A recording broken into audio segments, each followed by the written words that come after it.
Our Song by Savannah Cade. Published by Griffin Inc. All rights reserved. Chapter 1. The screams tore the air. High-pitched and long, they sounded like someone was being stabbed. Kelsey's head swiveled, like every other head in the store, until she found the source of the wail. Then she relaxed.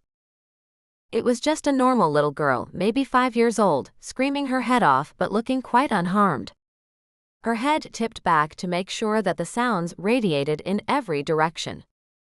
Her straight dark hair slid down her back, looking as if it hadn't made friends with a brush in a few too many days. "She's upset," Daniel commented in soft tones. He looked up at her from the basket of the shopping cart. His widened eyes and slightly opened bow mouth told what he thought. He watched, but that was all. Daniel had never been one to participate in anything resembling a tantrum, for which Kelsey was supremely grateful. Her eyes flicked back to the girl as she let loose another wail. A store employee was rapidly making her way over to help, hands wringing nervously as she gamely pushed her way through the racks. As the girl took another gulp, Kelsey mentally closed her ears. She wanted to push her cart and her kids away, but something held her there. She needed little girl's clothes for her own daughter, and she wasn't about to let a screaming kid rule her decisions. This time the wail got through to Kelsey's shut-off brain. Just as she had picked up the leg of a pair of bright blue jeans, the little voice spoke, "He is not my daddy." Well, that made her head snap around again. She barely registered the employee looking between the child and the father, but she saw that the little girl's pants were too short and too tight. Her shirt didn't cover her belly when she tipped her head back to scream. She was unkempt, upset, and glaring daggers. The father instantly earned Kelsey's sympathy. She wasn't sure why she never believed that the little girl had been kidnapped. But she didn't. And a father didn't deserve to have his kid pull any of this on him, certainly not in public. She also felt supreme pity for his total lack of parenting skills. Otherwise, he looked strong and capable in fitted jeans and a t-shirt that showed off what he'd worked for. His deep brown eyes and straight nose looked like they belonged on a man who stood his ground. Her heart turned over for him as he stood with feet apart and shoulders straight as he held up a sweet little outfit that was totally dwarfed by the sheer size of him.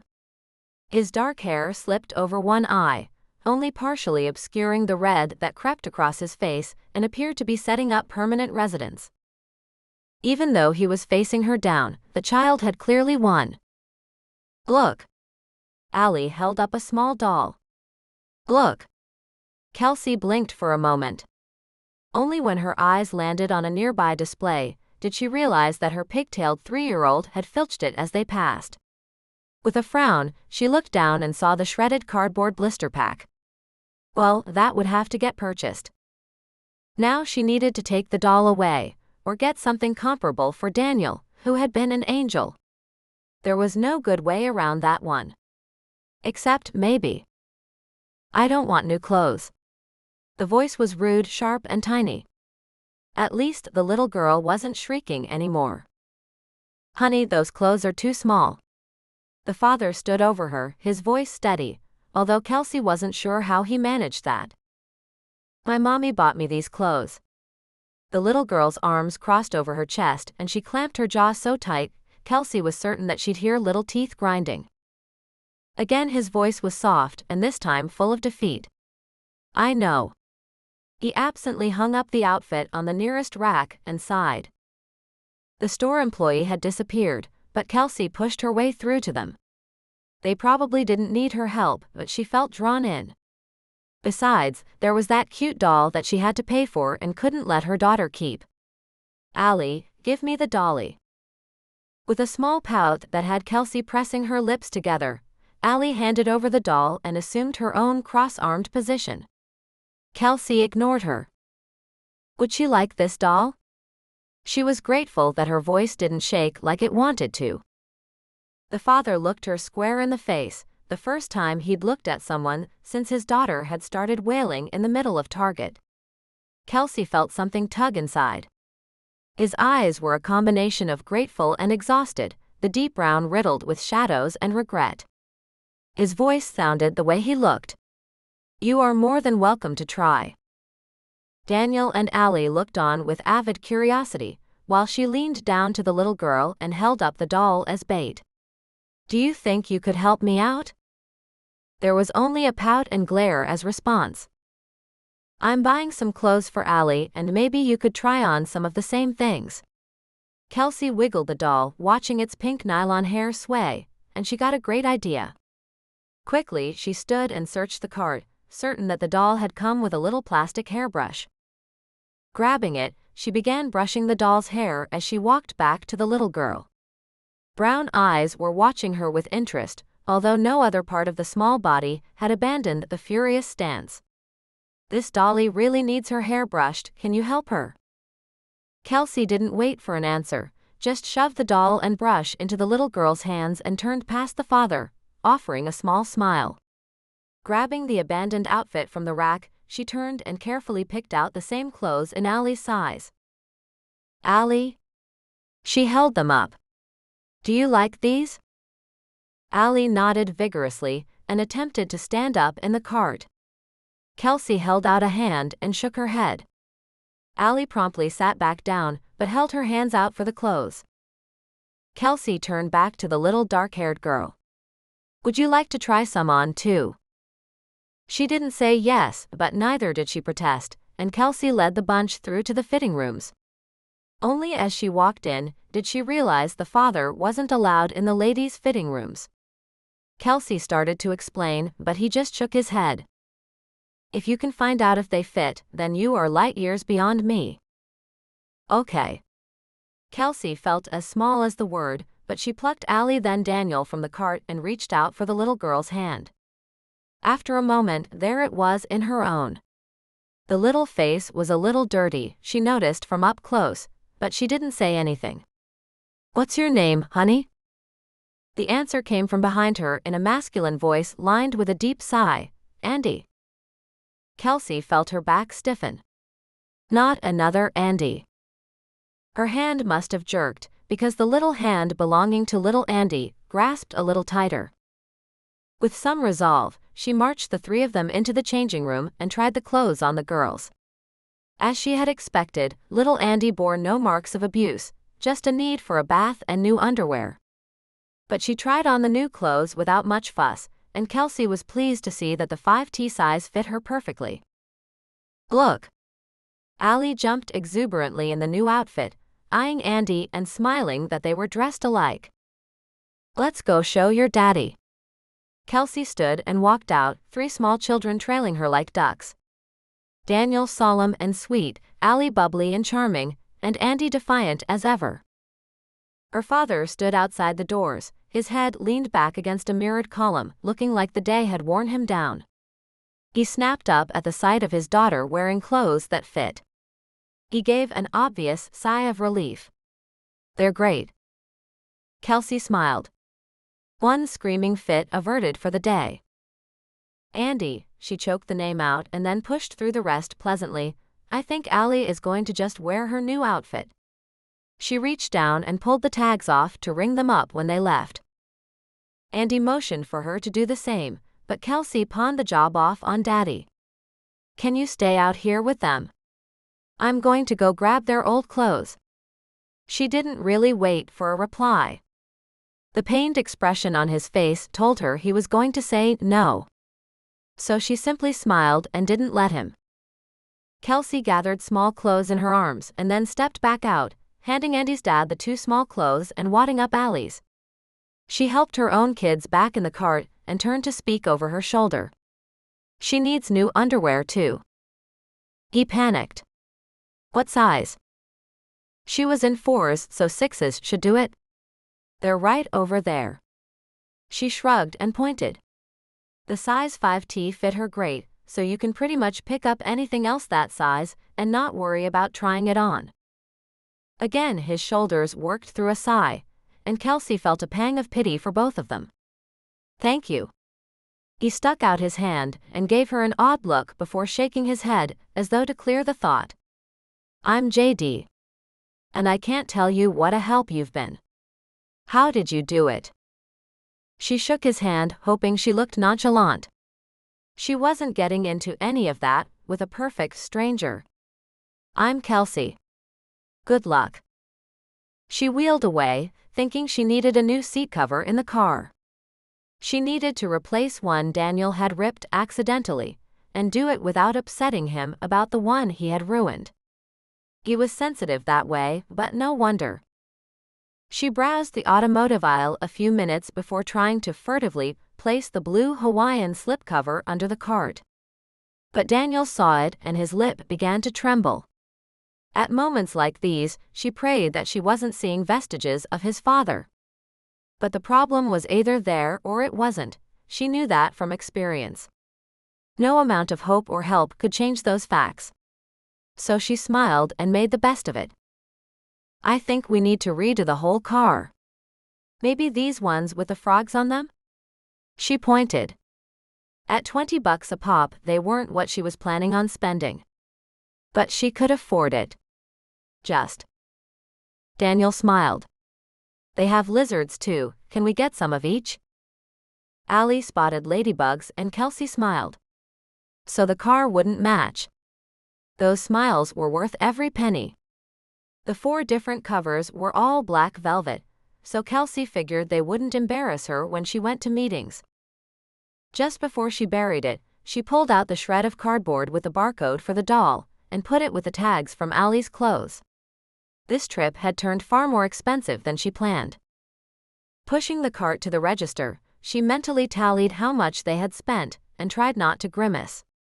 At least her kids were being well behaved. What the hell? Who wants to get pizzas? Me. Me too. Allie jiggled like Jell-O with the prospect, and Kelsey made a mental note to strip off the new clothes before she handed over any pizza. A few minutes later, Kelsey had tucked the bags and the pizzas into the cart, filled up the drinks, and headed out to the car. Once she had everyone buckled, she pulled out of the parking lot, the passenger seat loaded down with bags. It made her sad the seat didn't have her own Andy in it. Mommy. My new shirt is pink. Yes, baby, it's pretty. She answered Allie with a pre-packaged smile, grateful to be distracted from memories of Andrew. When we get home, can we put the new covers on the car seats? Well, Daniel, I think we need to eat dinner first. Kelsey went back and forth with Daniel, trying to work out exactly when they could put the new covers on. She wasn't sure quite when, but sometime during the conversation she noticed an old gray sedan following them. Andrew's phrasing came to mind, an old Honda POS he'd always called them. Piece of shit. Kelsey had always argued in favor of any car that stayed on the road, functioning, for that long. But it figured, Andrew had never worried about money. He'd never understood it. The Honda followed them through the next few turns, ratcheting Kelsey's anxiety up a notch every time it stayed close behind. She had her kids with her. She wouldn't lead someone to her house. She considered driving on to the police station and made the decision just as she drove past her own garage. They lived in the corner house, so she swung to the right, ready to head around the block, when she noticed that the Honda had pulled into the condos that stood on the corner just behind her house. With a hiss of breath and a shake of her head, Kelsey cursed her own paranoia. It was only one of her neighbors. If she'd made any effort to get to know them better, she might very well have recognized the car and driver and never thought anything of it. Wasn't that part of the reason she had moved here? Okay, kids. Out. She unlocked all the doors and helped Allie down and over to the sidewalk before grabbing the pizza. Why are we parked over here? Daniel looked up with glassy eyes, worry shining bright. Oh, I just felt like it. He nodded and traipsed off after Allie, only to both be called back. Daniel, you can close your door and everybody carries something. The kids grumbled, but they knew the routine, and each picked up a bag and lugged it to the front door.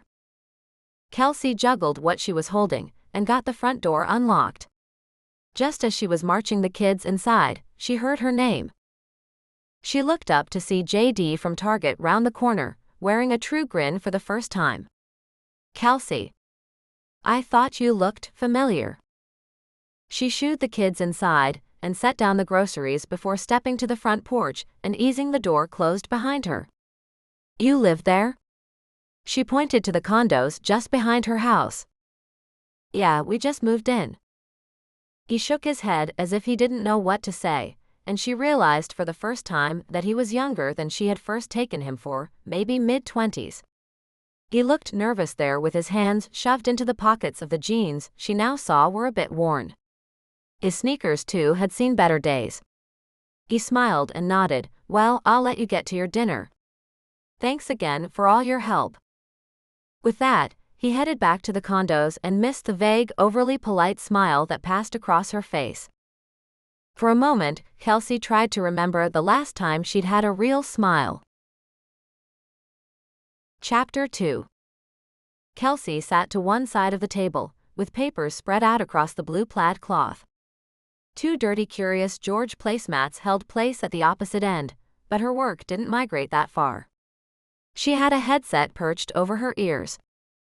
She let a sigh slip out as she punched the off button on the phone. She'd worked her butt off, but finally got a second appraiser to come in another $10,000 higher on the house. That meant her latest clients could close out their refinance at a lower rate, because the equity in their house was now at 20%. She was glad the kids were out today. Their babysitter was going to be a high school senior this coming fall, and was a gift from the angels. When Bethany went off to college, Kelsey had no idea where she'd turn. Bethany had taken the kids out of the house all day today, and after fighting for that estimate, Kelsey was supremely thankful. She stood, stretching out her shoulders and rolling her neck. It was all coming together, and that was a good feeling. It meant an infusion of cash into her account soon. They could use it, they always could. She almost had enough saved up for a week at the beach. Andy. The angry male voice punched through her senses. Though her brain registered that it wasn't her own father yelling, it didn't take the snap out of her spine. Out the window, she saw little Andy from Target go running by, her long dark hair trailing behind her like a banner. Kelsey almost laughed out loud that she was still so programmed to jump when she heard that name. But she was on her feet and halfway to the sidewalk before she saw JD go running past, yelling Andy's name again, his lean body in perfect form as his feet ate up pavement. Wait. She caught up to him, grabbing his arm and stopping his mad flight. What? He was breathing heavily, and clearly angry judging from the look on his face. But to his credit, it slid behind a curtain of sheer fatigue. She won't brush her hair. Just then, he noticed that Andy was nowhere in sight. His first response was to panic, but Kelsey's fingers tightened around his arm, stopping him by her calm demeanor. Because it certainly wasn't her strength that kept him there. Don't. She'll just run further. She's pretty safe here. He still looked worried, so she tried again. I saw her duck into the Hendersons' yard. The worst that can happen is the Yorkie will bark and Mrs. Henderson will feed her too many cookies. Okay. His breath came in great gulps as he lowered himself to the curb. He planted his feet and let his arms rest across his knees. Only then did she realize that he was clenching a hairbrush hard enough to turn the knuckles of his left hand a vibrant white. For a moment, Kelsey almost feared for little Andy's safety. The words just fell out of her mouth. Do I need to do a background check on you? He gave a bark of laughter. No. But his head didn't come up until a minute later when he asked if there was any way she could watch Andy for an hour or so, while he went out. She didn't mind, but... Are you coming back? He gave another long pause, scaring Kelsey. But when he finally answered, it wasn't what she'd expected. I'll come back. I have to. But I could really use enough time to get shit-faced drunk, and then sober up. He gave a wan smile, letting her know this wasn't his usual afternoon activity. Still, Kelsey wondered what the hell she had gotten herself into. Before she could say anything, two little pairs of feet came pounding up to where she and JD sat on the edge of the sidewalk. "Mommy." Allie's voice broke the layer of despair that JD had brought with him, and Kelsey looked up in time to see Daniel put an arm out, blocking his sister from running to Mom with the latest news of a day with Bethany. "Hey, Kelsey." They were great. Bethany knew that the first thing Kelsey wanted was a report. They both ate a good lunch. "Is there any chance you can keep them a few hours longer?" Kelsey stood up and brushed off the backside of her jeans, looking at JD where his broad back still showed strength even through the cloak of exhaustion. Kelsey knew Bethany was saving to go to cheerleading camp over spring break, and that was a powerful incentive. But Kelsey had to be completely honest. "Let me tell you what you're getting into first. You see the little girl peeking out from the hedge down there?" Bethany nodded, looking a little warier, and Kelsey thought that was a smart expression. "You'll have her too." She turned to JD, "That is, if you want some company and to tell me the whole story." "That sounds good." His chocolate gaze shifted to Bethany, landing first on her sneakers and traveling up her long legs and finally settling on her face, looking young and fresh and all the things Kelsey didn't feel. His voice was calm but strong. "Let me warn you, she can be a handful." Bethany looked back and forth between the two of them, until she came to some kind of decision. "I'll call my mom." It was only after she'd shoved the phone back in her pocket, saying everything was fine, she could stay as late as she was needed, that Kelsey realized Bethany thought this was going to be a date. Kelsey shoved down the laugh, trying to burble up. It was a date to find out if this man had kidnapped this little girl, and what the hell was going on. Kelsey didn't remember what a real date was, but she didn't tell Bethany. JD was content to let Bethany and the now ecstatic Daniel and Allie go fetch little Andy. He handed over a few bills to cover the kids' dinner and agreed to wait while Kelsey changed out of her t-shirt. After slinging on a light button-down blouse, she followed him back to his place. They walked past her closed garage door and around the cinderblock wall that was just barely higher than the top of her head. His unit was on the end, and she followed him up the back stairs, calling herself all kinds of fool as she did it. What if he was one of those incredibly handsome men who turned out to be a murderer, or worse? While she didn't believe it, what she'd seen led her to believe that things weren't right. He pushed the back door open without bothering with a key, and only then did Kelsey remember that he had come bolting by after Andy. He probably hadn't stopped to lock up. Sure enough, he still held the powder-pink hairbrush in his grip. The house looked spotless and nearly empty. An old blue couch sat on one side of the room opposite a large black TV. Every room she could see was done in decor she and her friends had always referred to as early college. He stopped in the middle of the room, his hands on his hips as if challenging her to find faults. "We can order pizza or go out. Your choice." She tilted her head, trying to read him. He truly seemed too tired to be dangerous. "Are you going to tell me what's going on? If you promise to help me until they take her back." Take her back? That sent a shiver through her like bad lightning. He looked worse for wear than he had even a few minutes before, although Kelsey wouldn't have thought that was possible. So she took a deep breath and didn't say anything. Without a word, he didn't look like he could really form one. JD wandered into the kitchen and opened the fridge to offer her a drink. But the fridge lit up like a bright beacon, illuminating the single bottle of beer and leftover McDonald's boxes. Her voice cut through the darkness that existed inside the house, even though it was bright day outside. "Oh no. We're going out.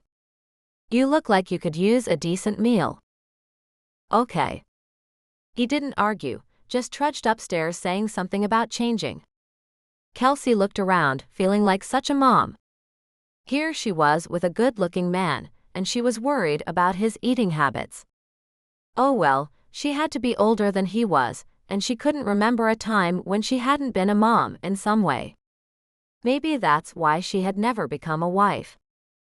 Just a few minutes later, JD trotted back down the stairs looking much more presentable in khakis and a ribbed shirt. He had even traded up the dead Converse sneakers for Doc Martens. A half grin crinkled the corners of his eyes. Yes, I do own clothing other than sneakers and jeans. It added a handful of years to her estimate of his age. Just how old are you? Well, that just fell out of her mouth. Words and phrases and odd questions were coming out of her with no control lately. Every time they did, her spine stiffened just a little, waiting for the yell or the snap. But JD did neither. I'll be 29 next month. It was like her subconscious was searching for his breakpoint and the words just fell out again. The real 29, or are you holding there? He laughed. The real 29. I promise next year I'll turn 30.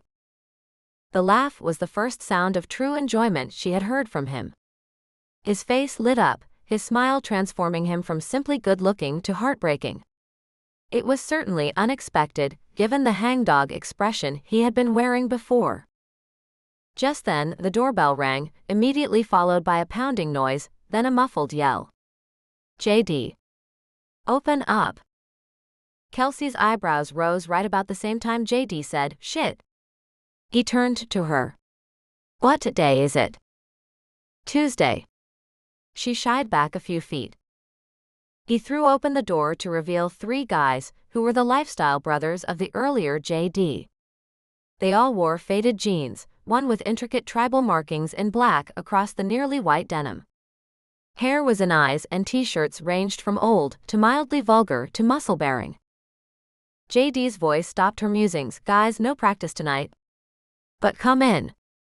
He held the door wide and ushered the now disgruntled-looking band inside. And that, Kelsey realized, was exactly what they were, a band. She hadn't noticed before, but there were guitars in cases slung over shoulders and hauled in tight fists. You're ditching practice for a chick? The blonde with the lip ring and tribalized jeans looked pissed. And on him, pissed was a whole other level, Kelsey thought. JD shook his head. The Homeowners Association called after last week. I told you we wouldn't be able to practice here. We have to find somewhere new. There was a chorus of damn, and a few other choice words followed by, that kid has screwed with all our lives. Makes me want to keep it in my pants. I appreciate your support. JD was getting angry, but you don't know the half of it. You're leaving the band, aren't you? This from a blue-eyed younger version of JD. The guy had to be his brother. Not a one of them apologized to her for their language or even tried to introduce themselves, but she didn't care. None of them was swearing at her, and polite introductions existed in a world her family had been forced to abandon a long time ago. JD can't leave the band. None of us can. We're screwed without all four of us. That was the blonde with the lip ring again. JD shook his head. I'm not leaving the band.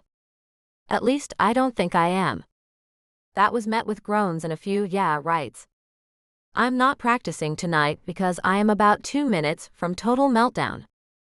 And because we don't have anywhere to practice. Find a place for next week and I'll find a way to be there. At least now they looked disgruntled, which was a full phase better than pissed off. The counselors had always said disgruntled was very much in the realm of acceptable. Now that the group was generally calm, JD turned back to her. Gentlemen, this is my neighbor Kelsey. She's going to help me figure out how to deal with Andy. Hadn't she heard that phrase before? And wasn't she always the best at dealing with Andy? His voice broke her thoughts. This is Craig. He's our bass and one of our songwriters. The blonde simply nodded at her, clearly still scoping out the situation and wondering if she was going to break up the band. Kelsey almost laughed out loud. Alex, our drums. Alex shook her hand and withheld judgment, just as he had withheld any words during the exchange. And my little brother TJ. Lead vocals. TJ smiled like a charm shark. Kelsey, nice to meet you. What are you doing with my brother here? She started to reply, feeding him, but JD glared. She's my neighbor, so back off, TJ. Kelsey mentally inserted her own little cat growl into the conversation, then stifled a laugh. Inside a minute, he had them all ushered back out the door, and he turned to her as though trying to read her. Not that she thought that was going to happen anytime soon. He asked, "So where are we going?" She pulled her keys out of her purse, "Somewhere with vegetables." He winced, reminding her of the kid he was. "I promise I won't feed you just squash for dinner." She pulled his back door open, figuring to lead the way. How does Italian sound? Actually, that sounds really good. I was afraid you were going to go vegan on me. There wasn't any conversation as she led him back around the cinderblock wall and to her garage door. He stepped in front of her and lifted the handle, swinging the door high without any of the effort it usually cost her. He even held her car door, which she added to his list of good qualities. Now if she could just figure out what was up with his daughter. He bounced a little in the passenger seat. "It's comfier than I expected. What made you get a minivan?" "Family of 5 to haul around." He nodded absently and asked a little too casually, "Your husband willing to drive this?" She almost laughed at him and at the question. "There's no husband." He smiled. "Good, you just never know what a guy might think if his wife was out in the minivan with another man." This time she did laugh. For the briefest of moments she wondered why it felt so strange, then she realized it was because she hadn't done that in over a year. She should thank JD, but then she'd have to explain, and she still wasn't up to that. "Okay, dinner, and then you're going to explain about your daughter." He nodded. "And you're going to tell me what you did the other day to get her to function." "I really need help." "I can see that." She took a corner and waited at a light, all the while staying silent, hoping he would fill in the space. Finally he did, but with another question of his own. "So I only saw a family of 3. Where are the other 2? It was casual enough that she knew he didn't understand what he was asking. So she gave an honest response but told none of the real issues. "They aren't here anymore." She pulled up in front of the restaurant just as he commented, "Oh, but I'm supposed to spill my guts." "If you want help with Andy." She popped out of her side of the car and beelined for the front doors, not certain why that made her so upset. But it did. She'd have to be a good girl and examine those thoughts later, but right now she owed JD an apology. Stopping on a dime, she spun around to see him approaching with something akin to irritation on his face, although she couldn't quite place the feeling she was reading. "I'm sorry, that was rude of me. I just can't talk about it yet. When I can, I'll tell you." "Fair enough." He reached behind her then and pulled the door open, letting the cool air blast over her, and she turned to go inside. They were seated, and before she had time to think, the server was setting down a rum and coke for JD and a tea for her. JD questioned her about what she liked, then chose an appetizer. He took a drink of the rum and coke, and, to Kelsey's surprise, when he set it back down, it was empty. He eyed her. "Don't worry, I'll stop at 2. "Okay, 3. I do have a designated driver, right?" "Yes, you do." He motioned to the server to get him another one, and turned back to her. "I'm worried all the time. About Andy, about money, about me." Well, she tried her best to be soothing. "You don't have to worry about Andy right now. Bethany's great. Of course Andy's fine." He gave a harsh laugh. "Now it's Bethany I'm worried about." And before she could ask, he filled in the blank. "Andy can be a devil child." Kelsey just shook her head. Didn't she know that one from her own Andy? "Bethany will be fine. It seems Andy just has some issues." "Some issues?" He almost snorted as he picked up the fresh drink the server had just quietly set down. Andy is issues. That seems to be all that exists in her. And with good reason. He drained the glass and motioned for a third. Her face must have told the story, because he immediately reassured her that he was slowing down now. Kelsey rested her elbow on the table and tucked her chin into her hand. She had been raised with all sorts of manners, but they had been abandoned as a way of life a long time ago. So, explain all this to me. It took all of 10 seconds before the story started pouring out, punctuated by her questions. I only got Andy 3 weeks ago. I only found out she existed 4 weeks ago. Wow. That was big. So, do you have sole custody? Was there a problem? He made that same harsh sound that wasn't laughter. Yes, there was a problem. Her mother died of cancer, and her birth certificate says she's mine, not that I was ever made aware of that. So Child Protective Services just calls up one day and tells me I have a daughter, and I need to come get her.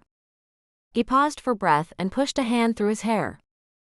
Wanting desperately to jump in, Kelsey held back.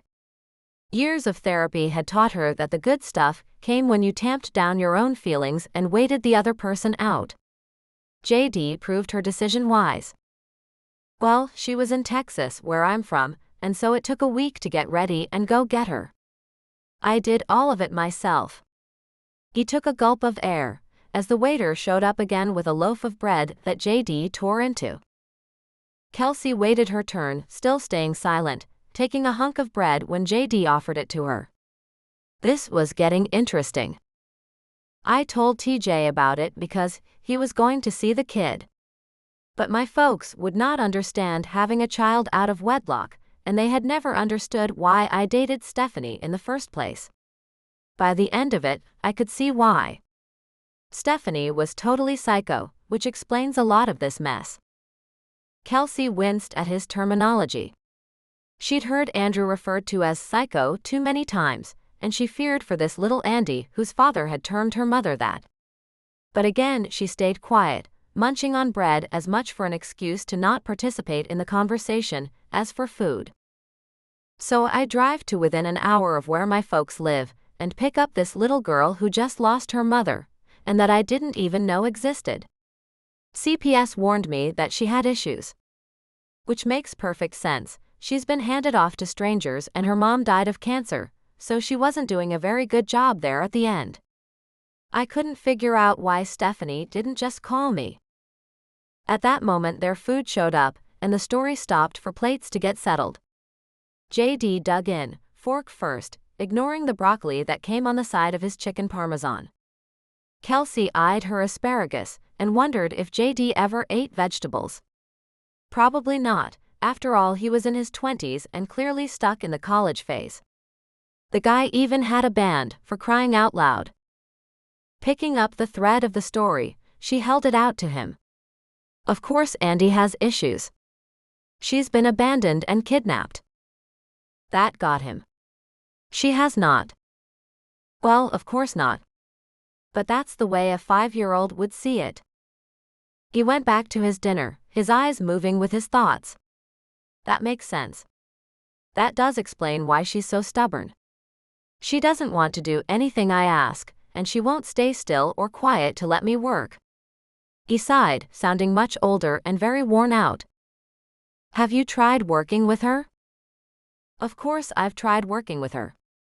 She doesn't do her share. Even for a 5-year-old. Kelsey twirled her fork in her linguine just to keep her hands busy. What I mean is make it look fun.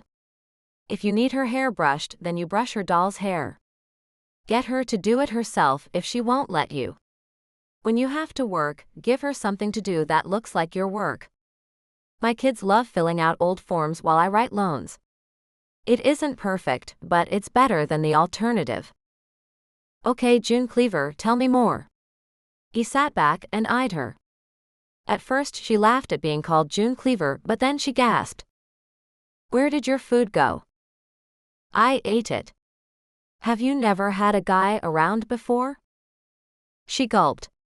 For years she'd had Andrew. Not one that ate that fast. JD smiled. I guess he didn't have competition. Between me and TJ, it was eat fast or don't get seconds. In her mother's house, sedate was the key word. Though the Lord knew Andy had never fit that. JD motioned for her to eat again, then ruined it. In another 8 to 10 years, you're going to have a teenage boy in your house, so watch out. Now tell me more about how to tame the shrew. That put a damper on the eating. But getting this poor guy help with his daughter was the priority.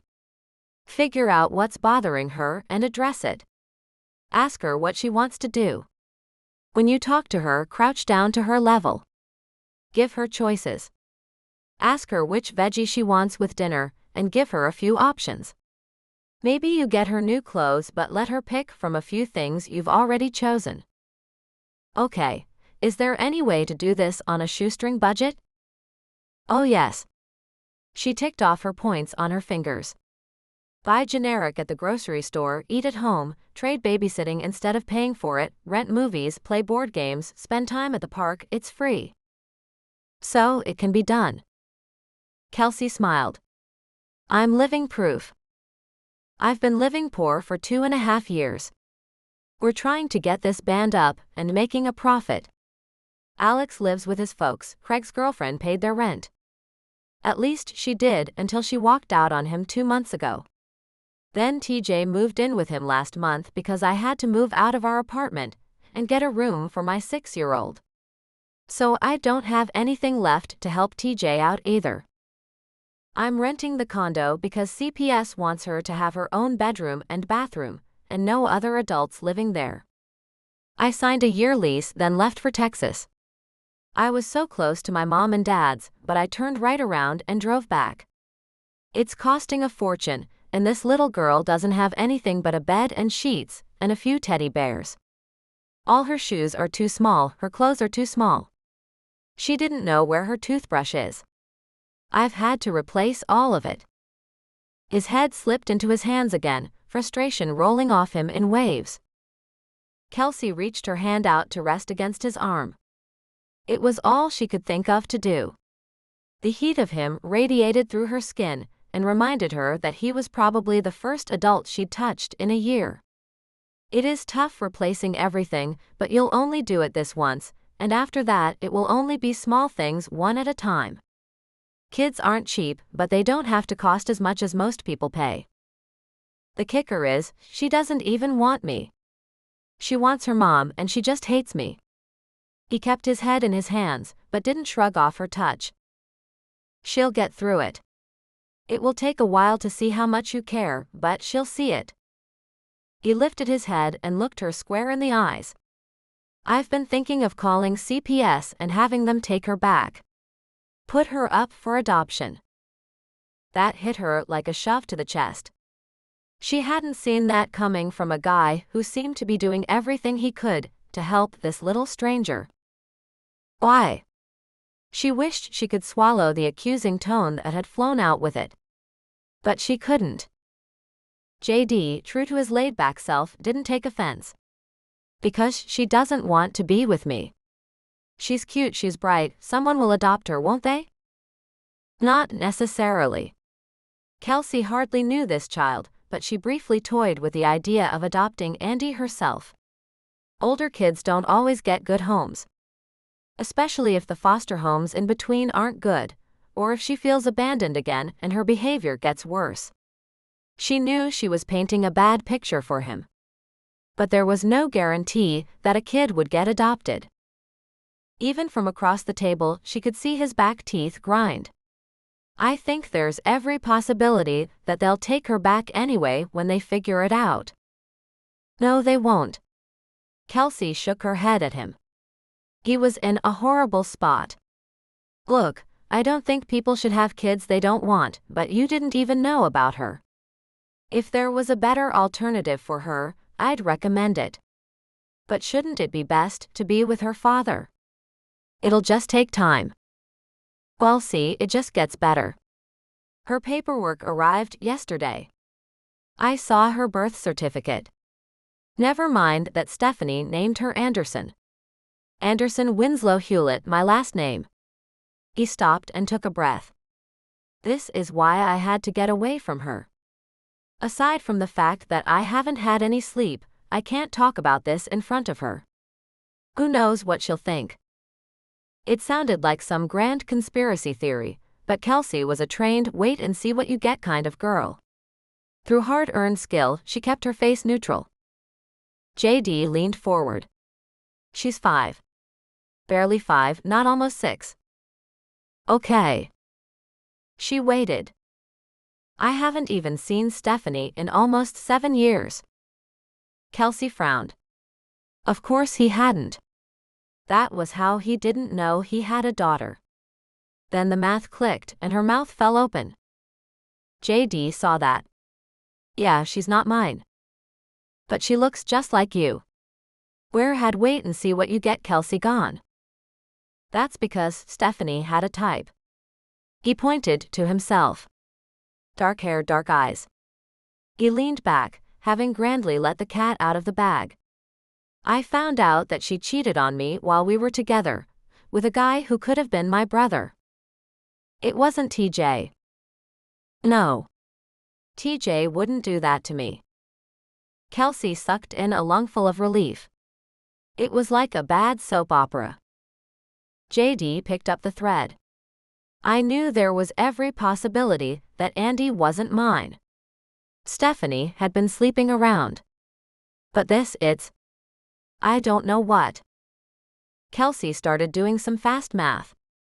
So you two split ways and a year and a half later, she has a baby and puts your name on the birth certificate. The only thing I can figure is that she didn't even know the names of the guys she threw herself at. Was she like that?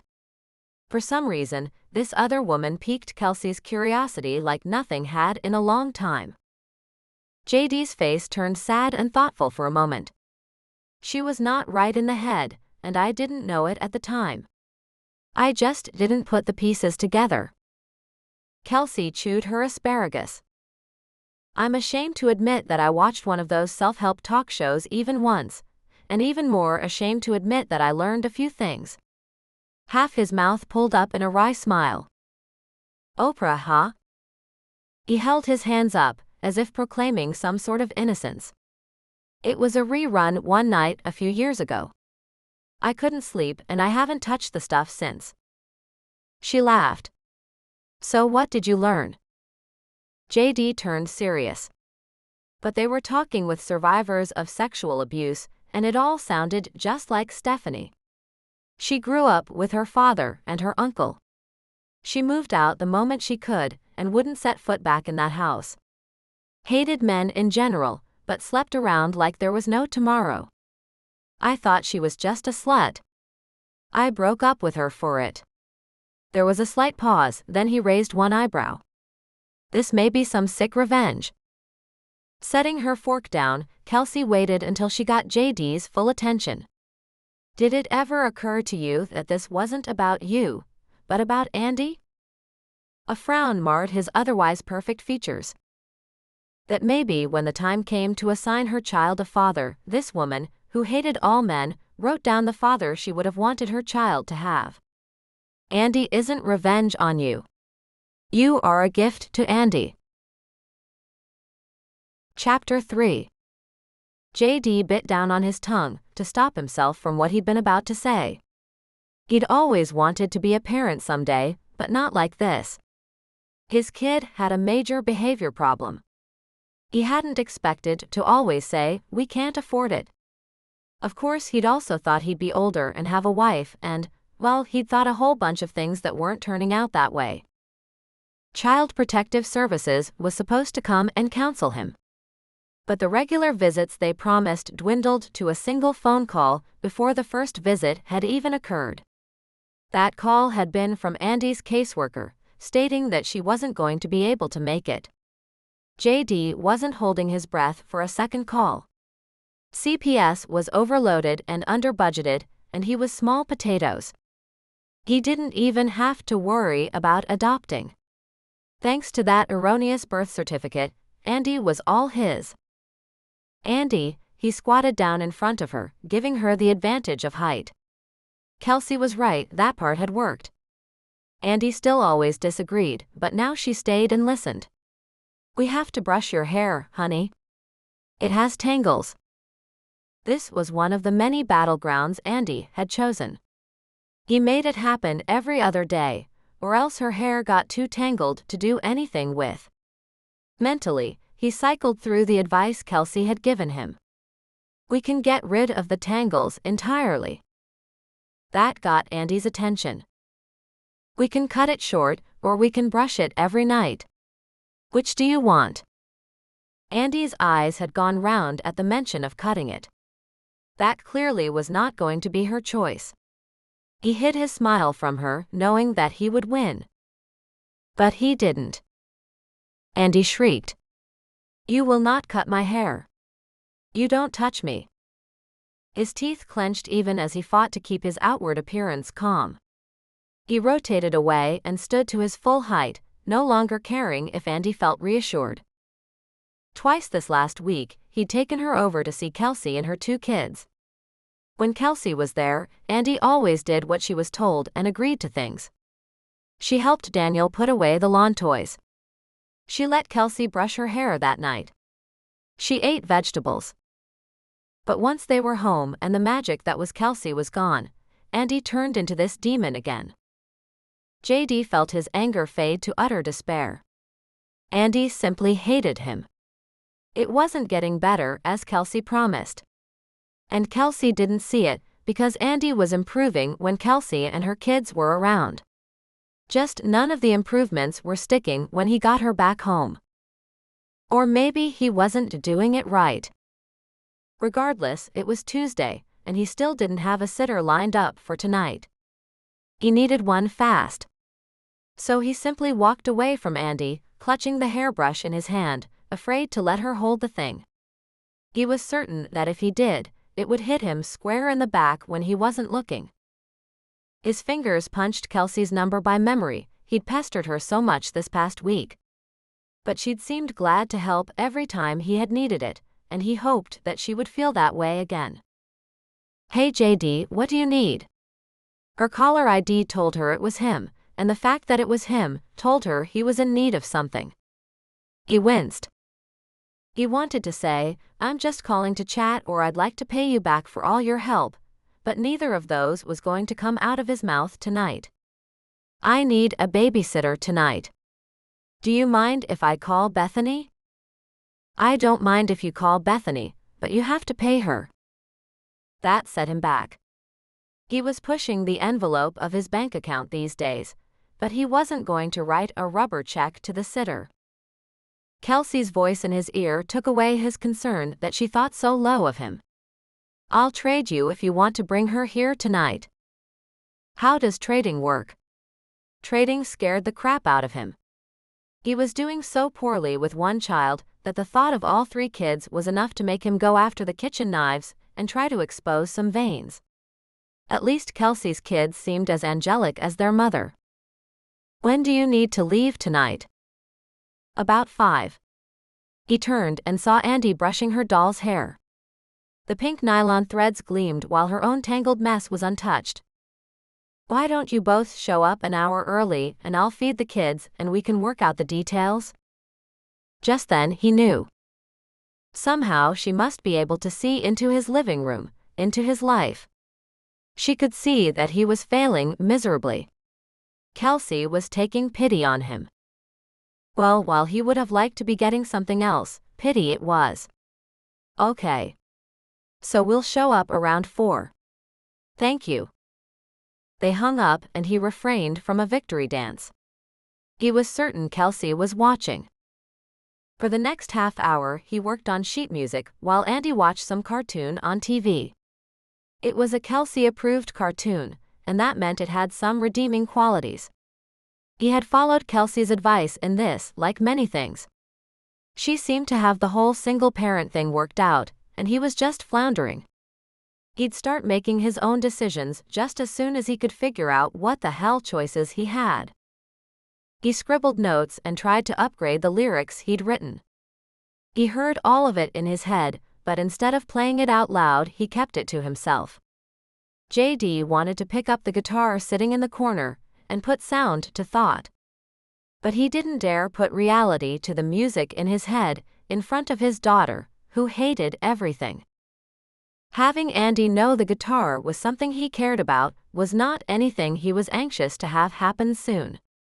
She left towels and new clothes on the floor, stomping on them as a way of showing him how she felt about the things he cared for. The few toys he'd bought her always wound up irreparably broken within a few hours. Aside from giving away the value of his music to the small demon, he figured he couldn't pull off the song tonight anyway. He was more in the mood for revenge, and the lyrics that popped into his head were altering the tone from romantic to evil. One of the other guys was going to have to change his trite wording to something better. It wouldn't be him, not today. He looked at her again, noting that she seemed content now, brushing the doll's hair. I'm doing the right thing.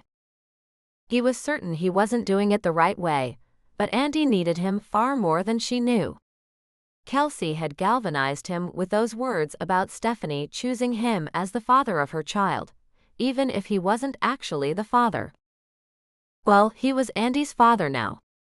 He had flat out told the CPS caseworker that he hadn't even seen Stephanie in 7 years. If they hadn't done the math yet, they weren't going to. The little girl was his to keep. It soothed his conscience a little to raise Stephanie's child. After that overly enlightening Oprah show, he'd tried to find out where she'd gone, but he hadn't been successful at locating her. It had hurt to know she'd been just an hour down the road all that time, and he hadn't followed through enough to get the address or phone number. Kelsey suggested that Stephanie didn't want to be found. That she wouldn't want him to know what she'd done. Which was probably why she hadn't called when she was sick either. Kelsey, Kelsey, Kelsey. He placed all his eggs in the basket she'd advised. After all, she was living proof that it could be done. She had 2 kids she was raising on her own. Plus, she'd had them since they were babies, and that meant she'd been a mom since she was probably around 21, he figured. If she could do it, so could he. It didn't help that she was hot with those wide hazel eyes and lush lips that she chewed on occasionally. He attempted to push the thought away, just as the timer dinged at him, the timer Kelsey had loaned him to help out with setting limits for Andy. He gathered up his papers, shoving them all down into the pocket on his guitar case. The 4 of them had been at this for a full year now, with no real success at it. Just enough money came in here and there to keep them thinking they stood a shot. Now he questioned that. Now he had a kid to think about. Come on, Andy, your show's finished. Let's go over to Kelsey's. And he popped right up, still clutching her doll and the tiny hairbrush. That was his only offer that she'd ever truly accepted, going to Kelsey's. Andy didn't speak, so he filled in the empty spaces. You can play with Daniel and Allie tonight, and I expect you to go to bed when Kelsey tells you. Yeah, that was a laugh riot. Of course, Andy would do what Kelsey told her to, with no fuss whatsoever. Kelsey could tell her to eat a bucket full of worms, and JD didn't doubt that they'd all go down without a single complaint. If Andy wanted ketchup to dip them in, she'd say please and thank you to boot. Chapter 4. He slung the guitar over his shoulder and let Andy out the back door. He tried casually brushing his fingertips across her head in a show of affection, but Andy must have seen it coming. She ducked. He ate the sigh that threatened to escape. As much trouble as Andy was, he was certain that she felt far worse than he. He was trying hard to be the adult here. Andy skipped the 30 yards to Kelsey's front door. For these small things, Lord, we are grateful. Kelsey opened the door at Andy's light, polite knock. His daughter held the pink-haired doll up for inspection. Look. I gave her ponytails like Allie's. JD looked at the doll. Sure she had. Oh, the irony. Ooh. Andy squealed in pure delight. Just like you. That popped his head up. Sure enough, Kelsey looked like serious jailbait, her caramel hair gathered into Ellie Mae pigtails. Her outfit reflected the day's heat, a tank top that didn't quite reach the waist of low-slung jeans that had been sheared almost indecently short. Ellie Mae meets Playboy. Luckily, she started speaking, and that helped stop his mind from the track it had wandered onto. Kids, you guys go play for a while. JD and I are going to talk. Then after JD leaves, I'll give you guys hot dogs. He started to speak, but Andy beat him to it. Will you make me ponytails like that? She pointed one small finger to Kelsey's own hair. After your daddy and I talk. Kelsey turned back to JD as though that was that. He would have to remember that, just speak his mind and declare the conversation over. Kelsey walked herself into the living room, unconcerned that the kids were going off into another room to play. A place where no adult eyes would be on them. Then again, while Andy broke things and wreaked havoc at his house, she didn't damage a single thing here. Which just proved that Andy was capable of being good, and added fuel to the Andy hates me fire. His nerves settled as surely as he settled himself into the comfy couch. The furniture made him think of families with sweet moms and dads that came home after work. But no dad came in for dinner here, and he didn't remember any of the moms from his childhood looking like that. He switched the topic to the only thing that was keeping him from being completely at ease. So tell me about trading.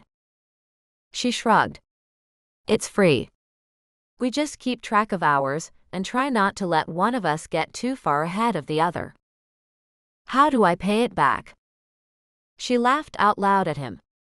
She had to see that he was terrified. You watch the kids and I go out for a while.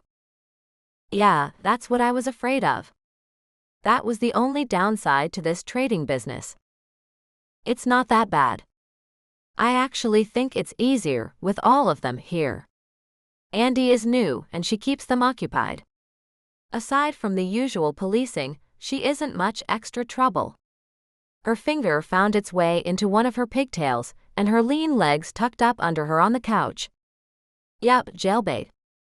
But Kelsey kept speaking, I think you'll discover you like having them over. You'll get more done. Yes, because your children are angels. JD decided to confess his troubles. Kelsey may be jailbait, but she was his lifeline, in a way CPS never could have been. Andy is still terrorizing me. She's a different kid here. At home she breaks things, screams, throws tantrums. She took her dinner plate off the table and threw it on the floor last night. Thank God it was plastic. He felt lighter telling her that. And lower. So there's something there specifically directed at you. He nodded. He'd already figured that one out. Can you get her to counseling? The state's supposed to send somebody, but they called and canceled. Kelsey's eyebrows raised at that, but he kept speaking. Our insurance doesn't cover therapy. He couldn't believe he was saying these things. His money situation hadn't bothered him before. He'd chosen it. But he'd chosen it for himself. Now he was putting Andy into it too. And confessing it to Kelsey. Well, I'm no professional, but she does talk to me. I'll see what I can get out of her until we come up with a better solution. He changed the topic back. So you'll watch them tonight, and I'll owe you about 5 or 6 hours of babysitting. When do you want me to watch them? Kelsey shrugged. I don't know, is that okay? He didn't respond. She smiled. You can always say no if I need a sitter and you can't do it. Okay. Oh. Her mouth flew into a perfect oh. You won't owe me the whole 6 hours. Only 2/3. I have 2 kids and you only have 1. JD snapped back a little at that thought. That did make the whole trading thing better. Are you available any daytimes? He nodded. Yeah, I'm home during the day. Kelsey frowned at him. Are you home with her all day every day? He nodded and watched as Kelsey's eyes grew 2 sizes. No wonder you're crazy. Mine go to daycare 2 days a week in the summer. I asked TJ to take her one day, but he brought her back within the hour. She'd kicked him in the shin. Twice. JD almost laughed. He said he wore condoms, so it wasn't his problem. I wanted to tell him, so did I. Her face froze. Oh shit. He'd said the wrong thing. He'd just been talking, and he'd offended. She laughed hysterically, her hands flying to her mouth to try to keep the sound in. You didn't tell him? No, I haven't. Thank God she hadn't been offended. After a moment she calmed down and changed the topic. You do need to find a spare babysitter, in case I'm not available. I suppose you could use Bethany, but I may have her, and she's already busy Tuesday nights. Where does a person find a babysitter? There isn't a secret directory somewhere, is there? No. But she smiled at the thought, a wide teeth-revealing grin. For the first time, he understood what he was seeing in her eyes all the time. She looked like there was a core of sadness that no laughter could quite penetrate. He fought the urge to ask her about it, and when she spoke again, something in her tone let him know he'd been scrutinizing her a little too closely. You find babysitters at church. Church. The word rolled off his tongue like it belonged to a foreign language. Do you go? He shook his head. Well then, there are babysitting clubs, where you log hours with anyone and a central member keeps tabs for the whole group. Her finger crept back into the pigtail again, winding it around, as though her brain had no idea it was there. But I'll be honest, when I checked it out, they were all homemakers and career moms who compared the size of their SUVs and talked about their kids' test results and soccer teams. I didn't fit in very well. I imagine you'd fit in even less. But he just shook his head. That sounded way too close to his definition of hell. Then church is the best place. She nodded at him. I didn't go again until after my mom died, but it was a great place for support and even just some peace of mind on a Sunday morning. It's not like I was getting to sleep in anyway. That erupted a bitter laugh from him. He hadn't slept a full night since Andy had arrived in his life. She woke up screaming like a banshee, or worse, he'd awakened to muffled sobs. At times, it was the only reminder that she was a scared little kid and not an actual hell child. Church it was then. He'd been raised Catholic and he'd find a nice place around here. Maybe he could sleep through the service. 2 problems solved in one night was about more than he could handle. He stretched and closed his eyes for a short second, only to have Kelsey jostle him. She stood over him, her legs straddling his for balance, and nudged him. Hey sleepyhead, time to wake up. What? He blinked. He hadn't fallen asleep, had he? She pointed to a clock. It's 5 already. You were out for about 40 minutes. He blinked up at her smile, wide and friendly.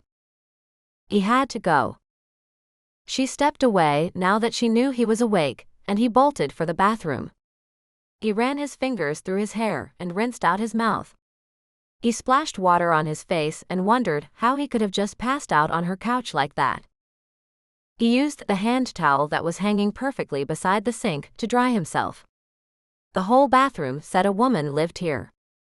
That someone had made a home for the people here.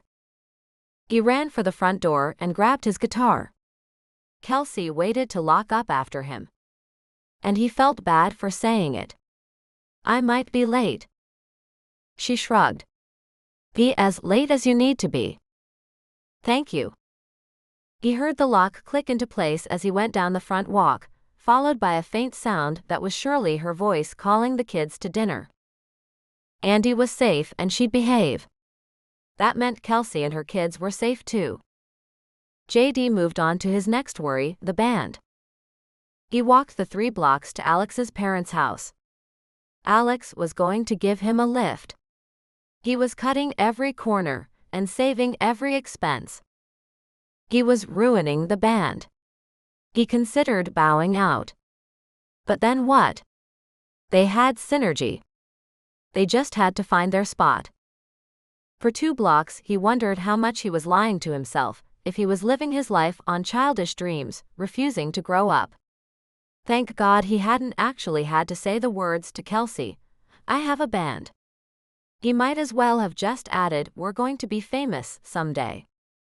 Not that he wanted to be famous. He didn't really.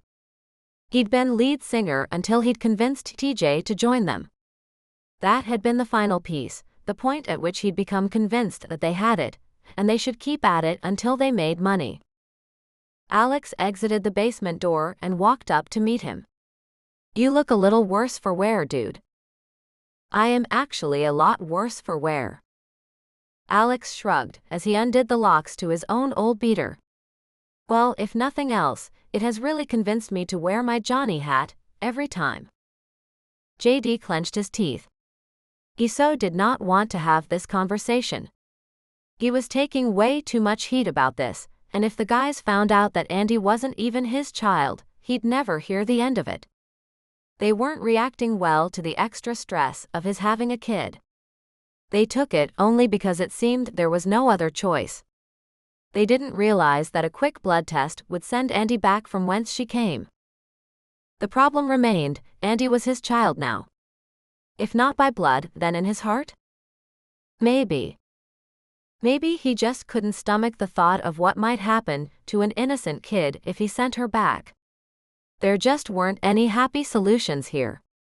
So he was going to do his best. When they got to Craig's, they honked, and a minute later Craig's old Camaro pulled out of the parking structure. Alex followed to a row of old studios. They were crumbling. Not nearly as nice as the setup they'd had at his and TJ's old apartment. But it was sure better than getting kicked out of his condo. Craig hopped out of his car, grabbing equipment and slamming the door. "We can use Unit 3. It's already vacated.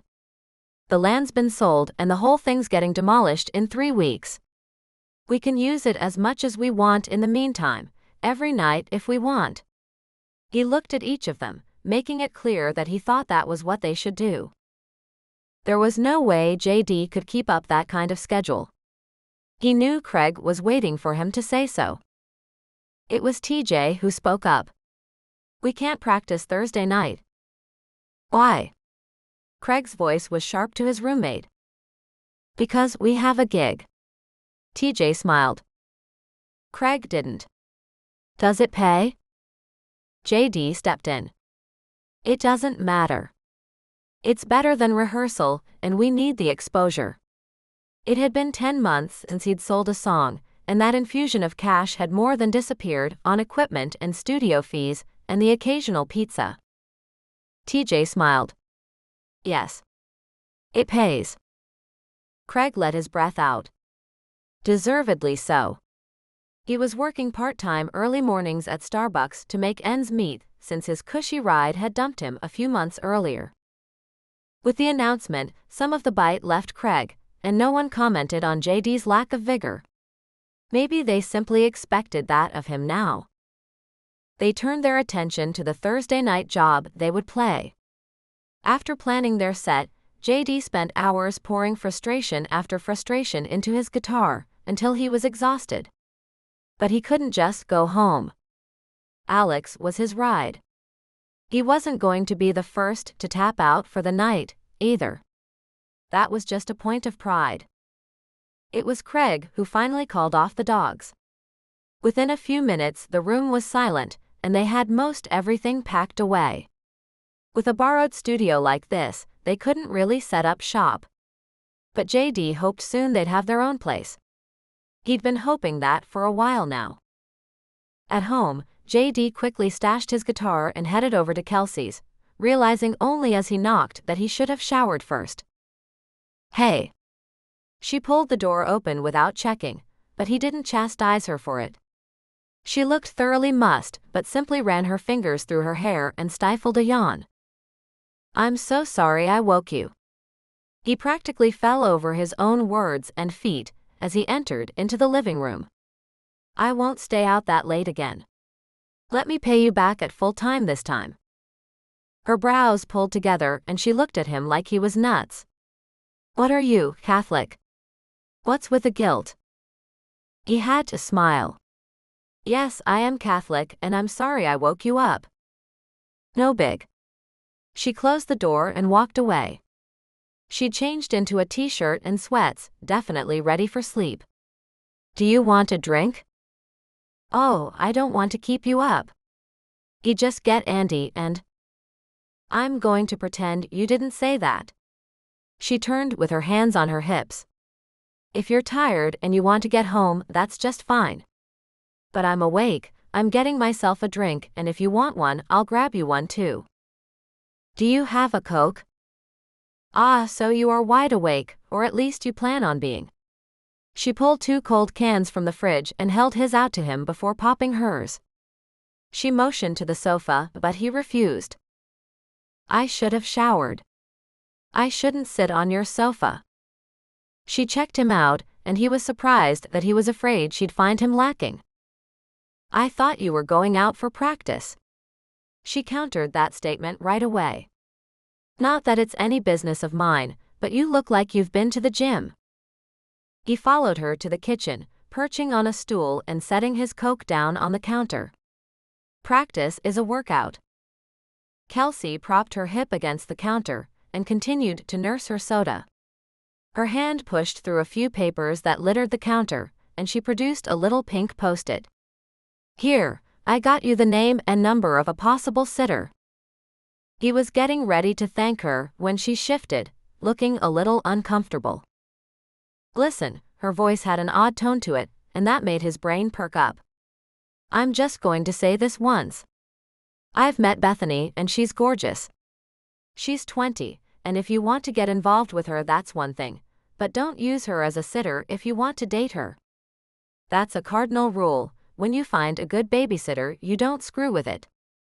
She paused, then added, figuratively or literally. He laughed, even as he was unsure where the energy to do so came from. I promise I won't screw the babysitter. Thank you. She nodded absently. I was thinking. And this was it. He saw the other shoe, high over his head, poised to come crashing down.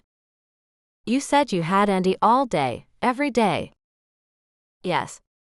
The shoe came in a little closer. Well, my kids are at daycare on Tuesdays and Thursdays. I could take Andy for part of the day on Mondays and Wednesdays. She clarified with the usual, it's no trouble and I have my kids anyway, and what's one more? JD just stared. How could he turn down free time? It wasn't free. That was it. I'd love to, but I could never repay you in hours. Her hand moved toward him, palm up. You don't have to. Not for those days. Why not? I don't get it. He fiddled with the tab on his Coke for a moment. Why are you doing all this for us? It's not just for you. She set down her own drink, and her hands made the beginnings of several different gestures before catching each other and sitting, calm in front of her. My kids like Andy.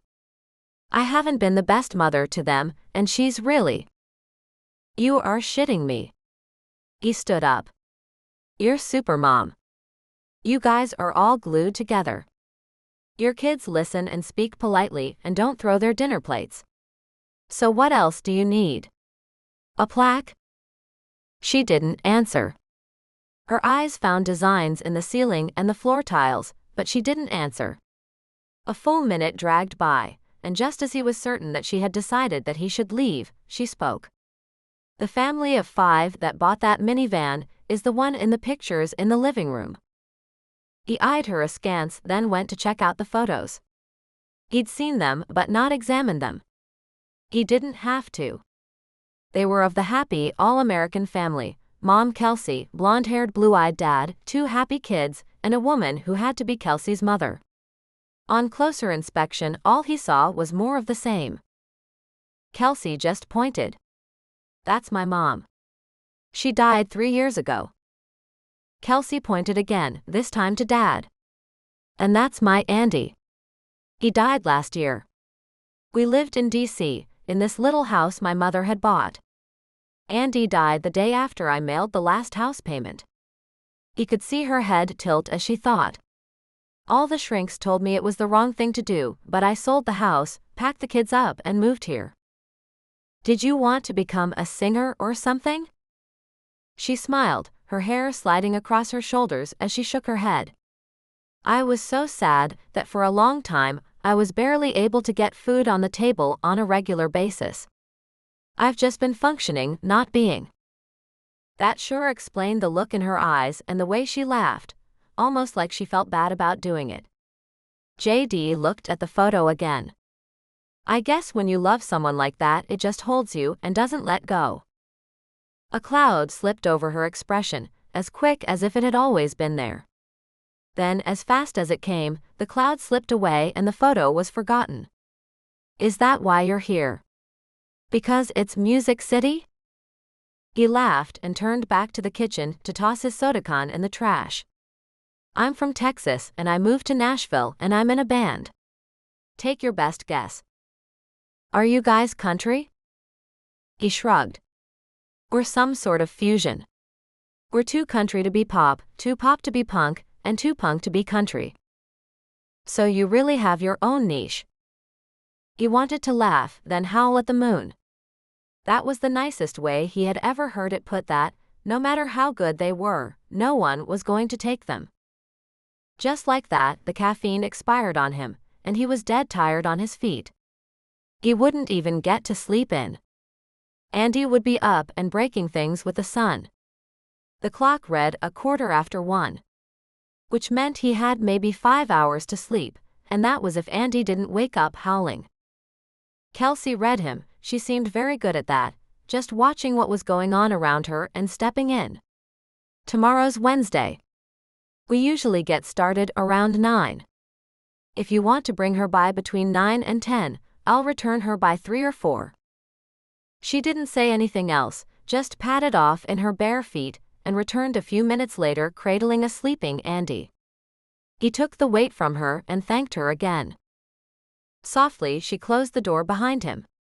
As he watched, lights went off in the house one by one, and he imagined her flipping each switch and looking in on her kids. And he slept even though the streetlights glared harsh on her features. They rounded the cinder block wall, JD with his daughter heavy in his arms as he wondered how he'd come to be here. 2 months ago, he would never have taken a bet that he would have a 5-year-old who wasn't even his. Or that, in spite of that fact, he wouldn't be able to let her go. He struggled to unlock the back door with the weight of her still precariously in his arms. But he got it done. JD knew he was going to set Andy down, and then be lucky if he made it to his own bed before he collapsed. He poured every last effort of the night into getting both of them up the stairs. Just before he got to her room, she turned, still sound asleep, and snuggled into him. Chapter 5. Andy was making progress, Kelsey thought. But not for JD, apparently. Which was a damn shame. It didn't really matter in the end if Andy liked her and her kids. It mattered how she liked JD and how they got along. Because one day JD and Andy would pull up roots, they would stop renting that condo and get a place of their own. Kelsey suppressed a sigh at that thought. The kids played together in the backyard, and she heard snippets of conversations they had. They played death far more than was usual. But Kelsey wasn't going to haul the kids to a shrink over that crap. The way she figured it, they needed to play death. Each of these kids had lost a parent, tragically and at a very young age. Any reasonable coping skills were fine by her standards. Mom. Daniel protested, but only his mother would have known he was upset. Andy says we don't pull a sheet over her head. Kelsey wasn't getting in the middle of that one. It happens the way you all decide together. So wake Andy up and ask her what she thinks, and the 3 of you all talk it out. She turned her gaze back to Glamour magazine, in a constructed effort to force the kids to work out their own issues. She, on the other hand, would work out the issues of long-wearing blush. 5 great tricks to try in bed tonight sounded like fun, but about as useful as a white elephant. It was close to 3:45, and that meant JD would be here any minute to get Andy. If only there were articles in Glamour about how to get kids to connect with a parent they didn't know. Mom, we decided we need cookies. Allie jumped in front of Kelsey, certain to get her attention. Can I go get them? Yes, but they stay closed until you get back out here, if you want to have any. It was all she could do to stifle the simultaneous laugh and sigh of relief that wanted to force its way out. It would all be okay if the resolution to a game of mortuary was that everyone needed cookies. The chain link that ran along the side yard rattled behind her, startling her into early next week, and she almost dropped her soda. Can I come in? JD stood on the other side of the fence, fingers grasping the links.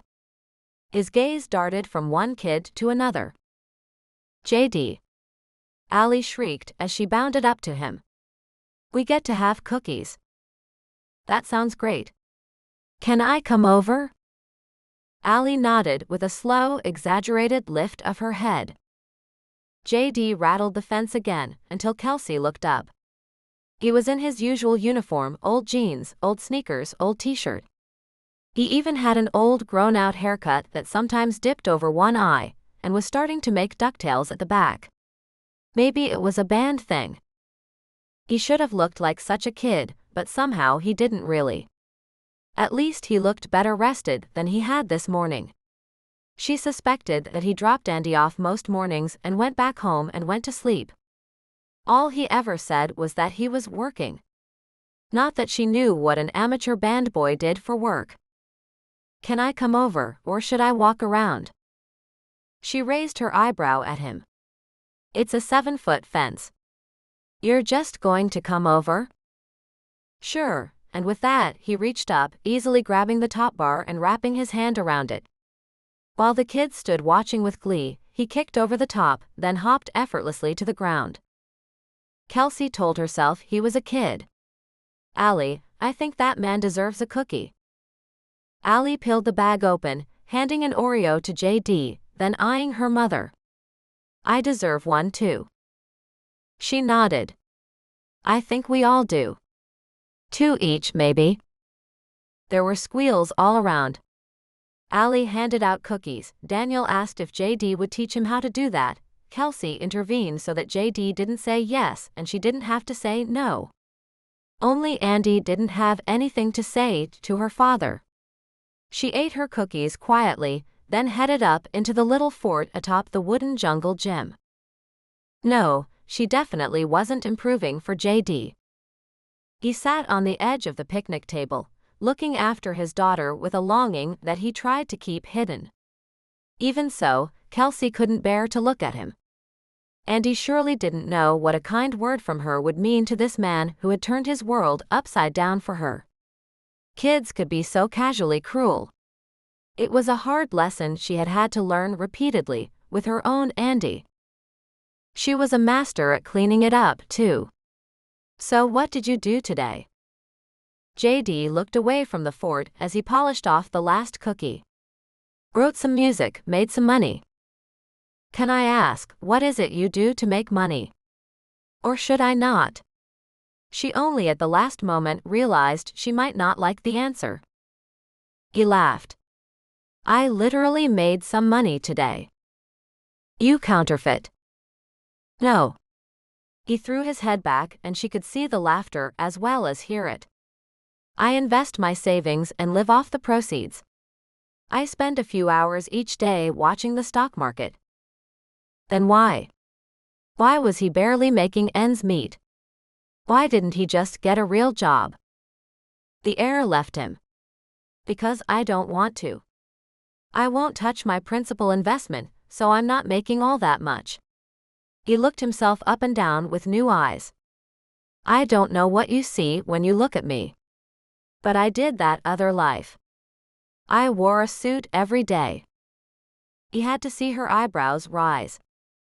I bought a high-rise condo in Dallas with chrome and granite, but I was too busy working to make the payments. Later, I realized that I didn't enjoy what I was doing. And when I decided I might quit, I left work immediately to run the idea by my girlfriend. Only thing is, I arrived home to find she'd let herself in and was making use of the granite countertop for the first time. She was using it to run lines of coke. Her eyebrows went higher. So I sold the place, took the meager profit, and headed to Music City to try my hand at songwriting. That was 3 years ago in December. He looked at her and waited while she digested. That was not the story she had expected from JD. So she said the only thing that was still in her brain. You wore a suit? Every day. He laughed again. Yes, even most weekends. She couldn't hide it. She tried, but the shock of it all had to be plain across her face. Close your mouth, Kelsey. She did. Then she opened it. So, if I gave you a wad of my cash, you could make it grow? I don't work in cash. It's all e-money. He looked uncomfortable, and her first instinct was to soothe. But her first instincts had gotten her here, and here didn't include Andy anymore. She didn't have to tiptoe around JD. He would weather it if she asked a question he didn't like. And it was time Daniel got over being so soft-spoken. She knew it was the remnants of having a father who flew off the handle at no provocation, and a surrogate mother who worked to keep the tantrums from happening. So, if I gave you e-money? I could, but... Okay, that was it. That was the boundary of new Kelsey. Maybe tomorrow she'd push further. He changed the subject, and not very deftly either, but she let him. We went to church yesterday. Oh, how was it? The left side of his mouth pulled up, and for the first time she realized he hadn't shaved today. I remembered why I quit going. Oh no. She loved church, and for the life of her could only vaguely comprehend that other people didn't find it as soothing as she did. Why was that? The service was partially in Latin. The part one understood was mostly about how bad I was being. Although I did figure out why they stand up to sing so much, it's to keep me from falling asleep. Right as I would work up a good doze, I'd have to stand up and sing again. Don't you like singing?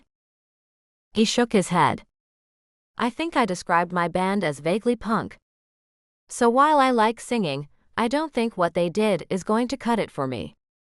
I won't be joining the choir anytime soon.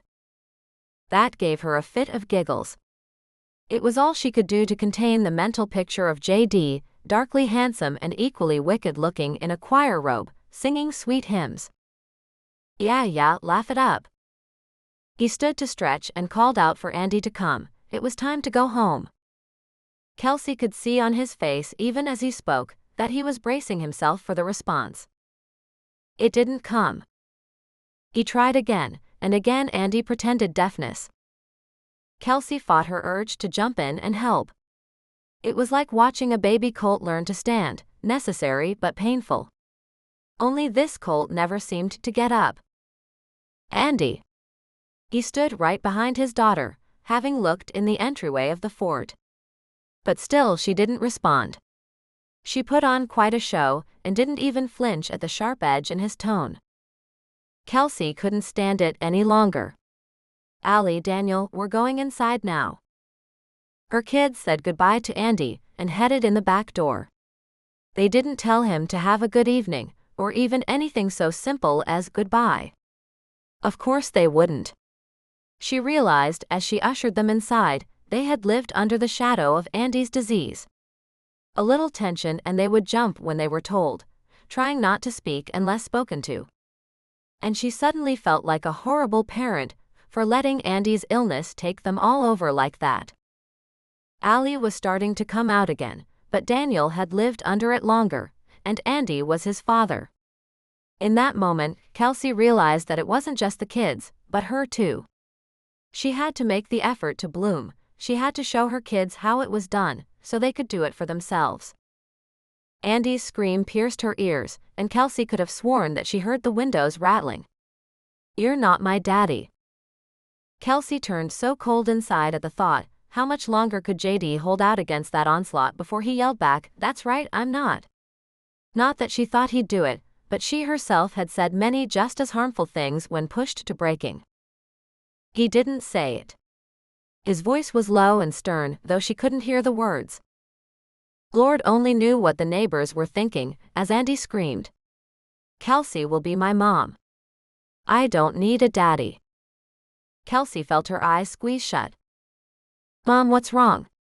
Daniel looked up at her, the small knit in his brows telling her he was afraid. She was ready to brush him off, tell him it was all okay, before she realized he deserved more credit. "I'm scared about Andy and JD." He nodded solemnly. "Me too."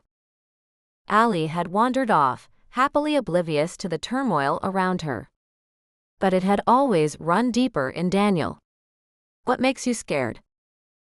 "She doesn't love him. She wants a mommy. He's her daddy and she thinks daddies are bad." He shrugged.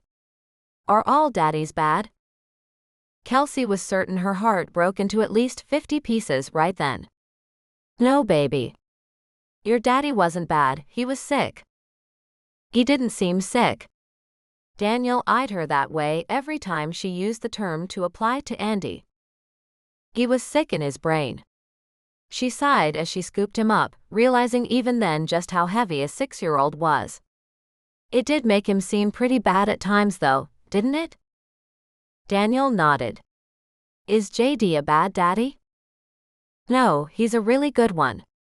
He's trying really hard. He didn't even know he was a daddy until a while ago." He frowned. How did he not know he was a daddy? She smiled, but she wasn't touching that one. "Pop-Tart, that's a story for another day. Tell me, why does Andy think daddies are bad?" Daniel shrugged even as he squirmed to be put down. "She just does." Then the moment of lucidity was gone, and he was 6 again. He ran off. Kelsey stopped, her spine stilled in that sudden feeling that something isn't right. She breathed deeply and listened to the house around her, Daniel yelling at Allie. And that was it. That was what was wrong.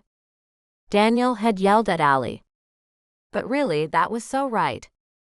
He was 6, his sister was almost 4. They were supposed to yell at each other. Maybe Andy's temper tantrums were having at least one good effect. Kelsey looked out the window to see what had happened to Andy and JD, but they were gone. Chapter 6. That Wednesday, when JD picked Andy up, Kelsey invited the two of them swimming with her and her kids on Friday. Andy accepted for herself, but graciously declined for JD. "Andy, we can't go without JD." "Yes, we can." At least it was stated factually, and not rudely. "No, we can't." Before Andy could protest, Kelsey put up her hand and explained. "Daniel and Allie and I usually go on Mondays, but we haven't been able to because there are now too many kids for one adult. So we need JD if we're going to go." "Jesus, Kelsey." JD looked upset at her. "Then leave her with me on Mondays." "No." They both ignored Andy's protest.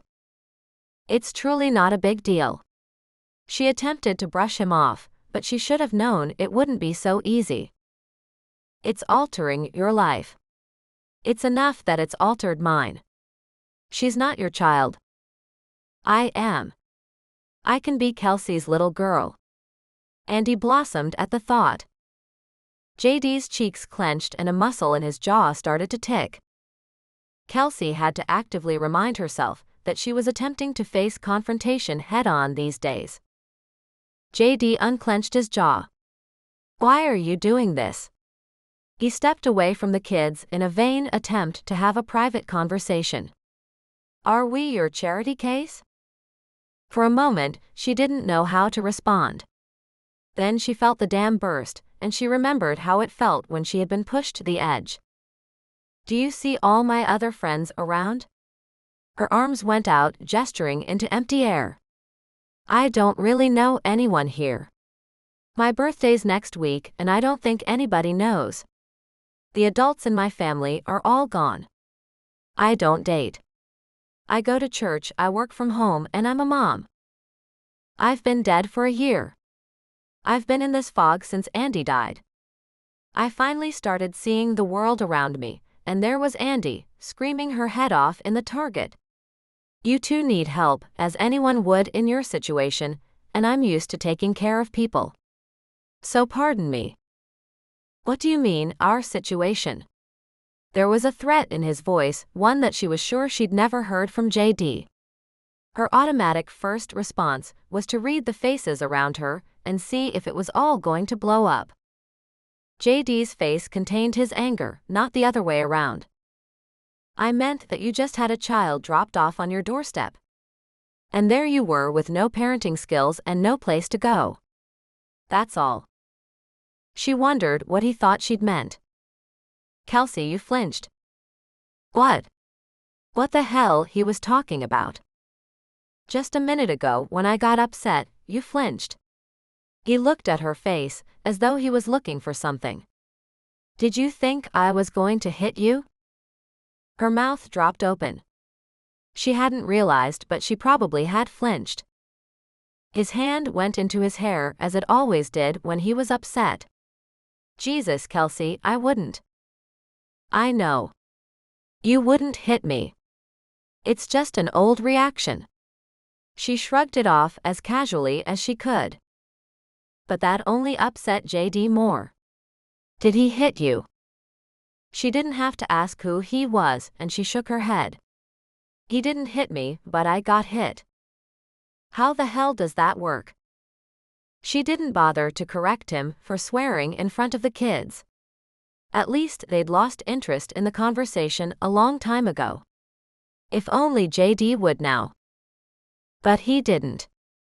He just stood there with his hands on his hips, in that moment reminding her of her own father, stern and sure of himself.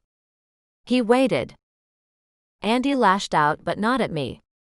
He threw things and I got in the way sometimes when I was stupid. I don't think that's. Andy was sick. Mentally. And JD was really listening. She wasn't sure anyone ever had. Even the shrinks had always seemed to be waiting for her to hand them the piece of information that would prove that they should shove their latest therapy down all their throats. Andrew had schizophrenia with rages and poor impulse control, among other things. And I took care of him.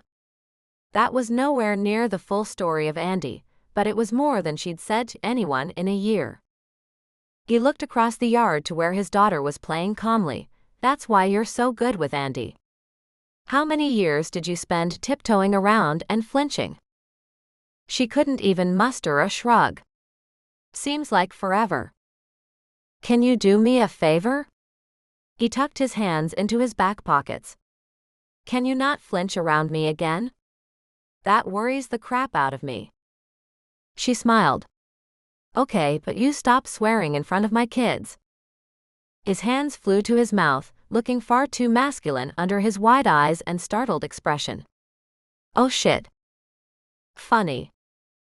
His eyes went wider and she changed the subject. So, are you coming swimming on Friday? 3 kids really is too many. He snorted. 1 kid is too many. Then he followed it with, sure. Kelsey worked through Thursday, then dropped the kids off at JD's, even though Maggie had called saying her son Jason was sick and she wouldn't be able to make it. Kelsey contemplated sitting at home and renting a movie, then realized that from his condo, JD might very well be able to see that her lights were still on. So she headed out to the mall by herself. Not the evening out she'd been going for, but 2 hours later, she had a pair of jeans and a 2-piece bathing suit that made her look as good as she could. New swimsuits hadn't been part of the budget while Andy was alive. It wasn't like she was rich now, but it was the first time she ever had savings. Tomorrow morning, she was going out swimming with JD and the kids. JD was going to look like young, hip, single dad, and she did not want to look like tired single mom next to that. The women would be draping themselves all over him. She'd need at least a few looks just to keep up. She found a way too expensive sweater that she desperately wanted. So she bought it, then hit the bookstore for a thriller, before settling into a table for one at her favorite mall restaurant. She read and ate and tuned out the world. After she headed home, she stashed her bags in the house before heading over to JD's. She watched the pools of light from the street lamps as she walked by. She should be more aware of her surroundings, she knew, but she was just content for the first time in a long time. So she lazily walked up the back steps and knocked. The door pulled open and she was greeted by 4 smiling faces. Andy jumped up and down in the background, while JD had Daniel on one leg and Allie on the other. "Mommy. I thought you guys would be asleep by now." JD smiled over the tops of little heads. "After all you have done for us, I thought you might use the gift of sleeping in. So I wore them out." "Ah. That just might work." Once shoes were on, Kelsey grabbed the bag they had brought and ushered them out the door. "So, how was the night out?" JD asked. "It was good." Allie asked to be lifted up into Kelsey's arms and she obliged. She had to carry them as much as possible, before they got too big. "Thank you." He simply nodded and she started down the steps, only to realize a few moments later that JD was following her. She looked at him.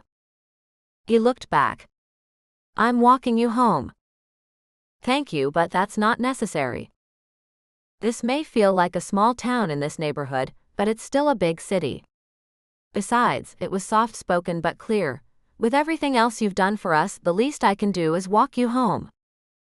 He crouched down, and before she realized what he was doing, he had offered a piggyback ride to Andy, been turned down, and had Daniel up and was walking again and offering to carry her bag.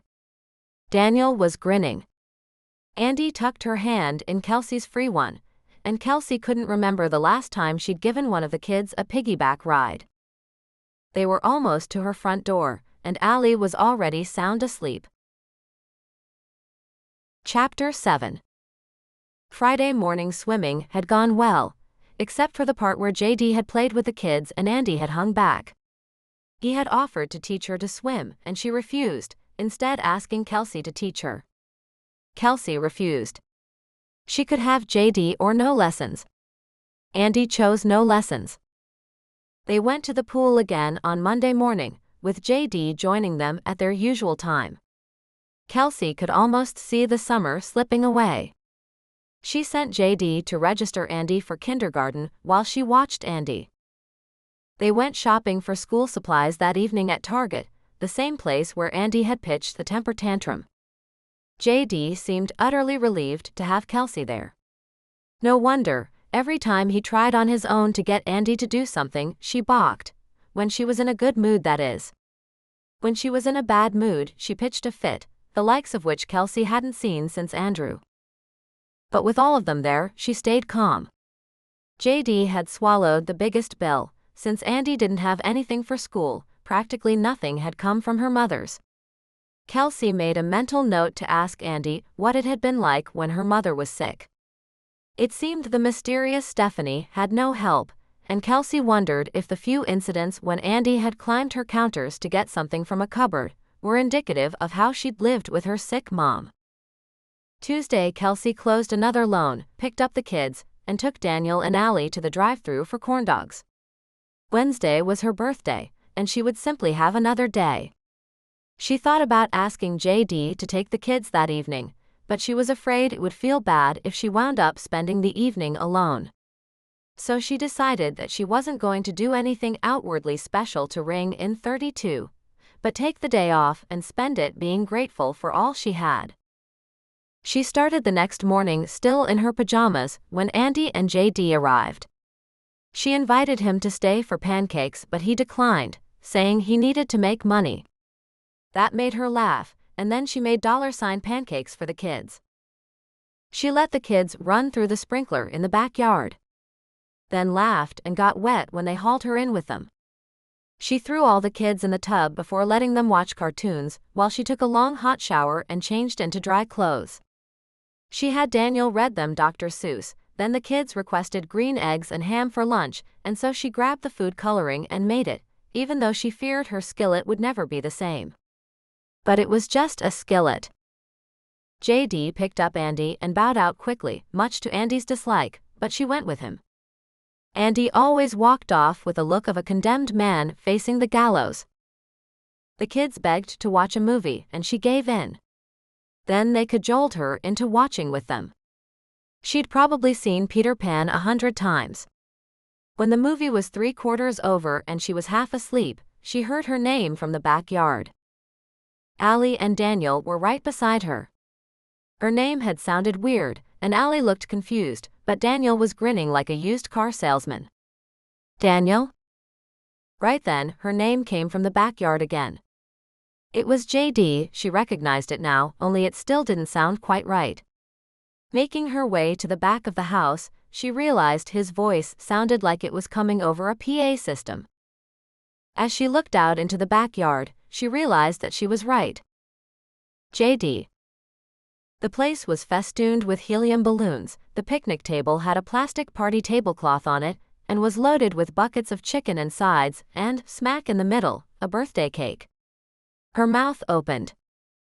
She turned to say thank you to Andy, who was hopping up and down and holding about 15 balloons and yelling surprise, and to JD as well. But just as she realized that Craig and Alex and TJ were there, a heavily reverberated chord came out of the air, and she saw their instruments. They burst into the Beatles' "You Say It's Your Birthday." Her hands flew to her face and remained there, as she stood on the edge of her patio, through the entire song. Only as they finished the last chord, the synthesizer hanging on until it was just below threshold, did she move from her spot. "Oh my God, guys. Thank you." JD leaned away from his mic. "Happy birthday. We're taking requests." All right, how about should have been a cowboy?" TJ laughed. "We know that one." Before he was even finished saying it, she saw JD's foot reach out and touch something on the ground, and his fingers start to move over the strings. The chords were completely different this time, having lost the synthetic wail and now sounding acoustic in spite of the knobs and wires that adorned the instruments. Daniel grabbed her hand and pulled her to the table, pointing to what she had missed before in her surprise. "Look, Mom, we got you a whole pile of presents." Every cell of her turned warm, and something long dormant moved in her chest. She just hadn't expected this. Her kids joined in at the chorus, but Andy held back. They'd have to teach her the words. Or clearly JD could if she'd just listen. For a brief moment, Kelsey held out the false hope that in one of those brightly wrapped boxes was a smile from Andy for JD. But that wasn't going to happen. Andy was having a great time, but she wasn't even looking at her father. Kelsey was. This was bad. The entire band, still in their uniform of jeans and old tees and ratty sneakers, had transformed from slacker boys to sexy men. What was it about a man with a guitar? Kelsey was no sucker, it wasn't a band boy thing. He was sexier with the guitar, certainly. But the guitar alone didn't do it. But each of these guys had easily upped the sexy quotient by picking up an instrument and shaking it with the band. Worst of all was JD.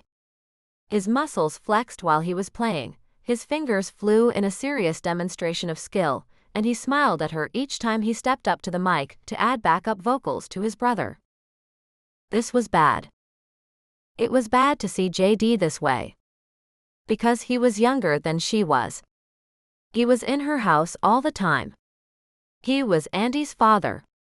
Never mind that it had been niggling at the back of her brain for weeks that he had turned his whole life upside down for a child he legitimately could have given back to the state.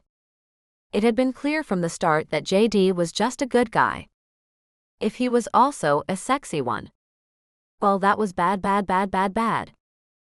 She fought the red flush that threatened her cheeks. What's next? It was JD's voice.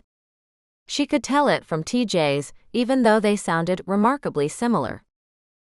So she blurted out whatever she thought of. Copacabana. That required a few minutes of shuffling before they started playing. The music started, and she swung Daniel around, laughing and accusing him of knowing about the party. He giggled that he had kept it a secret from her for 3 whole days.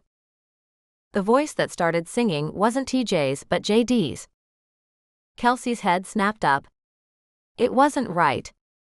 It wasn't fair. He was crooning about Lola and the Copa. It wasn't supposed to make him sexier. But he was having fun, and there was something about the way he held the stage, even if the stage was just a patch of grass in her backyard.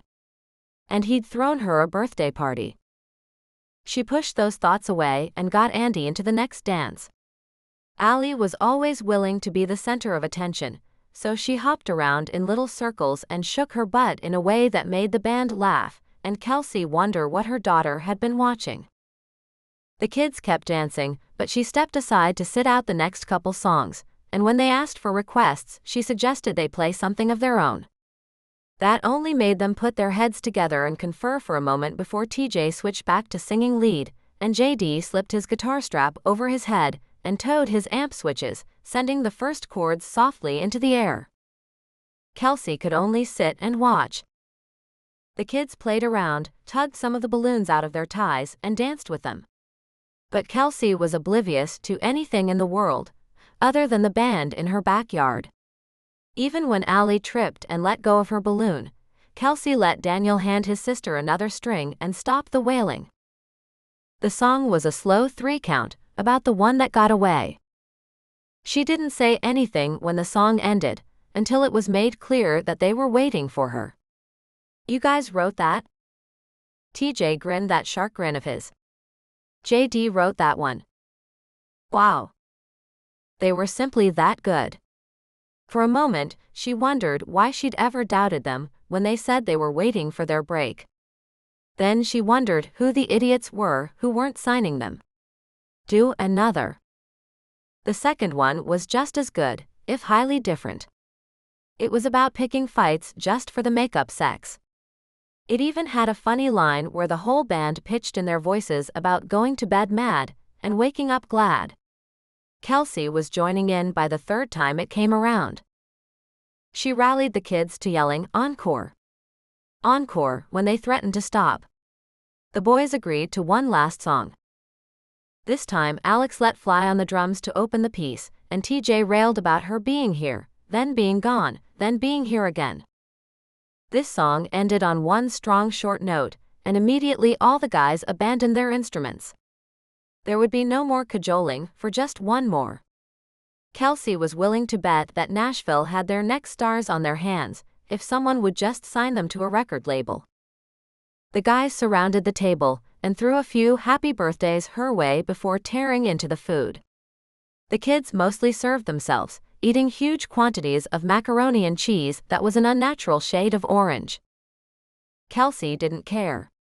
She wasn't policing anyone tonight, and she was certain she wore a permanent grin.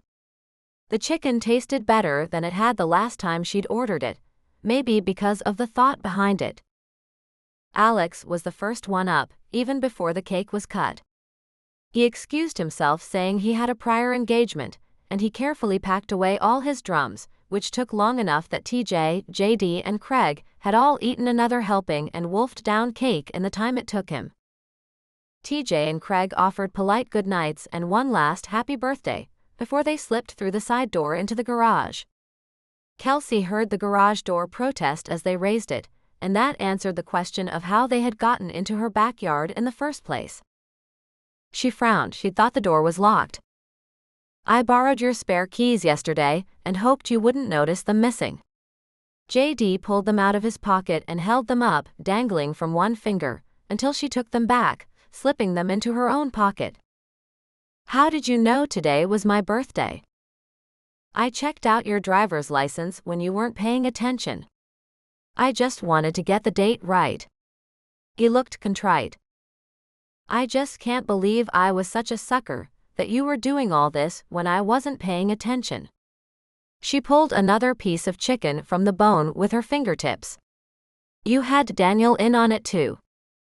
JD grinned. Yup, and he did a good job. That elicited a high five from Daniel, who just laughed, then helped himself to more cake. He was supposed to get you to watch a movie with him, so we could set up without being heard. Mom almost fell asleep. JD laughed and Kelsey confessed, it's true. I don't know how many times I've seen all or part of Peter Pan. He didn't respond, and so she pushed the wording out. Thank you for all this. When I said my birthday was coming up, I didn't intend for. She swept her hand across the scene, even over to where only JD's guitar remained standing in its holder. I know you didn't. That's why it was fun. His eyes were sincere and his smile was small, but it encompassed his whole face.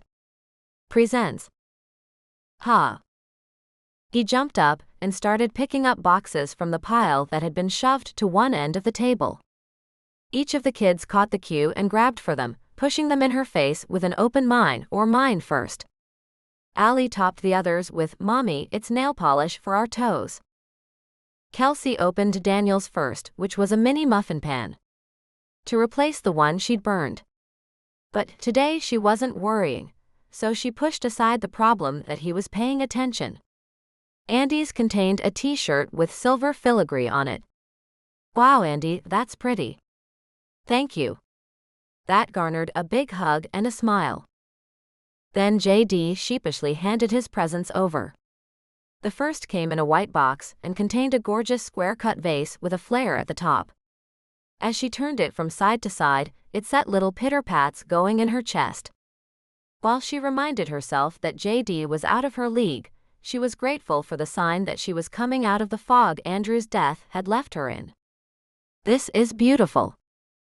You had a few along these lines on your mantle. He looked almost apologetic. I was never able to have glass in DC. So I started a little collection. Thank you. The second present was a huge bouquet of short-stemmed flowers, in a riot of reds and oranges, tied and ready to go into the vase, but far too many to fit in what he'd bought her. I tried to get enough so you could fill all your vases. She thanked him again and again, as they cleaned up and put the leftover food into her fridge.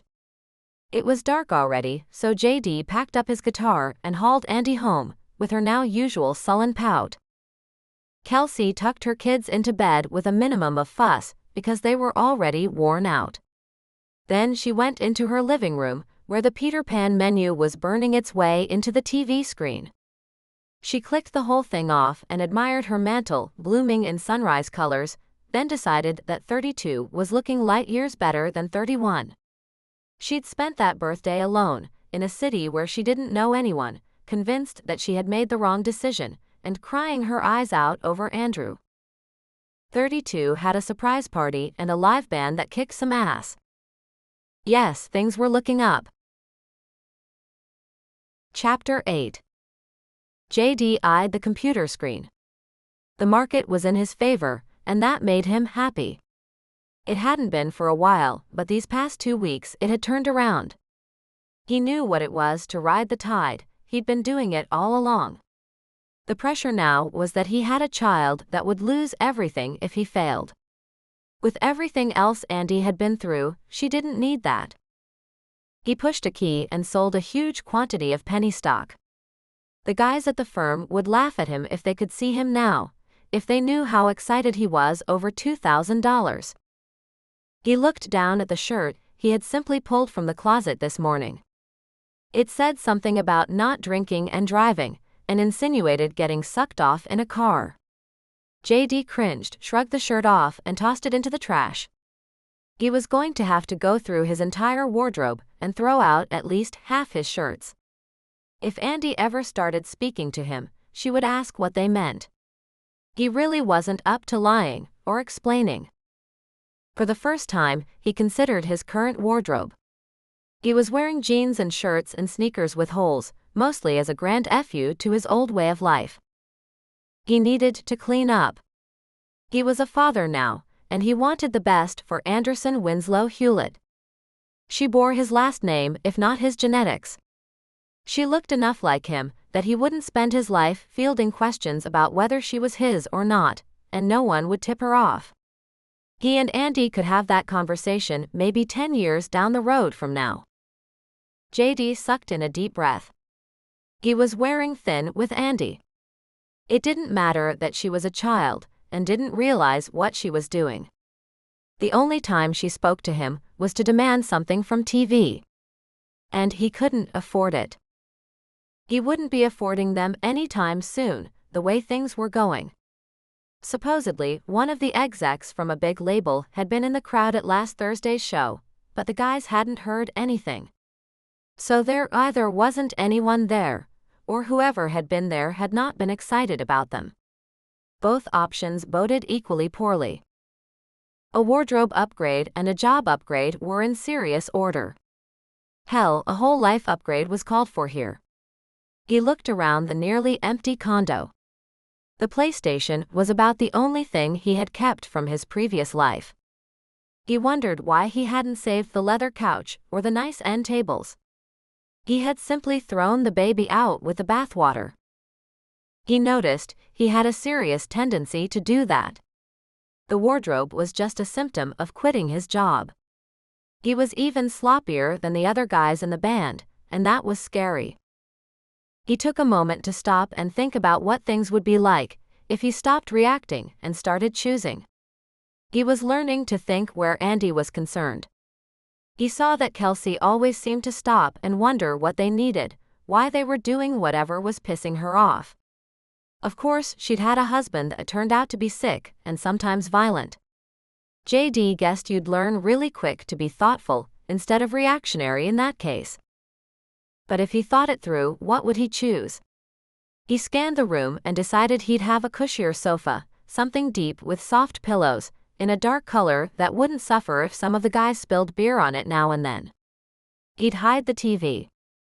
He didn't want Andy to think that the TV was the main point of the room, which it certainly looked like now. He'd wear nicer-looking clothes. Comfortable clothing existed that didn't have holes or logos.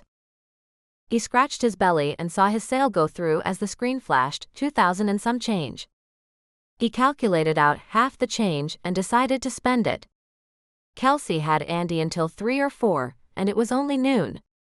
Clicking the computer off, he grabbed a garbage bag from under the kitchen sink, then hit the closet and rifled through everything, looking at it with new eyes.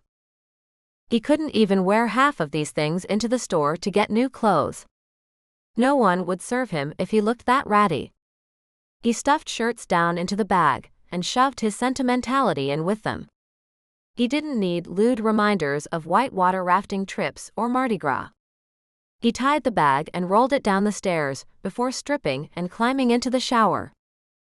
Not 5 minutes later, he was towel-dried, wearing khakis and a clean plain fitted tee, standing in the driveway.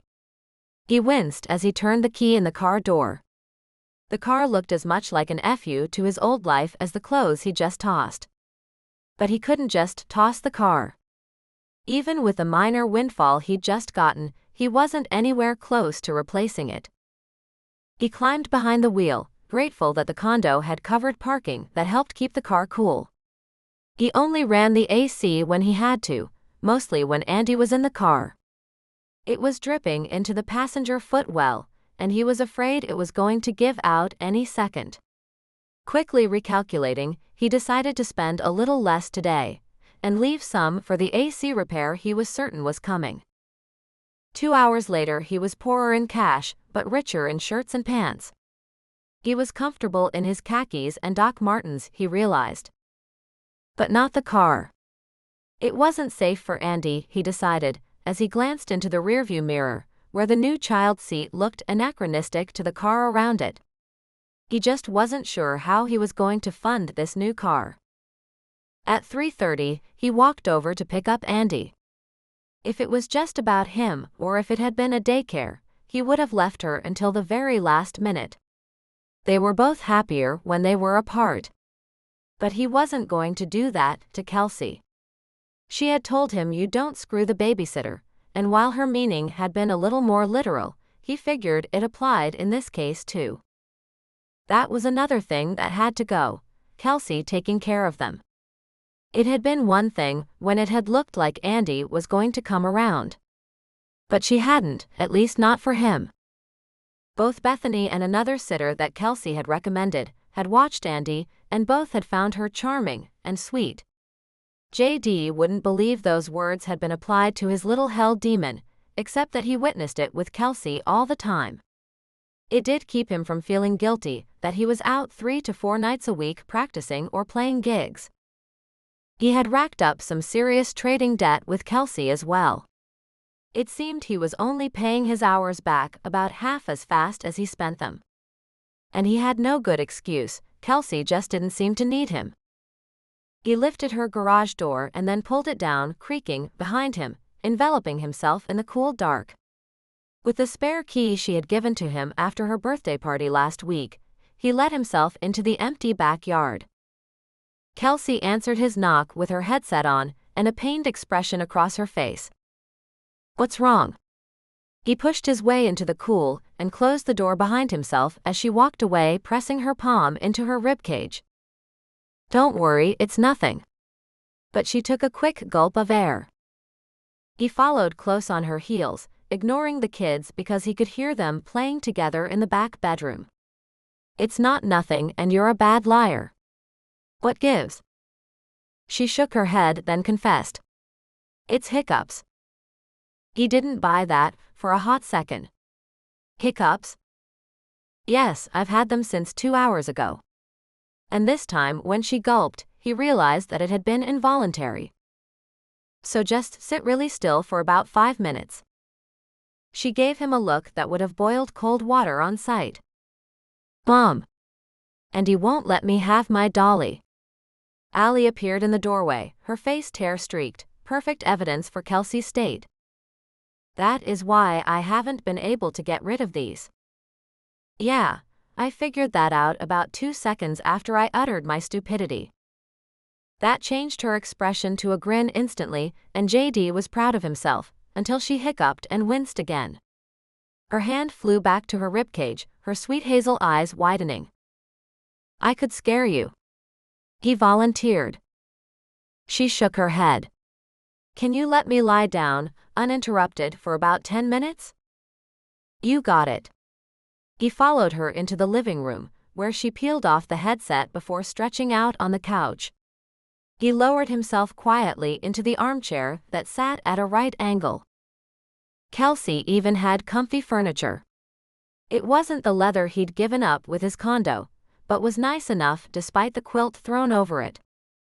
After a minute of contemplating the furnishings, he turned his attentions to the woman occupying the couch.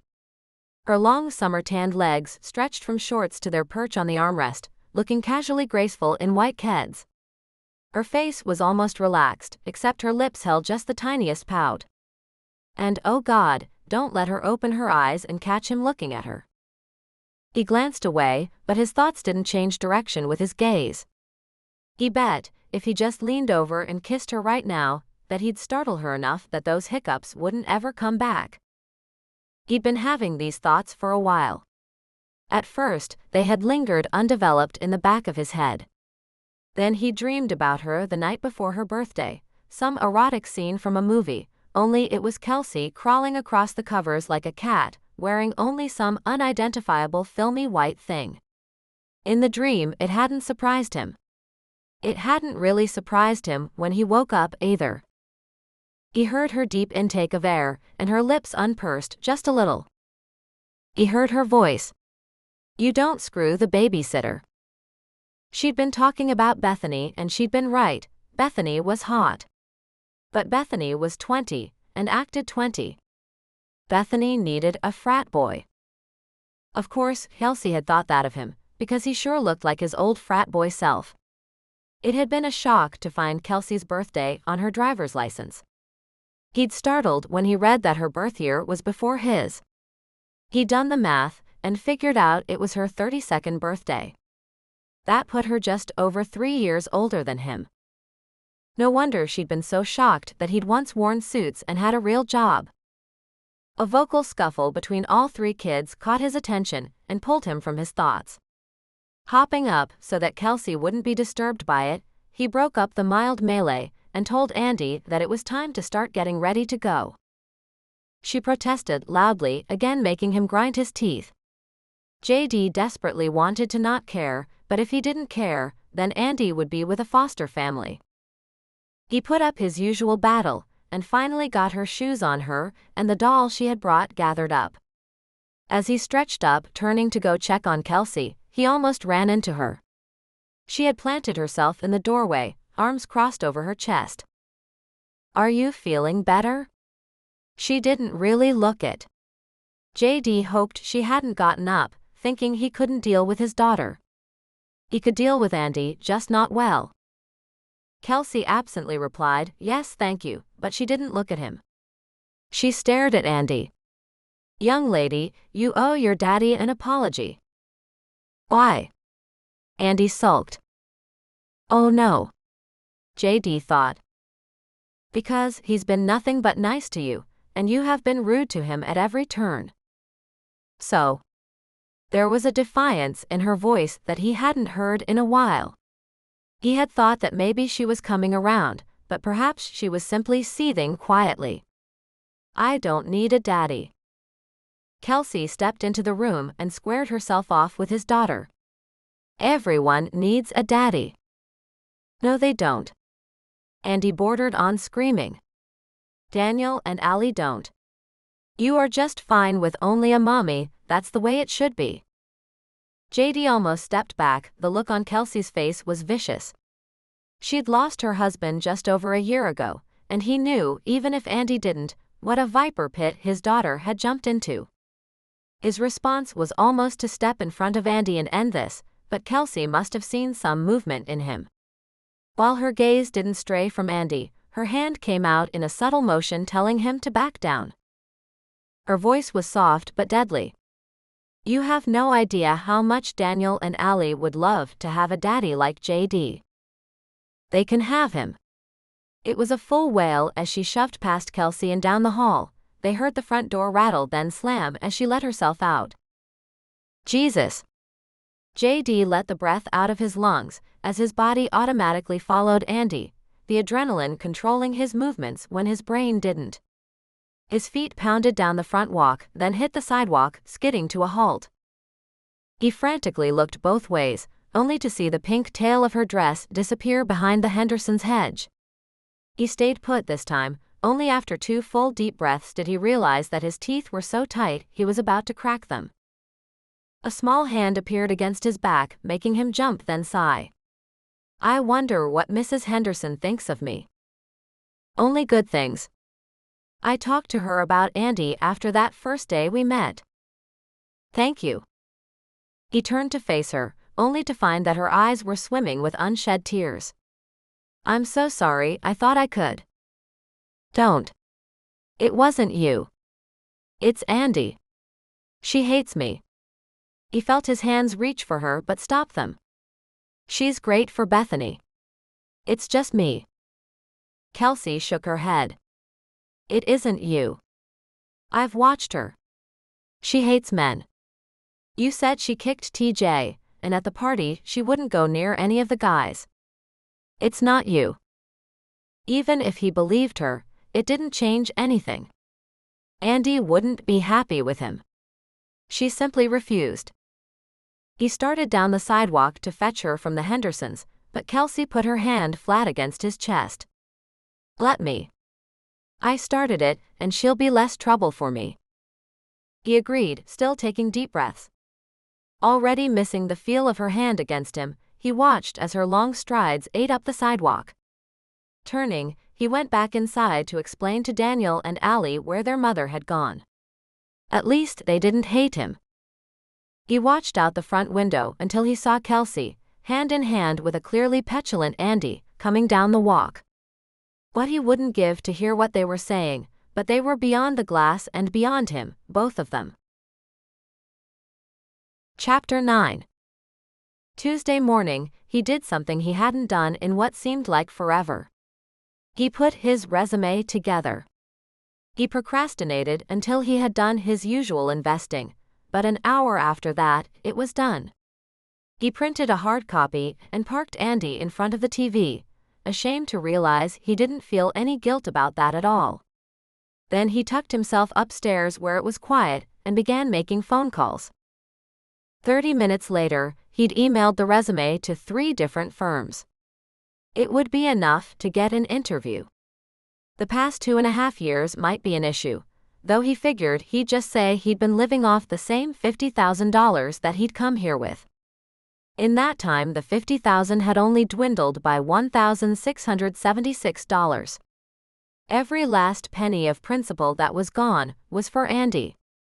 He hadn't touched it once before she arrived. Having done more than enough for one day, he packed Andy up and took her with him to band practice.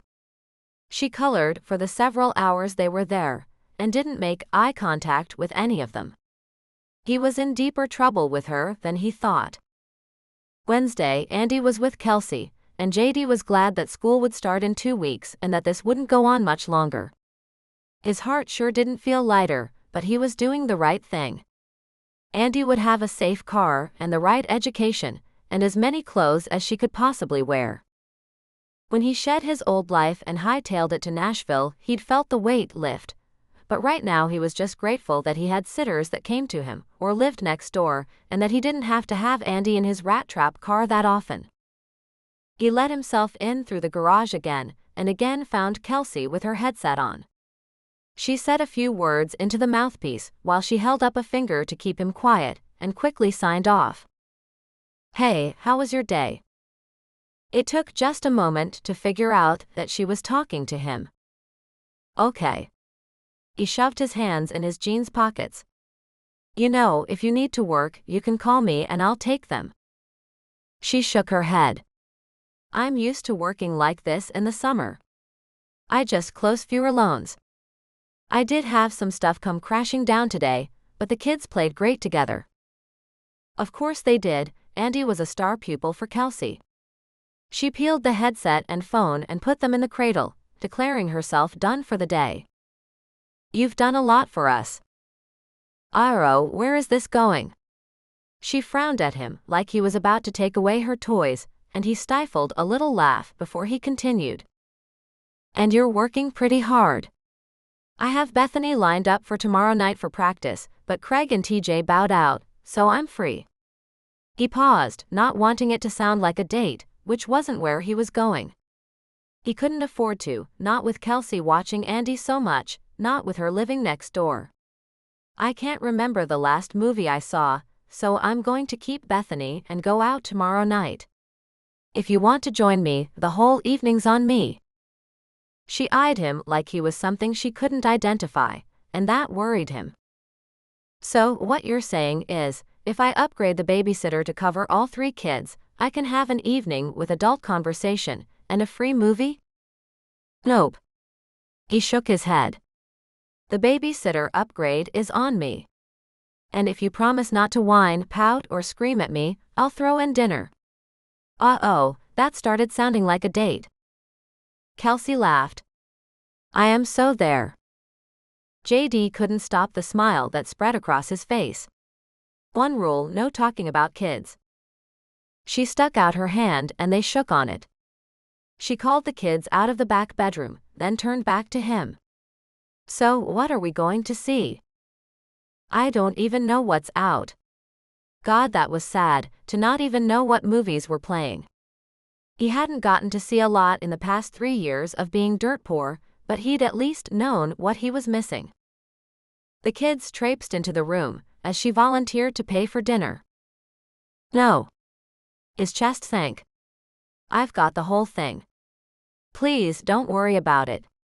He didn't like the way the word please had come out of his mouth. He was truly beseeching her to trust that he had the money. He almost laughed at himself for thinking she might mistake it for a date. There was no way Kelsey thought her younger, poorer neighbor was actually asking her out. She explained to the kids that Bethany was coming tomorrow night, then asked if Bethany would be at her house or his condo. He stiffened at that too. What was wrong with his place? Except that Kelsey's was perfectly set up for kids. She walked away, talking as she went, If they're here, then you can just carry Andy home and we don't have to wake anyone up. She made a good point, and he conceded before dragging Andy back home, against her will as usual. At 5 o'clock sharp the next night, he and Andy showed up on Kelsey's doorstep, and for a moment he felt as if he'd spent the whole last year showing up on Kelsey's doorstep. Bethany was already there, and so he offered Andy a quick hug goodbye, which she refused. When Kelsey offered to drive, he felt the last straw hit. Suddenly, he didn't care if the AC leaked on her feet. He just pulled his keys out of his pocket and spoke up, "I've got it." She actually smiled. The evening was cool enough that he didn't have to worry about using the AC. Kelsey climbed in the passenger seat and stretched like a cat. "God, no one's driven me anywhere since I don't know how long." "When Andrew was alive?" he prompted. "Andy was sick, he couldn't have a license, and I sure wouldn't get in a car with him. He was great, except that could change at any minute." "Jesus." Her only response was a nod. "Your mother." A harsh sound just shy of laughter barked out of her. "My mother was an alcoholic." "Wow," JD cranked the wheel into the turn. "I think your family was even more dysfunctional than mine is." "We were hard to beat." They still hadn't decided what movie to see by the time the bill came for dinner. Everything had been good, until Kelsey looked at the slip with a worried expression. JD got mad. "Don't you dare touch that." "Okay, I was just trying to help." She held her hands up. "I know what it's like." "Do you?" From where he sat, she had everything.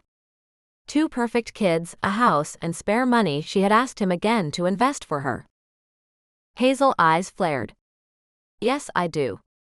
And I did it in D.C., where the house payment I couldn't make every month was several $1,000s. I did it from when I dropped out of college until last year. I was the sole breadwinner for my family. Andy's medical bills wiped out anything spare real fast. So it was all on me. And there was no end in sight." JD started to apologize, but Kelsey bulldozed right over him. "I had my mom and Andy and Daniel to take care of, and some days I think I had Allie just to make sure there was a greater number of sane people in the house. My mother up and died on me. Then, the day after the last house payment was in, Andy dies. Things were finally looking up, and he goes and dies." JD sat, chastised, while she was quiet for a moment, looking at her napkin in her hands. She was only right then noticing that she'd twisted it while she was talking. "Sometimes I think he planned it that way, that he did that on purpose to set me free. People don't time their deaths like that." Her glassy eyes caught him square and held him tighter than any fist. "They do when they kill themselves."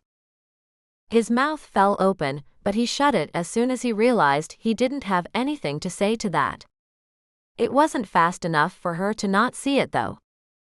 The server appeared, and they didn't speak while he paid the bill. "Do you really believe he planned it like that?" "Sometimes." She spoke again, softer this time, more subdued. "At least there's a good purpose for you living like this." "There was a good purpose for you too." Her smile changed her face. "Yeah, but I was in a damned if you do, damned if you don't situation. I didn't really choose it. It chose me." JD shook his head, wanting only to negate the way she felt about it. "You were doing the right thing. You were taking care of the people you love. That's what he would be doing too." The movie was uneventful. They opted for the last big summer blockbuster, and both decided they couldn't tell if it was good or bad. Kelsey laughed at him, and he realized that she had actually spent a good portion of the evening laughing. Aside from the really tense bill-paying moment at the restaurant, she'd been in a really good mood. It even seemed like she was a little lighter after she got that off her chest. "I forgot to warn you," she started. "One of the symptoms of being a parent is that you get really picky about your movies." "How so?" "Well, you don't get to see very many, so when you do, you really want them to count." If they don't, you can get really upset about it. Something comfortable settled itself inside him, and he told her about his week. I hit this stock, I made over $2,000, so don't worry about me and Andy. Her head cocked to one side. I don't really. I know I'm always offering to help out. But I do like doing it, and you two won't need us at all one of these days, and we'll all miss you. He wanted to inject some words of his own into the conversation, but he only got out a disbelieving half-laugh before she was talking again. I've been better since you two have been around. These last weeks I've laughed more and seen the world around me more. Thank you. Well, you don't have to worry about us going anywhere anytime soon. He told her about the Thursday night show, that TJ and Craig were meeting with someone tonight, but all he'd gotten was a text message that said, "Too hardcore." It was just another no, the reason didn't really matter. At Kelsey's, he roused Andy just enough to gather her up and carry her back home, but just as he got to the front door she woke. Just alert enough to know she was being carried, she lashed out at him, landing a fist square on his jaw, as well as a solid kick to the ribs. To add insult to injury, she yelled at him, and ran to hide behind Kelsey. Kelsey squatted down to Andy's level. "Baby, what's wrong?" "I don't need a daddy. My mommy said. I need my mommy." With that, she pitched herself into the armchair and let out a wail. Kelsey looked at him like she was in shock. "JD, go get her birth certificate." He stood there looking at the two crazy women in his life, and couldn't decide if he should just flee. But he shook his head and walked back to the condo. He rifled through the file drawers, looking for the envelope that Texas CPS had sent him. He was 2 inches from giving up when the envelope appeared in front of him.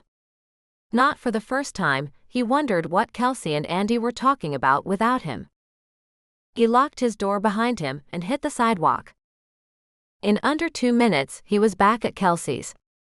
When he opened the door, he stopped cold. Kelsey sat square in the middle of the couch, her cheek pressed against Andy's head as his daughter cried. Wide hazel eyes looked up at him, and Kelsey's hand snaked out reaching for something. JD held out the birth certificate, but it wasn't the paper she took. Kelsey's fingers wrapped around his wrist and gently tugged him down next to her on the couch. There was only enough room to be flush up against the 2 crying females, and JD was at a total loss. This time she took the birth certificate from his hand and repositioned Andy so that his daughter was still on her lap but facing him now. "Andy, I want you to look at this. It's your birth certificate." Andy ran one small fingertip across the embossed emblem in the corner, but didn't say anything. Kelsey kept talking. "Everybody, when they're born, gets a birth certificate. And there are some rules about these papers. Do you know any of the rules?" Andy shook her head.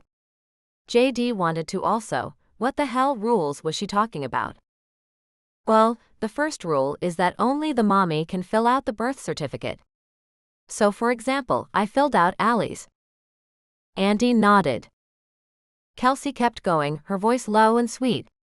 "It's the mommy who tells the hospital what to put on the birth certificate. She tells them the baby's name. Can you find your name?" "Yes." Andy's voice was small, and she looked at the paper, and though she couldn't read, she did find her own name. "That says Andy." Kelsey smiled. "Actually, it says your whole name. Andy is your nickname. Like Allie, her whole first name is Allison. Do you know your whole name?"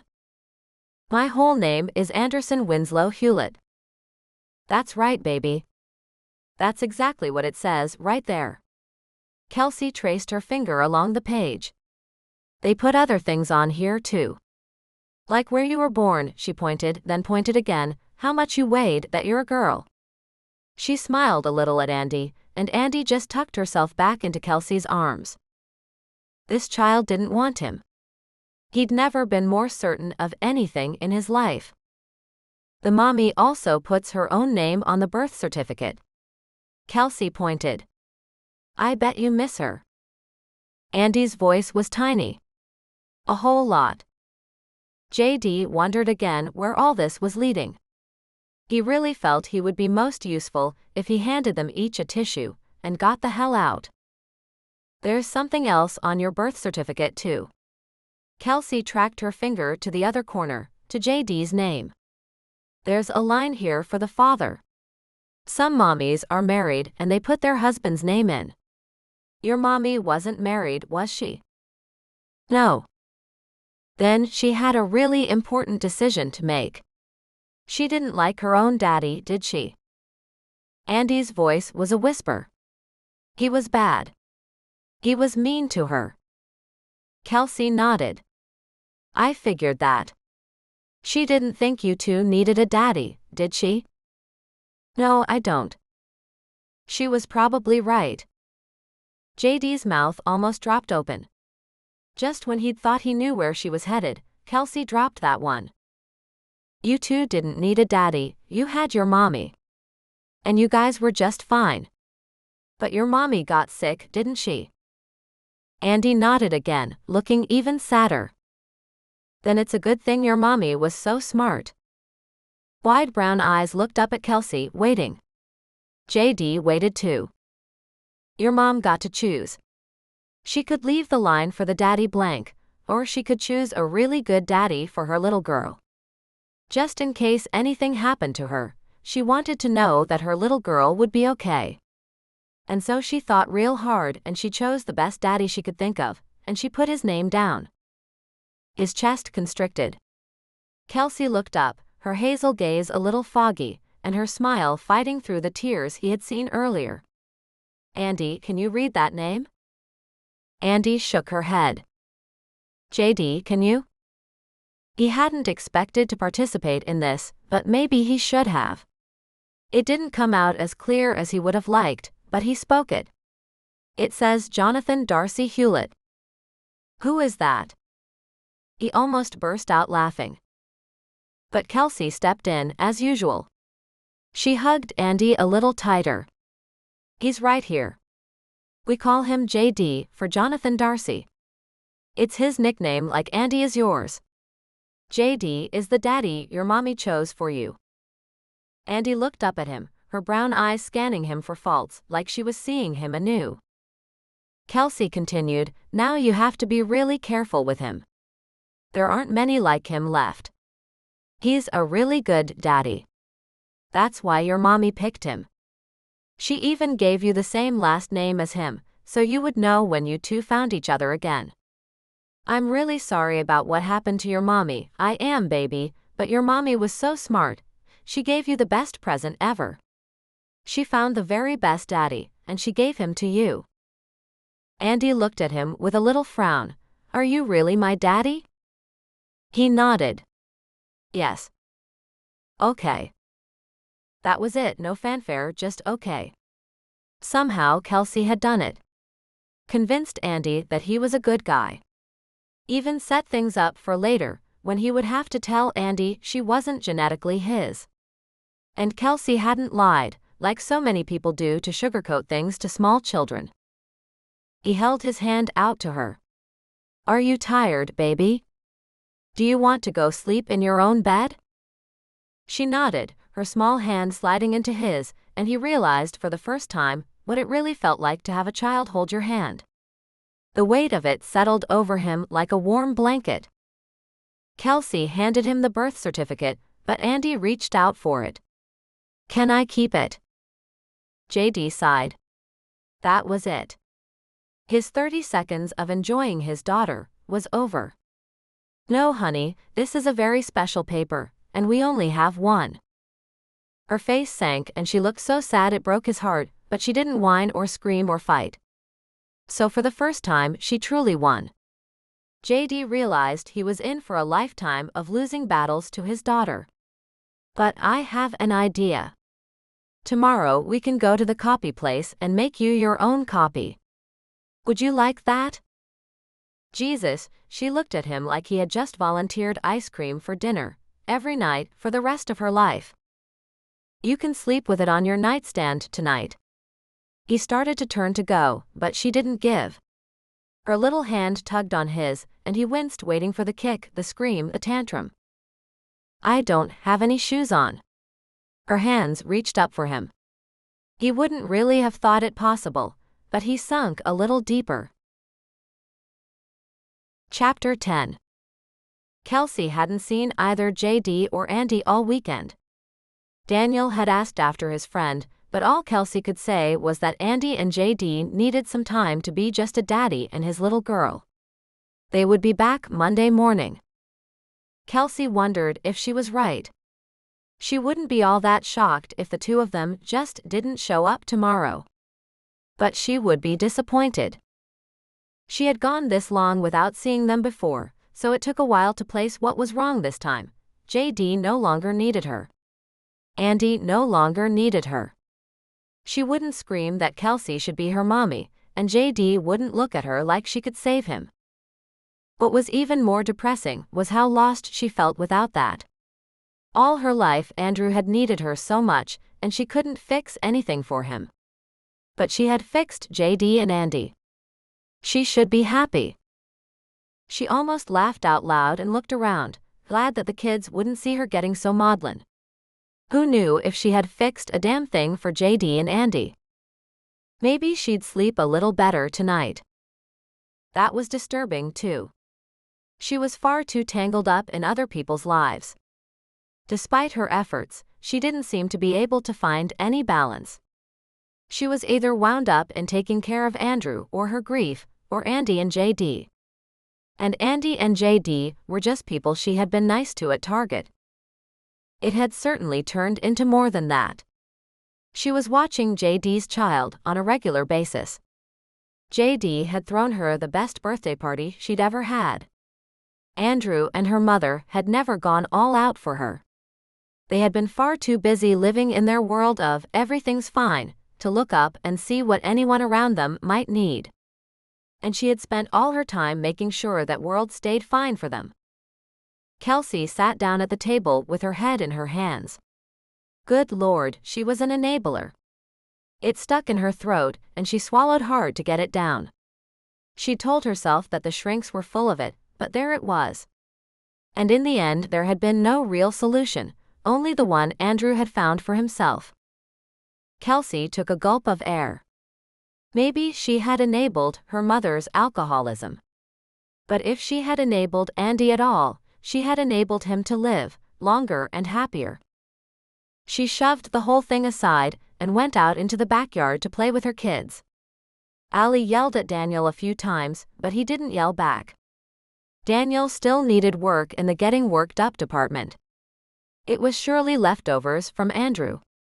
And even possibly genetics, also from Andrew. If environment did play a part in Andrew's disease, then Kelsey had her job. Make absolutely certain that Daniel's environment was safer, better, more open. Andrew had taken hold of Daniel's formative years, but she still had a few left to work with.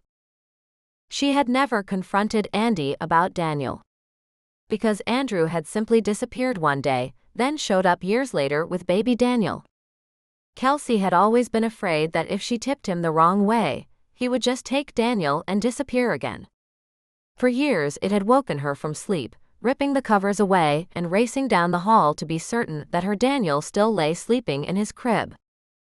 Maybe that was why she'd had Allie. To have a child that Andrew's disease couldn't steal from her. But Andrew had let them all go. Daniel was hers now, and hers alone to undo what had been done. She called the kids inside and set them to brushing their teeth and putting on their jammies. Kelsey straightened the house while they were at it. After they were read to and kissed and tucked in, she settled in with a soda and a TV show. Her restless nights had left her tired, and she passed out in the middle of the program. Kelsey. JD's voice swam through the fog to her brain. Light pushed against her eyelids like hot fingers. Somewhere beyond her haze, JD spoke to her again. Are you all right? To her left, the bed sank and she rolled a little toward the weight, unable to stop herself. A warm hand lay against her cheek, and with the tiniest sigh, she leaned into it. Wake up, Kels. This time the hand was less friendly and rattled her head until she blinked at him, letting the light in to sear her eyeballs. JD, go away. She pushed weakly at his hands and tried to roll over. But the hands stopped her again. Somewhere in her brain, she knew it was JD and that he was trying to wake her. Somewhere else in her brain was the firm belief that he was Satan incarnate, sent to Earth to steal her precious sleep. He rattled her again. Kels, I need to know that you're okay. You're scaring me here. Damn it. Even while trying to fend him off, her brain reacted to the idea that she was scaring him. How many times had she stood over Andrew, wondering if this would be the time that he wouldn't wake up? She couldn't do that to JD, even if he was waking her in the middle of the night. She threw back the sheet and slung her legs less than gracefully over the side of the bed and forced her eyes open. I'm up. All right. What do you want, waking me up so damned early? The alarm clock glared ugly red numbers at her. 9:47. She rubbed her eyes with her fists, and only after she had done it did she realize that she must look like a cartoon. And when had she crawled into bed? Okay. JD inhaled sharply, and she felt as well as saw him stand up and head out of the room. As long as you're okay, I'm going to go now. A second later, she heard the door click behind him. Only a second after that did she realize that she was in a short t-shirt and underwear, and nothing else. Good move, Kels, good move. She'd scared off her hot younger neighbor friend. Oops. It only took a minute to decide that her best course of action was to get dressed and act as though she flashed her undies to her neighbors every day. She grimaced, realizing the ones she was wearing said, "Little devil." She threw on a pair of cotton knit pants and a new t-shirt, this time with a bra, and quickly brushed her teeth and splashed water on her face. The trip down the hall had seemed interminable, but at last she was face to face with JD, who was sitting on the couch while the kids watched their favorite cartoon. She punctuated the whole thing with a wide yawn. The kids let me in when I got here. They said you wouldn't wake up. Oh Lord. Were they upset? She flopped down on the couch beside him, ignoring her embarrassment. No, but I was. His hands searched for something, then found each other.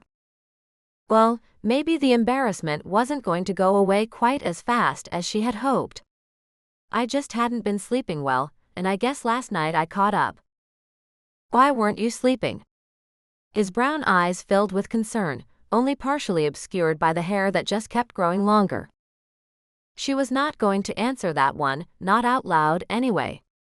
So she shrugged.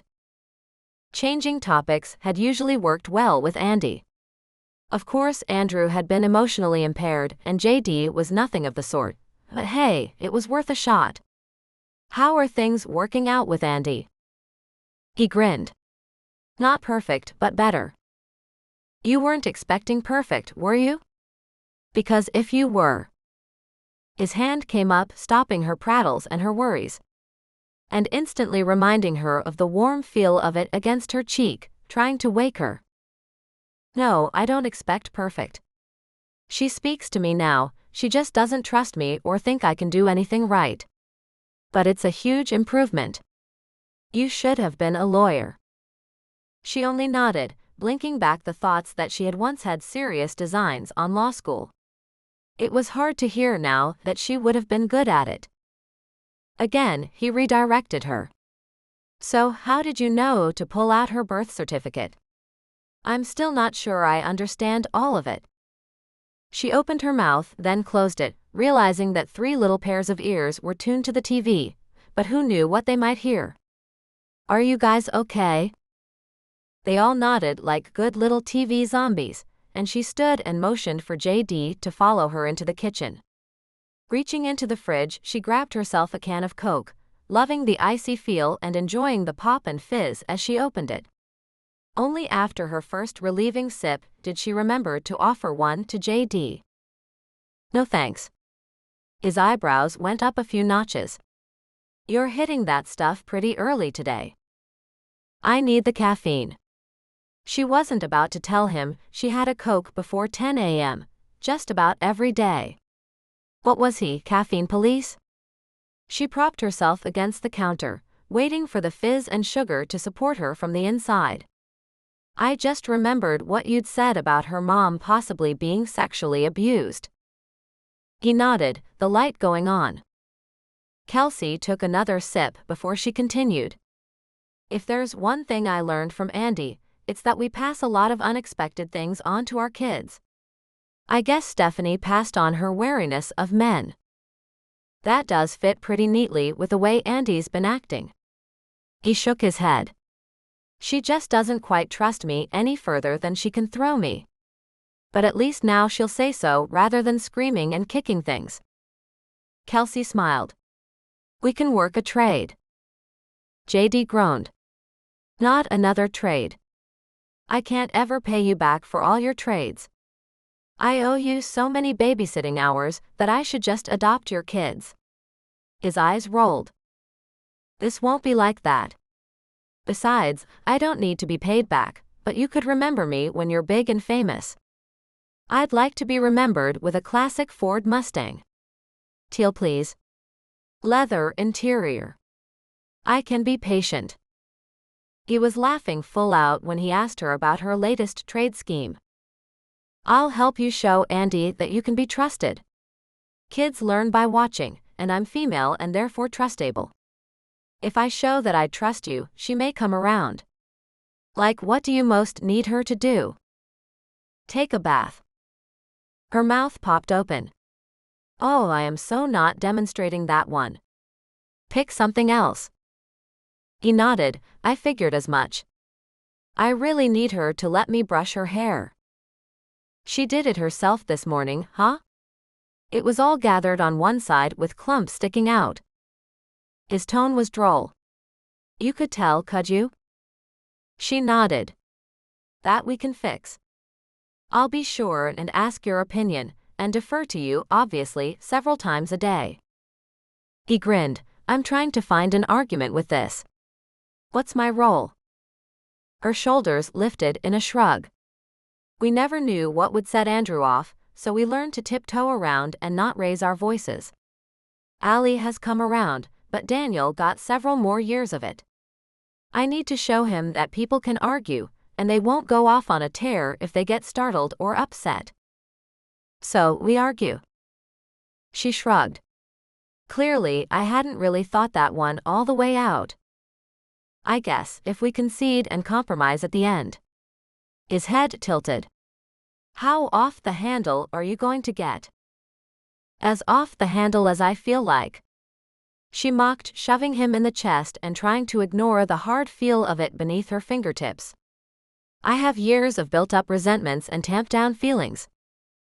But he couldn't keep a straight face. Oh yeah, this is going to work out very well. Our kids are going to think we are insane. Well, we both have a good excuse. Meet me in the living room. Back in her own bathroom, she grabbed her shell brush and came back, holding it out to JD, who was seated on the couch now. Will you brush my hair for me? The children were too involved in the TV program. She didn't think any of them had heard her. But as Kelsey settled herself on the floor in front of JD, Andy glanced over her shoulder. She sent Kelsey a look of pure sympathy. He's not very good at it. One only had to look at Andy's own hair to wonder how bad JD could be. Kelsey yelped. Ouch. Sorry. He put the brush back at the crown of her head and started to stroke downward. Kelsey flinched. JD leaned over her, whispering in her ear. You're supposed to be deferring to me. Show her that it's a good idea to let me brush her hair. I'm not actually sure that it is. She's right, you're bad at this. Indignant, he sat up straight, even as Andy tossed the line over her shoulder. I told you, she said without ever taking her eyes off the TV. A growl of frustration found its way out of JD, and he held the brush down in her line of sight. Here then, you do it. He started to stand up, lifting one leg over her, but Kelsey grabbed at it, nearly pulling him back down. Kelsey gave him a moment to get settled. You've never brushed long hair before, have you? Leaning over her again, he glared. Do I look like a stylist? No. She grinned and held the brush back up. Then you'll learn. I don't really want to. Shush. Watch. She held her palm against her head and started at the bottom of a hank of hair, and using small strokes she worked out little tangles one at a time. If you start at the top, you gather all the little tangles into a bigger knot that will never come out. Now you try. He took the proffered brush from her, placed his palm against her head, and pulled the brush downward through a section of hair. She flinched but just put her hands over his, indicating that he needed a little more pressure against her head and smaller strokes at the bottom of the hair. After a moment, she was more aware of her hands over his than of her hair being brushed, so she let go. He let out a small huff and worked on another piece of hair. Within 3 minutes, she had turned to pudding at his feet. She groaned. What? No, don't stop. That feels good. I can't remember the last time anyone brushed my hair for me. That's taking it a little far, don't you think? He whispered again. I just need her to let me do it. Shish. Brush. She tipped her head back and waited. Within a minute, she wasn't able to hold back any longer, and she sighed. Oh my God. You really do like this. He stopped brushing. Shish. Brush. He laughed. Okay, but. Shish. She leaned her head back again, exposing her throat. He brushed it for her until the end of the kids' TV program. By then, she had become butter, tilting her head from side to side to give him better access. She had become so boneless that she simply rested her cheek against his knee, enjoying the feel of soft old denim under her skin. He skimmed his palm down her hair. It gleams. You're done. My arms are tired. She thought about protesting, but realized there was a better tactic. You'll be back tomorrow to brush it again. She didn't really ask. He changed tacks. I'm going to take the kids today. What? She perked up. You need the day off, you already overslept. I owe you a bazillion hours. I'll take them. Are you sure? As soon as she said it, she wished she could swallow it back. While she had asked that question of everyone else in her life for years, it was insulting to an emotional adult. Yes, I'm sure. By the tone in his voice, it had clearly been insulting to JD. Damn. All right then. Kelsey threw in a grin, hoping to cover for her gaffe. Kids, you're spending the day with JD. Allie and Daniel hopped up and gave happy shouts. Andy simply didn't protest. They worked together to get her kids dressed, and she walked them to the front door. I don't really think the idea of letting you brush hair has soaked in. She spoke that line just to him, but the next one she put at overhearing decibels. You'll be back tomorrow morning to brush it again, right? It gets lots of tangles at night. She smiled a false but expectant grin. Dream on. Wednesday maybe. What am I, your hairbrush slave? Yes. Chapter 11. Wednesday morning, Kelsey set her can of Coke out of sight before answering JD's knock. When she opened the door, it revealed a dressed and smiling Andy, with a new shoulder-length bob. You cut her. She didn't get the word hair out of her mouth. You cut your hair too. Andy, I like that new cut. Did your daddy brush it this morning? Because he's going to brush mine too. Nope. And that was the end of Andy's conversation. She pushed past them and went off to search out Daniel and Allie. Kelsey looked up to find JD glaring at her. She's gone, you can just brush it yourself and tell her I did it. Damn. Please. We wouldn't want her to discover we were lying to her. That would destroy everything we've worked for. That cracked his false glower. You sound like a super villain. He followed her inside, closing the door behind him. Okay, but only for a few minutes. Get your brush. Woohoo. She practically ran out of the room, ignoring the voice at the back of her head asking her how sad was it that she was getting more gratification from cajoling her hot younger neighbor into brushing her hair than she had from any of the sex she'd had in recent years. She ignored the voice, handed the brush over to JD, and curled up against his leg in front of him. She realized, just after she had done it, that it was way too familiar a position for someone who wasn't her boyfriend, at least. She was going to examine that problem, but then he put his palm against her head and the brush into her hair, and she lost all train of thought. She sat still like a rabbit, as though if she didn't make any sudden moves, he would just keep going.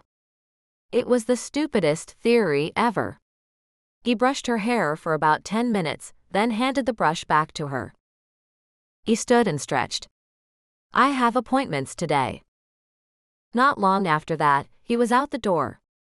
Kelsey was happy for him. Appointments would be good. Maybe the band would get signed, that would turn things around. He seemed a little itchier every day about his financial situation. What was laugh out loud funny was that she was the financially stable one. She had 2 months' worth of savings and considered it the grandest coup. Half a year's salary in the bank? It probably wasn't going to happen for her in this lifetime. This month was looking good. She could sock a little away and maybe ask JD to take her on as an investing client. If he would take a commission, it could be good for both of them. She made about 6 calls that morning before gathering the kids up to take them to McDonald's. She took them because there was an indoor playground, and that would be good exercise for them. And because it was her last day with all 3 of them. The coming weekend was Labor Day weekend. On Tuesday, Daniel would start 1st grade and Andy kindergarten. Allie would most likely go home and cry all day. She so desperately wanted to go to school like the big kids. She just wouldn't be old enough until next year. Also, JD's birthday was Saturday. Kelsey had gotten him 2 passes to some whitewater rafting on the Tennessee River. She'd wanted to get 4 for the whole band, but just couldn't afford it. The kids lasted several hours, climbing, sliding, chasing each other and squealing with delight. They wanted her to watch what they did every moment, so she thumbed through a parenting magazine and looked up or cheered them on what must have been every 20 seconds or so. After they were home again, she turned on the sprinklers for them.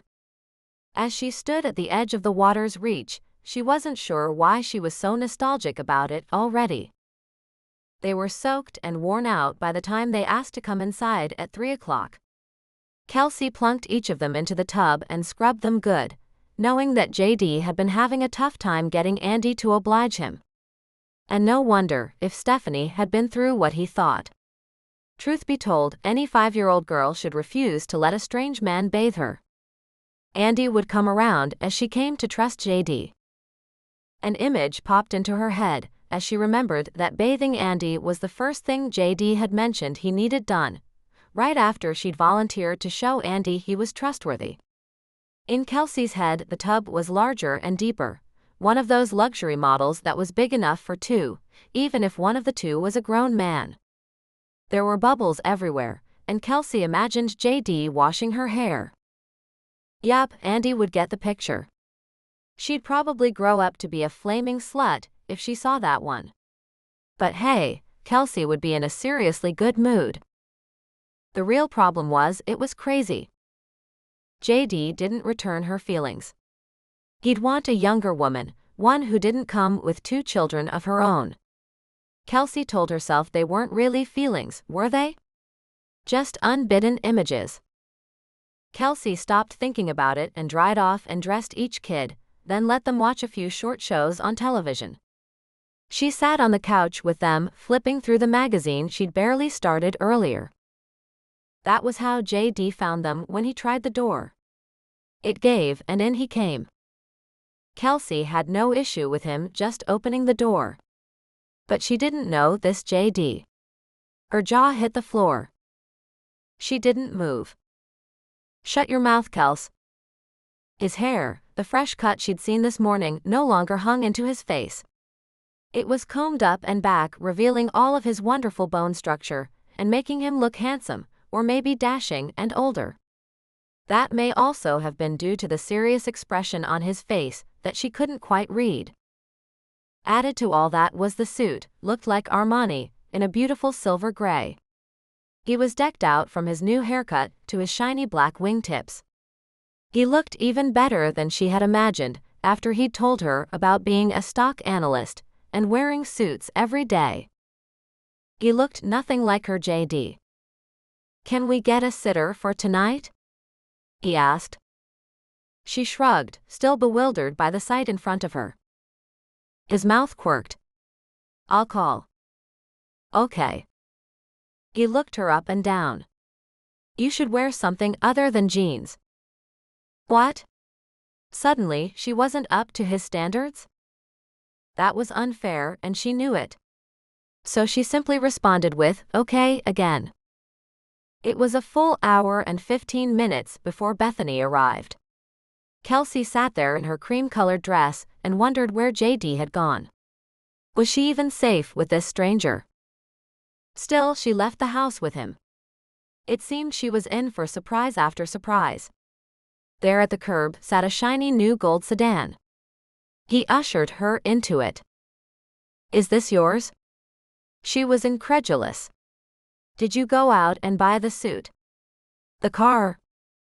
He had barely opened his mouth to speak when she caught on and railroaded him. Did you get signed? Her chest swelled as she realized, and she knew her eyes showed how excited she was for him.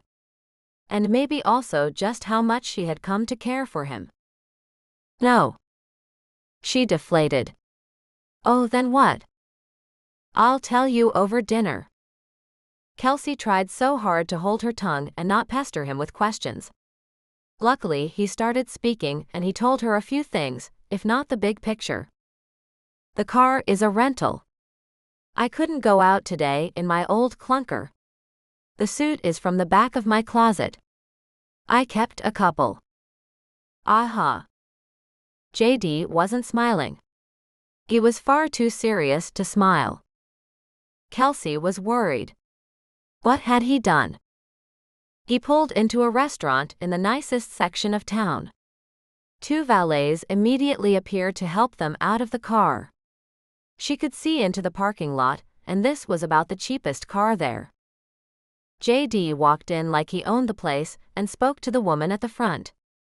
As she led to them to their booth, Kelsey assessed the black dress the hostess was wearing and was certain it had cost more than her own. Their booth was a semicircle, and they each slid around to practically the middle.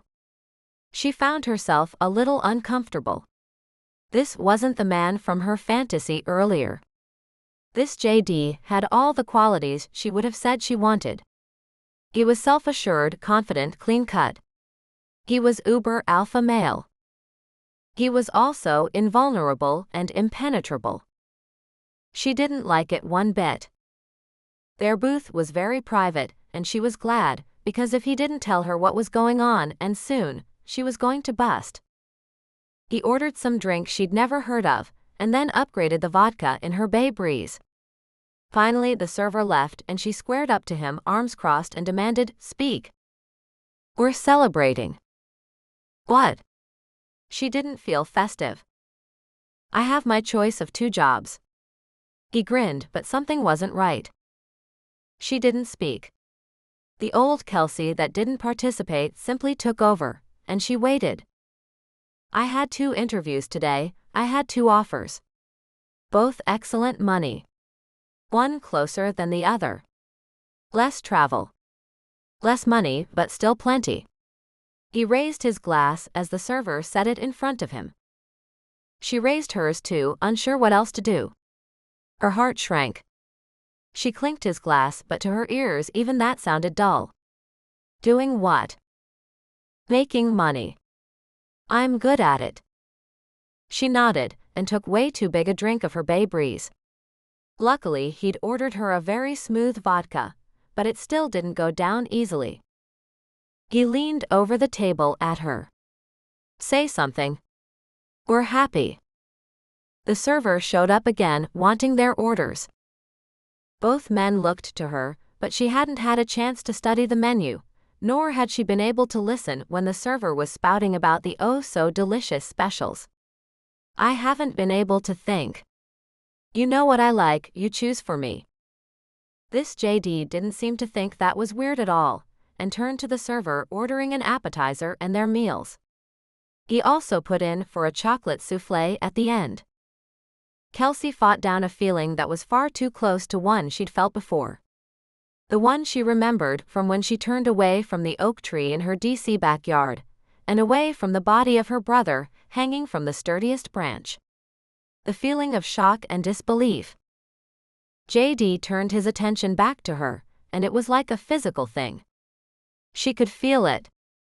She'd felt his attention before, and it always made her focus on him. Now it made her shrink back. Say something like, congratulations. Congratulations. Wow, your enthusiasm is overwhelming. She shrugged and fought for what little decorum she had. I'm whelmed. They sat in silence until the meal came. With each passing minute, he tuned in a little more to her distress. As he took the knife to his steak, Kelsey could see how upset he was becoming. And finally the dam burst and he spoke. What, you don't like this? That you're not better than me anymore?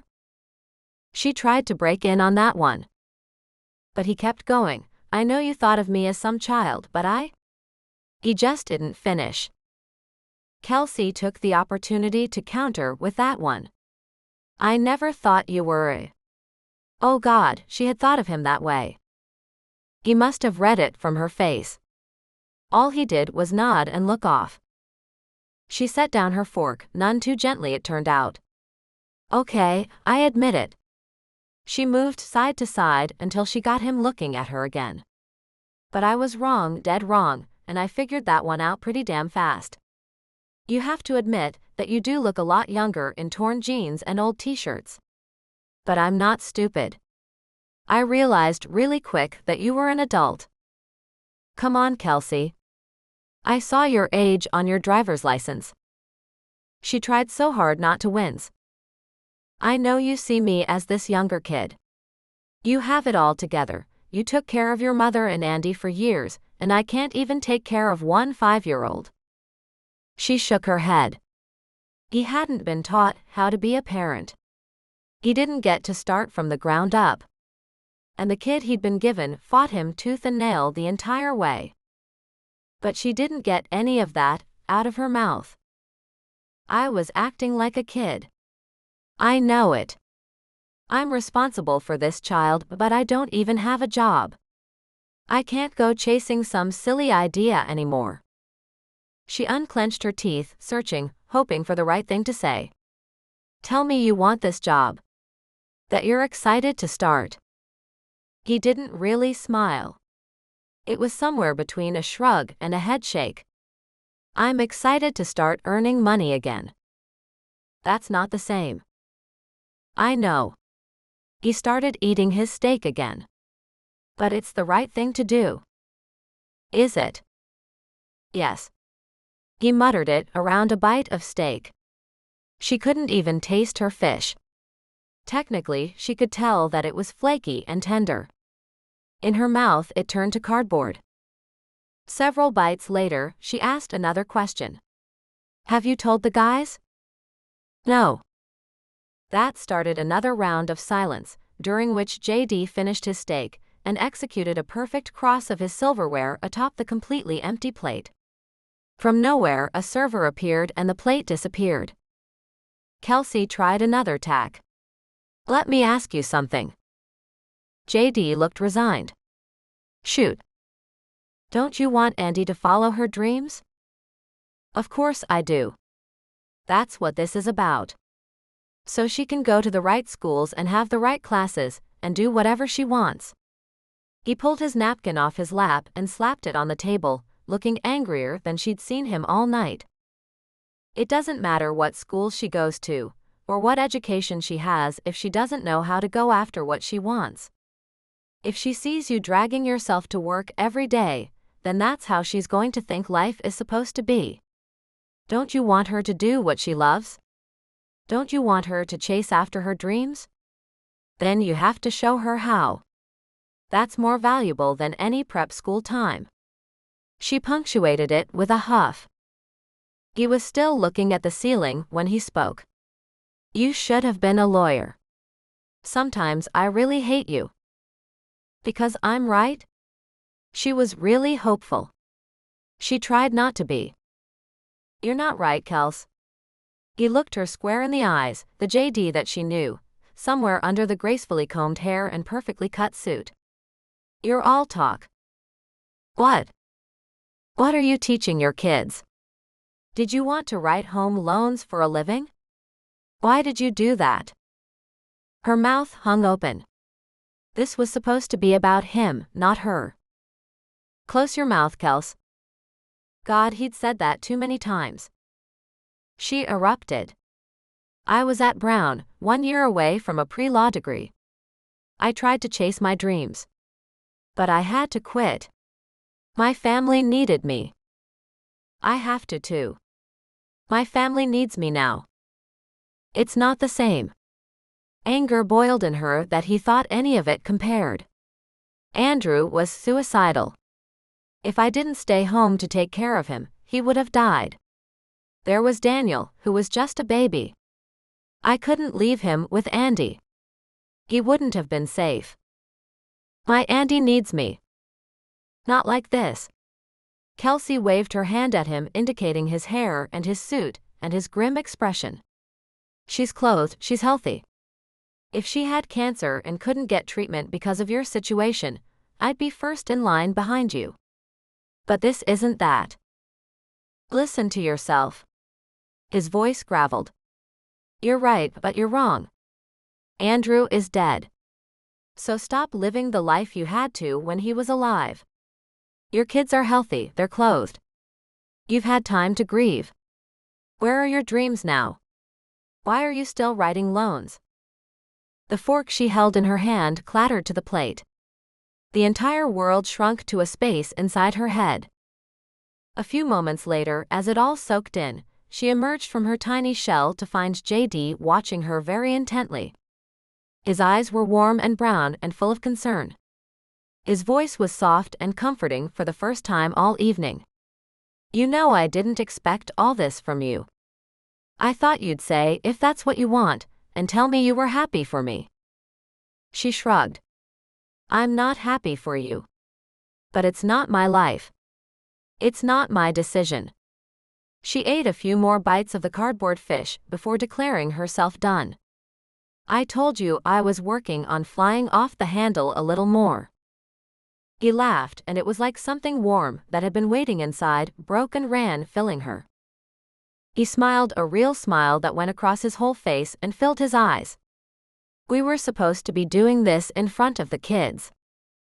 She countered, we're supposed to compromise. He shook his head. The band is breaking up anyway. Really? Well, we just can't stay together. We have nowhere to go.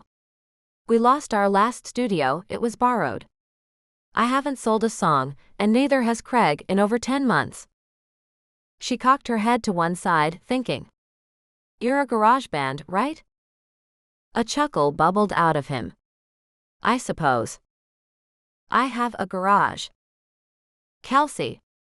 It was long and pleading, and had an underlying please don't go there. But she went there. Andy will be in school next week. You can practice in the daytime when it won't annoy the neighbors. JD shook his head. Craig works days. He works at Starbucks. He can change his shift. We don't fit in. That's part of why we're having so much trouble. Exactly. She wanted to strangle him. That's why you guys are so great. You have your own sound. And it's going to carry you so far, once you get over that threshold. It's been 2.5 years. She badgered him, just like she had all night. She would have made a good lawyer. Do you want it? Of course I do. Then why are you taking the one course of action that guarantees you won't make it? I hate you, Kelsey. That's okay, the feeling's mutual right now. I hadn't planned on having this turned back around on me. All right. I'll cut you a deal. We use your garage, we keep going, and you apply to law school. I can't. Fine then. I'm taking the job. Let me finish. She ground her teeth, thinking even as she did it, that it was such a JD thing to do. I'd have to take 2 more years of undergrad, just to get to where I could test to go to law school. It's too much time. I'd be away from my kids too much. I might go when they are older. Cop out.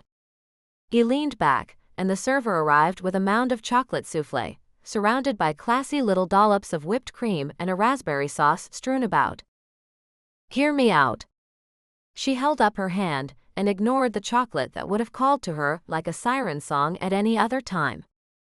I may go to law school when the kids are older. By his facial expression, he was still disgusted with her. I always waffled between law school and ditching it all to become a photographer. I'll put my money where my mouth is. But I'm investing in photography equipment. He nodded. Then your garage should become a photography studio, not a band studio. It will. As soon as you guys move out. Which I have faith will be faster than I could get a photography setup in there anyway. He leaned forward. If I don't take this job, I can't afford this dinner. She laughed out loud, startling another diner near her. I'll get it. He shook his head. You can't afford dinner here either. She blinked and remembered she hadn't seen any prices on the menu. Touch. He nodded. Credit card. Kelsey held one of the spoons out to him. Then we had better enjoy this for all it's worth. He agreed and they dug in. Finally, she tasted the food. It was worthy of whatever price tag they put on it. So what is the name of this band that's moving into my garage? I never heard. Wilder. It suits you. So who'd you sell that last song to? He shrugged, it just wound up as a backtrack. It's not a single. Sure, but who cut it? Tim McGraw. She almost choked. He was one of the biggest names in country music. The Tim McGraw? He nodded, looking a little embarrassed. She wanted to yell at him. But she kept her voice as low as possible. And you were going to quit? Chapter 12. JD put Andy on hold for a little while that morning, while he called the 2 companies he was deciding between and told each of them that he wouldn't be taking the job. Each offered him more money, and each time he winced, his fingers pressing against the bridge of his nose. Man, that hurt. He'd had to explain to both of them that he wasn't taking another job over their offer. He'd simply thought about it and decided not to take any job. After that, they wished him well and quit throwing money at him. He wanted to laugh at that. He hadn't really thought about it, he'd had it beaten into him. But when he turned and looked at Andy, playing quietly on the floor with her pink-haired doll, she looked up at him expectantly. He grew 6 inches. He felt lighter. He felt like he was doing the right thing now. For a brief moment, it occurred to him that Kelsey had just moved a little further out of reach. But he shoved it down deep somewhere and told himself it didn't matter how far beyond him she was. Out of reach was out of reach, and further was probably better. That way he wouldn't do something stupid like try. Kelsey had her kids in daycare today, and he needed to get back online and make some money. He hadn't even checked his stocks yesterday, what with the interviews and the arguing with Kelsey. She was a formidable opponent. She'd argued him into altering his life, but he'd argued her into doing the same. If only he could clear his head of the image of her, all sleep-tousled, long bare legs draped off the side of the bed, no bra, bright blue little devil undies. What made it worse was that it was fact, not some random image he had fabricated into fantasy. This was genuine Kelsey. He'd fled the room like his ass was in flames. He punched some keys haphazardly, his fingers working from memory rather than thought. His stocks appeared on the screen in front of him. He turned his search to finding a new low-penny stock to put the principal from last week's windfall into. Forcibly, he turned his attention away from long bare legs and caramel-colored pigtails, and focused on what he knew. An hour later, he had an order and a prayer in for 1,000 shares. The weather had cooled, so he took Andy out to lunch, then to the park. He wasn't up to making lunch. He wasn't super dad, and he wouldn't be anytime soon. One thing at a time. He had to get her trusting him, so he could keep her bathed and groomed. He didn't want her kindergarten teacher calling CPS. In fact, he didn't want them called at all now. They'd failed miserably at being the lifeline they had touted themselves to be. Now, they would only bring trouble. He had help. He had Kelsey. He had one more day of summer. Tomorrow, he'd take all of them to the pool. Maybe Andy would let him teach her a little about how to swim.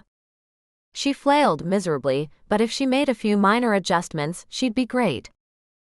Andy climbed the jungle gym like a monkey and made instant friends. Then she was playing with another, smaller kid and his sand pail, just digging like clams next to the swings. Single mothers came and sat next to him and tried to start conversations. Looking around, he realized he was the only dad here, except for one guy across the park who looked way too granola.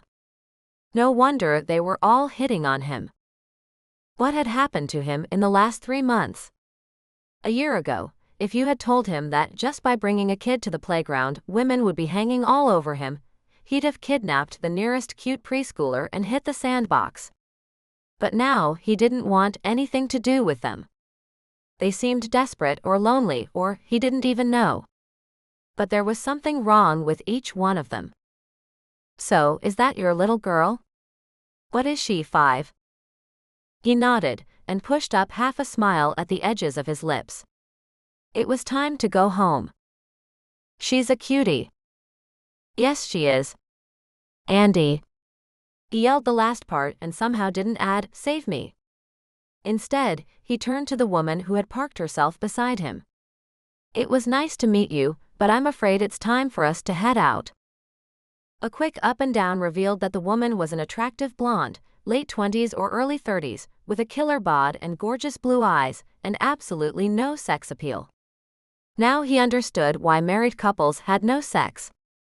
Being a parent just drained it out of you. He made peanut butter sandwiches and opened a bag of carrot sticks for dinner. Andy dipped hers in ranch dressing, and after choking down 2 of them to show how good they were, he joined her and smothered his too. He had Kelsey drive them to the pool the next day. They were all safer in her minivan anyway. He paid everyone's way in, and Andy even let him show her a few strokes.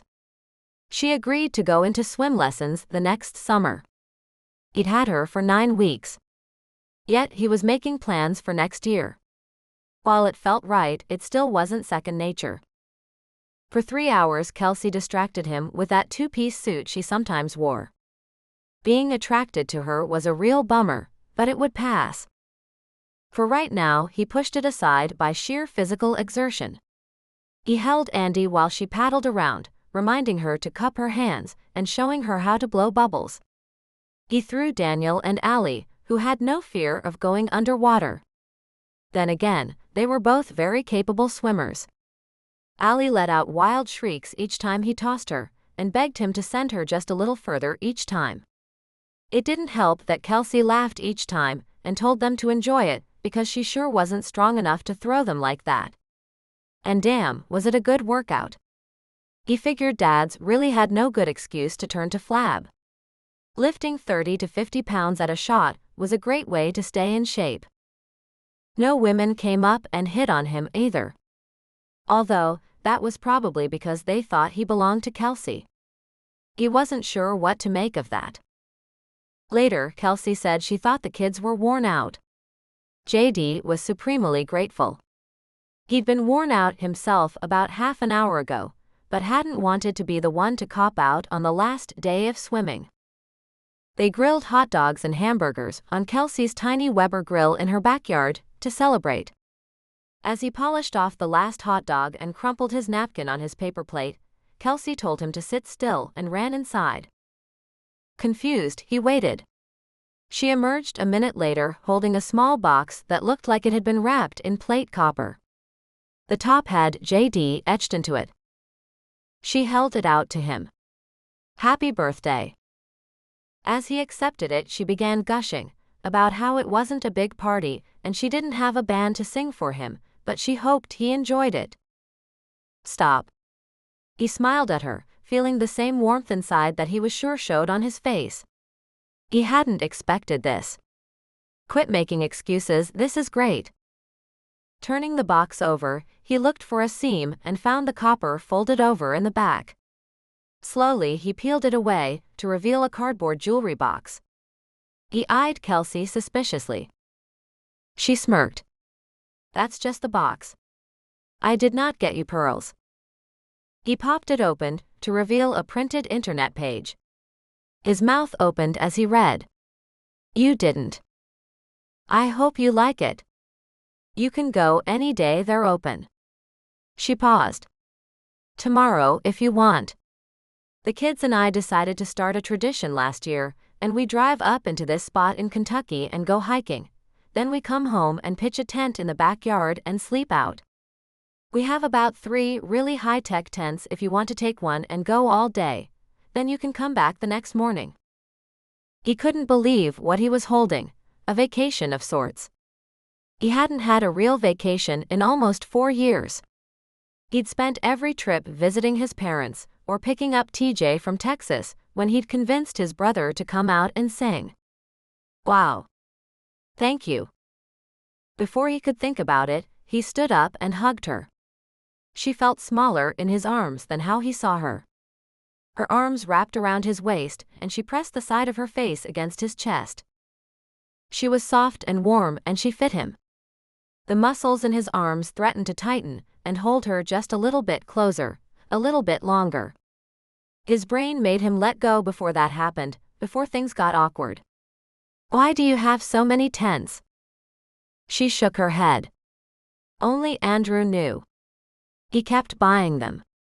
He'd just come home with the latest gear. "We have 7 fishing poles. He used each of them exactly once. Most of them only in the backyard practicing. So I couldn't return them."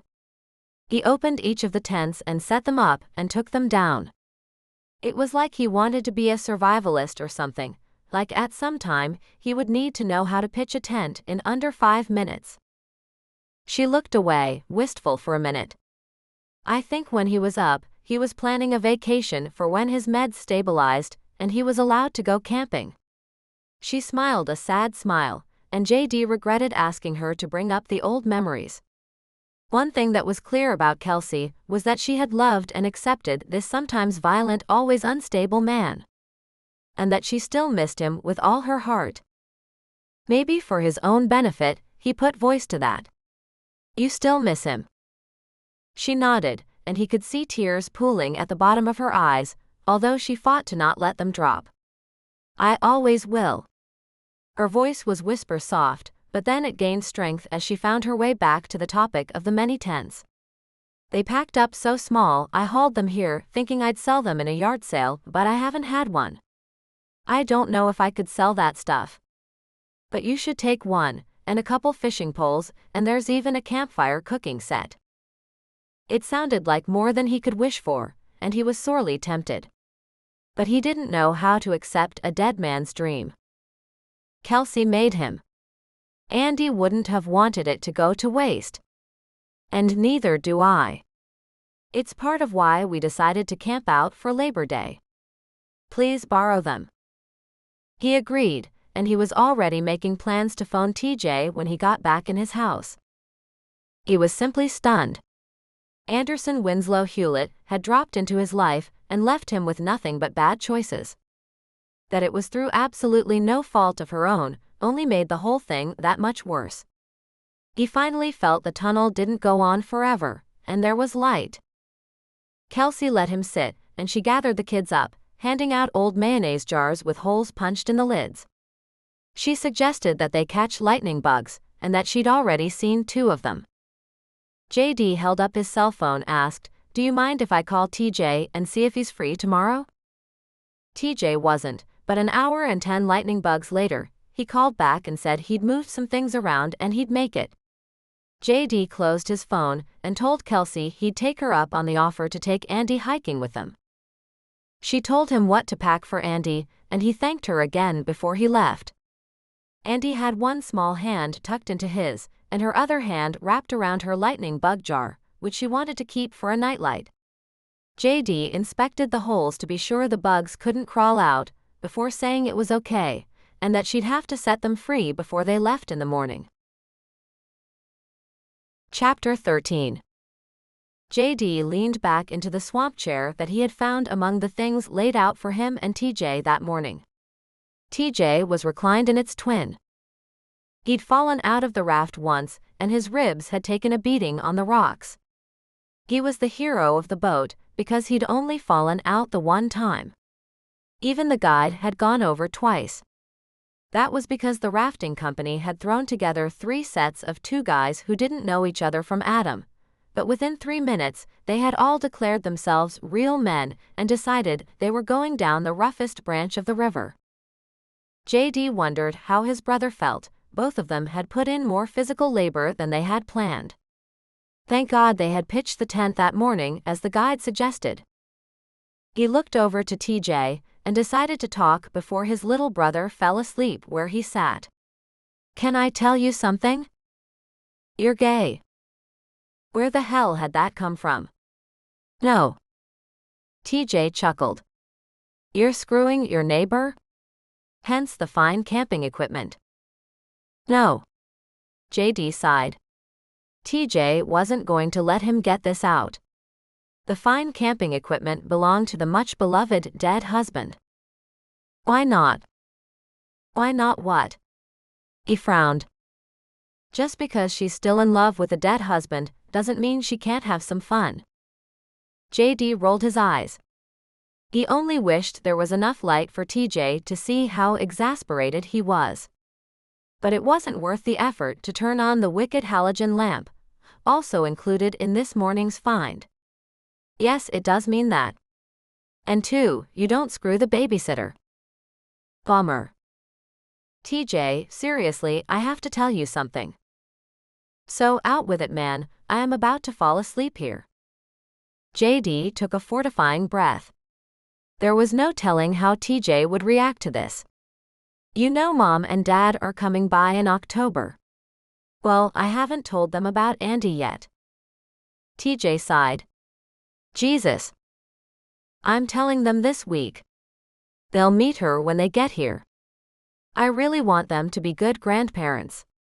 I need your help. God, JD, that's really asking a lot. You have a kid out of wedlock. You know how they frown on that. They're going to have to admit that you were having sex, and a damn lot of this is going to come back at me. You know I'm Satan's kid for following you out here. JD let a huge sigh take him over. Whether it was from sheer exhaustion or the topic, he wasn't sure. You can't tell them what I'm about to tell you. Of course. You know I don't spill. JD knew his brother was eminently trustable, or he never would have opened his mouth. The thing is, I didn't have a kid out of wedlock. I'd say there's some serious evidence to the contrary, bud. She isn't mine. TJ sat up for that one. I'm sorry. Stephanie put my name on her birth certificate, so the state handed her off to me. I was too shocked to really think straight. TJ nodded. I remember. A week later, when the paperwork showed up, I realized she was about 10, maybe 11 months younger than I had thought, and there was no way she could be mine. Why didn't you give her back? There was no one to give her back to. Do you know what happens to pretty little girls in the foster system? Oh, God. Exactly. Good, TJ seemed to be understanding. Why didn't you find a family to adopt her? There had to be some other way. You don't need a kid. Believe me, I thought through every option. There wasn't another way. Jesus, Stephanie must have hated you. JD let that one pass. He preferred to believe Kelsey's version, but he wasn't sharing that with TJ. TJ frowned. It was about the last thing JD could see in the almost non-existent light. So why won't you tell Mom? It might redeem you. No way. I'm already going to need you to help steer her away from bad-mouthing Stephanie. Why? Stephanie was all the things Mom is likely to say. Yes, but she's also Andy's mom, and Andy loves her, and she doesn't need to hear it. She's been through enough without her new grandma looking down on her. TJ's voice had turned to understanding. Yeah, Mom will cut her just a little slack for being blood, but if she knew. He didn't have to say the rest. JD knew what their mother would do. She'd rant and rave about sending her back to the state. About how JD was irresponsible enough without taking on a random kid to look after. And she'd do all of it within earshot of his 5-year-old daughter. No wonder her 2 grown sons only visited on holidays. She had raised them Catholic, but had been about the worst Christian JD had ever seen. TJ, I need you to help me protect Andy from her. You got it, big brother. TJ stood and stretched. Now if your magic girlfriend could just whip us up a studio, we'd be in business. She's not my girlfriend. TJ started to protest, but JD had had enough. And she's giving us her garage. We can set up and lock everything up there. And we can make all the noise we want from 9 a.m. to 2 p.m. weekdays, and whenever I can find a sitter for Andy on weekends. Are you serious? JD nodded, standing to stretch, and maybe to be on even ground with his brother. And you aren't sleeping with her? JD shook his head. Maybe you should ask her. I think she said yes to everything else you wanted.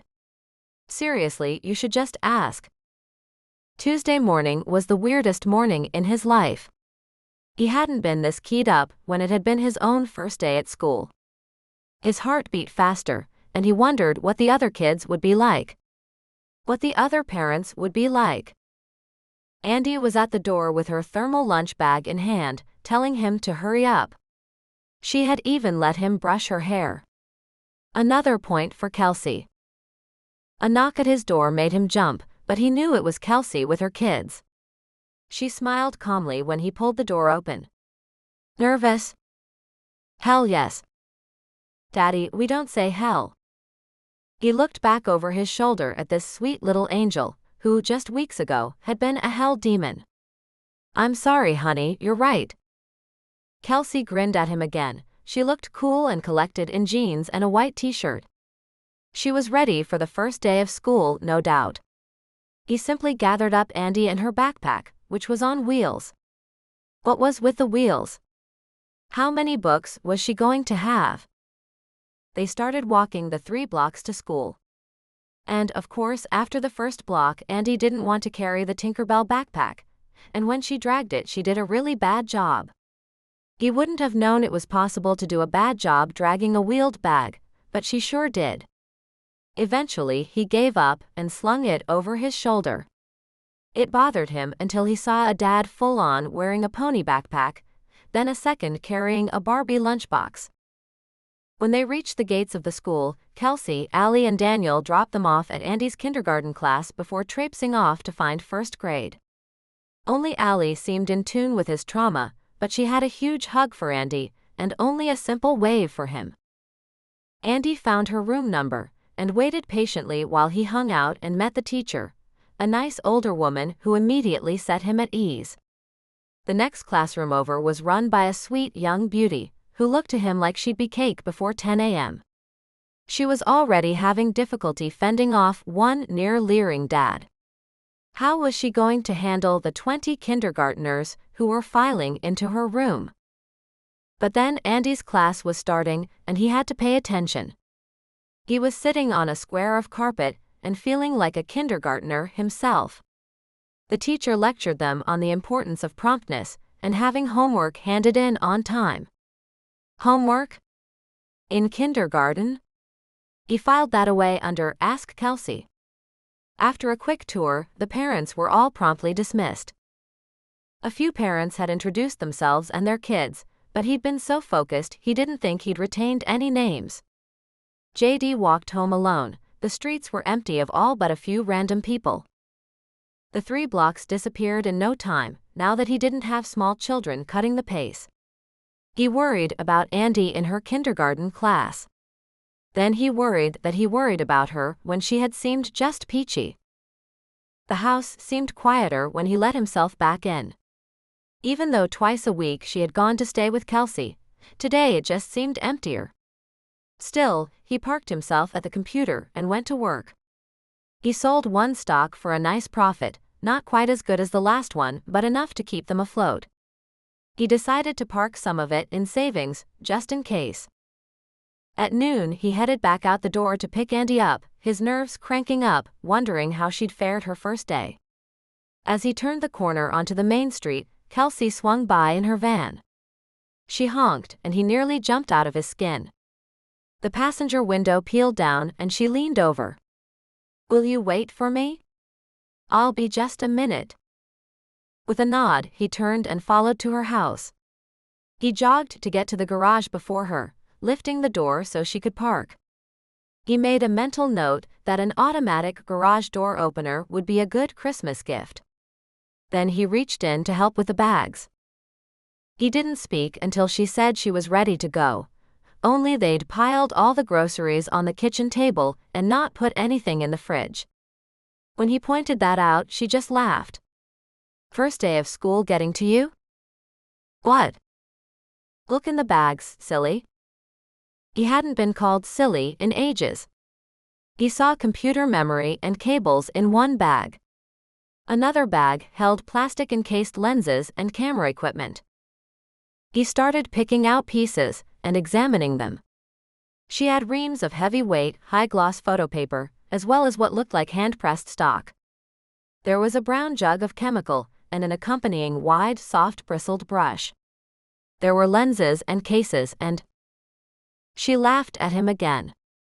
"Come on, we don't want to be late. It's the first day of school." Kelsey grabbed his hand and pulled him out the front door. His hand was still in hers half a block later when his working jaw finally produced some sound. "You did it." "Yeah, to the tune of about $1,000. "Really?" She nodded, a little grimly. "Yeah, I better be good at this." Oh my God. He felt like a slacker. The guys hadn't even moved into the garage yet. He tried to stay focused on Kelsey and her project. "Have you done anything that I've seen?" She nodded. "All the pictures of the kids in the house. Except the ones I'm in, and I even did a few of those." He blinked. He had thought the photos were done by a pro. He'd thought maybe Andrew had had a talent for it. He squeezed her hand. "You're going to do just fine." "Thank you."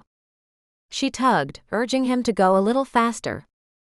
"We want to be waiting at the gate when they come out."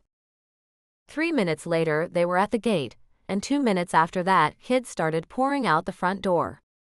The kindergarten and first grade came out a side door for the little kids. JD let out the breath he didn't know he'd been holding. Andy didn't look any the worse for wear. Not even a little confused at the sea of 5-year-olds swarming around her. Daniel found Andy before she spotted them, and brought her over.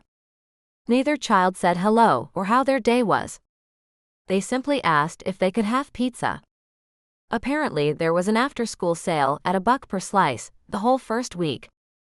He almost swore right there at the entrance to the kindergarten, with both Andy's stern older teacher and the younger, somehow still fresh as a flower teacher, looking at him. He bit his tongue. He had no cash on him. Kelsey smiled and produced a 5 she'd tucked in her back pocket. The first week there's always pizza. As though that just explained everything. TJ plugged in another extension cord, and JD prayed it would be the last. They'd used Kelsey's garage to power themselves at her birthday, but they hadn't done a full setup. He prayed they wouldn't blow a fuse and shut down her whole house. The kids were off at school and daycare. Craig had gotten his Starbucks shifts moved, and they were starting their first practice in permanent digs since he and TJ had ditched the old studio where they'd lived. Craig plugged in, strummed a chord, and tuned up. "So JD, tell me, how'd you swing this? You fucking her?" "No." God, he was so tired of getting asked that. "Don't bite my head off." Craig actually looked offended. "I just wanted to know if our digs are tied to your dick." TJ laughed and jumped in, keeping him from replying with the exasperation that was building. "No, and he won't either. You don't screw the babysitter. He's been good, he's keeping it in his pants." JD shook his head. "She's also my next-door neighbor. I am not touching that with a 10-foot pole." Alex actually snickered from behind his drum set. Of course TJ jumped on that. "She's not my babysitter. Can I touch her with my 10-foot pole? Can we all please keep our hands and other body parts off the hot neighbor?" There was a chorus of damns as JD glared at all of them. "She gave up her garage for us.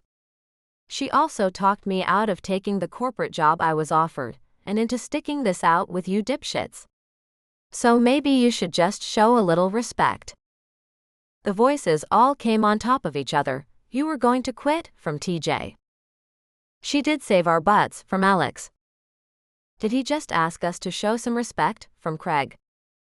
"Oh yeah, he turned down money and stability for this. He hit a hard chord, just play." Chapter 14. Kelsey felt she had settled into the rhythm of work after the first week of having the kids in school. What she wasn't prepared for was the itch. She'd never felt it before, this desire to just quit. It was harder to start loans in motion and harder to do the necessary follow-up. She wanted to be outside with her camera. She'd spent tons of money, and she was getting a handle on how to use the equipment. In addition to shopping, she'd emptied the linen closet the first day of school. The second day she'd ripped out the shelving, while Allie rotted her brain on TV all day. Her daughter had seen almost the entire collection of Baby Einstein. She was going to be brilliant, but with severe emotional problems. Kelsey caved and sent her to daycare the next day. It was way better than being at home with a mother who was busy installing a counter into the old linen closet, and still wondering where to put the linens that had been in it. She liked that the band practicing created a soundtrack to her day during school hours. She couldn't quite hear the words, but there were tunes and voices coming from the garage all the time. She remembered how much she had liked them when they played for her, but until they'd started up in her garage, she'd forgotten just why. Thursday she forced herself to work only on her loans. And she worked her ass off, knowing that if she didn't, her boss was going to call and wonder why she wasn't getting anything done, and that there wouldn't be any food on the table come October. Friday she went out in the yard with her camera, and photographed ants until she convinced herself it was all right to go into her own garage and listen to the band in there. Sneaking in the side door, she tried not to disturb any of them. It was no use, they all noticed right away, but none of them missed a beat. Feeling awkward, she waited until the song ended, then motioned to the camera in her hand. "Can I practice on you guys?" They looked at her with something akin to revulsion in their eyes. For a moment she wondered what the hell she'd done wrong. It was Craig who spoke up, "We're supposed to be practicing." He leaned away from the camera as though it might bite. It dawned. They thought she wanted them to model for her. "No. Keep practicing." I'll just take photos while you do, if that's okay? She held her hands up. Feel free to say no, it's all right if you do. Alex looked at each of the others. While we practice? Sure, why not? That was all the thought he paid to it, and started playing again. Kelsey grabbed her camera, clicking off shots. The camera was new to her, and she'd been getting a grasp on what it could and couldn't do. It was high time to try it on some actual people. She caught sweat in midair, flying from Alex. She caught his sticks in a single frame when they'd been a blur to her eyes. Craig using his whole body to hit a final chord. Later, JD and TJ sharing a mic. She groaned when she used up the photo card. The damn thing held 300 photos. So she had 300 to sort through on her computer. She could spend hours just wading through them. She might never come out of the office. But that was what this whole photographer thing was about, not just messing around like when she'd toyed with the idea. So she thanked the guys and fixed herself a ham and cheese sandwich and loaded the photos into her new huge memory bank. She chewed as she waited for the pictures to start appearing. Then she stopped chewing. It took a good 20 minutes to pick and choose from nearly identical takes, just keeping the best ones. The ham sandwich sat forgotten while she skimmed through what she had taken. This camera really beat the old one all to hell. She'd wiped out nearly half her savings on this stuff, and today she felt it was really worth it. She was feeding page after page of high-gloss stock into her printer. 5x7s weren't big enough, she was making 8x10s. She'd turned out at least 5 of each of the guys, and another 15 of 2 or more of them together. Kelsey hit the print button again, as her stomach growled. The ham sandwich still sat to the side of the computer, which was really a bad thing. She was going to ban herself from having any food near her equipment, just as soon as she finished this sandwich. Her eyes wandered to the clock that lived in the lower corner of her computer screen. 2:37. Holy shit. No wonder she was hungry. She sat down somewhere around noon, if she remembered right. Pulling the last print off the tray, she gathered what she had done and headed out to the garage. Only as she pulled open the door did she stop to question her decision. Until they all turned to look at her, she hadn't considered the possibility that they might not want her bothering them again. I'm sorry. She stammered. Kelsey couldn't remember the last time she'd stammered. I didn't mean to bother you again. I just wanted to thank you for letting me take pictures earlier. They all nodded at her. JD at least produced a smile. I'll just leave these. She motioned to the stack of photos in her hand. But there wasn't a flat surface anywhere that wasn't covered. There were notepads, cords wound up and tied, sheet music, cases, and things she couldn't identify. Alex stood up to take the pages from her. Thank you. He gave a polite smile and started to set them on top of another pile. Shit. Guys, come here. She started to back out the door, wondering what he'd seen, and sorry that she'd clearly interrupted. A hand grabbed the side of her shirt, then let go to take hold of her hand and pull her back in. TJ had a firm grip on her and wasn't going to let go. I'm sorry I interrupted. He shook his head. We were about done anyway. Craig's voice broke over the murmurs from the corner. Damn, these are great. I told you she was good. Kelsey perked at the note of pride she heard in JD's voice, but it was TJ's eyes searching her own for something. She just wasn't sure what. JD's voice came through clear on the phone. I was going to get Bethany, but Andy asked me to call you first. She hasn't been there in a while. A while was 5 days. Then again, she'd been here so much this summer that Andy probably did feel the loss. Kelsey knew she did, and so did her kids. They'd asked after Andy on more than one occasion, but Kelsey had put them off, thinking JD and his daughter needed time to be together. And she needed the time to shake her growing attraction to JD. Of course I can take her. Thank you. There was an audible sigh of relief. I was afraid you would already have plans. She almost barked out a laugh. Plans? Plans required a life, friends. No, I didn't have plans that night. As though she might have had some on another night. I may be late. That's okay. Late would be fine. Listen, his voice turned low like he was saying something confidential. Or maybe that was just her mind at work. The guys really liked the shots you took of us the other day. Thank you. You're really good. She smiled and couldn't help herself, even though she knew he couldn't see it. She would have just told him to come over, but her kids were already in bed, and probably Andy was too. TJ's threatening to have the one of the two of us singing blown up and framed and sent to my mother. Oh, I can do that. She could easily get it enlarged. She'd registered at a print shop as a pro and would get the resale price. I'll get it framed. No. It's a joke. That was it. He let the conversation flounder. What? I thought that one was pretty good. It's not the shot, Kels. My mother thinks I'm a moron for giving up a good life to come out here and chase your dream. He laughed. Even though it was low, she heard it through the line. Something like that. She doesn't really, does she? She realizes how good you guys are, right? Surely he was exaggerating. My mother has every faith in us. She's quite convinced that we'll never be able to support ourselves. I'm being a foolish child by doing this. His voice was just shy of flat. The only thing she could distinguish in it was a touch of wistfulness. That can't be right. Get over it, Kels.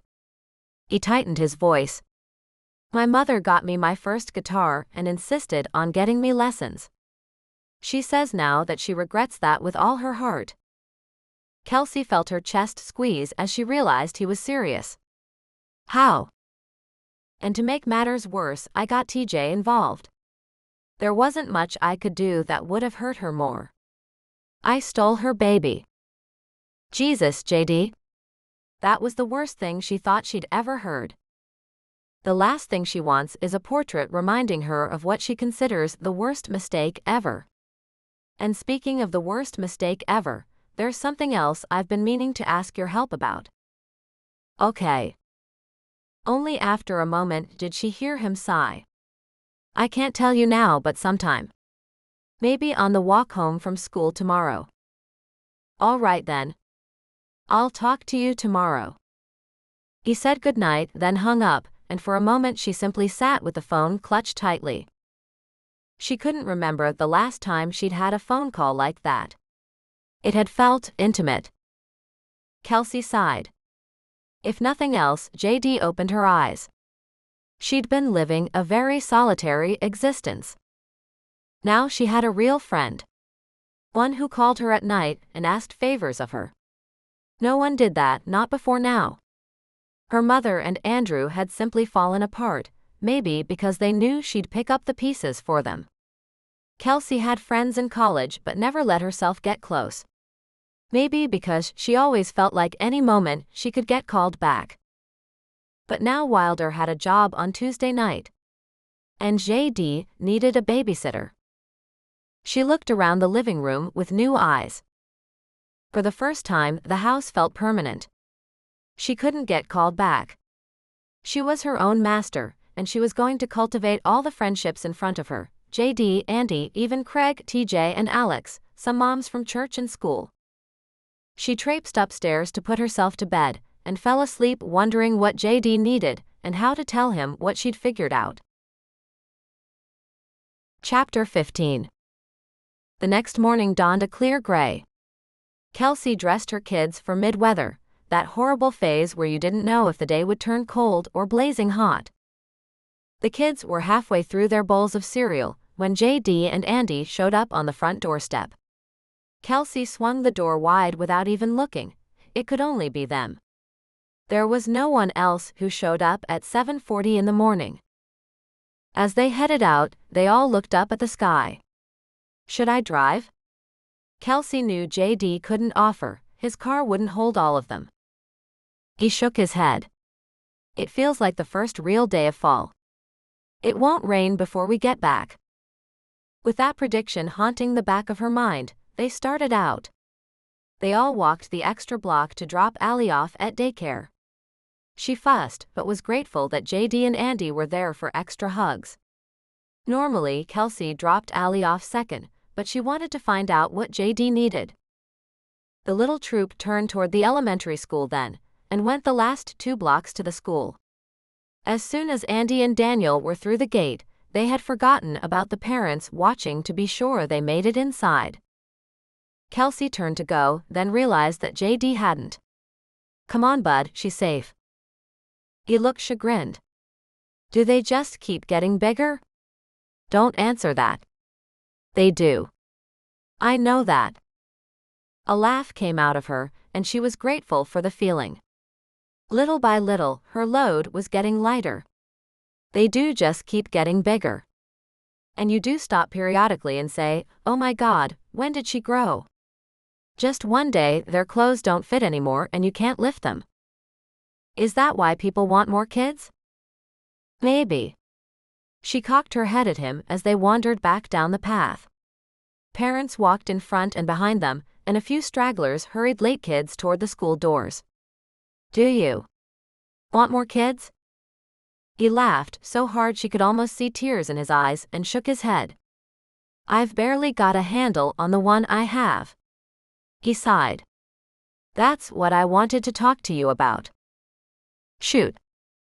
His hands went into his pockets, which she'd learned by now meant he had something to say that he'd thought about, but wasn't sure of. My mom and dad come out to visit every October, on their way to Italy. They go on pilgrimage every year, so that's when they come by. They refuse to spend Thanksgiving or Christmas in the country. You and Andy are welcome to spend the holidays with us. It was casually thrown out there. But the quick catch in her chest said more. Friends, she reminded herself. For the holidays. Something she had never had before. Thank you, but that wasn't what I was after. Oh. Something lost, even though she'd never had it. She steadied herself. What was it then? I finally told them about Andy yesterday. The yelling may have blown out your phone lines. That bad? They aren't excited about having a granddaughter? She took in a breath. Who were these people? Her own family had blocked her in every way from her own dreams and life, but they had done it by circumstance. No one had ever told her she couldn't or shouldn't be a lawyer or a photographer. Her mother and father had given her money for college, or whatever she chose to pursue. Or is it that they don't consider her their granddaughter? His hands pushed deeper into his pockets. That's part of it. They're very Catholic. So having a child out of wedlock is a huge sin. On top of everything else I've done. So. She spent a second getting her thoughts together. Don't they see what a good thing you've done for her? It's a big deal, JD, raising a child that isn't your legal responsibility. It's not that big. That was typical JD, and she said so. It is that big. Most people would have sent her back. They would have made up some excuse about why they really couldn't do it, or wouldn't be the best place for her, and they would have sent her back to the state of Texas. You kept her. I thought about sending her back. Yeah, well, you're human. Please don't tell me what you did was a sin.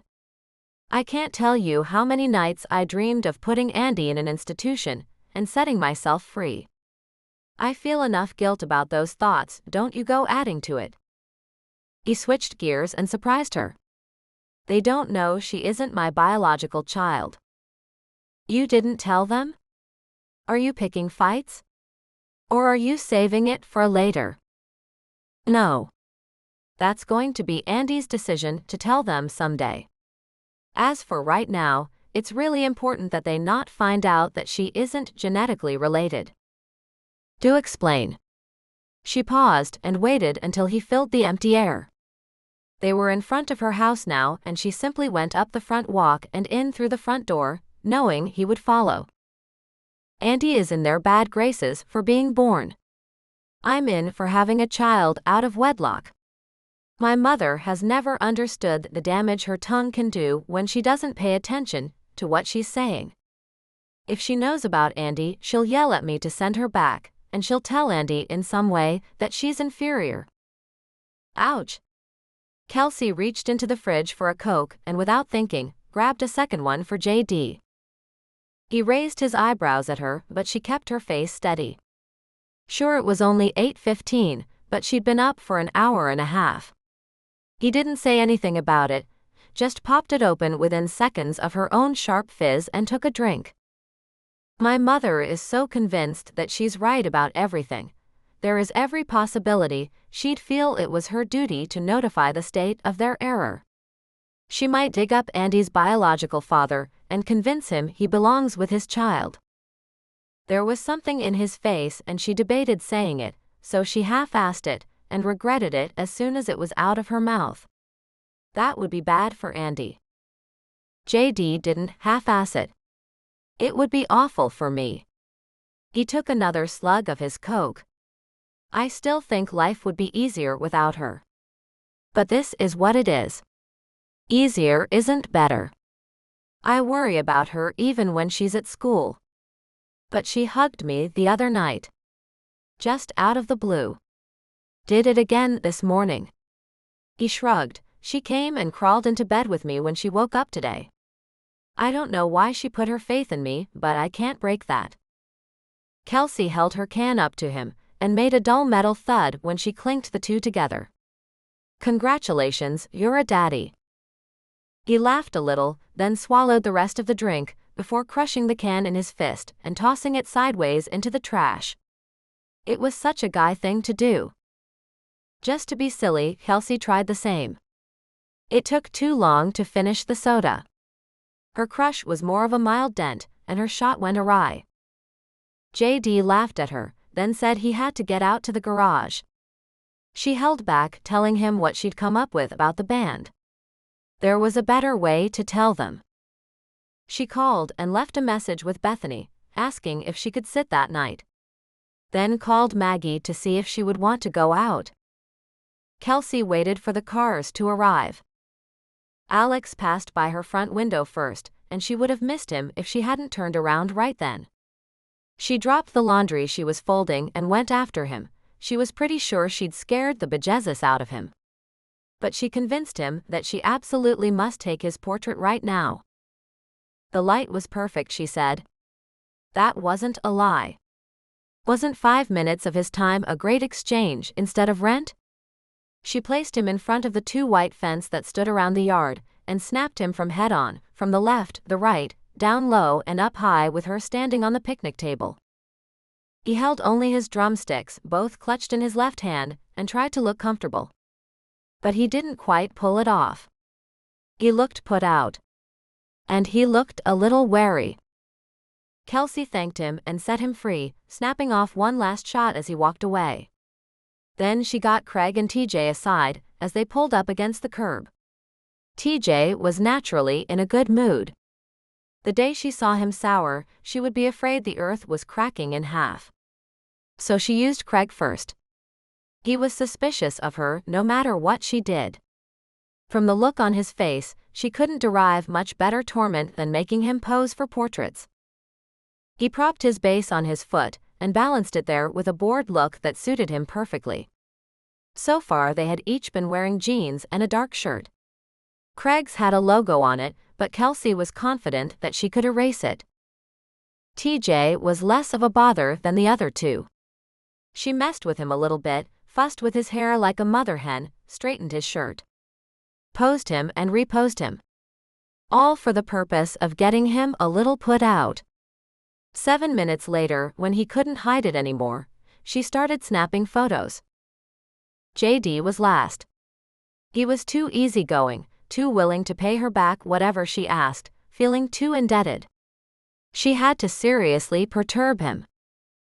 I really want to get your silly side. She walked up to him, camera hefted in one hand, and brushed his hair out of his eyes. It was so hard to stay in the moment as photographer, when touching him felt so right. She set the camera down and played with his hair for another minute, telling herself it was for the shoot. The damn fool was all too happy to oblige. She sighed, not knowing how to get what she needed out of him. Craig did it for her. Hey, pretty boy. Get your butt in here, we've got to run the set. JD hopped. I've got to go. We'll get this later. No. She thought fast. I need it now. I have to show them to someone this evening. Please. She put what she hoped was the right dash of desperation into her voice. He paused. They're waiting on me. I know. She held her hand out like that would stop him if he wanted to go. Please, just a few more minutes. At last, he gave her a wary look. He wanted to be practicing, didn't understand her. It all showed in his face. He looked her in the eye, even though his head and his body were leaning toward the garage, where he wanted to be. His hands were itching to play something, and she could see it in the way he held the guitar. She snapped rapid photos from different angles. It was perfect. All right. She sighed. I guess you can go now. Before she could break face, she turned and walked inside. All the while in her brain a little voice was going yes. Yes. Yes. When she was sure he wasn't looking, she turned and rapidly squeezed off one last shot of him walking away. Kelsey called clients while she downloaded pictures and ate a granola bar. Tomorrow she would ban food at the computer. She filled in info online and promised herself that she would pull full credit reports on each client after the kids were home. The granola bar was polished off, and her memory was loaded. Kelsey lined up all the low shots, then all the left shots, and so on. She chose what she would use, then spent the rest of the morning editing. She removed the picture from Craig's shirt, killed spare shadows, a lone bleach spot on Alex's jeans. A sharp knock at the back door jolted her. She was just starting to relax when she heard the knob turn. Quickly, she hopped up and bolted for the office door. Only JD would just come in that way, and she was just getting the door shut behind her as he walked up. So, did you get what you need? Yeah. She tried to sound less than stellar about it. She didn't want him to know just yet. Can I see? Please no. Distraction. She couldn't think of anything, so she threw out what was true. I've been staring at those for so long, I'll go cross-eyed. I'll show you tomorrow. Just then her stomach let out the strangest noise. JD's jaw dropped. Was that you? Yes.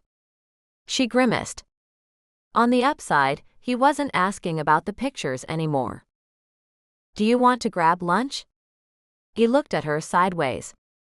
Yes. Finally, her hand unclenched from the office doorknob, as though JD might try to wrestle his way in to see the photos. As if she could stop him if he tried. All I have in the house is a little bit of lunch stuff for kids. I haven't been grocery shopping in too long. That was because of the camera. She was spending all her free time with it. He took her hand and pulled her away, out the back door and through the still vibrating instruments in the garage. We'll have to come back this evening and pack. She nodded. Who are you showing the photos to tonight? I thought you were going to watch Andy? She flushed red. I'm sorry, I should have asked you. Oh, this was bad. I just assumed you wouldn't mind. I got this appointment and I booked Bethany. That's okay. Maybe we'll all go somewhere after school tomorrow. I know Andy wants to spend some time with you. Kelsey cringed. Hey. He stopped on the sidewalk, turning square to her. You said you weren't going to do that again. Do what? Flinch. Oh, her breath let out. He'd scared her. I wasn't flinching, I was feeling guilty. You told me Andy wanted to spend some time with us, and I just assumed she wanted the kids. She wanted all of you, but she'll be fine. JD led her up the back steps to the condo. I can make spaghetti, broccoli, macaroni and cheese. He looked a little more chagrined as he listed each item. Kelsey wanted to laugh so badly, but she tried to hold it in. I wasn't expecting flake salmon salad. Good, because that isn't coming. He wound up making eggs and sausage, and complimenting her on the prospective client she was meeting tonight. Guilt wormed its way a little deeper. He was cooking for her and congratulating her on a fabrication. As they sat down to eat, he brought up his mother again. They'll be here the week before Halloween. You and TJ are the only ones who know. Please don't tell. Eggs disappeared from his plate at an alarming rate. It's not mine to tell. Kelsey shook her head. She didn't reveal everything about Andrew. She's your daughter, it's your decision. I'll tell you if I think you're making the wrong one, but I'll abide by it. You would tell me? Yes. She nodded. The old Kelsey wouldn't. But the new Kelsey, the one that was taking pictures and living in the world around her, would. You think this is right? She thought for a moment. Right is a big word. His plate was nearly clean, one last triangle of toast was left, and he ate that even as he looked at her funny. I don't know if there is right or wrong in this. I think your decision is the best one for Andy. I don't know if it's the best one for you. JD nodded. I'm good with that. She couldn't finish all that he'd piled on her plate, and she pushed the remainder at him. I have to get back to work. Me too. He stood and saw her to the back door. Why don't I just pick the kids up at school? That way you'll get an extra half hour of work in. Something inside her softened. Kelsey stood in the back doorway. You know, I don't think I've said how impressed I am by what you've done. He snapped, a little straighter. What do you mean? All of it. It's impressive, giving up your job and moving across the country to try your hand in a field like this. Then Andy got slammed at you, and you just rose to the challenge again. Most men wouldn't have done either. His head tilted, his hair falling over one eye. Apparently, he hadn't had it cut that short. He made a striking portrait standing, and Kelsey wished she had her camera. She could see the strength, what the rest of the world couldn't see at the surface of him. There was compassion in his eyes and a straightness to his spine that said he did the things he believed in, and that he would be the one to stand up when he felt someone needed to. She said a quick thank you and turned down the steps. She wondered what was showing in her own eyes as she had looked at him. Chapter 16. JD and the rest of Wilder made their way out onto the stage. He was always hoping for a crowd that was ready to go, but the bar was at a low hum, not a wild thrum. At least they knew how to handle this. They'd done it enough. He picked up the guitar he'd set in the stand on stage earlier. The stage was cramped, but again, they'd worked that way before. With a smooth, innate motion, he flipped the guitar strap over his head and made a few minor adjustments until it no longer felt like the guitar was something he was holding, but simply an extension of his arms. While he looked out over the crowd trying to pick out anyone who might be an agent, his right hand reached down, fingertips absently walking through notes. For a moment he thought about Kelsey, and hoped that she was doing well with her client tonight. She'd need her garage long before the band got anywhere. Then Alex tapped the beat for the first song of the set, and he started it with a gusto that JD wasn't sure he could match tonight. He didn't count the rhythm, it just came to him. His hands knew when and what to start without his brain, and he was transported to that place where he was just playing. There was adrenaline, because this wasn't Kelsey's garage, but a real bar with real people watching. And you just never knew who. He cranked up his efforts. They did a ballad next, the one he had sold to Tim McGraw. TJ didn't announce that JD had written it, nor did he say it was a cover. He just started singing, and one by one the instruments joined in to back him up. They had added a longer instrumental to give TJ a vocal break. They launched immediately into a third song, and Alex wailed on his drums. His kit took up most of the small stage, and JD swore he was getting a wind off Alex's sticks. The crowd changed. Faces were looking at them now, instead of at each other. The floor, which had walking room when they'd started, was now packed. JD scanned up and down the long bar in the back. Only 3 people were facing the bartender. That was good, as long as one of them wasn't an agent. After the 6th song, they stopped for a break. The crowd had clapped and catcalled, and that was good too. For 3 minutes they talked out what they needed to, adjusted what required it, and let TJ be quiet for the few moments in his life when it happened.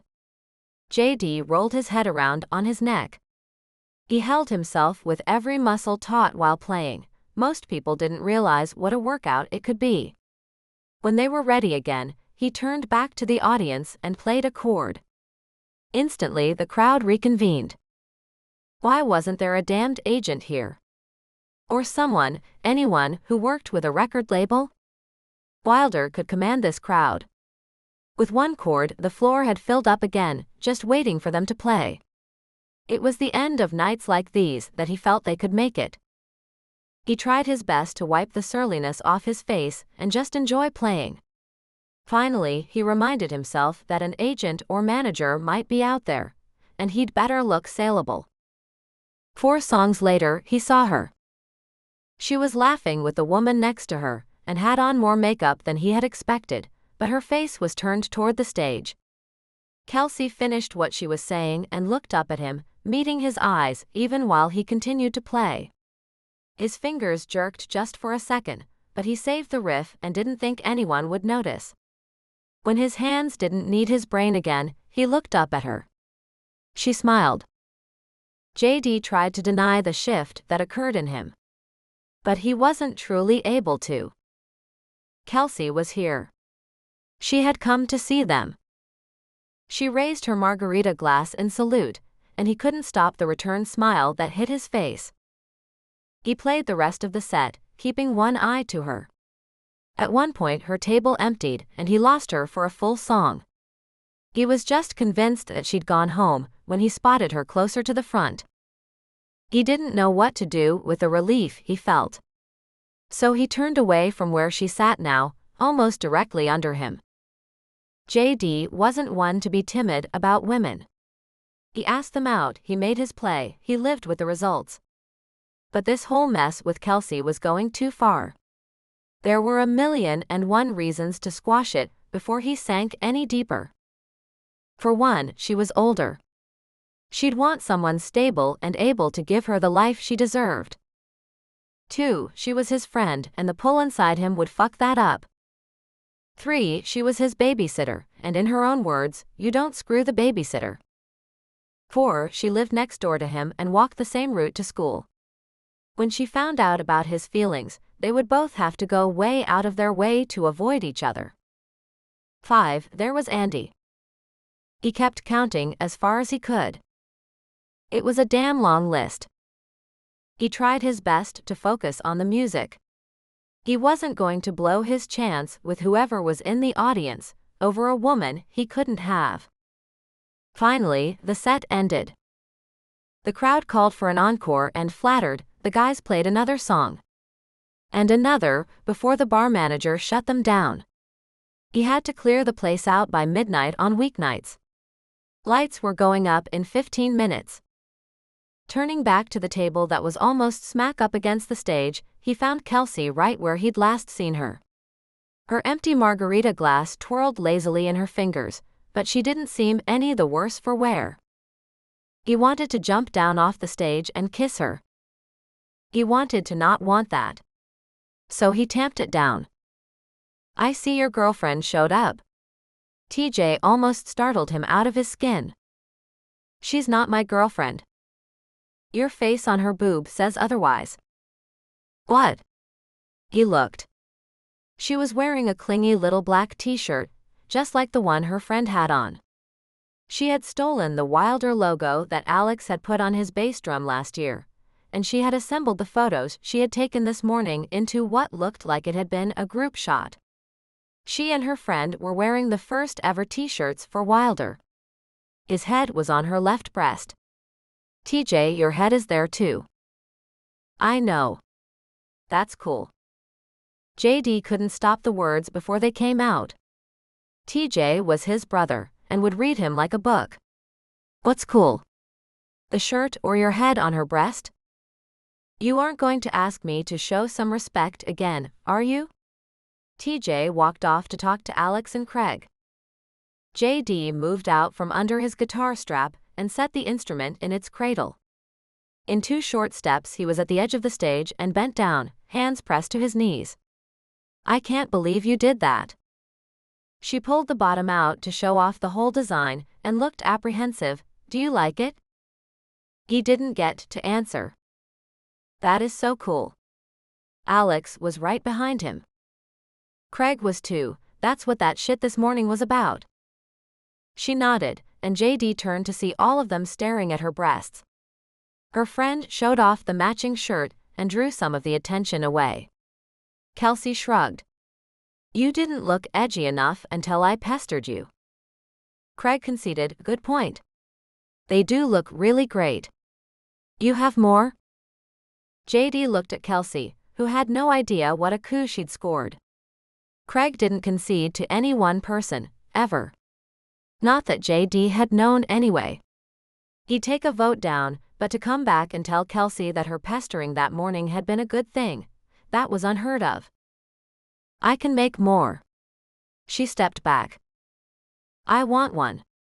Alex called from where he was disassembling his drum kit. Craig and TJ chimed in, and somehow JD didn't get anything said. Kelsey took note, then changed the subject. "I want you guys to meet my friend Maggie." She gestured to the redhead with her. "Maggie, this is Wilder, TJ, Craig, Alex, and JD." Maggie held her hand up and offered a firm shake to each of them. JD didn't like touching anyone at the end of a set. He always felt grubby, but Maggie's pristine hand couldn't be ignored.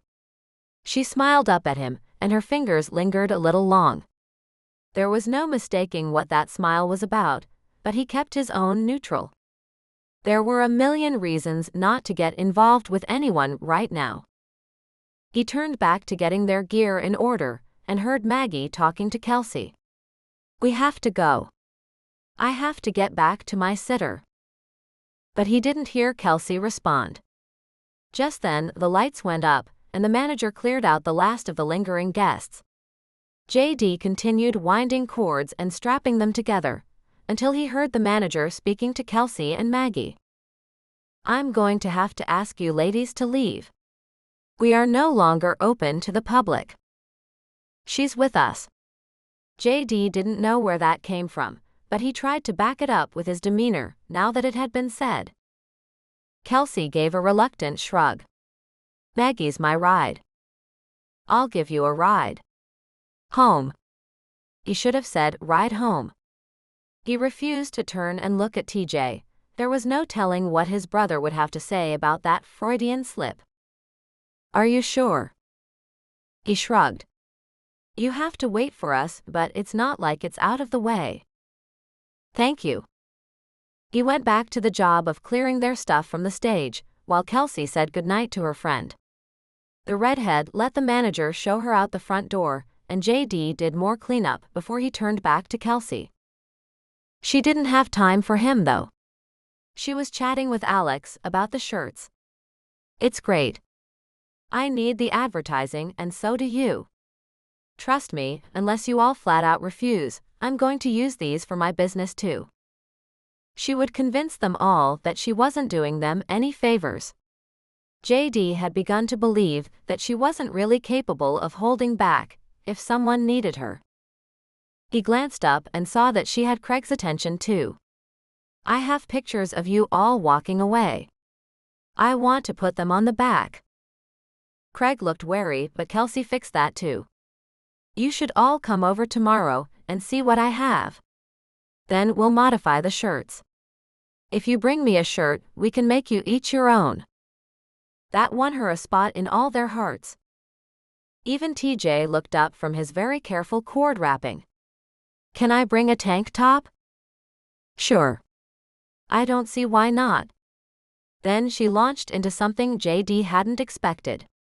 See, the way I figure it, you guys are doing something wrong. Thanks. It was Craig, but it wasn't harsh. JD abandoned his work for a moment. This he wanted to hear. No, really.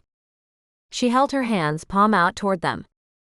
Maggie, she goes out all the time.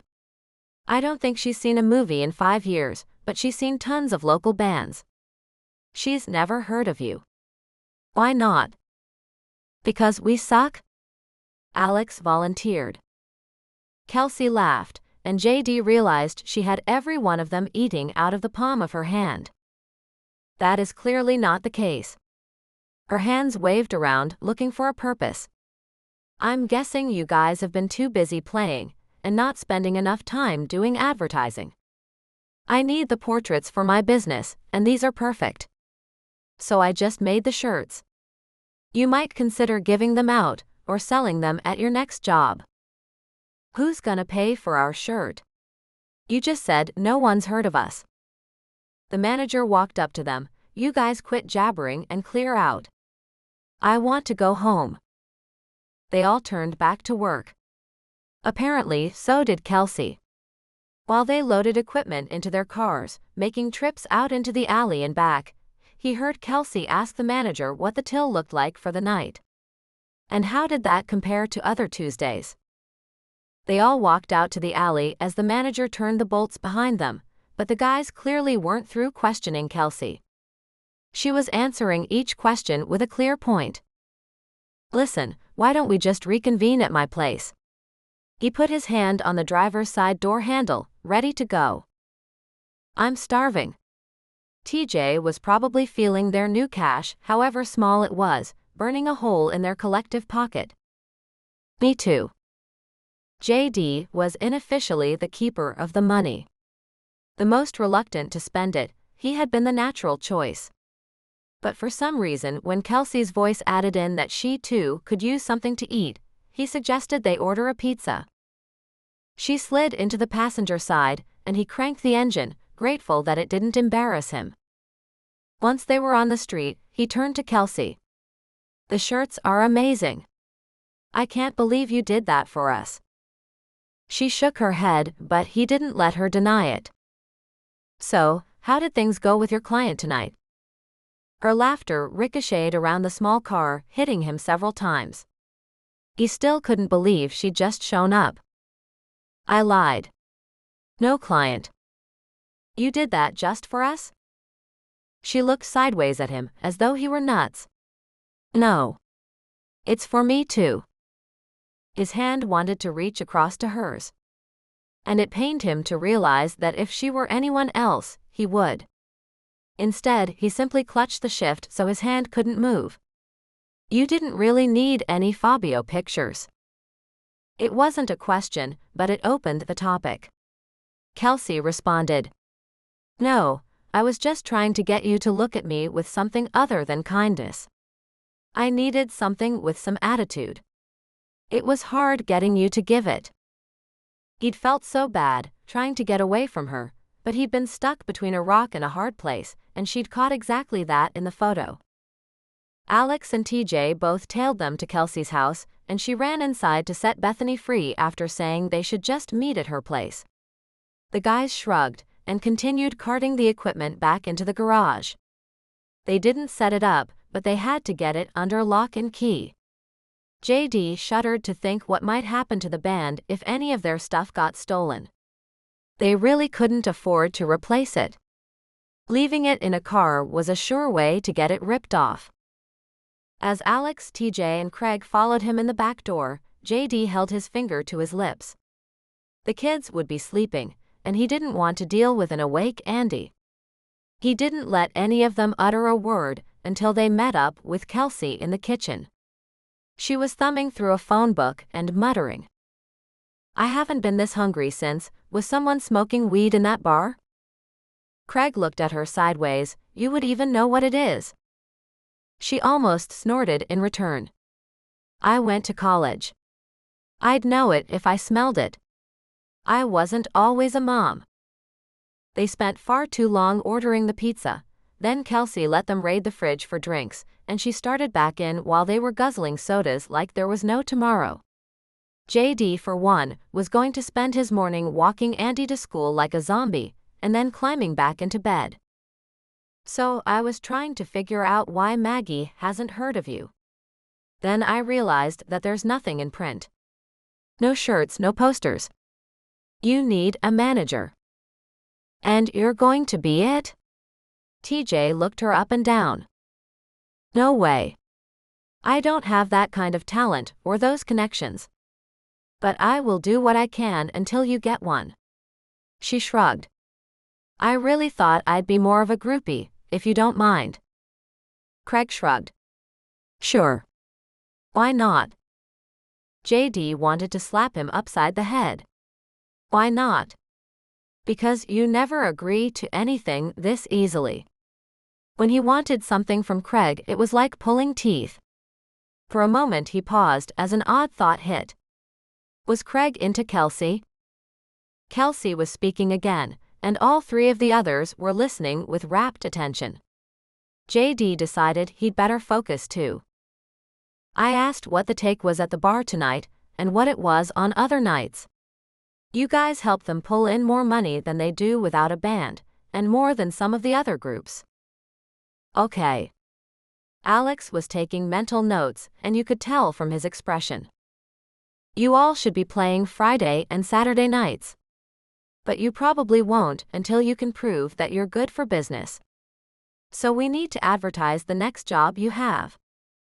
Craig nodded, understanding but shrugging. We don't have a next job yet. Kelsey smiled that smile, and JD knew what was coming. You're back at McMinn's next Wednesday if you want it. One of you has to call Jeff and confirm by tomorrow, or he's looking for someone else. Are you serious? TJ lifted Kelsey into a fierce hug and twirled her around her own kitchen. Her squeal of glee was punctuated by the doorbell, which JD ran to get before the pizza man rang it again and woke up the kids. His brain stayed a little too focused on the kitchen, and he tried shaking it off. He wasn't successful until he reminded himself that TJ wasn't going to lip-lock with Kelsey right there in front of Craig and Alex. He paid for the pizza out of his own pocket, saving the band money for later, then walked the boxes back into the kitchen. TJ finally set Kelsey down in favor of food, and JD fought one last time to remove her from his brain. Jeff. She knew McMinn's manager on a first-name basis after one night. And TJ? No. He wasn't going to get her out of his system easily. All of them, including Kelsey, tucked into the pizza. The guys were on their second and third pieces each, as Kelsey daintily finished her first and started talking again. There's tons of places around town to put up posters. I have an account at the printers. I can get real posters. If you want them.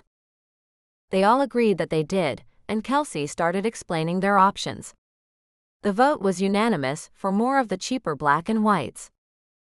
That's what I figured you'd say. She motioned to her shirt. I thought we might use this shot for the poster. What about something else? Craig asked. Well, right now we need to keep the name and photo simple and repetitive, make it recognizable around town. So the posters and even the t-shirts ought to all be the same. TJ was leaning his face into his hand, his elbow propped on the kitchen table. Where did you learn all this? My roommate was a marketing major in college. Kelsey smiled and picked up one of the last pieces of pizza. She took a bite, and when she finished it, she broke the silence. The question is, do you want to go with this, or is there anything you want to change? They all admired her chest for a while, then she stopped them. If we can go quietly, we can look at what I have on the computer, or if you want something really different, we can shoot more tomorrow. I like what we have. This is good. Tomorrow's for sleep. JD didn't weigh in. Just followed the others down the hall he was already familiar with. She opened the door to reveal a pristine office, and she sat down at the computer. Kelsey began opening photos. Individuals of each of them, some headshots, some each of them walking away. She pulled a print on some filmy paper off the printer, and gingerly held it out to them. It was each of them walking away, composited to look like they had just been standing there together, and had all scattered. I was planning to put this on the back of the shirts, but I didn't get done in time for tonight. It's an iron-on. Kelsey put it back in the printer tray. Okay, here's what I can do. For the next hour she flipped them through photos, until they agreed on one.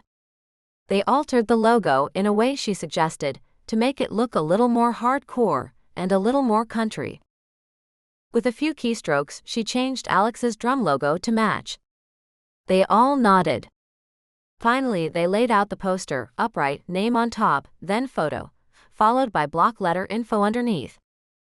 When you advertise, McMinn's will make more money, and you'll get invited back, and you can demand more pay, and maybe even move to Friday or Saturday nights.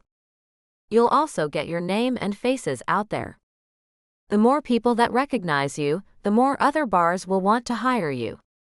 It's win-win-win. It's 2:30 a.m. Craig scratched the back of his neck. I need to get some sleep. TJ said goodnight and followed his roommate out the door. Alex lasted 2 seconds after they did, and JD was left standing there with Kelsey, both of them suddenly dog-tired. I don't want to carry Andy home. Then don't. Kelsey couldn't hide a yawn. Just show up tomorrow morning around 7 with a change of clothes and her school stuff. Maybe you can walk them in while I hit the printers. Her hands flew to her face. Oh God, that's less than 5 hours away. Okay. It was all he could muster, but he went and checked the bolts on the front door before letting himself out the back. Chapter 17. Kelsey met him at the front door the next morning, looking far too chipper for 7 a.m. I hate you. He growled out. Good morning to you too. She gave a false 50s housewife smile and motioned hostess style for him to enter. She then waltzed back over to the table where 3 pajama-clad kids were eating cereal, and grabbed her can of Coke. Jesus, Kels. It's 7 a.m., and you're already hitting the sauce. She held out a second can to him. I'm awake and perky. Do you want one? She sounded like she was straight out of Leave It to Beaver. She threatened to throw the can to him. He growled again, and stalked over to yank the Coke away from her. He might as well drink it. She was alert enough to do impressions, and he was barely upright. When he found his voice, he went over to Andy, who had previously looked like she didn't care that he was there. But now she launched herself into his arms. Daddy. Morning, baby. She almost toppled him, but he held on, the weight of this child sweet in his arms. He stood and grabbed Andy's hand. Let's go get you dressed, baby. As usual, Kelsey saw him as he wondered where to do that, and prevented him from even asking. Use my room. He led his daughter down the hallway to a room he had never really seen before. Every time he'd been in here it had been dark, or Kelsey had commanded his attention in her little devil underwear and naked legs. He didn't want to pay attention now. So he tried to focus on getting Andy ready for school. Was Andrew such trouble that Kelsey had learned to anticipate questions and bring whatever was needed to avoid violent storms? She didn't seem to act like it had been that bad. His picture, a whole family picture, was beside the bed on the small table. Andrew was blonde-haired and blue-eyed. No one would guess that the almost too good-looking man in the photo was mentally ill or violent. They certainly looked to be the perfect family. This room is pretty. Andy's voice pulled him away from mulling over the photo. The room was pretty. It was soft without being frilly, feminine without feeling girly. The dusty red comforter across the big bed was still rumpled from use. It looked inviting against the creamy yellow walls. Large pieces of dark furniture and a patterned chair in the same reds and yellows filled out the rest of the room. He laid Andy's jammies over the arm of the chair without thinking and tied her shoes. He pulled out her brush and Andy eyed him warily. JD sighed. He didn't have time for this, but he also knew that if he took a step backward, then he would have to make up for it later. Usually in spades. He turned away. Fine, I'll see if Kelsey wants her hair brushed. He went into the living room and sat at the edge of the couch with his knees apart. In just a minute, Kelsey ushered Allie and Daniel out into the living room, dressed and shining. He held up the brush. Do you want your hair brushed? Yes. She smiled widely, and before he knew what to do, she had plunked herself onto the floor between his legs. He did what she'd taught him, started at the bottom and worked his way up. He held his hand against her head if there was a tangle. He also did what she probably didn't realize she'd taught him, stroke with long clean lines from the crown of her head to the tip of the long hair. He did it in every direction, placing the brush just above her ear and pulling back until he ran out of hair, and from underneath pulling up. Kelsey responded the way he figured she would. She made low hums in the back of her throat. She turned her head side to side, giving him better access, and placed her cheek against his knee, resting it there. He kept going, knowing that the whole thing had turned vaguely sexual, and still not quite willing to stop. When she curled a little tighter against him, brushing her breast against his calf, his jeans tightened a bit, and he decided he had to call the dogs off. Okay, that's it. You're done. She didn't move. He nudged her. Kels, I know you love this, but you have to get up. The kids have to get to school. It was Daniel who pointed out the problem. She's asleep. What? Daniel looked askance at the both of them. This is what happens when you stay up past your bedtime. He shot a questioning look at JD before walking away. It was just enough to make JD wonder if the kid knew what kind of thoughts sometimes went through JD's head about his mother. He nudged her a little harder this time. Kelsey. Wake up. We have to get the kids to school. He didn't stop rattling her until she moved of her own will. She sucked in a breath. What? You fell asleep. His explanation fell by the wayside as she stood up and stretched her arms over her head, leaning from side to side and exposing little slices of smooth skin where her shirt gapped above her jeans. He noticed all of it. And wished he hadn't. Okay kids, JD is walking you to school today. She gathered thermal lunch bags and light jackets. Nope. JD countered. We're all walking today. Why? She looked up at him, mussed and blinking and beautiful. Because you just fell asleep on your living room floor. You are not driving to the printers by yourself. You walk with us. Daniel looked up at her, big-eyed and stern. No complaining, Mom. You're the one who wanted to stay up late. JD had to laugh. It sounded so like Kelsey. She blinked again and disappeared into her room, then reappeared with a thin sweater drawn over her shirt and stuffing her feet into slim sneakers. She ducked into the kitchen for a minute, and when she emerged she was accompanied by the pop and fizz of a fresh can of soda. JD shook his head at her even as he held the door open. She was the last one out, and his hand was at the small of her back before he was even aware of what he was doing. He pulled it away, locking the door behind him. You've got a bad habit there, Kels. She turned and glared over her shoulder, even as the kids went down the sidewalk single file, looking like an old Norman Rockwell painting. Bite me. I'm a single mom with small children. I get my Coke. She cradled the drink to her, despite the hint of chill lingering in the air. After that, the walk was pretty uneventful. They took Daniel and Andy to the gate at the school, then cut a few blocks over to drop Allie off at daycare, with Kelsey cringing as they left the property. "I've been running up a bigger bill here than I planned." JD nodded. "Everything is cheaper without kids." She nodded but stayed silent. JD turned around, walking backward down the sidewalk.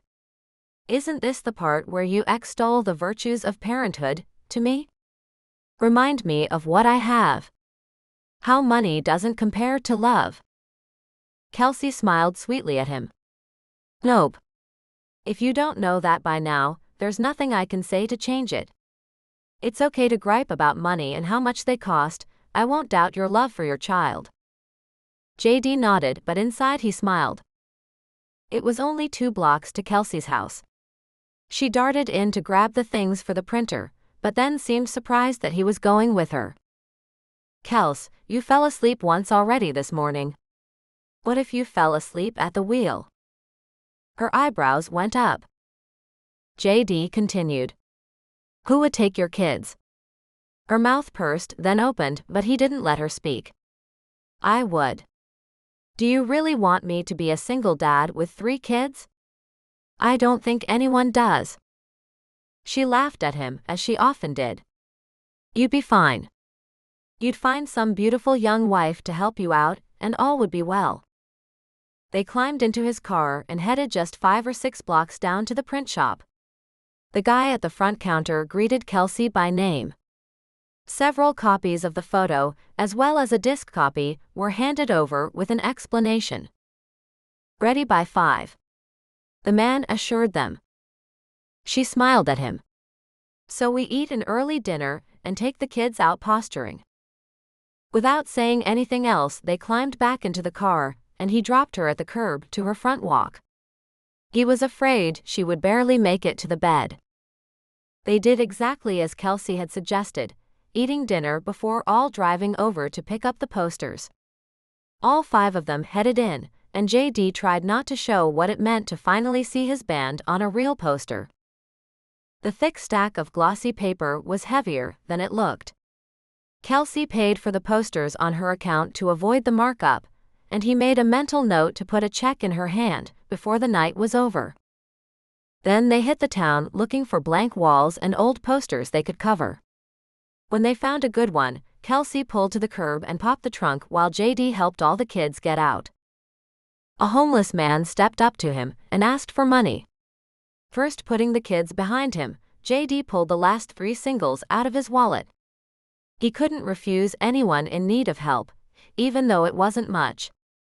He'd been pretty broke himself sometimes. The man was gracious and walked away. Kelsey pulled out 8 of the posters, and she held up the top row while JD rammed the staples in. The kids held up the bottom row poorly, until he knelt down and lent a hand, showing Andy and Daniel how to line up the edges. There was almost no hope for Allie, who was holding up a single poster that had folded over on her. "Where's Allie?" Kelsey feigned. "JD, have you seen Allie?" Allie giggled.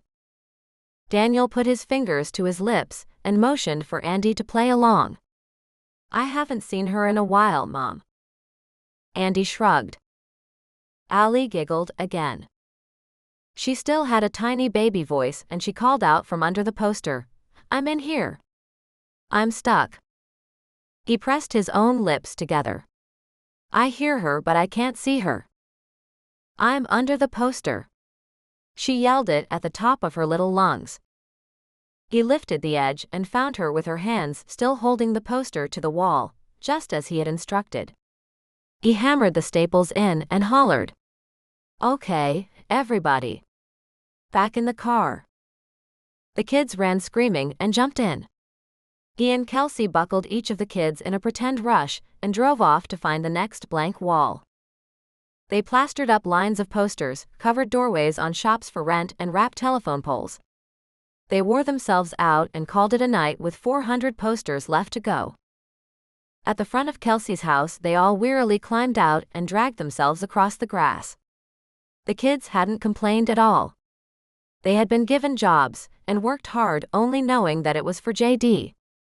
Each kid had helped to the best of their ability, which sometimes wasn't much but didn't matter. Well, that was fun. Kelsey smiled, even though she was clearly exhausted. The kids will sleep well tonight. He nodded and said goodnight, holding Andy's hand as they walked around the corner to their condo. He had a big day tomorrow. He and Craig had 400 posters to get up. It would certainly go faster, but he doubted it would be anywhere near as much fun. The following Wednesday, McMinn's was turning away customers. Chapter 18. October had come in on little Cat's feet.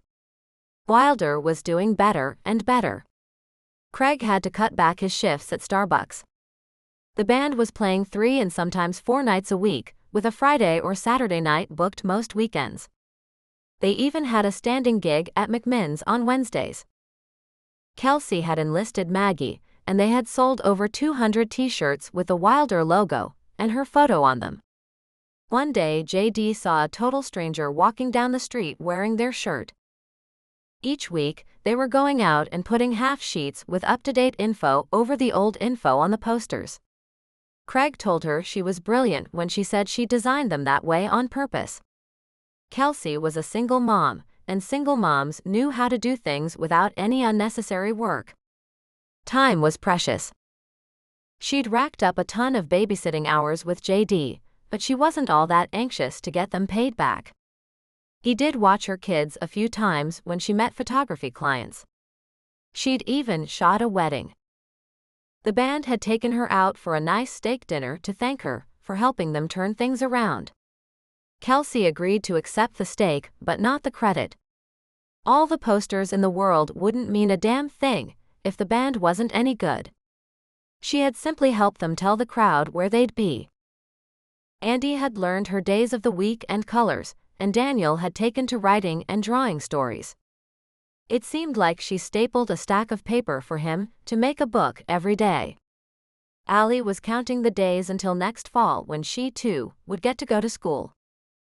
JD and Andy were coming over for dinner. It was happening more often these past 2 months. Maybe once a week they were all together. Tonight it was pizza, and JD and Andy were bringing it. Kelsey hollered out to her kids. "Okay, TV off, we have to make the salad." She heard 2 sets of small feet heading into the kitchen. She chopped and handed off lettuce, tomatoes, carrots, cucumbers, and raisins for the kids to toss. Then she had them carefully set the table. They had just slid the chairs back into place and set up the 3rd booster seat for Andy when the front door clicked. None of them bothered with knocking anymore. Not JD or Andy, not the band, not even Alex, who was the most soft-spoken of the whole group. "Hey, we're here," JD hollered out. Allie and Daniel went screaming out to find them, and Kelsey started pouring drinks. She realized as she did it that she didn't even ask what he wanted or what his child should have anymore. He appeared in the doorway to the kitchen, the smell of hot pizza wafting from the table behind him. He didn't say hello. His hands were jammed deep in his pockets, and she knew what was coming. "It's tomorrow." Kelsey nodded. His mother and father were coming, and he dreaded it like someone was going to remove a limb. "You look pretty upset." "When you meet her, you'll be upset too." Kelsey now wanted to meet this woman just to see if she was as bad as JD said. TJ agreed with him, so there was probably merit. But her own mother had drunk herself into oblivion, and her brother had fits and threw things. She understood that his mother didn't approve of him or TJ, but how bad could her behavior be? She motioned them all to the table, and she and JD made the kids finish a small pile of salad each before they could have pizza. He didn't speak much, just nodded at Andy's talk about meeting her grandparents. So Kelsey changed the subject. "What was the most interesting thing at school today, Andy?" "Todd put 30 paper towels down the toilet, so when I had to pee, I had to walk over to the other classroom." She took a bite of pizza and chewed thoughtfully. "Leave it to a kindergartner." She tried the adult next, and they ran down the list of the upcoming week's Wilder events. It's good, she smiled. The guys had 4 shows this week, one at their biggest venue yet. JD smiled as wide as she had ever seen. I know. I'm solvent. Really? He nodded and downed almost another whole slice of pizza at the same time. It's been so long since I was ahead. I want to do something for Andy, she's been so good through all this. I just have to get through this thing with my mother first. Kelsey didn't say anything. I'm afraid my mother's going to undo all that Andy and I have built. Andy and Kelsey's kids had asked to be excused, so JD spoke more freely knowing that the kids wouldn't hear. You're going to be there for dinner tomorrow night, right? Yes, me and the kids. She chewed for a moment. Where is there? Your table isn't big enough, the 5 of us barely fit around it. I got a new table. With a leaf thingy in the middle. Cool. Are you cooking? She tried to hold her face straight while he panicked. Only a little, you said you'd bring. She caved quickly. I was kidding. Of course I'm bringing chicken and dessert. That was mean. I know, she grinned before she polished off the last of her pizza, and it was fun. They joined the kids in the living room for the rest of the movie, and Kelsey flipped through a magazine. JD did the same. This, he held up a page, this is absolutely correct. It was 10 things he wishes you would do in bed. It's good to see you women are staying educated. Ah. She rolled up her own Cosmo and threatened to whack him with it. You should just be grateful. I don't see 7 ways to remember her birthday or how to buy jewelry in your magazines. It's all just T&A. Like this isn't. He frantically turned pages until he arrived at this month's man without his shirt. Look. That's one picture. 1. And he's wearing jeans. They're unzipped. JD held up the photo for her to see. It was a blonde surfer guy with green eyes, ripped abs, and great arms. He wasn't her type, as in, he wasn't JD. Kelsey didn't say that. He's hot, that's okay. Please, the girls in men's magazines are in their underwear, if anything. JD conceded and went back to flipping pages. Kelsey looked up when she saw the credits roll. All right, guys. The phrase died on her lips, the kids were all asleep, piled up like little logs. She turned to tell JD, but he too was out cold. Extracting herself from the couch, Kelsey tiptoed out of the room and grabbed her old Nikon 70mm. Slowly, she turned the dimmer switch up, then down again, trying to get the light just right, then she began snapping off photos. She didn't know how long she'd been at it, but she stopped herself when she realized that she had an overabundance of pictures of JD. Unlike the digital photos where she could just erase them, there would be negatives, evidence of what she'd done. She shouldered the camera, telling herself she should wake him up, but she just stared. His face was so interesting. As a subject, she told herself. His straight nose looked noble in some way, and dark lashes fanned out against his cut cheekbones.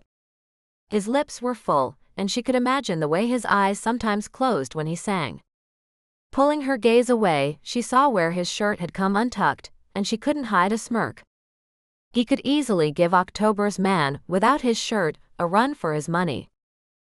She forced herself to put the camera away, then carefully carried each of her kids to bed, thinking she should bring the camera and get some photos of JD and his family tomorrow. She would send them to his mother later. Just to be nice. Without much extra thought, she lifted Andy and settled her into the opposite end of Allie's bed, from where Allie was curled into a tight ball. The 2 girls had shared the bed this way more times than Kelsey could count now. Neither would be upset or surprised if she woke up in the middle of the night. Her arms felt light afterwards. JD usually carried the bigger kids, and he did it with such ease. He opened stuck windows. He lifted heavy things for her. Kelsey kept telling herself that it was for Andy. That Andy needed to see Kelsey asking JD for help and trusting him and his opinion. But she did trust him. It was wonderful having a man around, to have someone find her on a ladder changing a light bulb and feel strong hands grasp the ladder and hold her steady. Or simply shoo her down and do the job. When she entered the living room, JD was blinking rapidly, still reclined against the arm of the couch. She grabbed his hand and tugged. "Come on, big guy. I can't carry you to bed." She wasn't sure what that tone had meant, but he'd been thinking about something. On unsteady feet, he let her pull him down the hall to the office. She had a futon in there, and she left him in the doorway for a moment to set it up. When she turned back, she saw that he'd shucked his shirt. Oh God. She tamped that down. She'd seen him in a bathing suit numerous times. This was different though, and her thoughts took off on a wild rampage, while JD seemed to have fallen asleep standing up. It appeared he knew where he was though, because he'd crawled across the bed and sprawled on his stomach. Kelsey drew the covers over him. For her, not him. His jeans hugged his ass, and his bare back was giving her thoughts that she was too long without a man. She refused to back calculate. She made it to her own room, where she crawled under her own covers. She couldn't think this way about JD. She was finally participating in the world. JD and Andy had become her family. It was like when Andrew was mid-swing.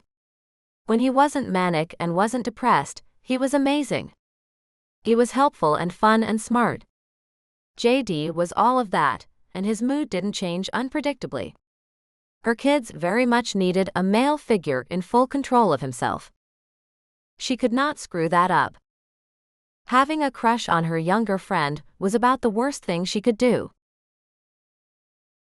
Chapter 19. Kelsey sniffed the air. The chicken smelled fabulous. She had spent an hour slicing oranges and added raspberries on top of the seasoned chicken. She wished she had some fancy dish to serve it in, but she didn't. She'd never bought anything glass or china while Andrew was alive. She examined the danger potential of every object, if it were to be broken or thrown. Now, she had to spend her money on camera equipment and kid stuff that was far more important than serving dishes. She still wished she had one. Any little thing that would help soothe JD's Texas housewife mother would be a blessing. Kelsey half expected the woman to show up in white gloves. She half expected the woman to comment on the fact that Kelsey had seen her son in his skivvies this morning. Apparently he'd shucked the jeans too, sometime during the night. And she hadn't closed the door all the way. So her walk down the hall to the kids' rooms yielded a fine look at JD's backside, and the non-returnable knowledge that he wore boxer briefs. And wore them well. She reminded herself that JD was in his 20s. He'd be dating women a good decade younger than her. She reminded herself that if she didn't check on the chicken, she'd burn it, and how was she to explain that one at the dinner table with his parents? Why yes, I was thinking about your son. He does have a great ass. No, that would not go over well. She pulled the chicken out and turned off the oven. She loved the steamy heat of the kitchen on cold evenings when the weather was at that stage where it couldn't quite decide what season it was. She hollered out for the kids. "Are you ready?" They both appeared in the doorway, carefully dressed to meet the family. "It's almost time to go." Kelsey spent a few moments getting herself ready, then she lined the kids up and entrusted Daniel with the apple pie she'd made this morning. Grabbing potholders, she picked up the chicken and marched out the door. Allie was already around the corner, and Daniel was following her, apple pie carefully balanced in front of him. With measured steps, especially given that she was doing all this in heels, she made her way over to JD's. She wondered what they were walking into. JD and Andy had spent most of the afternoon with his folks, having rushed off after the soccer game to change and pick up TJ. Kelsey saw Allie had reached the back door, knocking her little heart out and yelling, "We're here." JD opened the door, smiling first at Allie, then looking around for the rest of them. She could tell when he spotted her, still out on the sidewalk. He said something over his shoulder and came down the walk to her, thanking her profusely while lifting the heavy dish of chicken like it was a sheet of music. He led her up the back step into the kitchen, where more food awaited. He leaned in, placing his mouth near her ear, and Kelsey couldn't stifle the shiver. It wasn't his lips she got, but his voice. She keeps telling Andy that she doesn't look like me. And she's made more than one remark about children born out of wedlock being a sin. Kelsey cringed, thoughts of his lips all but forgotten. He shook his head. My only consolation is that Andy doesn't understand what out of wedlock means. TJ gave her a brotherly hug, and Kelsey was surprised to see him in pressed pants and a button-down shirt. He had even combed his hair out of his face. JD, who had dressed a bit nicer than usual for his parents, hadn't. They all sat down for dinner, and TJ was unfailingly polite. He made every effort to turn the conversation away from Andy and her arrival. He talked about what she'd been doing in kindergarten, and smiled at her. For this, he earned his mother's gratitude for helping out his brother in this untenable situation. JD was definitely getting the short end of the stick. Mrs. Hewlett referred to her sons as Jonathan and Thomas, and Kelsey as Mrs. Conklin. Kelsey didn't bother to correct that she had never been married. She didn't think it would reflect well on JD. When she gave it a little thought, it could look pretty bad. 2 kids, different fathers. Different mothers, too. Mrs. Hewlett also made comments about the condo. It was nice for not being a house. It would be more suitable to his purposes if he just fixed it up. And she straight out asked what he was doing to remedy the situation of Andy not having a mother. Kelsey watched JD snap when his mother asked if he had called that sweet Lisa he had been in love with in Texas. She also offered a sugar-coated but pointed look at Kelsey when she referenced that sweet Lisa. Mother, Lisa wasn't sweet. She was doing cocaine off my countertops. Mrs. Hewlett's hand went to her chest. I'll believe no such thing. She was a sweetheart. Mr. Hewlett raised his eyebrows but went no further. He looked like an older version of his 2 sons. They would age nicely, but neither of them was like him. He was a non-issue in the shadow of his overpowering wife. For the record, I was never in love with her. JD grumbled. Mr. Hewlett did the one smart thing Kelsey had seen him do all evening. He changed the subject. Our travel group is actually going to make it to Bethlehem, this time. It's going to be quite a pilgrimage. After that, each of the adults took turns redirecting Mrs. Hewlett when she started in on one of her sons. By the time the meal was finished, Kelsey had had enough. JD 1. Andrew may have thrown things and yelled and said things that cut right to the core, but in the end he apologized. Mrs. Hewlett meant it. When everyone got up afterwards to go into the living room, Kelsey volunteered to clear, just for some peace. But she was outmaneuvered, and Mrs. Hewlett cornered her while she was scrubbing her baking dish. It's so nice of you to help JD with Anderson. Andy's a sweet girl and we love having her. She braced herself. She could feel it coming, she just couldn't see from where. Jonathan mentioned that you were older than him. You must be, what, 38? 9? She spoke through locked teeth. I'm 32. I just don't understand. I'm not sure what a woman your age would want from a man she can't possibly have a relationship with. Maybe I just want to screw your son's brains out. But she didn't say it. It wasn't true anyway, that wasn't what she got from this relationship. JD needed help getting adjusted to having a daughter, and my children needed a strong male role model. It just worked out. Your husband. Kelsey didn't correct her. She'd felt her own claws pop out, and she needed to keep them behind her back if she couldn't keep them sheathed. He was ill throughout their whole childhood. Damn that woman. Even the was disapproving. Mom.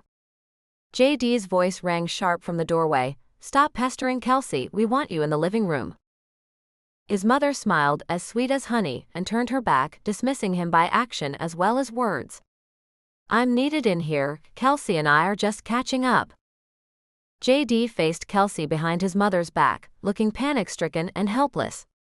Kelsey smiled at him. "We're fine." She wanted to add, "I can hold my own." When he was gone, his mother started in again. "I'm not trying to be judgmental." That was a crock of shit if Kelsey had ever heard one. "But you aren't really helping my son." Oh. This she had to hear. "The more you help, the longer he can go on pretending that he's doing fine. He's not. He needs a real job and a wife. He needs to fail so he'll finally come around. I know it's hard to watch someone hit rock bottom, but it's the only way to help." Kelsey closed her mouth. Then she found her voice. "I understand what you mean about watching someone hit rock bottom. It is very hard to do. My mother had troubles, and I realized that the more I helped, the more I prevented her from getting real help. I'm so glad you understand." Sweetly, Kelsey cut her off. "Having been through that, I can solidly say that your son is in no such situation. JD has held that band together, and it's starting to pay off. They're earning money. Two could play at this. It takes a long time to get a venture like that off the ground, but your sons are very talented." She so desperately wanted to throw Andy in this woman's face. That her son had taken on someone else's child and turned things around simply because he was needed.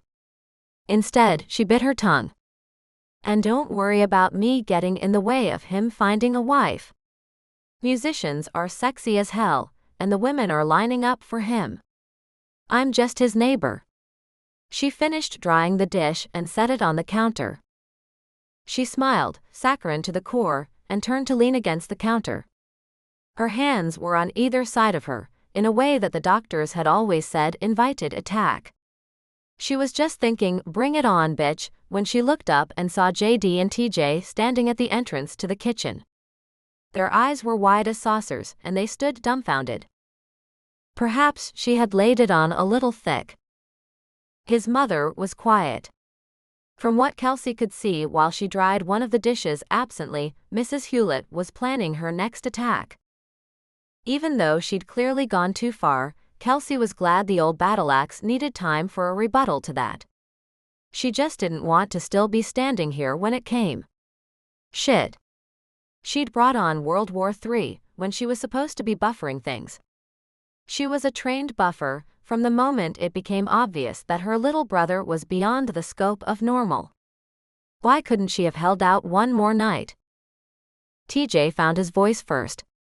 "Mom, Andy's been waiting patiently to show you her drawings. Come on."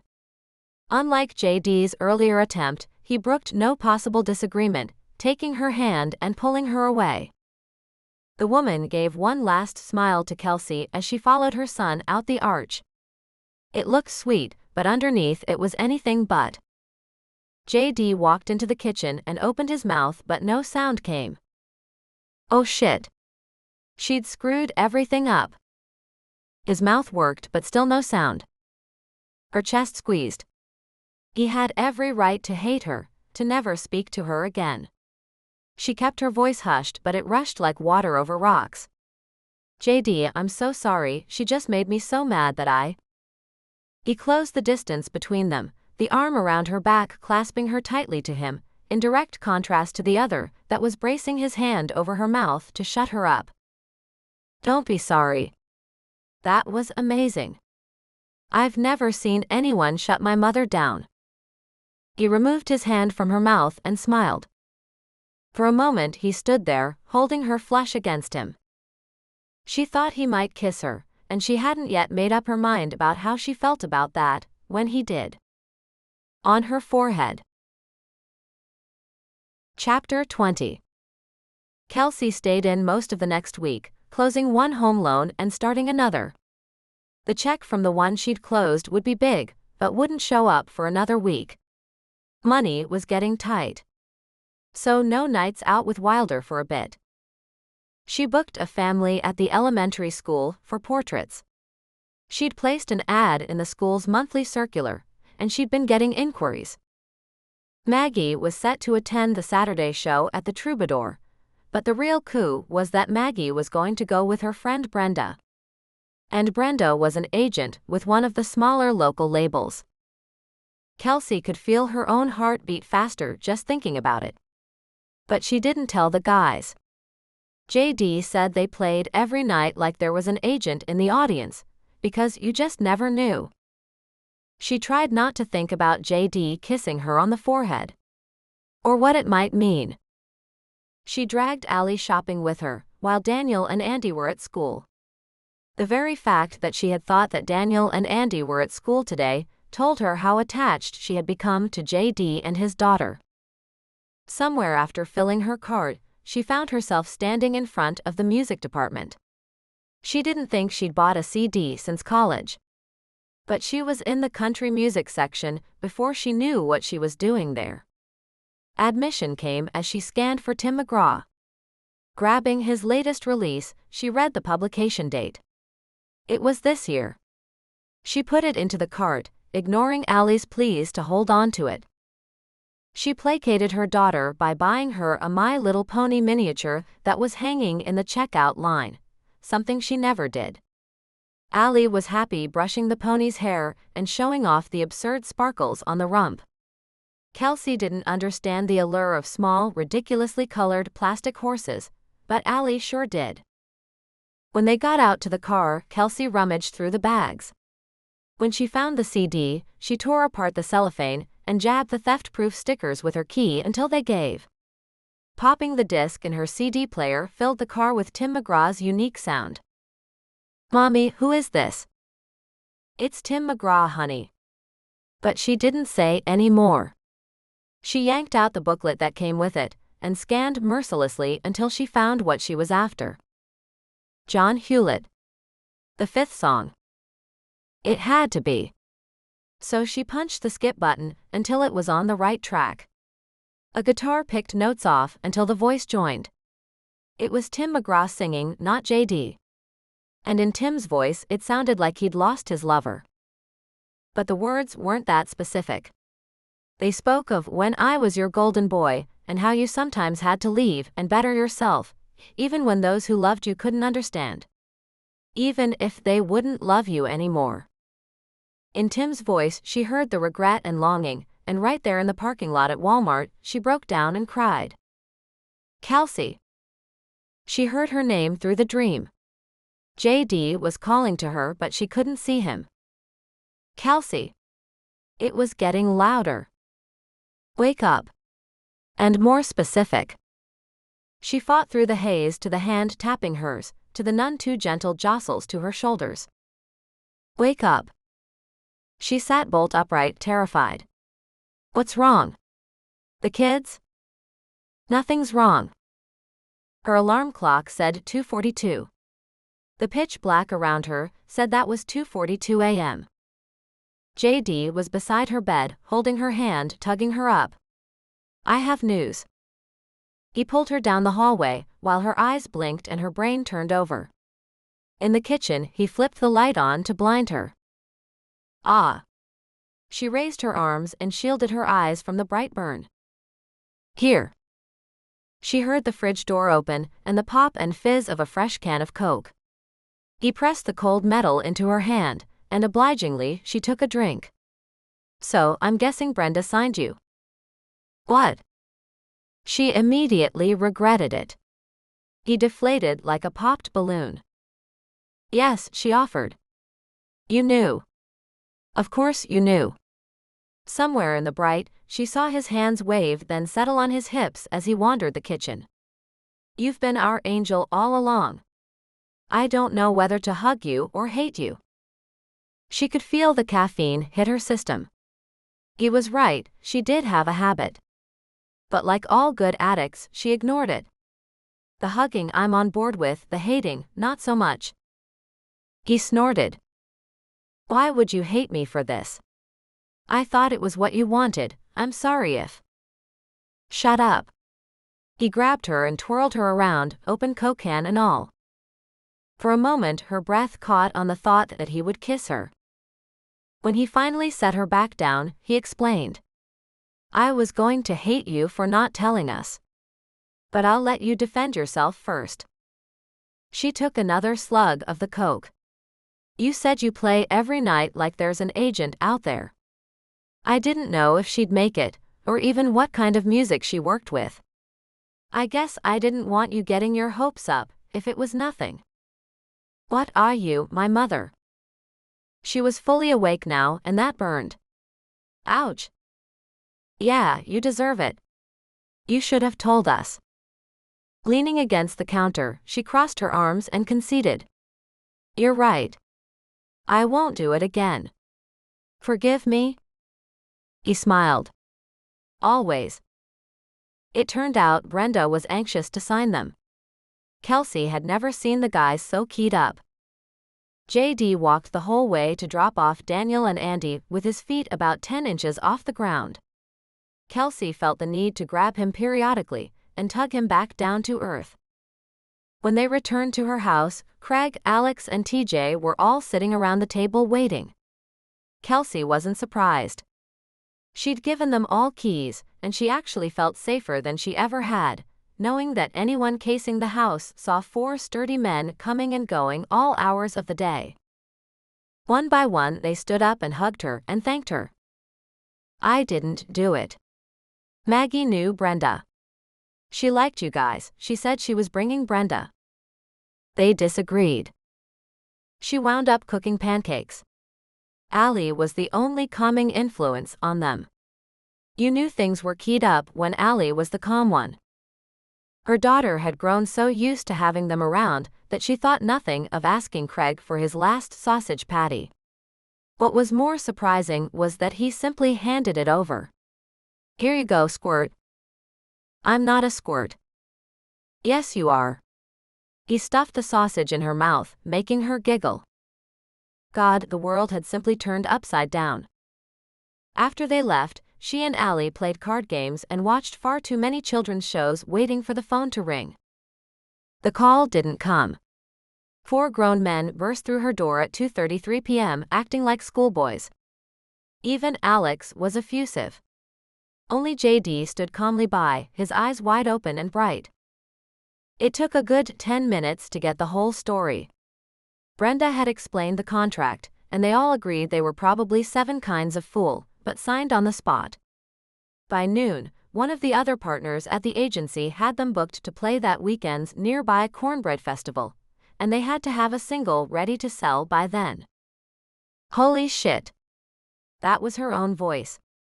She didn't apologize, even when Allie began yelling, holy shit, holy shit, holy shit. Craig told her she was right. The guys even agreed to stay home with Allie, while JD and Kelsey walked over to get Daniel and Andy, if they could raid the fridge. There was something in JD's eyes that made her give them free rein.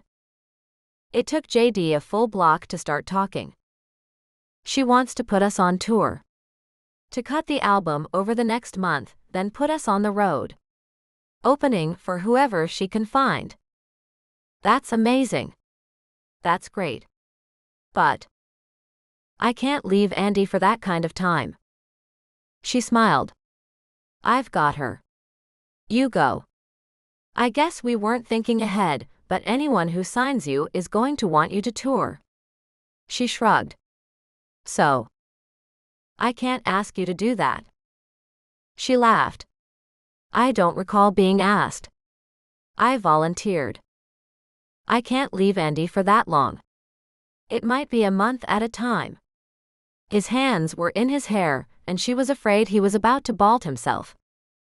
So I said I couldn't tour like that, and I bowed out. I told them to sign without me. JD.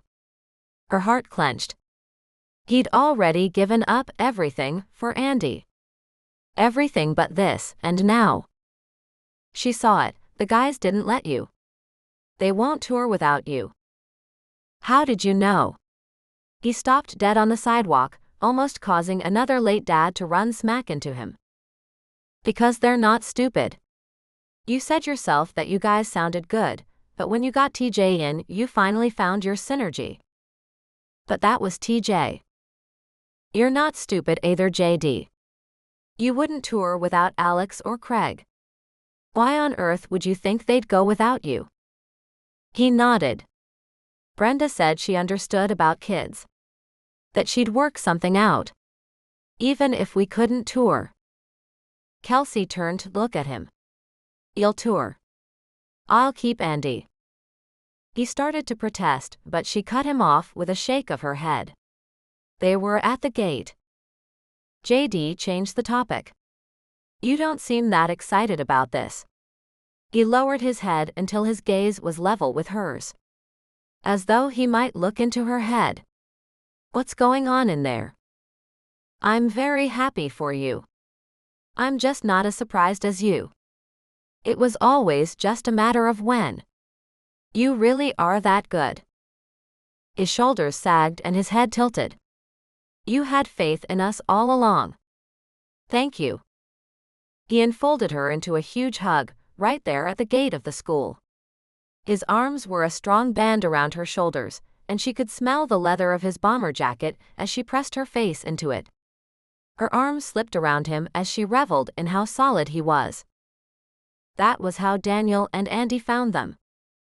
Kelsey broke the news. Guess what? Two bright faces looked up expectantly. Wilder is playing at the Cornbread Festival this weekend, and we can all wear our t-shirts. Then they're going on tour. JD explained to Andy that he was really sad to be leaving all of them, and would she be okay with Kelsey? Andy screeched like a howler monkey at the thought of all those slumber parties. JD's mouth quirked. Good to know I'll be missed. Socking him in the arm playfully, Kelsey felt her own early start to missing him. You'll call every day. Yes, I will. They were almost to the front door when JD grabbed her hand and held her back.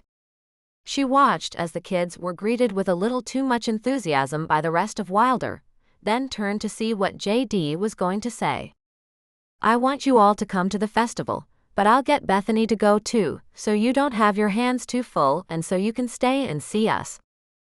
Sounds like a good plan. Chapter 21. Saturday night came with food and lights and an array of bands. All four guys showed up in their usual jeans and black tees, but this time with cowboy boots. The kids stuffed their faces with cornbread and spent a good part of the afternoon running around the petting zoo and waiting for pony rides. JD disappeared with the band an hour earlier, and it was about time for them to come on stage. Kelsey was holding Allie on her shoulder, and she suspected her daughter was already asleep. Bethany, is Allie out? Like a light. And Andy here's getting fussy. Should I take them home? Kelsey nodded. She'd wanted them all to see JD. But anyone who made serious plans past a child's bedtime was a fool, and she knew it. Yup, take them. Reaching out, Bethany took a limp Allie from her. She had Daniel and Andy each give Kelsey a kiss before the three of them formed a handchain and went off in their matching Wilder shirts. Suddenly Kelsey was all alone in a huge crowd. She knew the guys who would be going on stage in a few minutes, but that was it. She found a tent pole to lean against, at that moment very tired. She figured JD was running on pure adrenaline by this point. Like the good dad he was at the soccer game bright and early this morning. He'd spent the afternoon here with the guys, doing sound checks and rehearsal. When he wasn't doing that, he had led the kids through the petting zoo and stayed with them for a late dinner. And of course the whole week had been crazy for all of them. They had cut the single Brenda had chosen, the make-up sex song. Of course Brenda retitled it, and rightly so in Kelsey's mind. The band that was finishing up was very twangy and spangly and heavy on the fiddle and steel guitar. A good-looking middle-aged man asked her to dance, and she surprised herself by saying yes. It was, after all, a two-step, and she knew what to expect. He was a passable dancer and a passable partner, and Kelsey was flattered to be asked, but grateful when the song ended and the band thanked everyone for coming out. Kelsey stepped away, then stilled the second she saw the guys come out into the lights. This was the first time she'd ever seen them on a real stage. This was the real deal, with spotlights and rigging and the whole 9 yards. She was in awe. That's how Brenda found her halfway into the first song. Brenda's grin was pure pride. The boys told me you were the pretty brunette with pigtails. But I remember you now. Kelsey almost chafed at the mention of boys, but then realized that Brenda had every right to refer to them as boys. The shirt probably gives me away. Not so much. Brenda shook her head and pointed out a small handful of black tees with Wilder on them. Wow. I hear it's your work on that shirt. Kelsey just nodded as Brenda told her they wanted to use it on the front of the single cover and on more posters and t-shirts, and she was going to get paid for it. The two women watched the entire set, Kelsey mostly with her mouth open. She didn't know if it was because her photos got picked up along with the band, or because the guys were just so good. They got the crowd rocking and yelling and dancing, and buying singles and t-shirts. Whatever Brenda had done was working. TJ stopped the set for a moment to breathlessly introduce his brothers on stage, and then they played the last song. It was one she hadn't heard before about love, right under your nose. She didn't notice until the lights went out that Brenda had disappeared, but that made sense. Hers was a small-time record label looking to get bigger. Brenda was everything: agent, manager, producer. The stage stayed black for a while, and she simply remained where she was. Her legs were tired and her head was tired. The next band didn't cut it. Just as she was straightening up, she saw JD walk down a flight of steps, all but hidden around the side of the stage. He changed into a green t-shirt, and she couldn't see his face. Even as he walked down the steps, he pulled the cowboy hat a little lower. Cowboy hat? She didn't think she'd ever seen any of them in a cowboy hat. She was on the verge of laughing until he was right beside her. Nice hat. He looked sideways at where she still leaned against the pole. Our big debut, and all you can say is, nice hat? Yup. She rolled her head to the side to see him under the brim. You guys were awesome. The crowd loved you. Brenda seems to think you're the next big thing. But the hat is a shock. He didn't ask, just took her hand and pulled her out onto the dance floor. I saw Bethany leaving with the kids just before the set. Kelsey knew her regret came through in her voice. Yeah, Allie was already asleep. I figured that, since Bethany was carrying her like a sack of potatoes. He led her once all the way around the floor before she commented.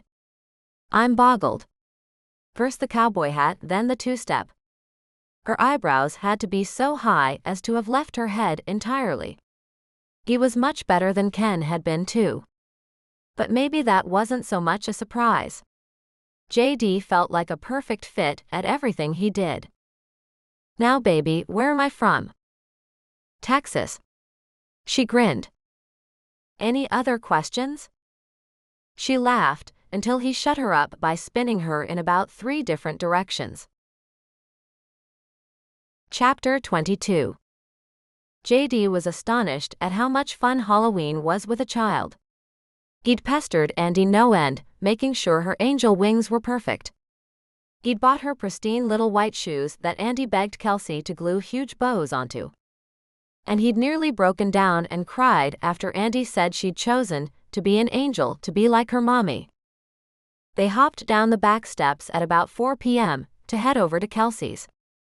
JD was surprised that the sidewalk didn't look worn where one or the other of them had walked it 1,000 times. It's not even dark yet. Andy was clearly concerned by this fact, and he wondered if she thought people were going to turn away a beautiful 5-year-old in full costume just because it was a tad too bright. We're going to eat something first. But it will probably still be fairly light when we go. It's a school night. He hadn't felt so strongly since his own school days that there ought to be mandatory movement of the holiday to a weekend. They rang the bell, which they never did anymore, and grinned at each other when they heard Allie and Daniel come running. The door was thrown open by a small Peter Pan, waving a foam sword. Allie Tinkerbell clapped, jumping up and down in place, and JD was almost glad he'd missed Andy at that age. Although it was entirely possible that Allie was just nuts, and not all kids were jumping beans at that stage. Kelsey called them all back. "You're letting the heat out." She walked over to the table, placing a pile of steaming fettuccine alfredo in the middle of a spread that already included salad, a bowl of peas, and a pile of garlic bread. JD blinked. He thought maybe they ought to vent the door and let some of the heat out. Kelsey could keep the food steaming just by standing near it. She was in a pink I Dream of Jeannie outfit that showed off a killer figure and an expanse of smooth waist. How was this a woman who'd had 2 kids? It tumbled out of his mouth before he could take it back. She flushed a sweet shade of pink and shook her head. "Only one. Andy brought me Daniel." She ruffled the little boy's hair. Okay, how was this a woman who had had a child? But this time he kept it in his mouth. "You look great." Then he faltered. "I didn't know I was supposed to come in costume too." She waved them all over to the table. "You weren't. Just this afternoon, Maggie invited me out to a party tonight, and we wrangled Bethany into babysitting by bribing her with double pay." Her nose crinkled and he wondered if she was casting a spell. "I didn't invite you, because I thought you'd want to spend the evening with Andy." She was right, of course. Wilder was leaving the next morning to head out on tour. Brenda had poured huge money into having an old tour bus revamped to get them out there. Some band had gotten too big for their britches and bailed on opening a tour of new artists. Brenda decided it was divine intervention that she was sitting on not one but 2 new acts, the other, a female vocalist with a voice like God's own hurricane. Since neither of them could tour full-time together, they'd share the tour. JD agreed about the divine intervention part. He'd also heard Haley Watkins sing, and he agreed with the hurricane analogy. And he did want to spend the evening with Andy. He just also had a driving urge to follow Kelsey to the party and fend off everyone. The kids wolfed down their dinners without a fuss. 5 minutes later, they were out in light that was only slightly dimmer than full sun, and hitting the neighbors up for candy. He and Kelsey hung back at the sidewalk, letting the kids go ring doorbells and yell trick or treat. After the second time, a man had looked up from the kids to see Kelsey standing there in full genie gear and asked her if she needed some candy too. Kelsey's arms crept around her waist. The kids were already hopping and skipping their way to the next house, so he leaned in close and whispered in her ear, "Why did you wear it, if you're uncomfortable in it?" Her head turned when she spoke to him, and he nearly missed what she was saying. He'd caught the scent of her shampoo and some wild soap or perfume, and his body reacted without much decision from his brain. "The only thing left in my size. It's Halloween and the stores are cleaned out." He nodded. He had no stake on her, and he knew it. Every time he'd thought he might have caught some interest from her, something else came along and made him think he was wrong. Like now, here she was walking down the street in a sheer top and gauze harem pants that he could see her legs through. There was some trick of the fabric that no matter how hard you looked you couldn't see her ass. And he was trying. He was certain everyone else was going to try too. She had to see, she had the perfect opportunity to let him know if she was interested. And she didn't. He took a deep breath. She deserved to be happy. Tonight was as great a time as any for her to meet someone.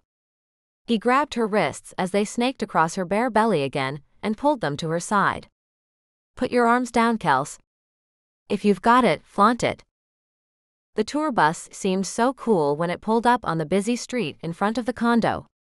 The driver was making the inaugural pickup. Brenda warned them that this wasn't going to happen again. From now on, they'd have to get their own butts to the bus on time. His had been the last stop, and TJ, Alex and Craig were all gathered at the front window waving to him. Then they all spilled out onto the sidewalk to admire the side of the bus. The Wilder logo was under the front windows, and on the back half of the bus was that same photo Kelsey had doctored, of the four of them. She and Allie had come out to see him off, and he carried Allie around, showing it all off. When he got back around to the sidewalk, Kelsey was hugging each of the guys in turn, and JD got himself in last, twirling her around and enjoying the feel of her in his arms far more than he ought to. He promised to call every day, and then the guys were all on the bus, whooping it up and opening beers. Then they hit the road for real. They played Memphis that night, at a small amphitheater that filled as they played. Amped up, they'd happily boarded the bus before the rest of the acts were done, and headed off for Jefferson City, Missouri. They played some county fair, then played Kansas City with the rest of the tour that night. They learned real fast how to sleep on the bus. The thing actually had bedrooms for each of them, though bedroom was stretching it. There were 4 3.5 by 8 foot cubbies. The upside was that they came with soundproof walls and sliding doors. The room kept out most noise. If only it was also motion-proof. The beds folded up into the wall. When it was down, it was comfortable enough, once you got past the fact that it was suspended by metal wires bracing from the outer corners to the wall. After the first night, when it didn't drop him despite all the bouncing, JD got to trusting it. On top of everything, adding to the surreal quality of the whole trip, Kelsey was no longer their only groupie. Hot chicks were swarming the stage and hanging out afterwards waiting for them. JD figured that most of them were after anyone who walked by. In his head, he heard Kelsey's voice telling his mother that musicians are sexy as hell. He'd always thought it was the money and the fame that made them attractive, but Kelsey must be right. Wilder sure wasn't famous, and he didn't see anywhere near as much money here as he had as a stock analyst. When they came off stage, they were tired and sweaty, yet there were the girls. And the guys indulged.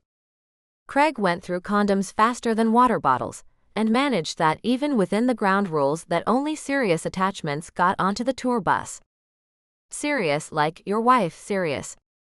Craig had asked for that rule, seeing early on that women were knucking foots, as he put it. JD had never entertained the thought that he'd be swamped in women. Then, in Vegas, they got panties thrown on stage, and it was all JD could do to not stop the music and ask what the hell was going on. They sold their single by the fistful, so apparently someone was actually listening to the music. But he felt he'd stepped into the twilight zone, and he desperately wanted to go home. That feeling got even worse when the beat behind him stopped for a moment, and he turned to find Alex unwrapping something red and lacy from one drumstick. Alex then motioned to the girl who had thrown the panties to wait on the side of the stage. She happily obliged and jumped up and down like Allie for the remainder of the set. When they finished, to whoops and catcalls, Alex ran off and gathered the girl into a lip lock the likes of which JD didn't think he'd ever seen. Alex and the pretty brunette then disappeared. In fact, JD was the only one on the bus when the call came later that night. Alex said he would fly into Phoenix in the morning to meet up with them. JD scrubbed his hand over his face and called Kelsey. "Wow, it's late." Her voice was an anchor in what was becoming a crazy storm. "I'm sorry, I didn't mean to wake you." "You didn't." "I was up." She was wondering what was going on with him. He could hear it in her voice. He'd already called earlier today and talked to the kids after school until he'd lost the signal. "We just played a casino.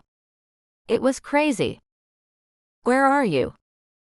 She knew he was in Vegas, and he knew she wanted the specifics. "I'm standing in the parking lot behind Harrah's.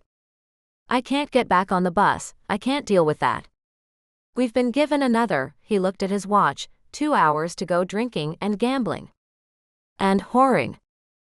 "So why are you standing in the heat in the parking lot?" "It's not that hot." She waited him out and he gave in. "I'm a dad." I make peanut butter and jelly sandwiches in the morning. I pack juice boxes in my daughter's lunch. I walk to kindergarten twice a day. The other guys, they're used to this. Craig and Alex are out there partying. I just can't handle this touring anymore. You have to do it. Her tone of her voice was soothing, but the steel he heard under it was not. I don't want to let the guys down, but I don't really know that I can. Because this is what you wanted. You love being out on stage. It shows in your eyes, and in the way you hold yourself. You may not like this part of it, but you do like some of it. Enjoy that part. Besides, if you stop now, what are you going to do? Be a stock analyst again? He cringed. This is the gateway to what you really want to do. She lowered her voice as deep as she could. This too shall pass. She laughed. So you ought to enjoy it while you have it. Thank you. He breathed out. So get your butt out there and drink and gamble while you can. We're fine here. We miss you, but we're doing all right. He smiled. I'm so proud of you too. She'd said earlier that she had booked 2 new clients for family portraits, which she was making her mark by doing around town, rather than in a studio. He'd felt guilty about that. She didn't have a studio because Wilder had her garage. But Kelsey was one of those people who made lemonade. There was a silence over the line, and while it didn't seem to bother either of them, JD signed off and went off to do what she had told him. Tucking his cell phone into his pocket, he walked in through the grand double doors to Harrah's. After wandering around the outer loop, following the wildly patterned carpet trail, for about half the casino, he spotted the blackjack tables. He hadn't done this in forever. He spent another 10 minutes finding the cheapest table that he could, thinking back to when he'd been here for meetings, and testosterone demanded that he play $100 minimums. He pulled out a couple of 20s. 7 hands later he doubled his money and downed 3 of the drinks that just kept coming, when a tart blonde thing in something spandex sat down beside him. Her hand touched his arm in a way that was almost possessive, and she smiled an invitation. You're from that band that played tonight, aren't you? Chapter 23. He sat with his head in his hands, elbows perched on spread knees while the whole place jostled and bounced with every little dent in the road, and JD felt his stomach turn over. He'd barely made the bus. If TJ hadn't called when he did, missing the bus would have been the least of what was making him sick. He'd like to attribute it to the rum and cokes. He wasn't sure how many he'd had. All he knew was that there was about $100 in Harrah's chips in his pocket, and Harrah's was getting smaller in the distance with each passing second. TJ's call had found him in the tart blonde thing's room, about to do something he hadn't thought through at all. His stomach rolled again. TJ was sitting on the floor, cross-legged in front of him. It sounded like I interrupted something. You almost did. Craig came out of the plumbed closet that was referred to as a bathroom, only because of the lack of more appropriate terminology. Dude. He shook his head at JD as though he'd caught his bandmate stealing. What? JD lifted his head too fast, but the liquor was going to swirl in his stomach regardless of what he did. You guys have slept with every unattached female from here to Memphis. Craig scratched his head and lit up a wicked grin. They weren't all unattached. TJ laughed at that, and JD felt the world spin as the bus hit a pothole, or maybe another car. Still he ranted. God. Alex didn't even make the bus. He followed some chick who threw her lace thong on stage. Who are you to judge me? You both have fucked your way across America. TJ's voice was calm. He didn't respond with the emotion that JD had laid out there. And you haven't. The entire world came to a stop around him. His brain quit functioning and his cells stilled. Somewhere in the fog he heard TJ and Craig's conversation, Craig asking, is he finally going to admit? Give him a minute, sometimes he's a little slow. Slow. He should be institutionalized if he's really this slow. Just about some things. JD couldn't participate. He was too busy watching all his carefully constructed denial crumble around him.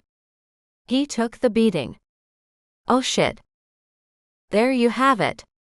TJ stood up, removing himself from JD's direct line of sight. But JD didn't raise his head. It was enough to watch Craig and TJ's feet as they linked arms and square danced in front of him. That only lasted a few turns before Craig got down in front of his face. You'll feel better when you say it. JD didn't agree. His mouth didn't work yet. He was still trying to keep breathing and wondering how he could have lied to himself all this time. TJ joined in. Come on, say it. His chest didn't expand all the way, but the lack of oxygen was almost welcome. He tried to work his mouth. Nothing came. TJ resumed his perch on the floor. You gotta say it. He finally found his voice. I'm in love with her. Craig let up a war whoop, startling the driver, who luckily only swerved a little. There now, don't you feel better? No, I really don't. JD shook his head. You guys knew? Yup. Craig smiled again. Everyone else always figures it out first. His heart knotted in his chest, dread spreading to all corners of him as a horrible thought took hold. Does Kelsey know? I don't think so. TJ patted his shoulder. That was all he could process in one night. Placing his palms against his knees, he pushed himself upright. I'm going to bed. Sweet dreams. Craig called to his retreating back, and JD heard them talking about him again as he shimmied his way down the narrow hall to his room. Will he be easier to live with now? TJ answered. Probably not. JD ignored them and slid his door open. Carefully, he unfolded the bed and climbed onto it before sliding the door closed. He had a sneaking suspicion that the bus had housed a female band before them. He was just too big to fit most of it. His thoughts swarmed and things emerged from the jumble. He hadn't realized it until now, but he'd never truly been in love before. What a shame that this one was going to get wasted. He thought of her in his kitchen, telling his mother in the sweetest voice where to stick it. For a moment he wondered what she would have done if he'd kissed her then, like he'd wanted to. He'd almost gone in for the real thing and had chickened out, instead kissing her forehead. He thought of sitting at the dining room table and eating dinner, talking with the kids about their day at school, but this time knowing that she loved him back. That after the kids were in bed, they'd go off to their room. That she'd let him make love to her. That she'd want him to. He squelched the thought. He heard strains of the Dixie Chicks coming from the front common area. Apparently the rooms weren't really soundproof. Taking the long way drifted back to him and spoke to him on too many levels. He fought for sleep and found it. But he woke twice in a hot sweat only to find that his hands were not tangled in her hair, and her mouth and naked body were not pressed against his. The third time he woke, it was because the bus stopped. A loud roar, like a train bearing down on him, rattled the whole thing, and JD thought that might be a fitting end for him. He pushed the sliding blackout shade from the window just a touch, but it was still enough for the glare to blind him. Daylight. His night was over. He found jeans and haphazardly stepped into them. Figuring he looked about like he felt, he thought maybe the others would know to stay away. There were voices in the main room. Foolishly, he walked toward them. TJ and Craig were eating frosted flakes around the table they'd folded down. The bus shook again, and JD realized they were at the airport. Then the driver opened the doors and Alex walked on, followed by the girl from Vegas. TJ didn't acknowledge her. Hey Alex, what's JD's problem? Alex frowned. What? That he's in love with Kelsey? See. TJ looked at him even as he shoved in another bite of frosted flakes. Thank you. JD was pissed that his unrequited love life was bigger news than the fact that Alex had brought the girl from Vegas onto the tour bus. Craig, at least, had the decency to point that out. We agreed, wives only. Alex grinned like a maniac. I know. It's all taken care of. He held up his left hand, still interlocked with the girl's. Both were sporting thick gold bands, hers with a sizable diamond square in the center. I want you all to meet Bridget. Holy shit. JD wasn't sure who said it. But the world had just gone to hell. They went back to Nashville by way of Arkansas. Bridget became a fixture on the bus, and Alex was clearly besotted. JD didn't want to like her, but it was hard not to. She said she'd never done anything like that before, and she'd lived in Vegas all her life.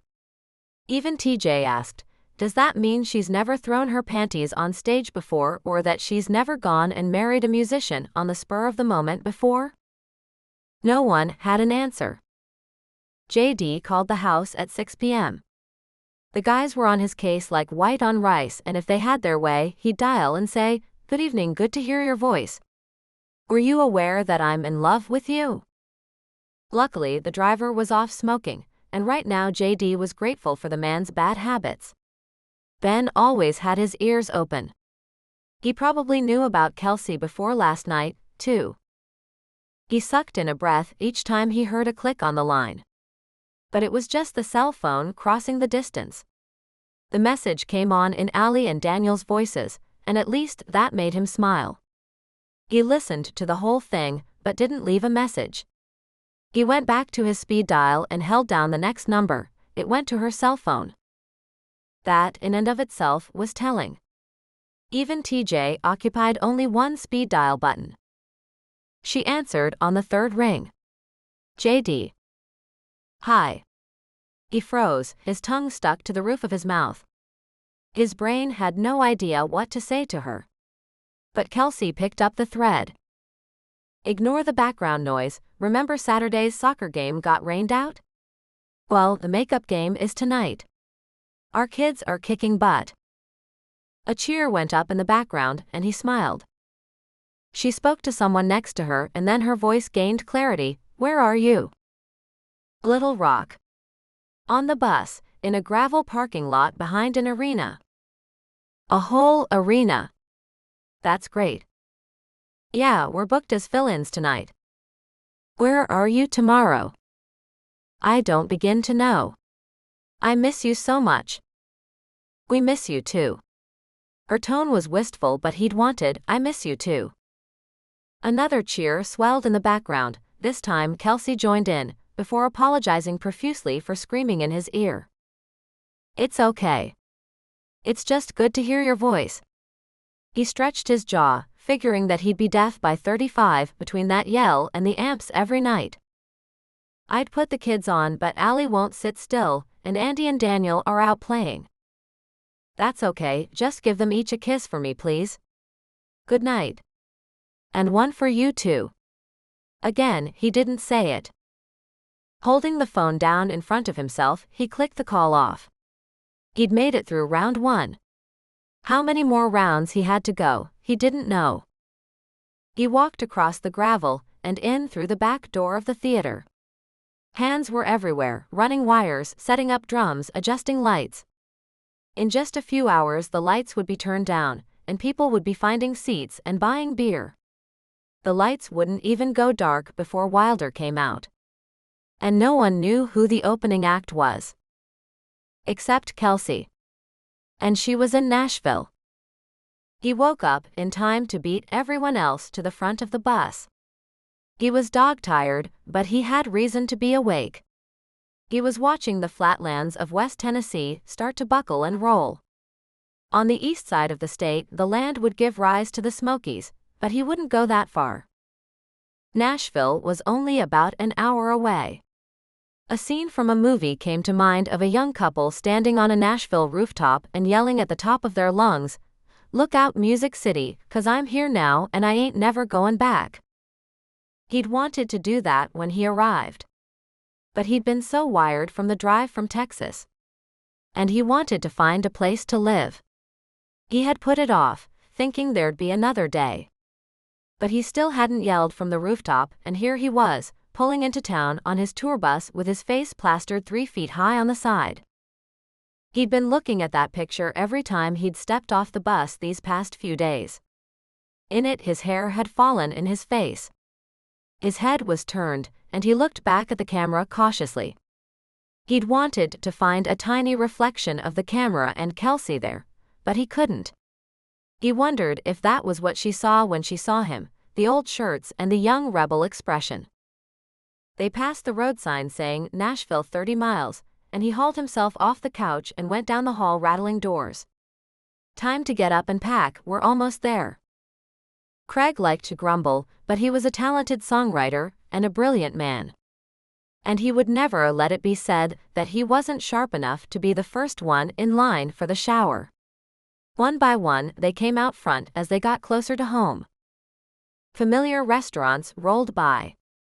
People on the street ignored them, except for a little girl in a stroller who waved at the bus. Ben took them through the streets in the same order he had before. That meant TJ and Craig were the first ones off. TJ gave him a hug. "Welcome to the big time, brother." JD hugged him back, thinking that the little kid he had tormented was grown. "Thanks, TJ." "Thanks go both ways, big brother." He and Craig each hopped the last step down to the ground in front of the apartment complex.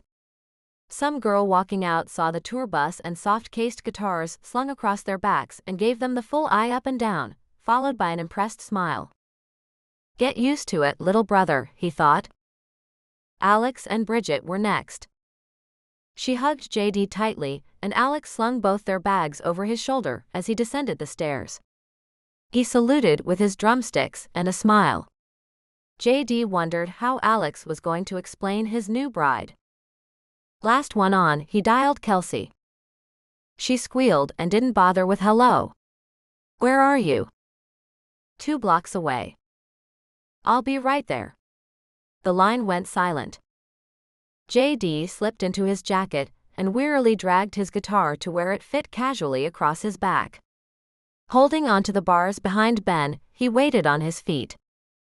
He saw her standing on the corner, waving as the bus neared. Of course, she couldn't miss it if she tried. The trim was painted the same brown to orange and vivid midnight she had picked out. Even before they got near the curb, JD had his duffel in hand. He looked for the kids, but since it was 10 in the morning, he wasn't surprised not to see them. For a moment he was glad to save the jumping and excitement for later, glad that it was just Kelsey now, as weariness settled even further into his bones. As the bus ever so slowly pulled to a stop, Ben flipped a switch and the doors opened, letting in a gust of cold air and the huge smile on her face. JD didn't know how he got to the ground, but his feet were planted, and the duffel was dropped and Kelsey was in his arms before he consciously thought about it. As she slipped her arms under his jacket, he rested his cheek against her head, oblivious to the cold, aware only of her in his arms, holding him as tightly as he held her. He breathed in, letting the smells of her soak in, and the feel of her alter everything within him. It was the first time that he'd touched her since he'd known. He wanted to stay here on this curb like this for however long he could. But she stepped back, letting the wind in between them. She grabbed his hand and reached down to get the duffel bag for him. He was laughing even before she attempted to stand upright with the bag in her hand. She gave another good tug and only got the front end of it up. "Lord, what's in there?"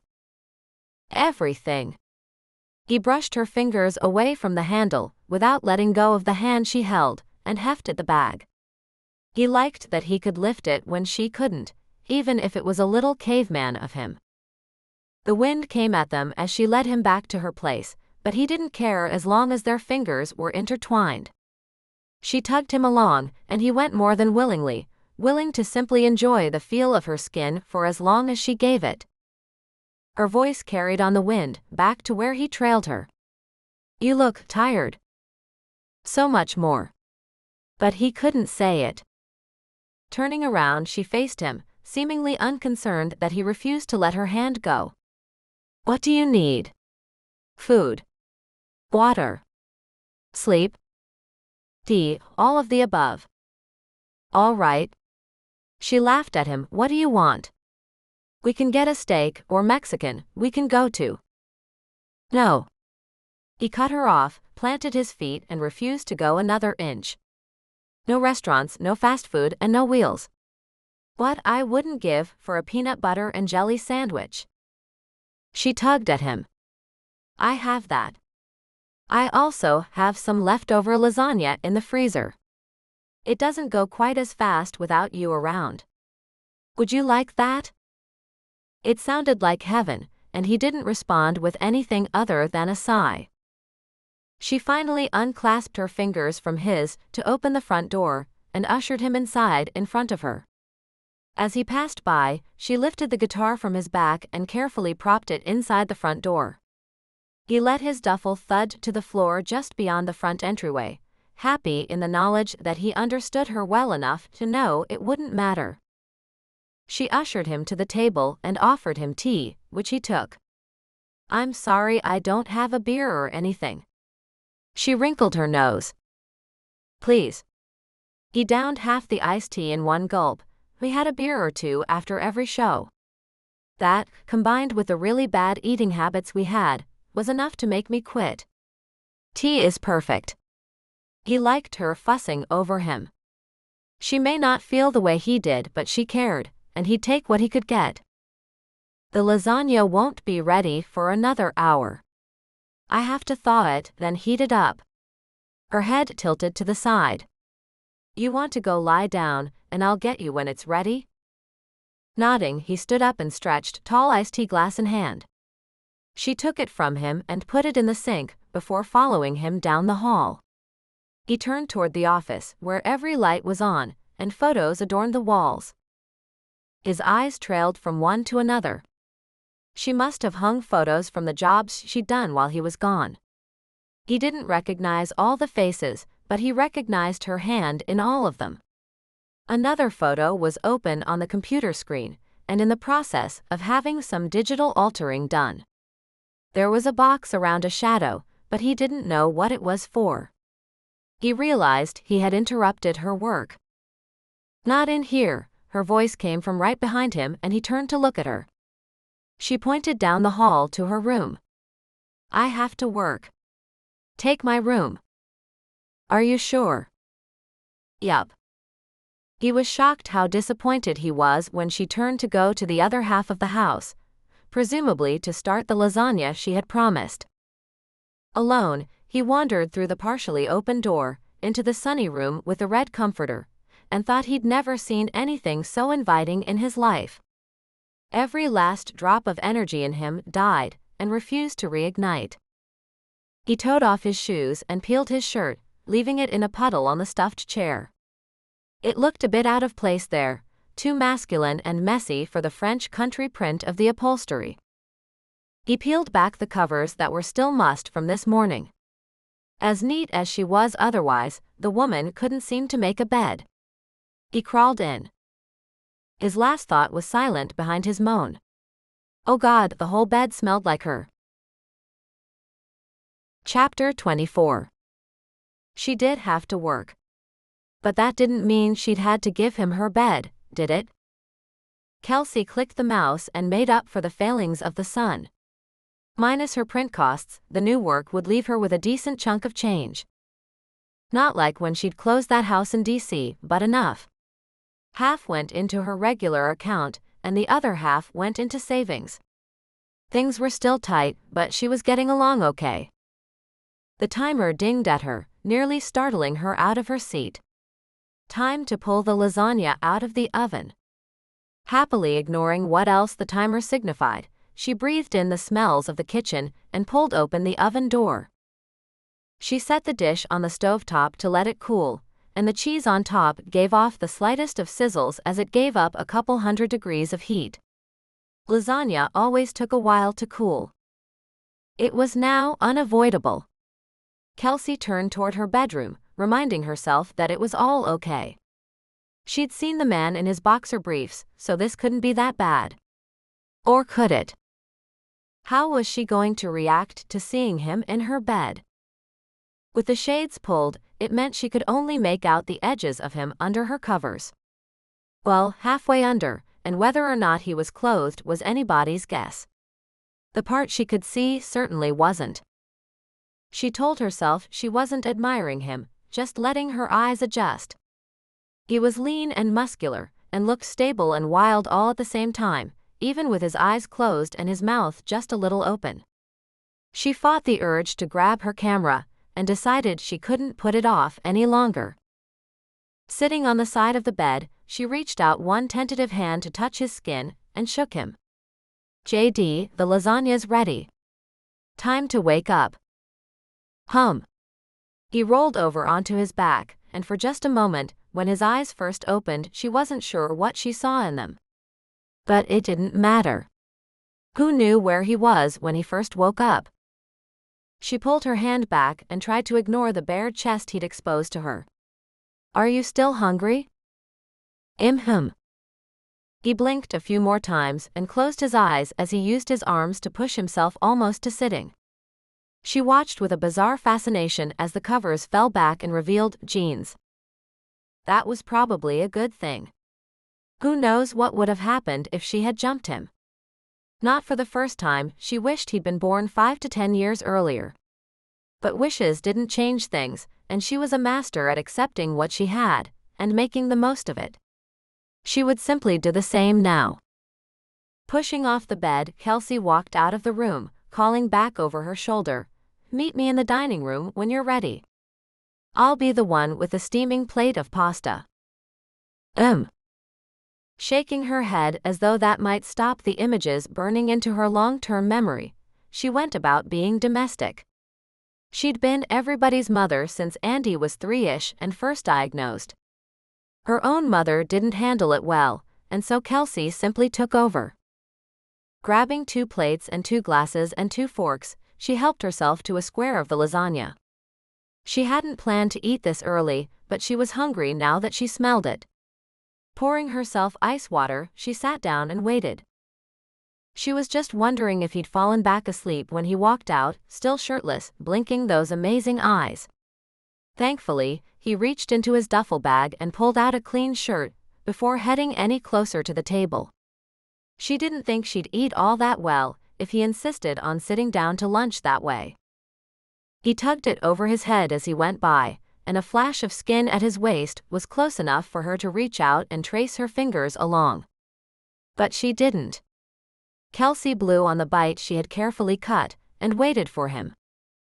When he sat down across from her, he looked up. "Thank you." "For what?" "Feeding me. Letting me sleep. Not jumping down my throat wanting all the details." She shrugged. That's what friends were for. But she didn't say it. Instead, she raised her glass to him. "Here's to Wilder's first ever tour." He clinked his glass against hers, even though his expression was tentative. "Many happy returns." He let out a sigh. "I can't wait to get back to normal." "Yeah, aren't you guys going to start cutting your album tomorrow?" He rubbed his hands over his face. "I know, be careful what you wish for. So tell me about it." He lifted a forkful of pasta to his mouth and started in. There were groupies everywhere. And I love women as much as the next man, but as a species. He shook his head. "I don't want to offend you, but women in general are knucking futs." She laughed at him. "But men are better?" "Oh God, no. Case in point, Alex." She raised her brows and chewed a bite of lasagna. "Remember I said he stayed in Vegas with that girl? Well, I didn't tell you the whole thing. I wanted to tell you in person because it's crazy." Kelsey waited for a fatal attraction story, but wasn't prepared for what she heard. He showed up at the Phoenix airport the next morning, married to her. Her name is Bridget, and he just told his parents about her something like an hour ago. "Did she come back with you?" "Yes." He was still shaking his head over that one, apparently thinking much the same as she did about Alex. She's really very likable. But he just met her at the concert, and then ran off and married her that night? Yeah. He stood to help himself to another serving of lasagna. The first had disappeared a few sentences earlier. When he returned, she shrugged. Well, you know what they say, still waters run deep. JD laughed like she just told the best joke in the world, and Kelsey had to blink a few times. Finally, he got it together enough to speak. She's hot. And she threw her red lace thong right onto one of his drumsticks. I think that's about as shallow as water can run. Kelsey conceded her point and silently admitted how happy she was to have him back. The kids climbed him like a jungle gym when they came to the gate and saw JD there. Daniel made sure he was staying for dinner, and JD looked at her for answers. Of course, you're invited. I don't want to impose. Andy laughed. It's not a problem, they love having us. Kelsey had to laugh too. How many times had she told JD exactly that? They all trooped the 2 blocks to Allie's daycare, where she gave a shrill yell and launched herself into his arms. JD made it worth her while by scooping her up in a bear hug that almost crushed her. Kelsey was pretty certain that her kids didn't understand that JD wasn't theirs. It was Sunday morning when Kelsey was getting ready for church that she realized that it had been 4 days since JD returned home, and this was the first outing she would take her kids on by herself. She was glad to have only Daniel and Allie with her. She needed the peace of the service and the moments by herself while the kids were in their Sunday school classes. The sermon drifted in one ear and out the other.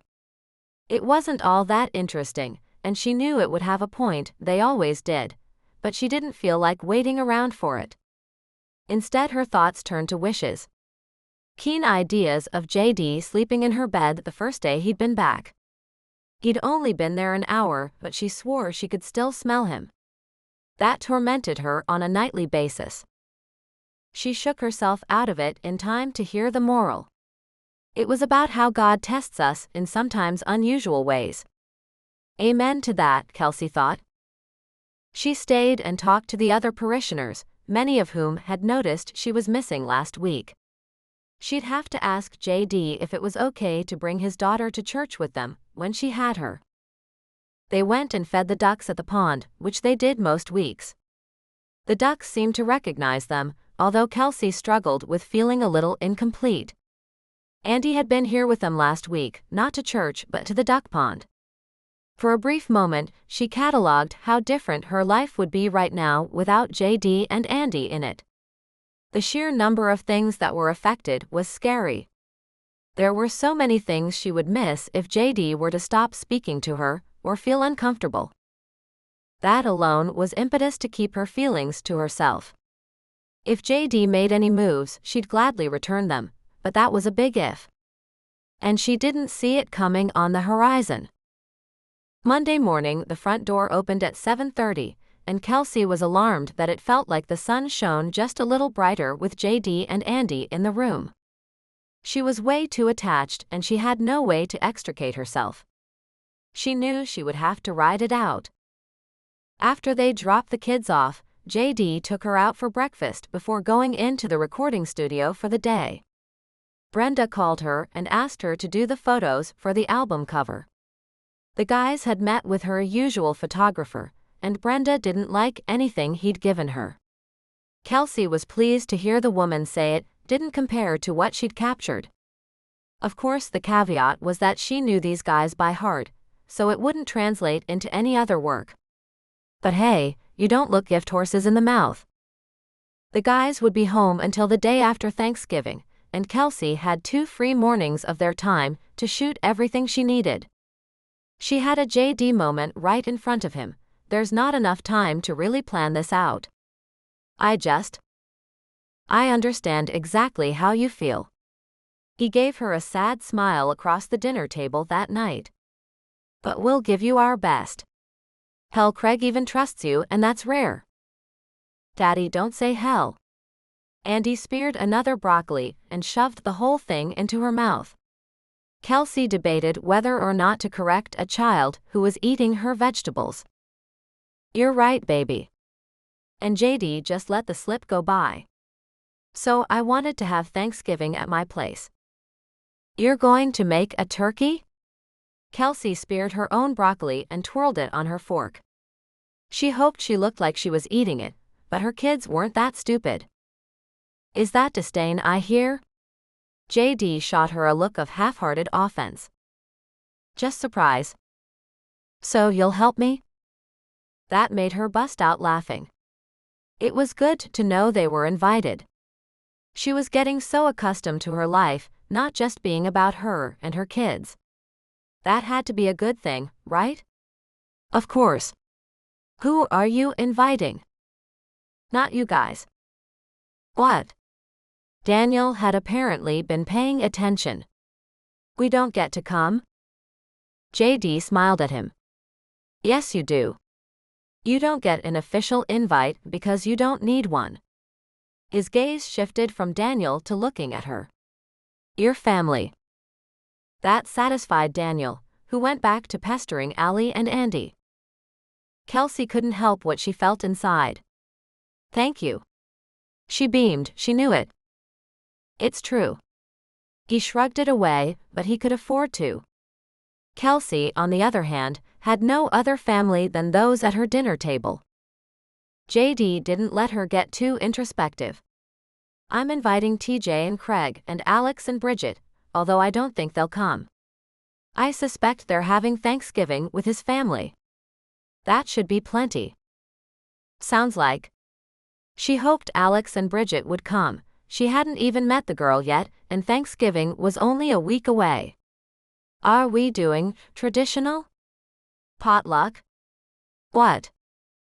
Potluck is scary with TJ and Craig. Maybe we could make them bring rolls or something.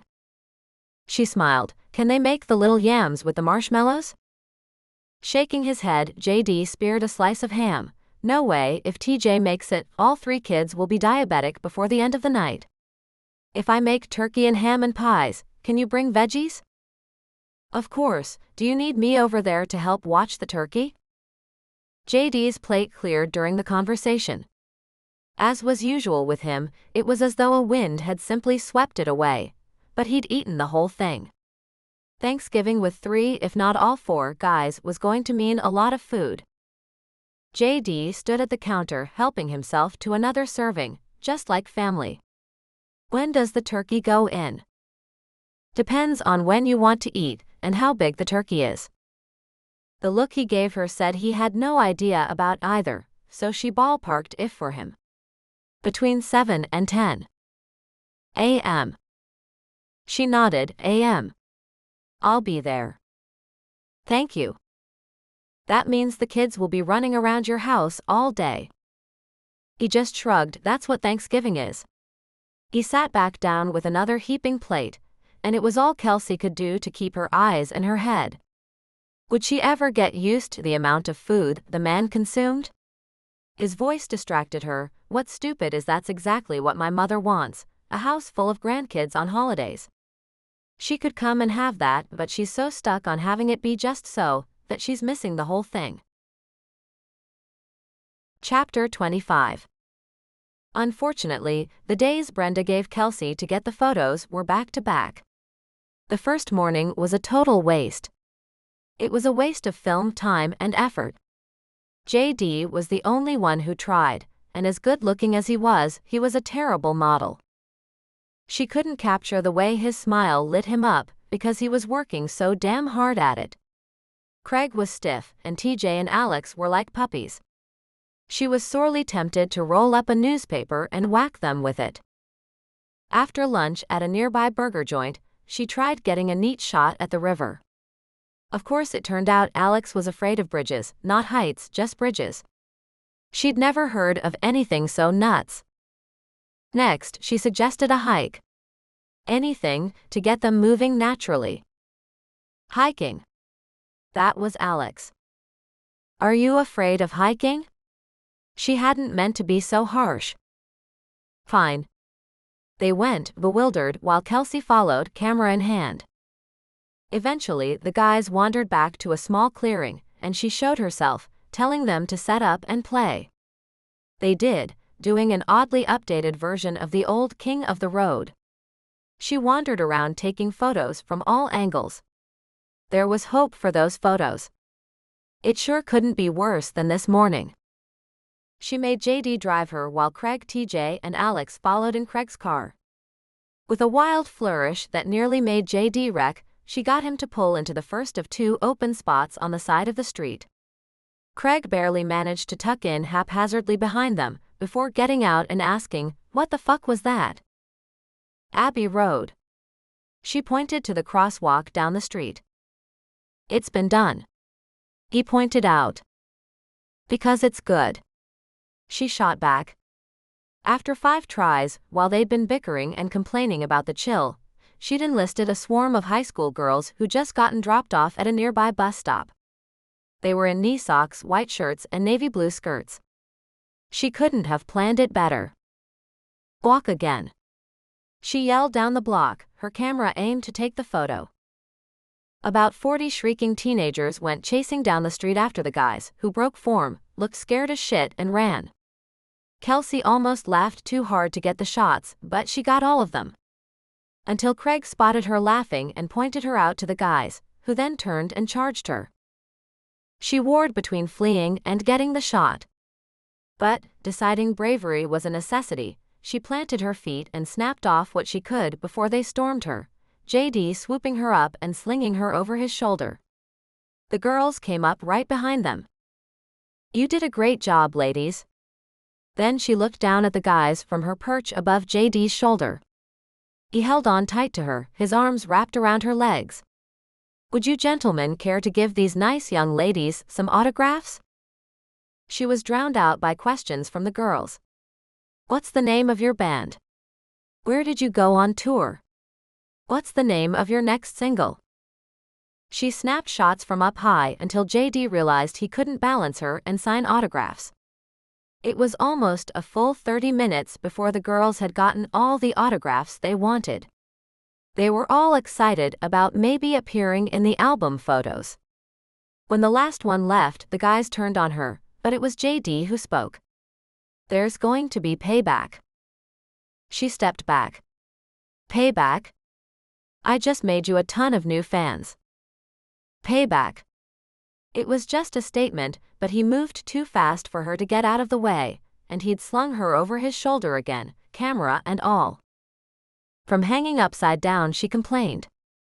"You know, the only thing I can get a photo of from up here is your ass." "Feel free," he called over his shoulder. "Guys, I think we'll see you tomorrow." And she saw the sidewalk rotate and slip past as he walked off with her. She tried hollering out, "Tomorrow, 9 o'clock. Yeah. They hollered back at her. She was pretty sure TJ waved. She was too far away to yell before she finally gave up and sank down. When he set her on her feet without warning, all the blood rushed the wrong way and she swayed just a moment until she felt the car behind her and JD's hands through her jacket. With a deep breath, the world righted itself, except for the part where JD was practically in her face. "What was that, Kelsey? Schoolgirls?" She shrugged. "I'm sure some of them were almost legal." She didn't know where that had come from, and she tried to ignore that she had mistakenly steered the conversation that way. He was looking right at her, into her. "I don't want a schoolgirl, Kels." Her breathing stopped, all of her braced. He looked like he might kiss her. So she panicked. Without thought, she started jabbering. "The pictures are great though." She pulled the camera up in between them, pushing buttons until she had the slideshow on the screen. They were great photos, but she wasn't sure what she'd just done. The second day, they worked all day. For lunch, she gathered them in a booth in an old-time restaurant with a mini jukebox at the table, then asked them how they got started together. Pulling up a chair, she snapped more photos to add to the heaping pile she already had. She ignored her own food as it grew colder, fascinated by the story and the view she had of it. JD pointed across the table. Craig and Alex were in another band. "What were you guys called?" "Road Rage." Alex had the grace to look a little sheepish. Putting in her own 2 cents, Kelsey stayed behind the camera. What happened to that band? Band fight. Craig supplied around a bite of burger. There were songs about murdering people and JD picked up the thread of the story again. I was here, songwriting and looking for a band. I was actually walking down the street with my guitar in my hand, as though someone might stop me and ask me to play. He shook his head. I'd been here a year and played the Bluebird, thinking I'd made it. Then I played again, and got a card from a distributor, looking for new writers. Mostly I got my music on file, and not very often picked up. We literally ran into each other. Alex laughed. Craig and I were storming out of the studio. We packed everything we could and bolted. Smack into JD, Craig grinned, this sweet little country boy from Texas. JD barely stopped his eyes from rolling, they were so punk Craig had a bleached mohawk. Turned out we all lived in the same building, with a bunch of other starving wannabe musicians. Alex shook his head. JD was the only talented one. So we decided we'd just practice together, until we each found a better match. JD threw a French fry and turned to Kelsey. After a while it was too much work to make fun of each other and we just kind of melded. About 6 months after that, TJ said he wanted to come out. I told them TJ had a better voice and better frontman personality than me, and since we still were figuring we might go our separate ways, they didn't care. I'm the glue that holds this little ragtag band together, ma'am. TJ smiled at her, and Kelsey couldn't help but laugh. Craig shrugged, wadding up the paper wrappers littering the table in front of him. Without effort or thought, he chucked them over 2 thankfully empty tables, making clean shots into the trash can. Kelsey caught that too, and Craig added, "It worked, it just fused. I haven't heard anything else out there like us. I like that. You just know when something clicks." Apparently, they all did. Just then, by some unspoken agreement, they all got up and began clearing the table. JD set her forgotten food aside for her to bring in the car, and in a few minutes she was nibbling the less than stellar burger in his passenger seat. They made a roundabout tour of town, stopping in a few key places Kelsey had already scouted, and a few she hadn't. Finally, the light was starting to dim, and they all sat on the courthouse steps, exhausted and trying to look casual and a bit rebellious. TJ was the only one who pulled it off with any measure of skill. They squirmed one way, then another, trying to appear comfortable and relaxed. They looked anything but. Finally, she gave up and called off the dogs. All the guys moaned in relief, and like the true band they were, they all collapsed across the steps, exhausted. With a grin, she caught what would be the last photos of the shoot, walking in closer until she was standing directly over them. "Come on guys, look sexy." TJ raised one brow in a too-good mockery of a soap actor. Craig just shook his head and grinned. "Darlin', I always look sexy, can't help it." She and JD laughed. Alex's cell phone chose that moment to ring, and he answered it, still lying on his back and looking up at the sky. "Hey baby." It was clearly Bridget. If she hadn't heard the words, Kelsey would have known anyway, by the sharp pierce of envy she felt. Alex's whole body changed. His voice softened, every part of him was aware only of who was on the other end of the conversation. His eyes lit up. Kelsey pulled her gaze away. Alex was younger than her, and there he was, all in love. It didn't seem fair. After Andrew, she knew everything there was about life not being fair. Case in point, the remarkably sexy man helping her gather her stuff. He was just a nice guy, and didn't need her clinging to him. 5 minutes down the road, JD's hand found her shoulder. Something wrong? Everything. Nothing. He clearly didn't buy it, but let it slide, and in a few minutes they had pulled into the parking spot under his condo. Without thinking, she went around back to the trunk and gathered up the camera equipment she had. Then she grabbed a small case. "What's this?" "Violin."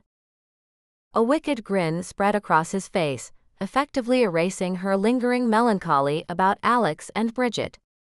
Baby, I'm from Texas. It's not a violin. She grinned too and joined him for the last 3 words. It's a fiddle. Will you play for us? He nodded, grabbing the guitar as well. I usually sing Andy to sleep when it's just us. She was walking away, grateful that her face didn't show. She was suddenly jealous of Andy. All this time he'd been singing to his daughter, and Kelsey hadn't managed to hear him. While she heated up leftovers and ate her dinner, conversation stirred around her, and she sat in a bubble of her own little sadness. It wasn't really self-pity, it was just lowness. And it was familiar. She'd felt this when Andy was diagnosed, even though she'd been too young to categorize it. Then again, when he disappeared at 17. She'd lived in it for so long after Andy had died. But here it was again, and so she kept her mouth together through most of the meal, nodding here or there, and not participating much. The kids left in a flurry of activity, and she got up to clear the table. But JD was around to her side, stopping her, his hand gentle on her arm. Kels, what's wrong? She tried to say nothing, but it was too much of a lie. He leaned down, looking in her eyes, clearly worried. Baby, you look like you're about to cry. She was appalled to find that he was right. Even as she shook her head, fat drops welled in her eyes and spilled over. She didn't know where this had come from. This life she had now was so much better than the one she'd lived just a year ago. But now she felt, and she felt so keenly. What had been missing didn't matter before, but now it did. His arm slipped around her, steady and sure, and only a fraction away from what she really wanted. Leaning in the doorframe, he pulled her between his braced legs and folded her against his chest. Can you tell me? She shook her head, no, feeling his soft t-shirt against her cheek. Is it me? Yes. No. Her voice was tinny and hollow. For a few moments he just held her there as she cried. Not great heaving sobs, she didn't have the energy for that. She hadn't lost anything. She just wasn't going to get what she wanted. And for the first time in her life, she didn't think she could just chalk it up to fate. His hand stroked her hair, and his cheek rested against the top of her head. It was almost perfect, but almost wasn't close enough. Are you thinking about Andrew? She nodded to that one, copping out. It was true, just not the truth. After that, he didn't say anything, just held her until she had it together enough to pull away. Then he looked at her, his hands smoothing her hair. Feel better? She nodded, wiping at her face. I don't know where that came from. The front of his shirt was wet from her face, and she pointed at it. I'm sorry. It'll dry. He shrugged and set about clearing the table.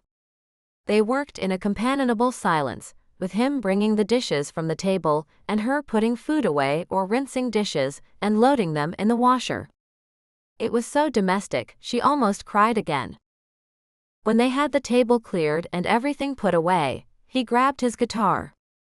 It's getting close to bedtime. Andy won't get up in the morning if I don't get her into bed by 8. He paused, but you probably know that as well as I do. Yeah. A smile graced her lips. So, let's go have a sing-along. Would that cheer you up? Absolutely. Trailing him down the hall, she hollered to the kids, clean up. JD's going to sing for us. JD hollered too. Everybody's going to sing. The door to Daniel's room opened and Kelsey sighed. It looked like a tornado had struck, and she warred with herself about making them clean it up before JD played. She finally decided just to make them pick up what was necessary to have enough room to get to Daniel's bed. Let's all go into the living room then. The 3 kids ran down the hallway, a parade of soft bare feet and chattering voices. My daddy plays real good. Wait till you hear him. Glancing back at him, Kelsey saw the flush on his face, she couldn't hide the grin. It was good to know he could blush. I'll bet he does. JD gathered them in a circle on the floor and pulled out his acoustic guitar, setting it across his lap.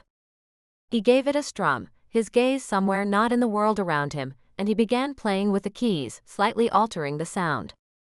Kelsey didn't hear a problem, but he kept at it until he was satisfied. JD didn't notice Andy shushing the other two, explaining what he was doing. But Kelsey had seen. With a blink, he entered reality again. Okay, what are we singing? No one volunteered. All right then. I suffered through a darn lot of Dixie Chicks on the road, and now they're in my head.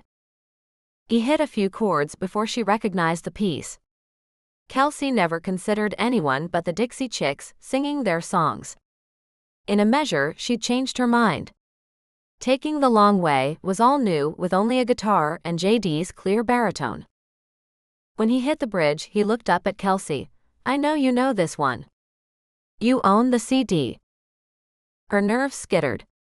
Her voice was passable at best, but she opened her mouth and gave it what she could. He smiled as he sang with her, the look changing everything on his face and encouraging her to go a little louder. Her heart fluttered in her chest, and the sweetest sound was his voice across her own. But it was over too soon, and JD was asking what else they wanted to hear. Andy jumped up and clapped, "Do the Kisses song." The Kisses song? He smiled as he said it. While Kelsey was clueless, JD obviously knew what Andy was asking for. The guitar filled the room again and he started in. This time JD's clear voice was accompanied by Andy's sweet small one. Kelsey saw her own kids enjoying the song and watching JD with a focus she hadn't seen in them before.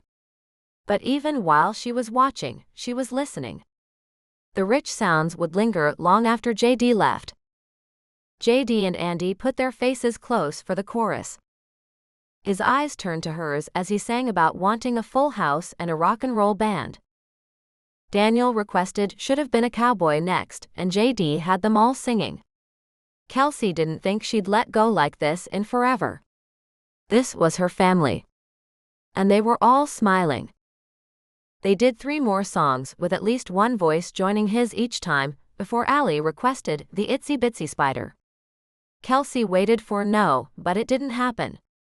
JD simply nodded and lifted the guitar out of his lap and reached back for the violin. Again, he mentally disappeared for a minute to tune the instrument, but when he looked up, he cued Allie to start singing. With a few bewildered blinks, she softly began. Inside of 2 notes, JD had pegged her key and was accompanying her. Allie sang it 3 times through, her eyes getting wider with each round. Kelsey wanted to stop time. Her kids were happy, truly happy. She now had the same size family as she'd had previously, but she was willing to admit that this one was better. Oh God, Andrew, forgive me. The weight that had been lifted from her when Andrew died became even lighter when JD stepped up to really share the load. He didn't vacuum her living room or do her laundry, but she had a sounding board that she trusted. She had someone to tell her that they saw she was doing her best. In the next minute, JD declared it to be past bedtime, and Bram's lullaby floated out from the bow as the last song of the evening. Chapter 26. JD's arm reached out to catch the cup as Allie said it, tottering on the edge of the table. The lightning reflexes were only part of how he'd changed over the past 4.5 months. Allie, he handed her the milk, put it up the right way this time and pay attention. Chastised, the small girl took the cup from his hands and much more carefully this time, placed the milk on the table before using her fingertips to scoot it back. JD's own fingers reached out and found Allie's hair to ruffle. She smiled at him, then ran off to play with her brother and Andy. The kitchen smelled fabulous, thanks to the pseudo-traditional turkey and ham he and Kelsey were baking. They'd argued that morning about how to prep the meat. Eventually, Kelsey had given in, letting him and Daniel stuff whole cloves of garlic up the turkey's butt, as Daniel had put it. Kelsey stood, hip propped against the counter, steaming asparagus on the stove, and baking yams with marshmallows and refusing his help. She had on a sweet striped apron that read, "Never trust a skinny chef." Clearly intended for someone larger, it took on an evil tone wrapped around Kelsey's slim shape. He smiled from his vantage point at the table. He could see the kids playing in the living room from where he sat, and he could watch Kels checking things and stirring things and making his house smell better. Look better, too. She came over to him and pulled a cucumber stick off the plate in the center of the table. She'd intended it to keep the kids from getting too hungry or cranky before the meal was served, but they'd both been nibbling at it too. It was just another Kelsey flourish. Her skirt swished around her knees as she sat next to him and crossed one ankle over the other. It didn't help him that she was wearing what looked to him like red-heeled dancing shoes, with a thin strap holding each to her ankle. Her sweater sleeves were pushed up, and a few wisps of her hair had mutinied in the heat, escaping the twist at the back of her head. He leaned forward, putting his elbows on the table, as she picked up another cucumber stick. "You look amazing." She blushed sweetly but just kept nibbling. "Seriously," he continued, "you look too nice." She ignored him. "Kels, my brother will likely be coming in jeans.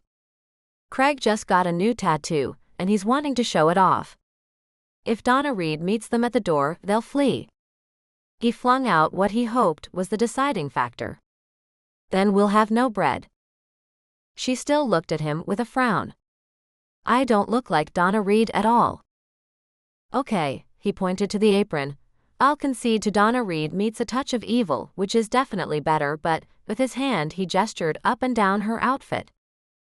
"It's Thanksgiving. You dress up." "Says who?" She was silent for a moment. "They do." "Who are they?" Here he was picking another argument, and not really sure why he'd done it. "The great and infamous they. They say a lot of things." She smiled and chomped the end of the cucumber in punctuation. "They have no jurisdiction here." He stood up, towering over her. "You need to loosen up, let your hair down." "Literally." Before she could stop him, his hands came up and pulled out the clip, holding it all in place. Her hands fluttered as she reached up, too late to do anything about it. Only after a minute did she utter, "Hey." He handed her the hair clip with a flourish worthy of a butler, but the look on her face wasn't decipherable. "What was that for?" "Only what I said."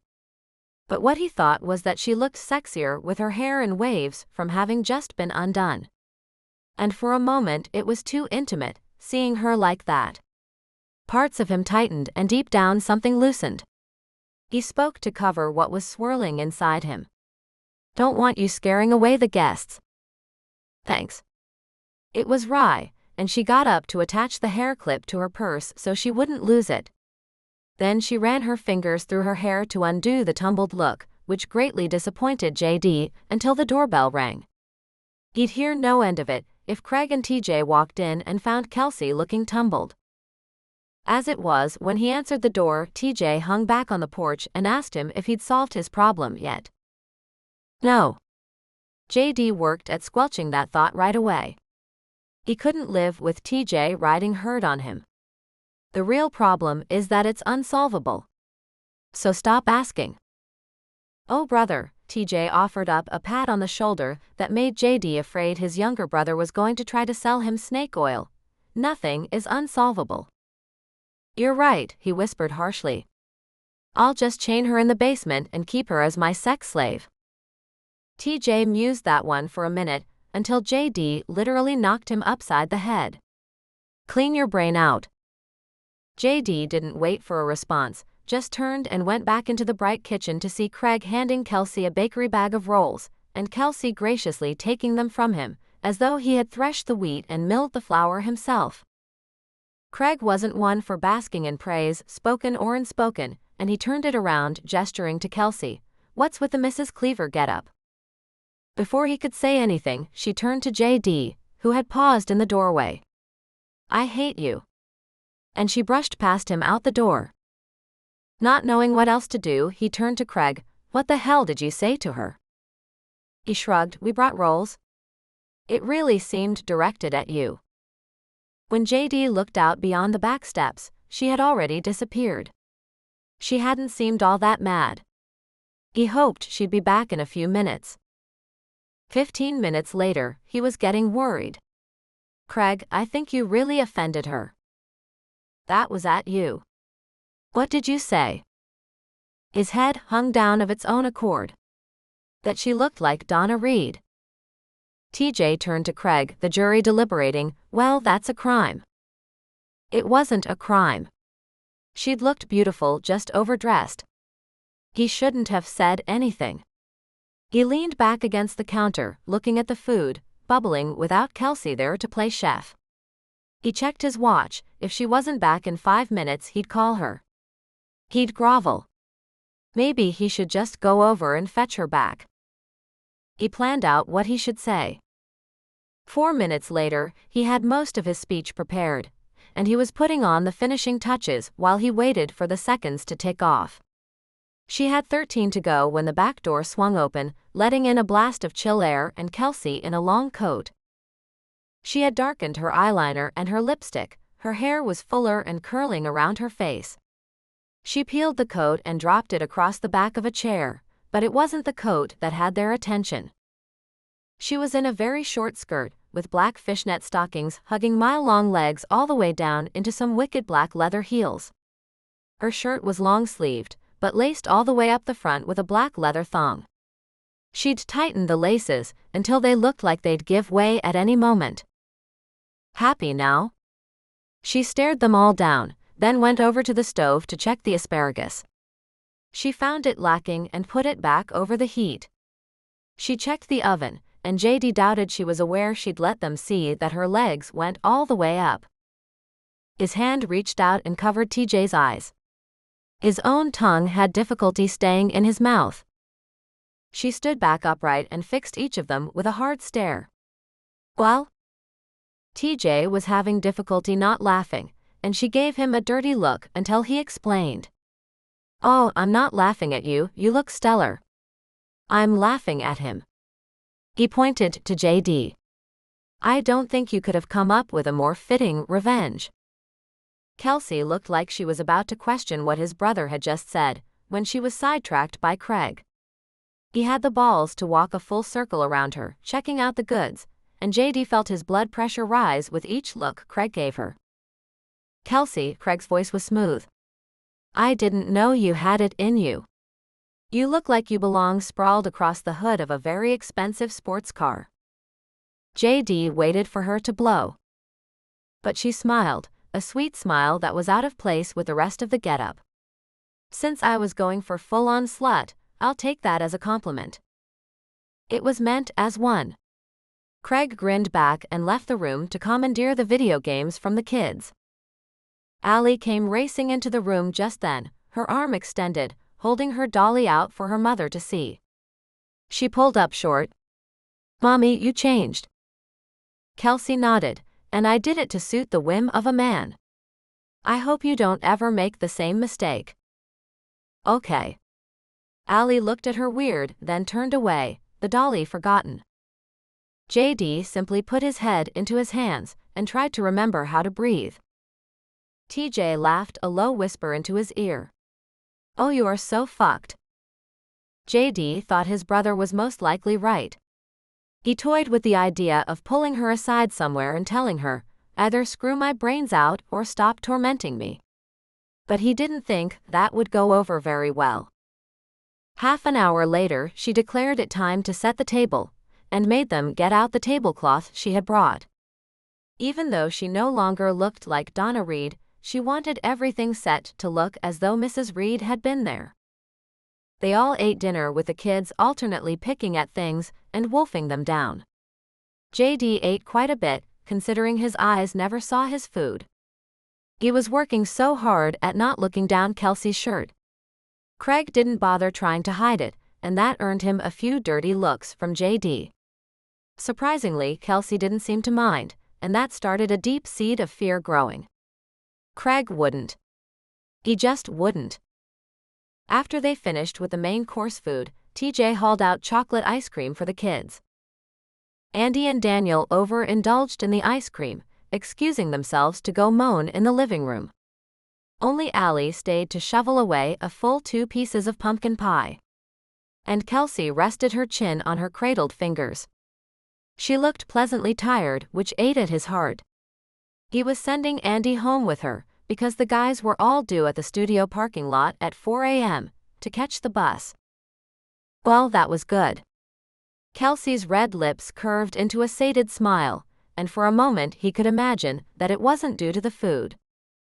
The guys were all leaned back in their chairs, happily stuffed. Craig moaned. That was great. It was way better than anything we're going to eat in the next 8 days. Mommy, may I be excused? Kelsey smiled at her daughter and the clean plate in front of her.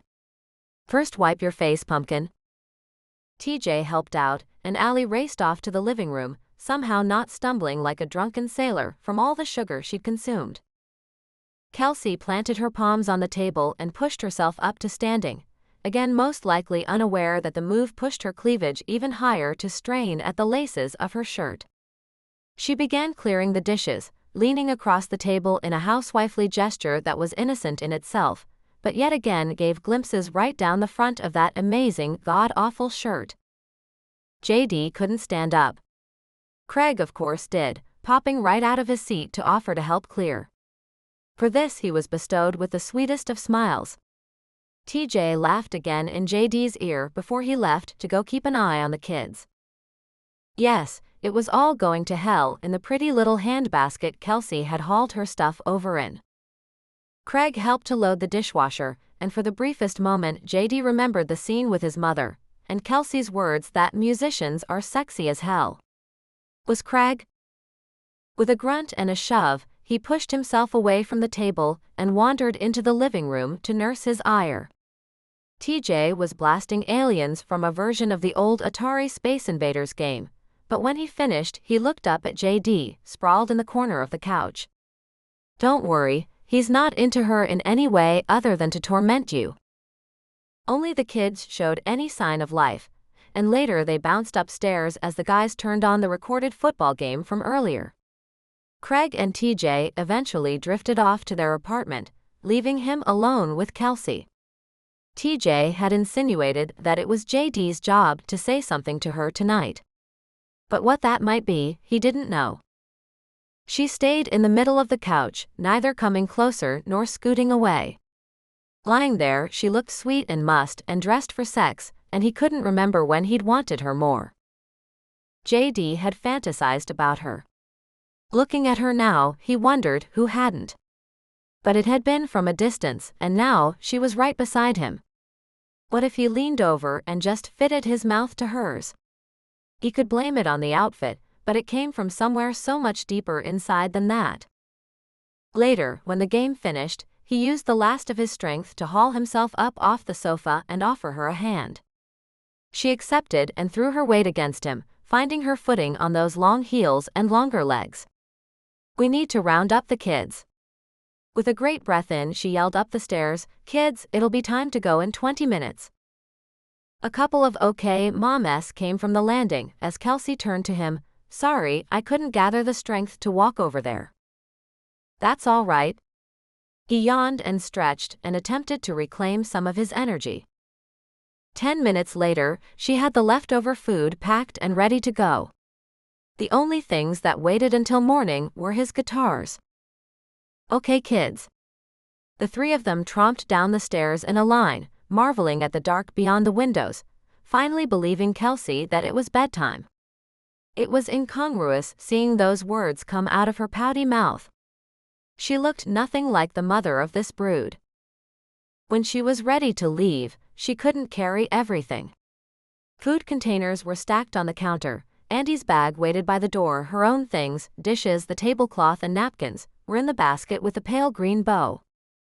She couldn't leave it, it needed to be washed, she'd forget where she'd left it. She protested in a far more practical manner than her outfit suggested. JD grabbed Andy's bag, slinging it over his shoulder, and grabbed the stack of food containers. Let's go. Thank you. She slipped silently into her own long coat, grabbing the basket and another bag, and ushering the kids out the door. With only a few mild fumbles, he managed to get the door locked behind him, and they traipsed down the dark sidewalk through pools of yellow light, following the rhythmic click of Kelsey's heels. She let them in the front door, turning on lights as she went from room to room, and sending the kids off to get ready for bed. JD lingered, helping orchestrate the brushing of teeth, and getting all 3 kids into big Wilder t-shirts. Kelsey kissed them all, then went out to the kitchen to find room in her fridge for everything she had brought, finally finding space for each container, and putting 2 pans into her own sink to soak. She leaned against her hands, facing the window over the sink, and he wasn't sure if she saw him as clearly in the reflection as he saw her. Her voice came to him on a soft sigh, much like the ones he'd imagined. You should stay. Stay. It set up a ricochet in his chest, and he took a step toward her, his breath catching inside him before she finished. The office bed is open. I am not working tonight. She turned to face him, seemingly not having noticed his blunder. You don't look like you'll make it back. Like I'd find you curled up on the sidewalk in the morning. I'll get you an alarm clock. He nodded, following her down the hall to the office and turning back the sheets that she'd left on for him. Shrugging out of his shirt and jeans, he crawled under the covers. Maybe 10 minutes later she came down the hall, padding on bare feet, and making his eyes really open for the first time since dinner had settled. Ready for bed, she was in an oversized shirt that hid all of her but for her well-toned arms and legs. Her hair was brushed down from the vamp look of earlier that evening. Her face was scrubbed of all makeup, and JD was grateful for the privilege that he was allowed to see her like this. She handed him an alarm clock and wished him good night before turning and walking down to her own room in the glow of the hall light. Chapter 27. Hey there, stranger. Her voice was soft in his ear, and he leaned back against the built-in sofa on the bus. TJ and Craig were out, milking what they could out of the few hours they had before the bus pulled out. Alex, who was now a lovesick fool, had gone into his own room, presumably to call Bridget as he did every night. JD held his cell phone, making his own nightly call, and didn't miss the comparison. If he closed his eyes, he could imagine she was right beside him, and not bouncing a signal off of satellites and mountaintops between them. I miss you. We miss you too. He said it every time, waiting for when she would respond that she herself missed him. But it wasn't tonight. Why are we whispering? Andy's in bed with me. He heard a soft rustle in the background that could only be the slide of the butter-yellow sheets he knew she had on the bed. How's she been? The conversations were often inane, but almost more comforting that way. She's been a hellion. What? His eyes opened and he leaned forward. Is she backsliding? No. A soft laugh came through the line and filtered down into his chest, releasing the knot of tension that had formed. She's a child, she has bad days. She threw a temper tantrum, and we had to leave the grocery store. Oh, Kels, I'm so sorry. I don't want to make extra work for you. He couldn't do this at the expense of Kelsey. He couldn't do anything at the expense of Kelsey. It's not a big deal. She came and crawled into bed with me a while ago and apologized for her behavior. She did. Yeah. Your little girl's growing up. And he wasn't there to see it. He sighed. You are the reason I've been able to do this, knowing that Andy is with someone she loves. Thank you. Stop thanking me. It's good for Daniel to see her throw a tantrum every once in a while, and to see that no one blows up at her, and that we all love her anyway. JD cringed, not for the first time wondering how such an intelligent woman could have married a man with Andrew's problems. Maybe he hadn't had them then. Maybe he'd hid them. One day JD would ask. Just then, the bus door opened and Craig came up the stairs with an open beer in his hand. Hey cowboy, talking to your girlfriend? JD opened his mouth to protest, even as TJ followed Craig up the stairs, looking a little too sotted to make his own remark. But Kelsey beat them both to it. "Tell the guys I say hi. I'm going to go before I wake up Andy." "Night. Night." She hung up while the words "I love you" tumbled off the edge of his brain. He didn't say them. He hadn't said them before, and he wouldn't now. He managed to call earlier the next night and talk to each of the kids. Then he kept Kelsey on the phone for another hour while the bus rumbled underneath him. When he hung up, he told himself he was going to give Kelsey whatever she needed: time, money, space to grow her photography business. It was only what she'd given him. He played with a little extra care for the rest of the tour, now that it wasn't about him. They were home for 7 days in the middle of the month. He spent all of them at Kelsey's. They decided it was easier than moving Andy back and forth, and he simply got out of her office early in the mornings. He was at the studio during the day, but he worked the schedule with the help of the others, so that he could be available to walk to get Andy and Daniel after school. He took Allie several days so Kelsey could do what she needed, finally feeling like he was starting to pay her back. They settled into an easy rhythm right away, with both of them rising early and getting ready, before getting the kids up and out the door. Kelsey's nose would be red every morning by the time they got back to her place, but she would still go straight to the fridge and pop open a can of Coke. "I thought I smelled snow this morning." He shrugged. "It hasn't done more than a light dusting the whole time I've been here. But we need to get going. I don't want to have shopping left to do while I'm on tour. Let me get my list." He waited. As a man, he of course had no such list. At least he had some money. They had all been getting regular paychecks from the label for a month or so, and that was his Christmas fund. He was still playing his stocks online, although he hadn't been able to devote as much time to it as he would have liked. But he also wasn't at home spending money a lot of the time. She appeared at the door to the hallway, her jacket back on, her hair pulled up in a fuzzy ear-covering headband. In her gloved fingers, she clutched her precious list. "You've never done this before." He frowned. "I've Christmas shopped before." "Not for your own child?" "Of course not. I've never had my own child before. But I've shopped for kids before." He led her out the front door, waiting while she operated the lock with the smooth movements of a woman used to the cold. She trailed him to his car, skipping along like Allie. "I'll try to keep you out of trouble." He almost laughed at her.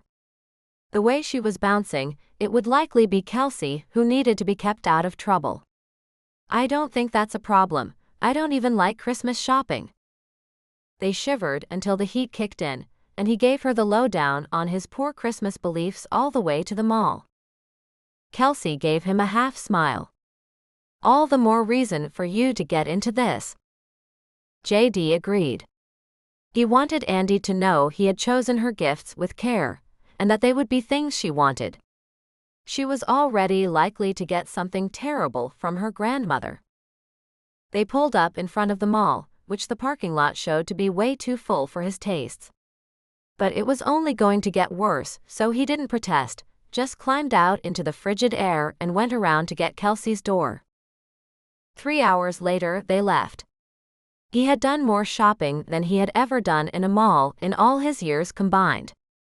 He cursed Kelsey for being right. He'd gotten caught up, and Kelsey had matched him purchase for purchase. It didn't escape JD's notice that they had each bought for all 3 kids, indiscriminately. They would be celebrating Christmas together, with both Craig and TJ coming over, since Craig had no affection for his own family, and TJ didn't care to join their parents in Switzerland. That meant that Kelsey had to buy fabric, as she insisted on making a matching set of stockings for all 7 of them. If he wasn't so enthralled by her, he would have left her there. The fabric store was insane. It made the mall look like a ghost town. And this crowd was all old ladies, oohing and ahhing over each other's hideous choices of sparkly and patterned fabrics to sew their own Christmas clothes.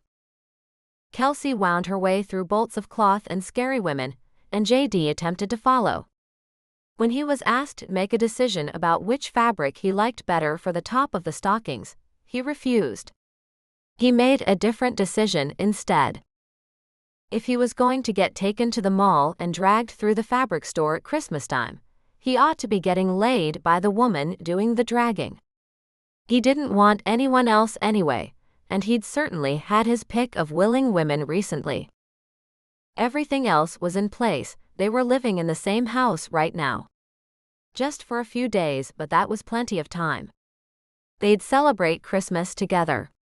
The kids were so entangled with him being gone all the time, they probably already thought they were brother and sisters. His joining Kelsey in her bed would be only one small additional step. Okay, it wouldn't be small at all. If it were that small, it would have already happened. But he was getting tired of getting pestered by the guys. He was tired of watching her walk away in those jeans that hugged her ass.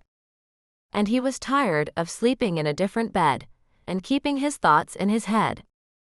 He reached out and took the fabric out of her hands. It's perfect. He ignored her surprised expression and laced his fingers through hers, dragging her out of the back corner. As much as he wanted to, he wasn't about to kiss her here, or pull her down amidst the red and green velvets in a crowded fabric store. Let's go check out. She tugged the other way. We have to get it cut first. The cutting line is over there. We have to wait in line before we can wait in the other line? She nodded, and he held on tight to her hand. He finally released her when he opened the car door for her and her purchases. But she didn't seem to think anything of it. They drove back to Kelsey's place in relative silence except for the grumbling of her stomach, and they made grilled sandwiches to eat on the walk over to get the kids. They picked up Allie first, and between the food and the children, she didn't have a hand to hold. He felt like he was in junior high all over again. Except his fantasies about what he would do when he did get the girl had been decidedly tamer back then.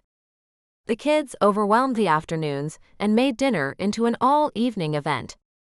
There wasn't much opportunity for him to steal a kiss when he could get her take on it, rather than have commentary by the kids.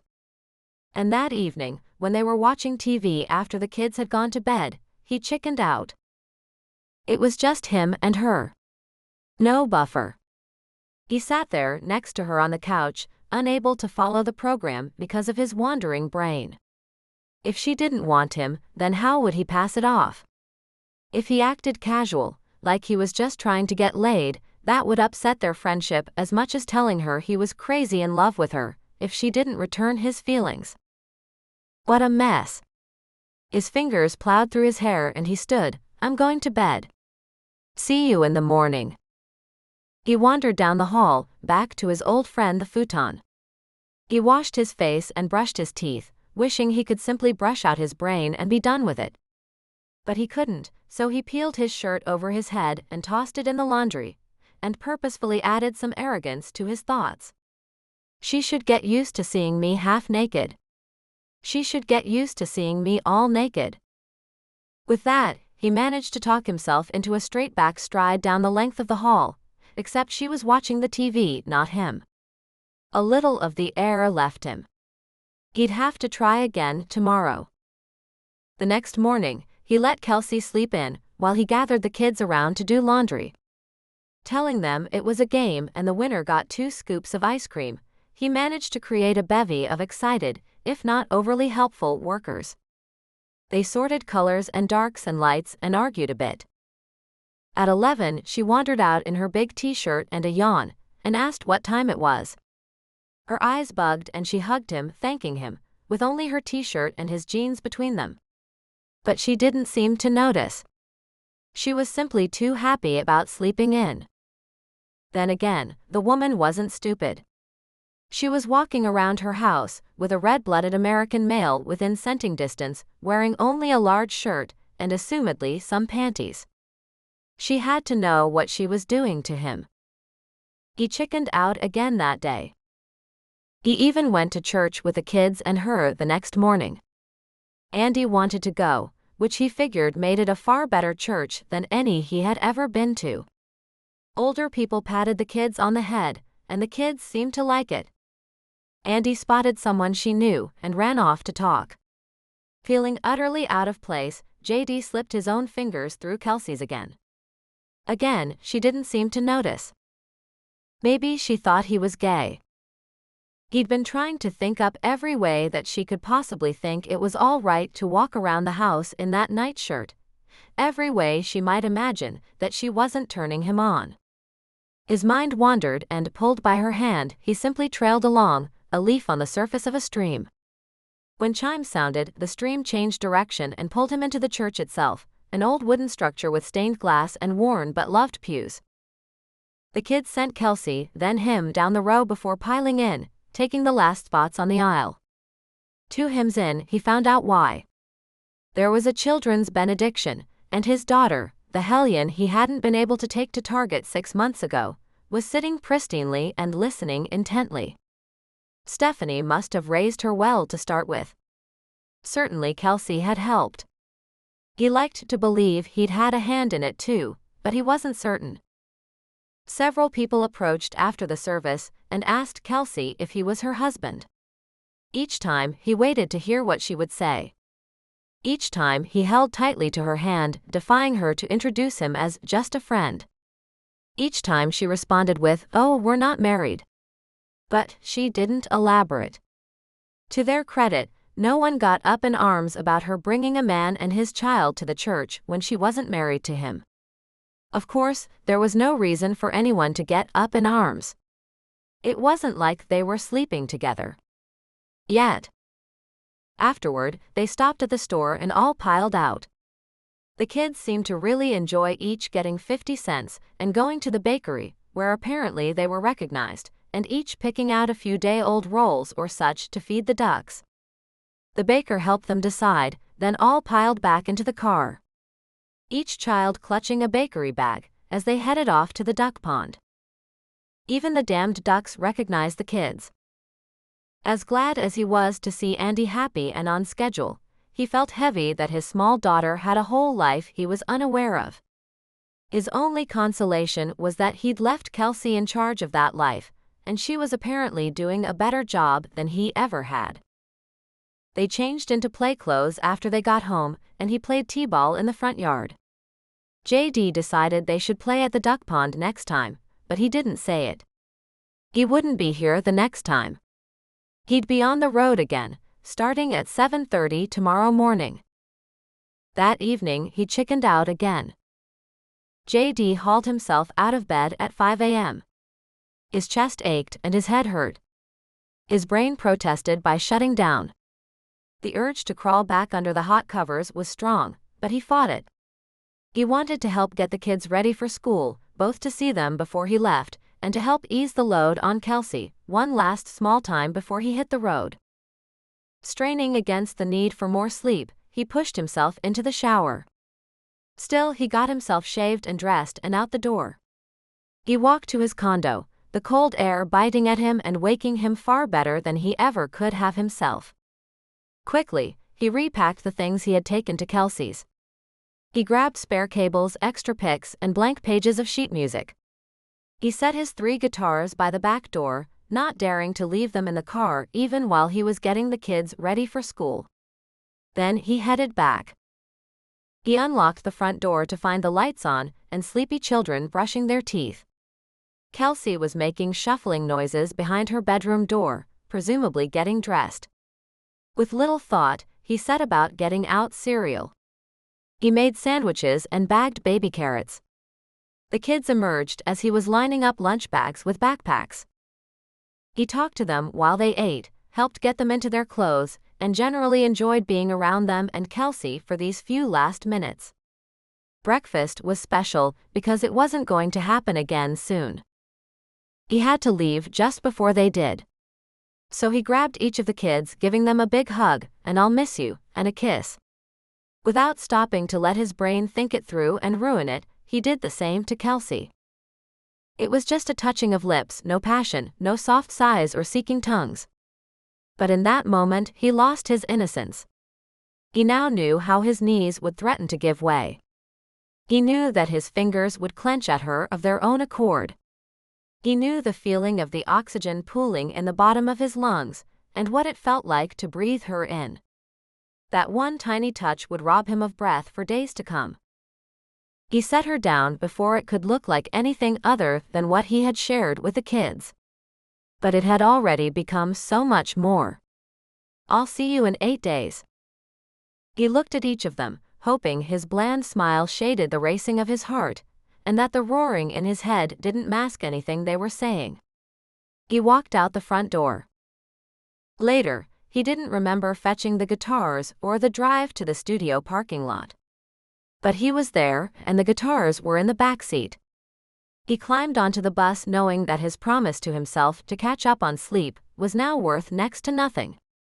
The others loaded on after him, each slinking into his room and closing the door firmly. JD threw his bag into the corner and pulled out the acoustic guitar, along with a pencil and a pile of blank pages. A melody had been rattling in his head for several days, but he hadn't thought anything of it. Now it was congealing, and he could hear the specific notes of the guitar and the bass intertwined. And he had words. He finished playing it through for the 3rd time as TJ emerged from his room. "That's good. You just write that?" "Yeah, pretty much." JD scribbled one last thing. "I'm too tired to make a comment on the power ballad quality, or the fact that you obviously wrote it for Kelsey." "Good, then don't." TJ yawned, the movement of his jaw finally forcing his eyes all the way open. "Tonight's too early, but we should be able to try it out by Wednesday's show." "Where the hell are we going to be Wednesday?" They practiced the piece on the bus that day, and played late at a concert of new and unknown artists. JD was pretty certain that Wilder fell into the second category more than the first. He wore himself out on stage, working for Kelsey's photography studio. JD didn't even remember where he was when he fell asleep that night. And he didn't know where he was when his cell phone rang far too early the next morning. Without thinking, he hit the accept button and was immediately rewarded with a scream. His heart raced. "Kels. Listen." He heard noise getting louder in the background. But the volume kept cranking, and he realized she was playing their single. "Huh. It's on the radio." "Oh." Stunned, he stood up, the backs of his knees hitting the edge of the bed in the confined space and making him plop back down on the mattress. The support wires allowed for a little bounce, but as always, it held. This was it. They'd been playing forever to get on the radio. He pushed back the door to his cubicle and went down the hall, rattling the accordion doors of his bandmates. He heard several huh-s and a loud "go away." He laughed. "Say good morning to Kelsey." TJ popped his head out. "Damn, from the look on your face, she gave you a BJ from all the way in Nashville." JD ignored his baby brother. Even the crass remark didn't get past his smile. He heard Kelsey laugh on the other end of the line and say, "Better. We're on the radio back home, guys." Into the phone he said, "Crank it up, Kels." She obliged, likely holding the phone right in front of a speaker and turning the volume to a deafening level. By the time the song finished, all 4 of them were standing there, in the small bus hallway. The DJ's voice came on in a honey-smooth drawl, and she announced the title and their name, saying she'd heard their next single already and thought Nashville would be hearing a lot more from Wilder. The guys screaming probably deafened Kelsey as much as the radio had. But her laughter was what replaced the tinny sound of the radio, as she turned the volume down. "Okay, I've got to get off the side of the freeway now." "Oh my God, Kels. Go, get somewhere safe." "Thank you." He smiled and started to say something else, but TJ's voice overrode him. "I love you, Kelsey." Craig joined in, "I love you too, Kelsey." Alex whooped before adding his own, "I love you too, but don't tell my wife." JD turned away from the expectant faces and spoke directly into the phone, "I love you, Kelsey. I love you guys." Again, not what he'd wanted. But he'd take it. The bus rumbled into the studio parking lot the night before Christmas Eve. JD worked desperately to squash the nerves he was feeling. What would Kelsey say about that kiss?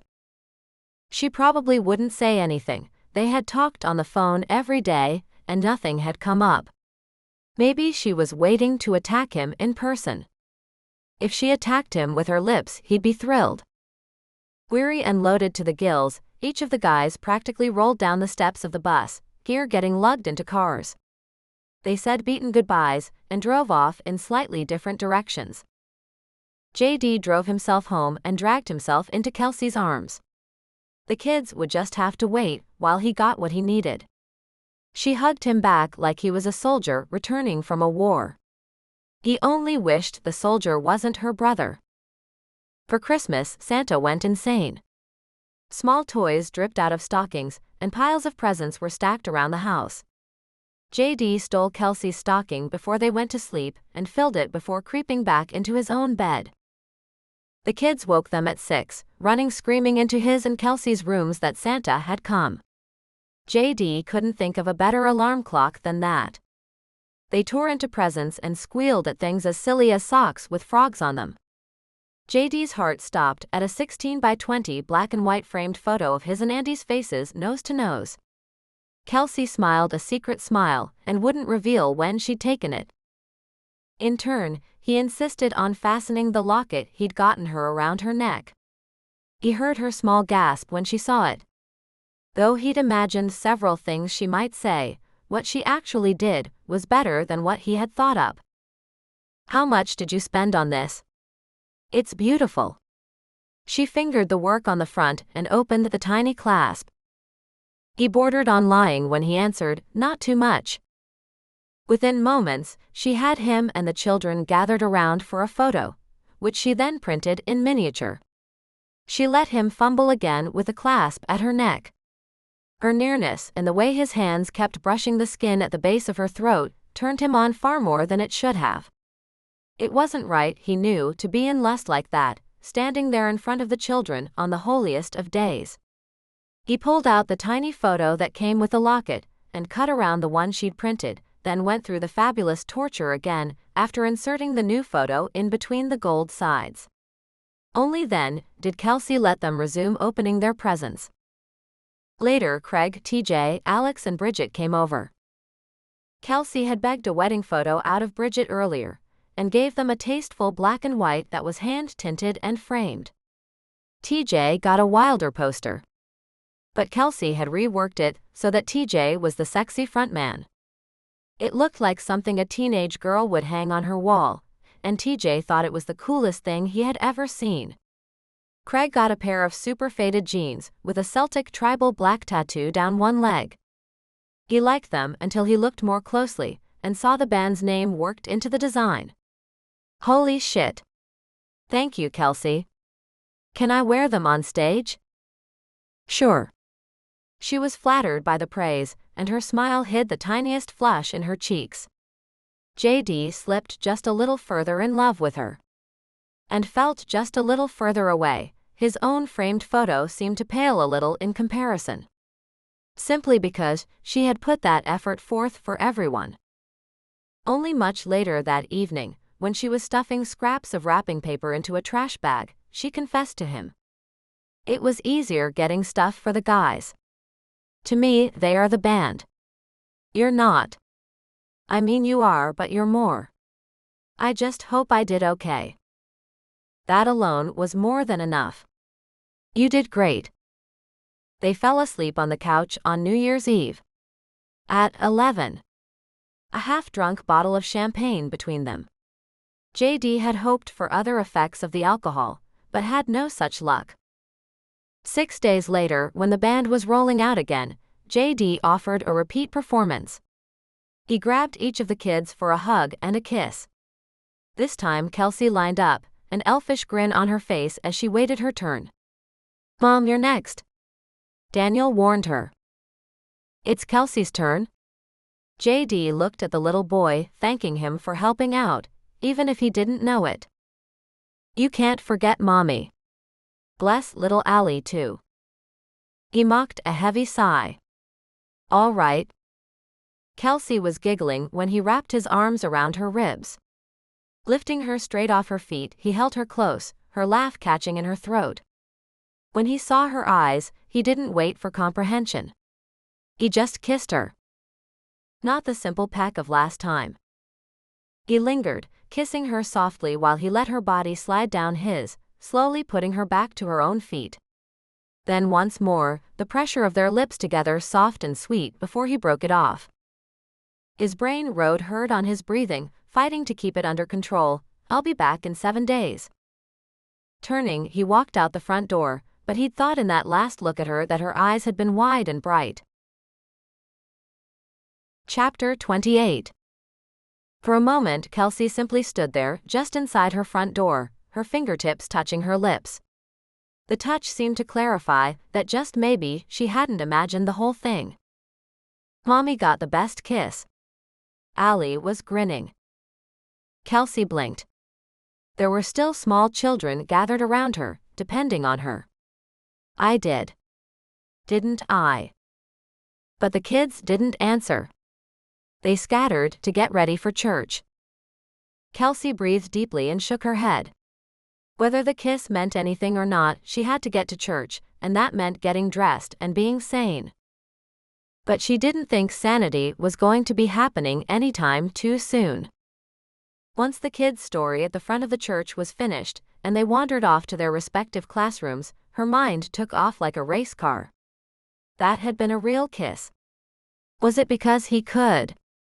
Was it because he wanted to? Was it because he had a kid and figured a single mom, the one next door even, was the easiest target?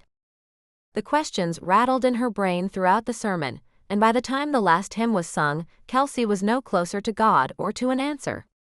But she had about 30 theories floating through her head.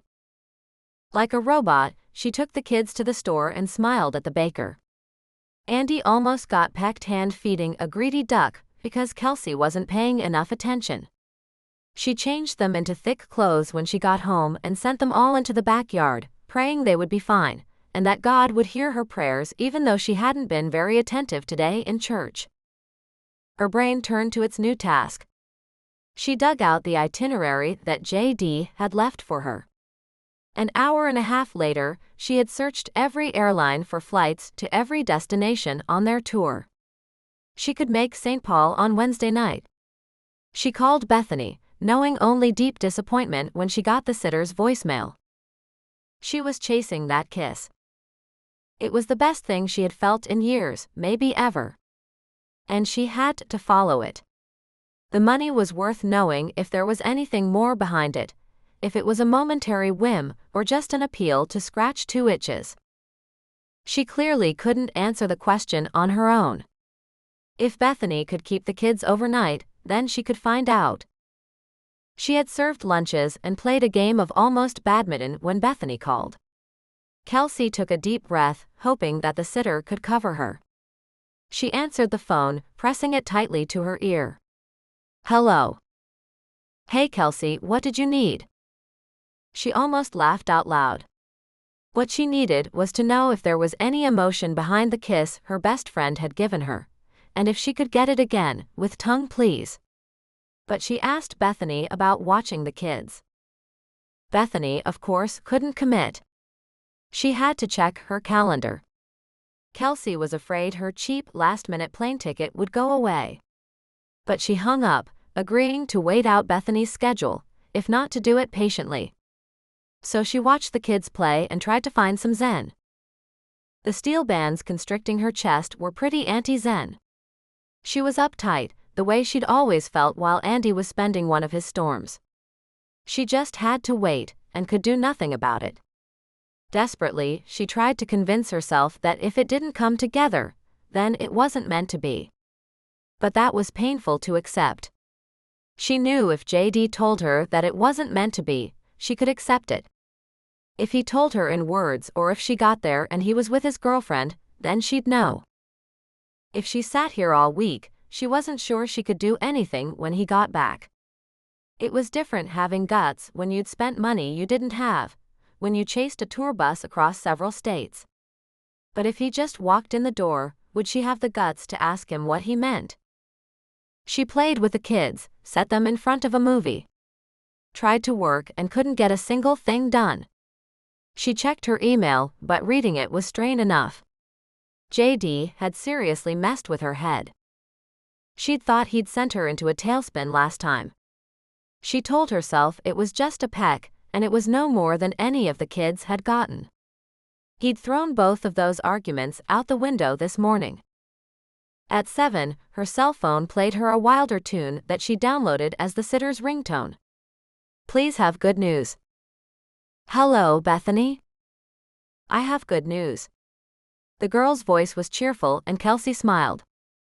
In 15 minutes, she had a ticket for Wednesday afternoon. She would arrive in St. Paul just in time to get to the venue and get in. They weren't opening for anybody big, and she prayed she could find someone selling a ticket out front. She booked herself a hotel room there for the night, and she'd fly back the next morning. For a moment she just sat there, thinking. The plane ticket, the hotel room, the scalped concert ticket, the babysitter, the rental car. She was running up a hefty tab. But when she closed her eyes and let her sense memory take her back to when he'd kissed her, she knew it was worth it. She might just get her heart broken with a very expensive blow. But she might come out all the better. Her smile was huge for the rest of the evening. The kids asked her about it. She told them she was going on a short trip and no, they couldn't go. But she didn't tell them where or why. The kids played games and watched a few educationally appropriate shows. Kelsey tried to read a book. She downgraded to a fashion magazine and still couldn't stay focused. Her brain was running circles and thinking in swirls. Every thought began with if, and she couldn't control the speed of her breathing. The song bursting forth from her pocket only made her jump sky high. It took half a second to realize that Wilder was not, in fact, having a concert in her jeans, but that her cell was ringing. She looked at it, JD. That made her breathing more erratic. But she forced herself to calm down, or at least to do her best imitation of it, and she answered. Hey. Hey, it's getting near bedtime, so I just thought I'd check in. Her mouth pulled up at the corners, and there was nothing she could do about it. Just the sound of his voice made her smile. Her brain ignored the fact that he seemed to be calling about the kids, and not to profess undying love. The call wasn't over yet. We hit church and the duck pond as usual. The kids played in the backyard and got red noses. He laughed. Can you put them on? Sure. Then one by one the kids passed around the phone, telling JD the same thing, only with halting English and digressions about the spider they saw or the dog they felt they needed to get. Allie began every sentence with because. She often started the same sentence 5 times the exact same way, but JD's responses were positive and patient. Kelsey felt her heart swell. Allie said goodbye into the phone, and Kelsey took it from her, only to find that her daughter had turned it off. JD didn't call back. Oh well. Maybe the kiss was nothing. But the way her fevered brain was working, she would have to make the trip to know for certain. When he called the next afternoon on the walk back from school, she didn't tell him either. Tuesday she had to practically bite her tongue not to say anything. Snow came that night, but it was only a light dusting. She had Bethany come over and bestowed on her the keys and instructions, although mostly Bethany already knew where everything was. The kids all squealed with glee at the thought of having Bethany over. Kelsey was pretty certain that Bethany didn't follow her instructions to the letter. But then, as a child, neither had her favorite sitters. A late bedtime here or there never killed anyone.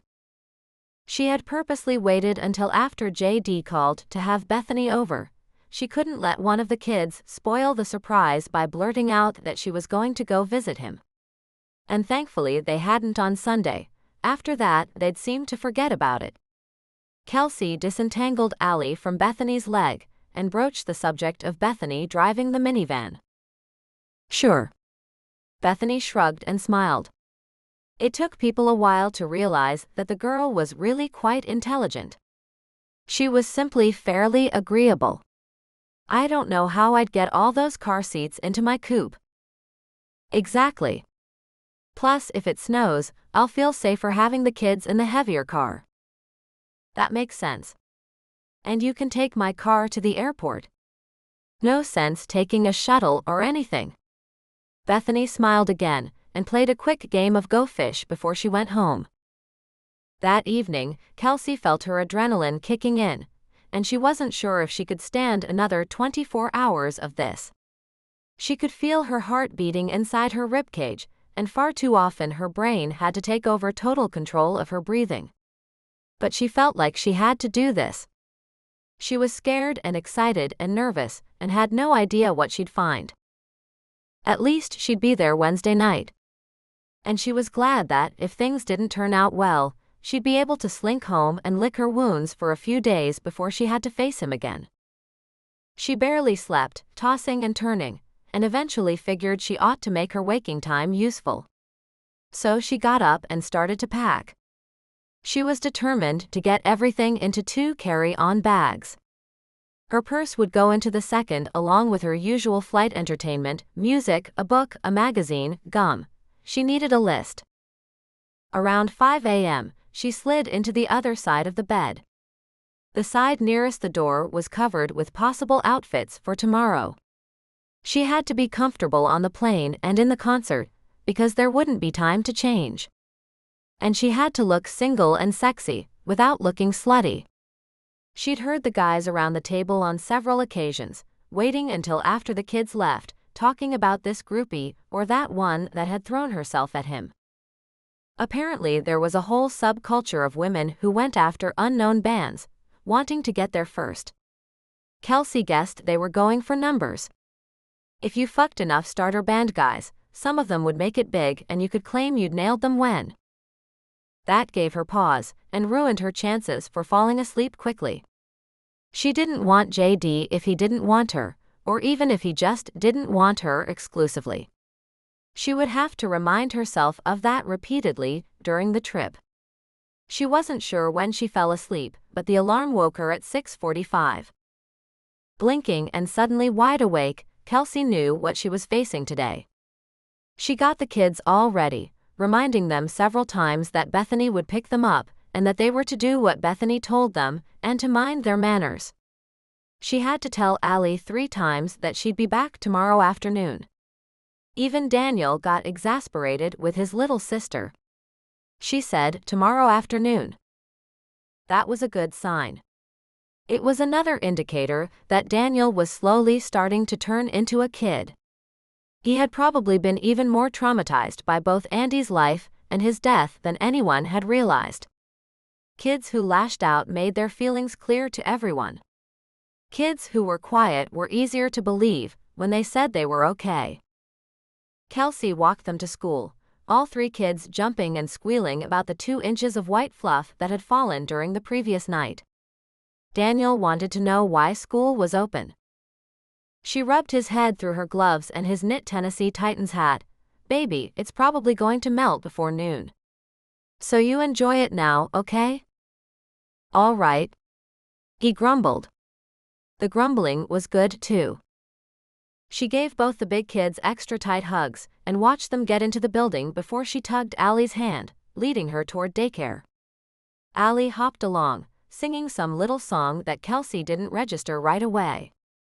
After a minute, she realized her daughter was working her elfin voice through "Go to Bed Mad." "Lovely. Thank you." Allie beamed, completely missing the dry tones in her mother's voice. She was great until Kelsey tried to leave her at daycare, then Allie pitched a fit. Normally she was pretty good about drop-off, but it would figure that today was a bad day, because she was leaving. Then again, that was probably why Allie had chosen today to have a fit. Kelsey gave her a second and then third big hug and kiss, then told her daughter that she loved her and she'd be back tomorrow.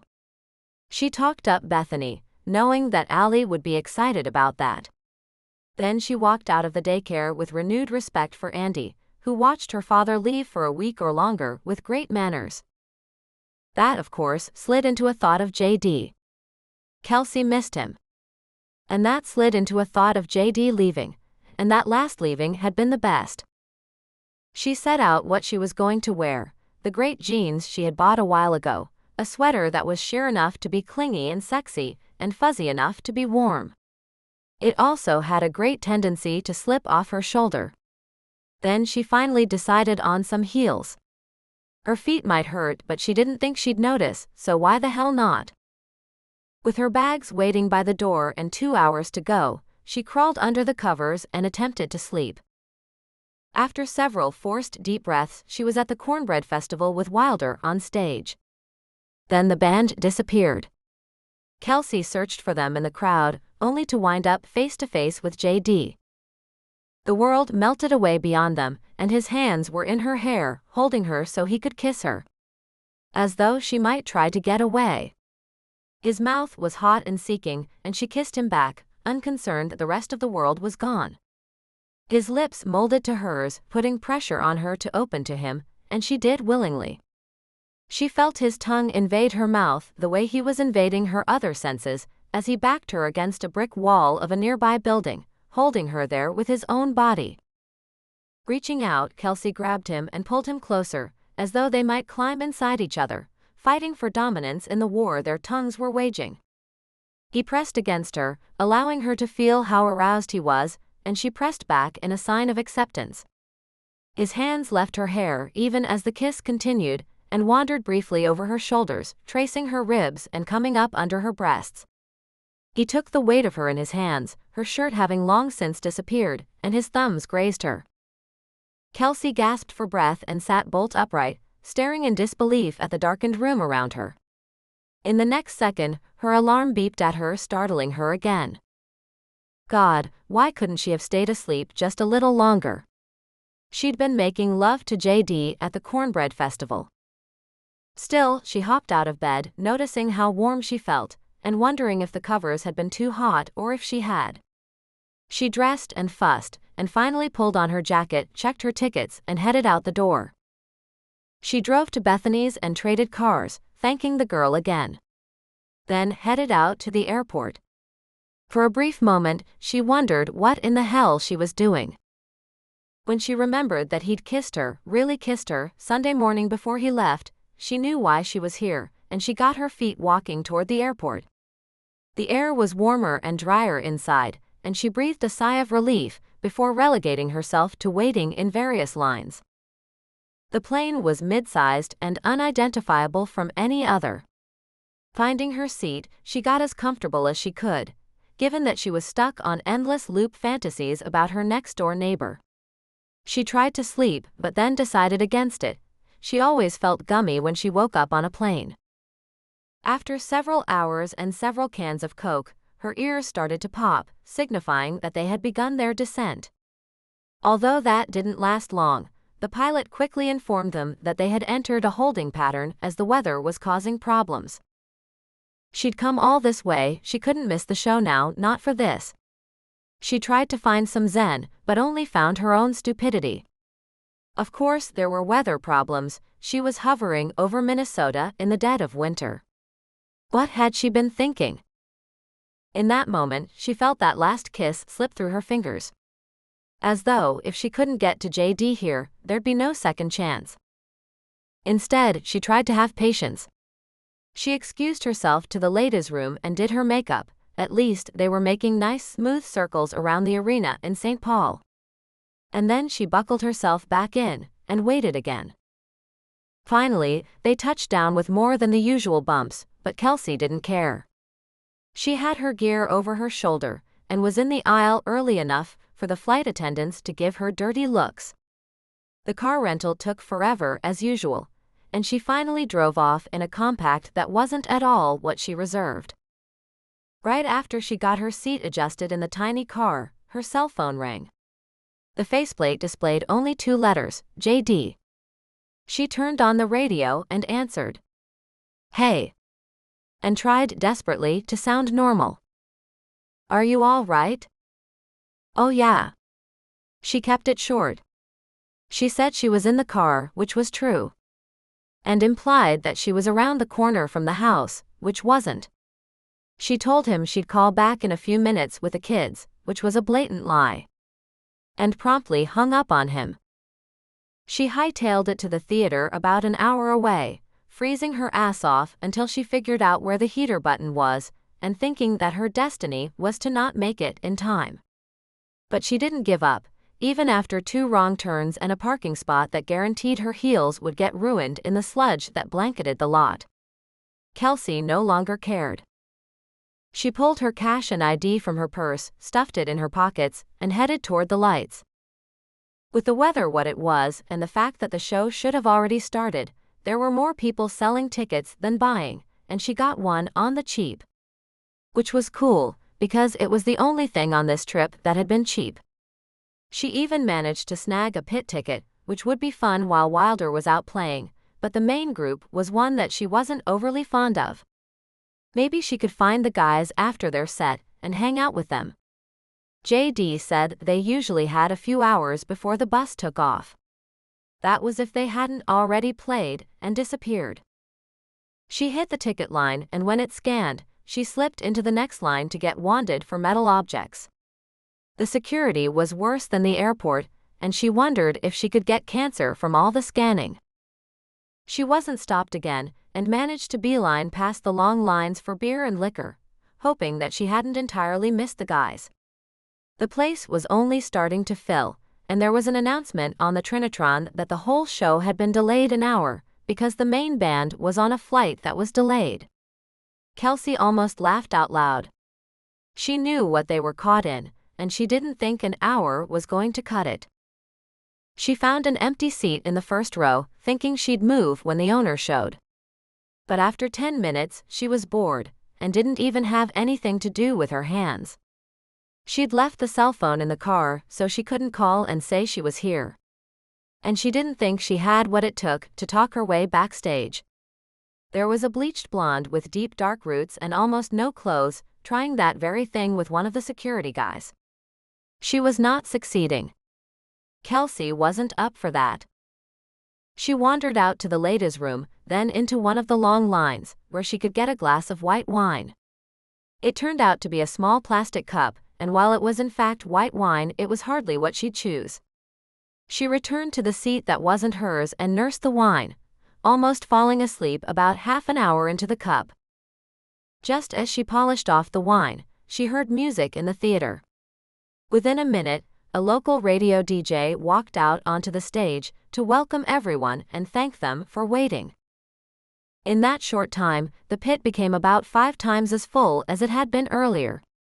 The radio announcer called a few seat numbers at random until he had a winner, and he gave out a t-shirt for the station and tickets to the next concert they were hosting. Then he got down to it. All right, ladies and gentlemen, our first act is backstage warming up. And if you've been listening to your radios, then you already know and love these first guys. We've been getting such wonderful responses to their first single, we just had to have them here tonight. Kelsey smiled. She felt a personal note of pride at the warm welcome the guys received, even though the announcer was slick as oil and paid to say whatever made the crowd happy. All the way from Nashville, Tennessee. Give it up for Wilder. He disappeared as the lights all went out. The crowd went nuts and the pit roared to life. Kelsey felt she was being swept up in the tide. She heard the opening chords of Here and Gone again. As the lights drifted up during the first few notes, they were directed mostly on the stage, even though there was still some light floating over the audience, as an acknowledgement to the fact that the whole crowd hadn't shown yet. At the end of the song, TJ spoke to the people he could barely see. He did the usual thank the city for coming out. He asked if they were ready for another one, and the guys burst into go to bed mad. The pit had started with the usual standing, then maybe swaying with the slower Here and Gone again, but now they started really dancing. It was clear from the mouths moving that a decent number of them were familiar with the song. Kelsey couldn't keep her jaw shut.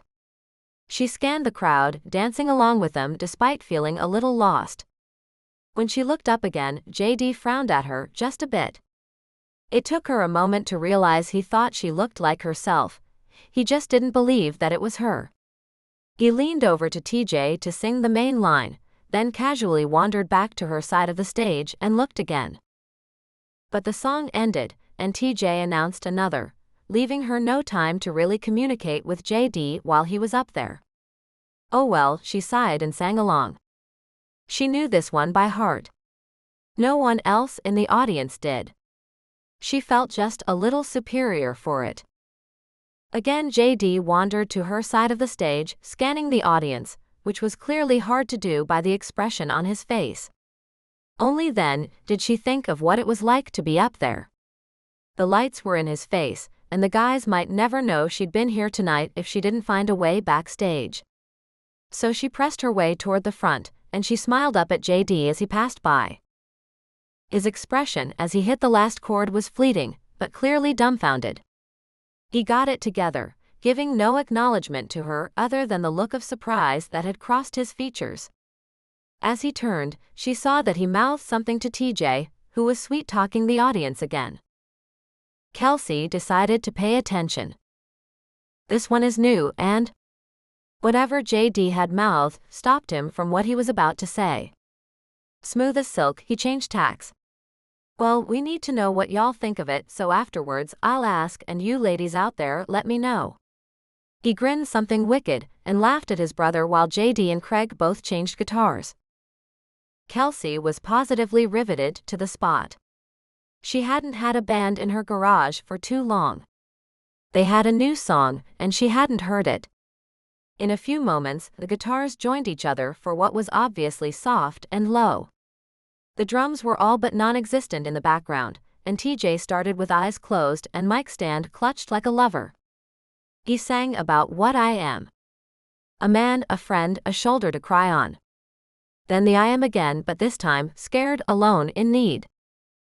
After a while she realized that the song had no true chorus, just a repeating but subtly changing melody, with intricate but soft guitar work. And it had TJ, who milked the love song for every last drop. Damn, but the man could give Sinatra a run for his money. By the end he had every female in the crowd in love with him, and anyone who straggled was brought to heel with the last line, sung almost entirely without backup, and played for everything it was worth. In the end, all I am is yours. Oh yeah, as she looked around she wouldn't have been surprised to see crying women throwing themselves at the stage. No wonder they had all those groupies. Any woman would screw the man who sang her that one. Especially TJ. He needed to sing a song about beating his wife, just to get back down to where the human males were. While his brother and Craig changed guitars back to the Fenders both men preferred, he asked the ladies what they thought. Kelsey nearly went deaf at the screams, and she shook her head. When she looked up, JD was laughing at her. It only lasted a moment before he looked away. He was on stage, he couldn't just hop down and have a conversation with her. They went through several other songs before TJ announced that it was the last one of the night. This one Kelsey knew Craig had written and ended on one strong note, both vocally and instrumentally. Then the lights went down. For a moment she was in the dark, and aside from the shuffling and the sounds and smells around her, she was just alone. It was over. Wilder was gone. All of 20 seconds later, the lights came back on, almost full bore, but the curtain was down, and any sign of the guys had disappeared. The radio announcer came back out, thanking the crowd, asking what they thought. Again, there was the usual screaming, but Kelsey wasn't caught up in it. She figured that the guys had seen her. But maybe they didn't know how to get her. Maybe they thought she'd make her way backstage. She figured they might be calling her cell phone right now, but she'd left it in her car. There was nothing holding her here, and she had cell numbers for each of the guys.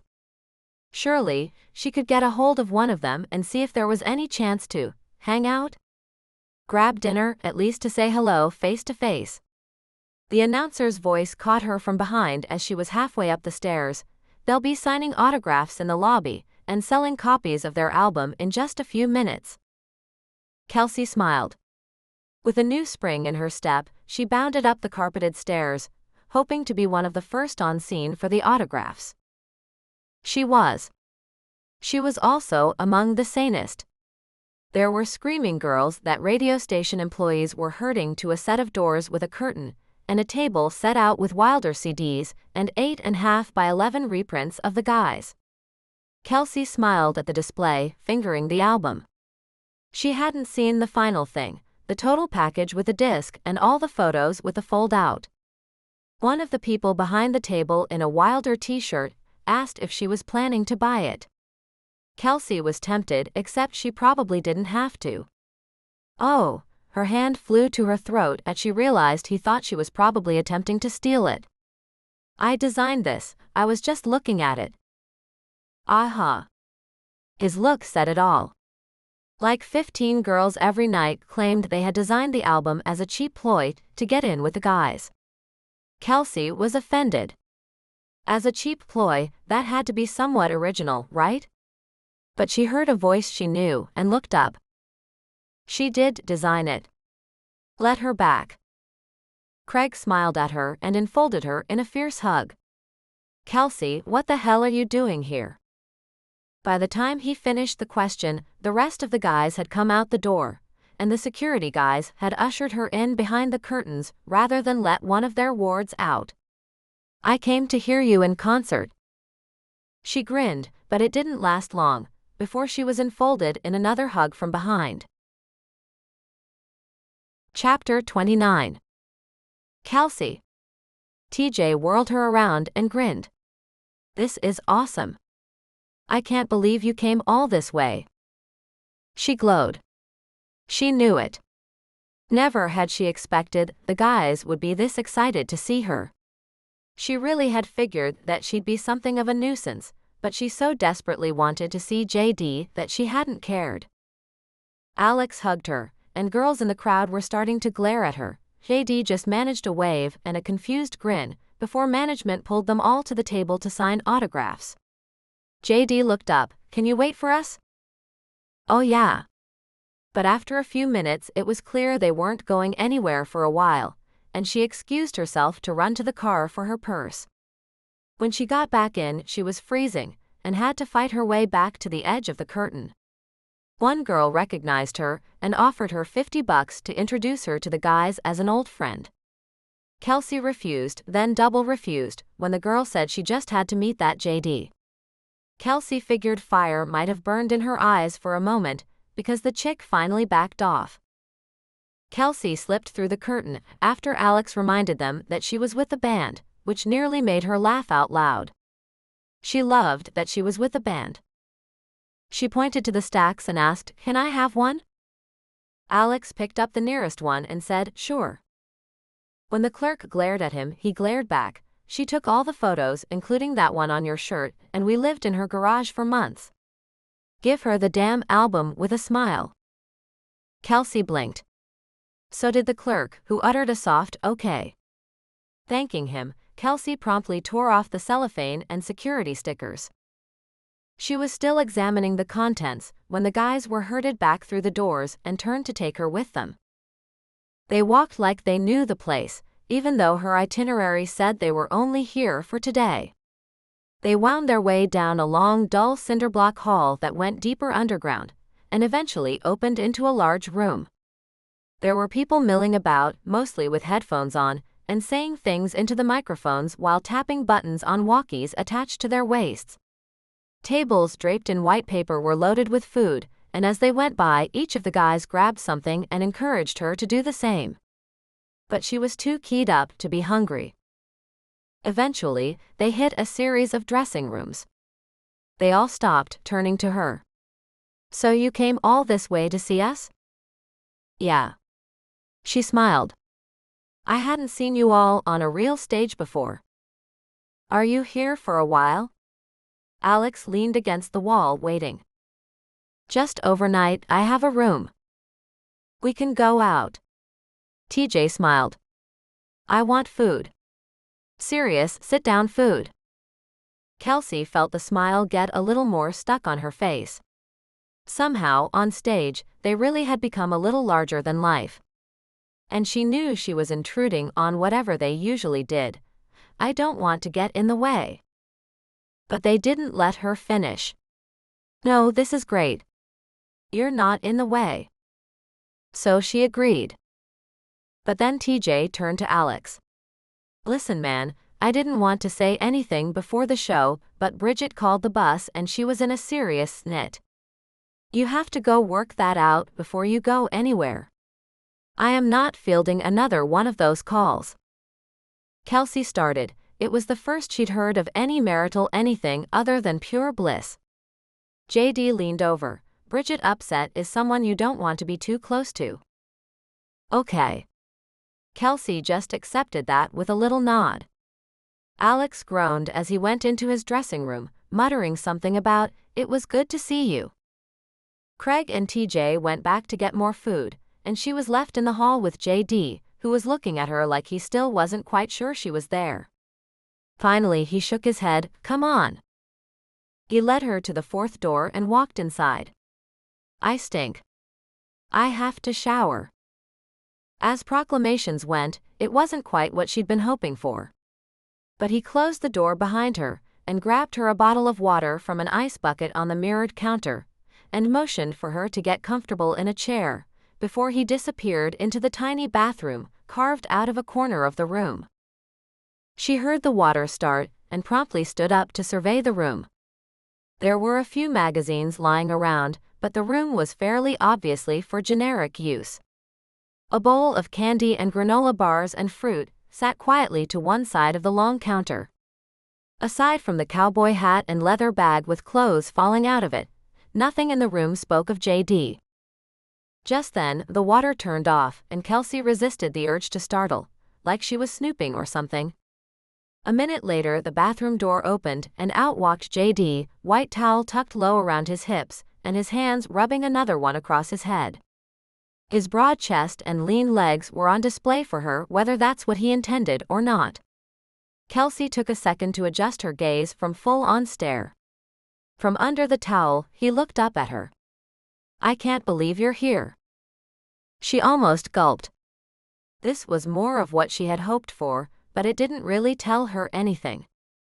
Yeah, me either. It was a bit of a whim. Where are the kids? With Bethany, at home. She looked at her watch, probably still up watching TV. He laughed, then motioned her to get out of the room. I've got to change. She gave one brief thought to telling him she'd prefer to stay, but figured it wasn't quite the time. So she headed out into the hall and decided to entertain herself with the foldouts from the album when Craig and TJ came back by. Hey, Kelsey.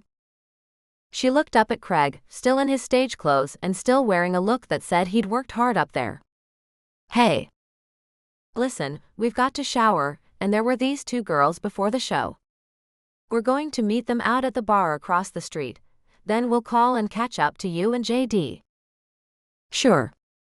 She went back to reading as she tried not to lean against the rough cinder block. They walked through another door just as the one behind her popped open. JD emerged, clean, combed and smelling wonderful. He wore jeans that molded to him and his leather bomber jacket over a black t-shirt. Her eyes took it all in, but she tried not to let it show. I'll just be one more second. He smiled. Of course, while she was working up what to say, he was heading in and outdoors. He opened the door across the hallway. She hadn't been looking, at least she thought she hadn't, but some girl greeted him at the door wearing nothing but black lace underwear and a matching bra. JD said something to the girl and closed the door behind them. Alone in the hallway, Kelsey's heart sank. There it was, what she'd flown so far to find, the answer. Just not the one she'd wanted. She considered just walking back up the long ramp and heading home, but right then the door clicked open, and JD spoke again to the girl who was draping her arms around him even as he peeled them away. Just sit tight a little while, you might get lucky. He pulled the door shut and turned to face her, but Kelsey protested, her hands coming up between them as though she could ward off the squeezing in her heart just by holding him at a distance. Don't let me keep you from something. He laughed. You're not. Trust me, she'll keep. Okay. She sighed the word, not able to fight it even as he took her hand and laced his fingers through hers. She should really reclaim those fingers, she thought. There was a definite war here, between the warmth of her hand in his, and the coldness generated by seeing a half-naked woman waiting for him. Let's go get Craig and TJ. They said they would call and catch up to us. He nodded, his fingers squeezing hers a little tighter. Okay then. I'm going to grab my things and throw them on the bus. We can call a cab. I have a rental car. She said it even as he went back into the first dressing room and grabbed the cowboy hat, settling it low on his head and slinging the bag over his shoulder. He never let go of her hand. If only there hadn't been that girl in her underwear, there wouldn't have been anything to temper her giddiness. Is it okay if I just bring my bag and you drive? She nodded. Kelsey would have considered making a bold play for him at the car, or invited him to her hotel. Not that either was an option now, because she had promised herself that him being interested in her didn't matter at all, if he wasn't interested exclusively in her. They approached a set of double doors, and Kelsey could feel the temperature drop several degrees. Where's your jacket? She startled out of her thoughts. Huh. Oh, in the car. Here. He didn't say anything else, didn't ask if she wanted it, just shrugged out of the bomber and wrapped it around her. It engulfed her both in size and warmth. The deep smell of him made it feel like she was wearing her boyfriend's leather jacket.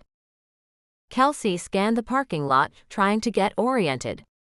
The lot was crowded with far more cars than when she had arrived, and she wasn't sure which way she was facing. After a minute she found a direction, and they slugged off through the dark mush. Once they were safely inside the car, she cranked the engine to let it warm, and started to slip out of his jacket. He turned. What are you doing? I've got my jacket in here. He laughed. Yeah, and it's practically a block of ice. He motioned to his jacket. Keep it, the car will warm up. Thanks. She slid it back up around her shoulders and asked where they were going. Just then his cell phone rang. She waited while he answered it, and started to feel the tension ease out of her when the heater finally started producing something warm. JD pocketed the phone. That was Craig. They aren't going to make it. Apparently there are a couple of willing females involved. His eyebrows went up. Kelsey put the car in gear, figuring they'd at least get out of the parking lot. So what do you want to eat? I don't even know what's open, but I like TJ's original idea of a good sit-down meal. We've been eating crap this whole trip. We should have cooked more at Christmas. She pulled into traffic and they drove for 20 minutes, with JD looking at her phone GPS for clues.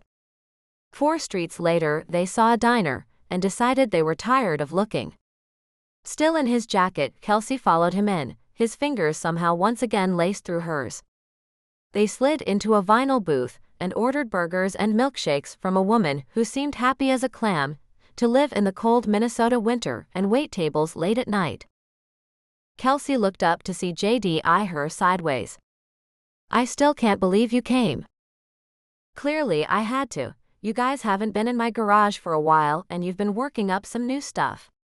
She thanked the waitress for her milkshake and had a brief moment wondering why she'd ordered something so cold when the weather was like this. She felt like a teenager in a soda shop. I really like that new love song you guys did. You wrote it, didn't you? You can tell? She shrugged. It just sounded a lot more like your hand than Craig's. It was definitely something a little different, and it had great. She motioned her hand around, not sure what the words were to describe the way the lyrics had wound round on themselves. And TJ sold it for all it was worth. Your brother has enough charm for 10 men. We can't all be perfect. Kelsey was a bit shocked he'd taken it that way. Are you serious? All that charm is wonderful on stage, but face to face, you never know if he's giving you a real answer. I don't know that he is. That's a good way of putting it. Their burgers arrived and Kelsey bit in, her stomach rumbling and urging her to go for another bite. JD swallowed the huge bite he'd eaten. I wish we could go sightseeing while we were here. But we're always too busy to see any of the places we travel through. We can do some sightseeing from the car if you want. He smiled a sad smile. I'd love to, but I have to be on the bus in another hour and a half. We pull out at 11:30 sharp. Well, we'll get a little in, and then I'll drop you off and head back to my hotel. She dipped one hefty steak fry into a mound of ketchup she'd poured and enjoyed the smell before she ate it.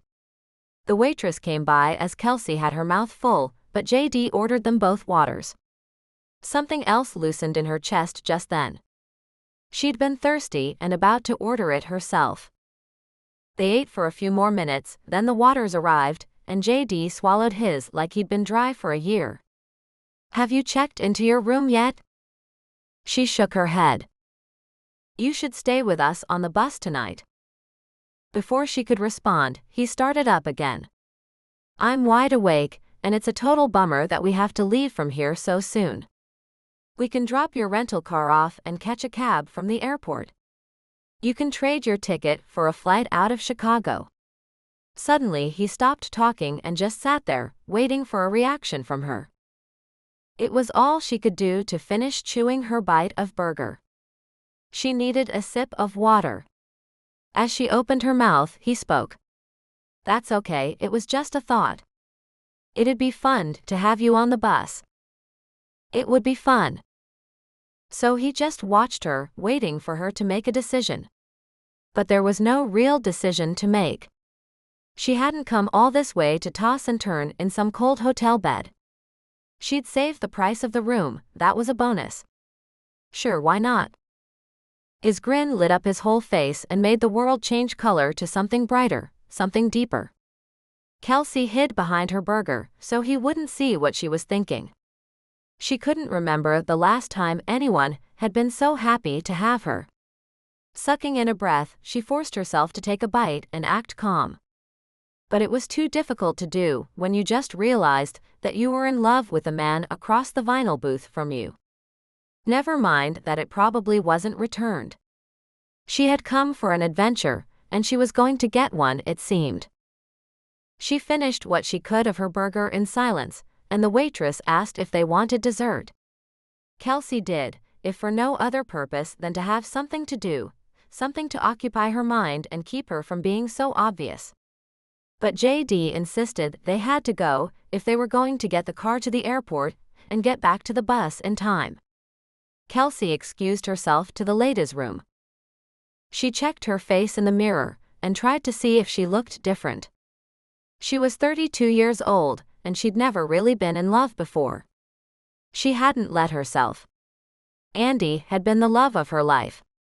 She'd adored and hated her baby brother equally. Now, as she looked for changes, she wondered again if maybe he hadn't set them both free. She gave her face a bit of a wash, as though the water might rinse away the color that threatened her cheeks. Then she wound her way back out to the table, where somehow JD had already paid the check and procured a big white paper bag. He stood and reached for her hand with his free one, the other holding up the bag. I got us 4 slices of apple pie, and she insisted that we try it with cheddar cheese. Kelsey's tongue turned at the thought of cheddar cheese on the apple pie, but she was far more interested in the fact that JD had taken her hand every opportunity he'd had tonight. She'd eat cheese on her pie with a smile on her face for more of this. JD pulled his jacket around her shoulders, again walking in the freezing air in only his shirt sleeves. But he didn't seem to mind, even going around the car and opening her door for her. He popped open the GPS while she waited for the heater to kick in, then navigated their way back to the airport. They dropped the car in the rental return lot and pulled their bags out of the back seat. JD took hers from her, slinging it over his own shoulder. Kelsey wasn't overly surprised. His mother was a pain in the ass, but she'd raised 2 men who knew how to treat a lady. He didn't even let her hail the cab, although she was only holding her purse and the white bag of pie slices. Tucking her into the back seat of the cab, he told the driver where they were headed, adding that he needed to stop at a convenience store. Kelsey eyed him, but he dragged her into the 7-Eleven with him, where he bought 3 cold cans of Coke and a half-gallon of vanilla ice cream. The cab sat outside, racking up the fare while they waited in line. JD paid for all of it, then paid the driver too when he pulled up right beside the bus. He popped out of the back, letting the cold air in as he stood. Kelsey could see out the driver's window that TJ had come down the bus steps, his arms wrapped around him against the night. "I see you made it back. We were starting to get worried about you." How was Kelsey? Chapter 30. You can ask her yourself. She saw JD grin at his brother, then reach a hand inside the cab and help her slide across the back seat. He pulled her out of the car and closed the door. "Kelsey." TJ smiled at her, then at his brother, his expression changing, but Kelsey couldn't decipher what it meant. He gave her a hug, then led her up the bus steps. "Welcome to our humble abode." She laughed.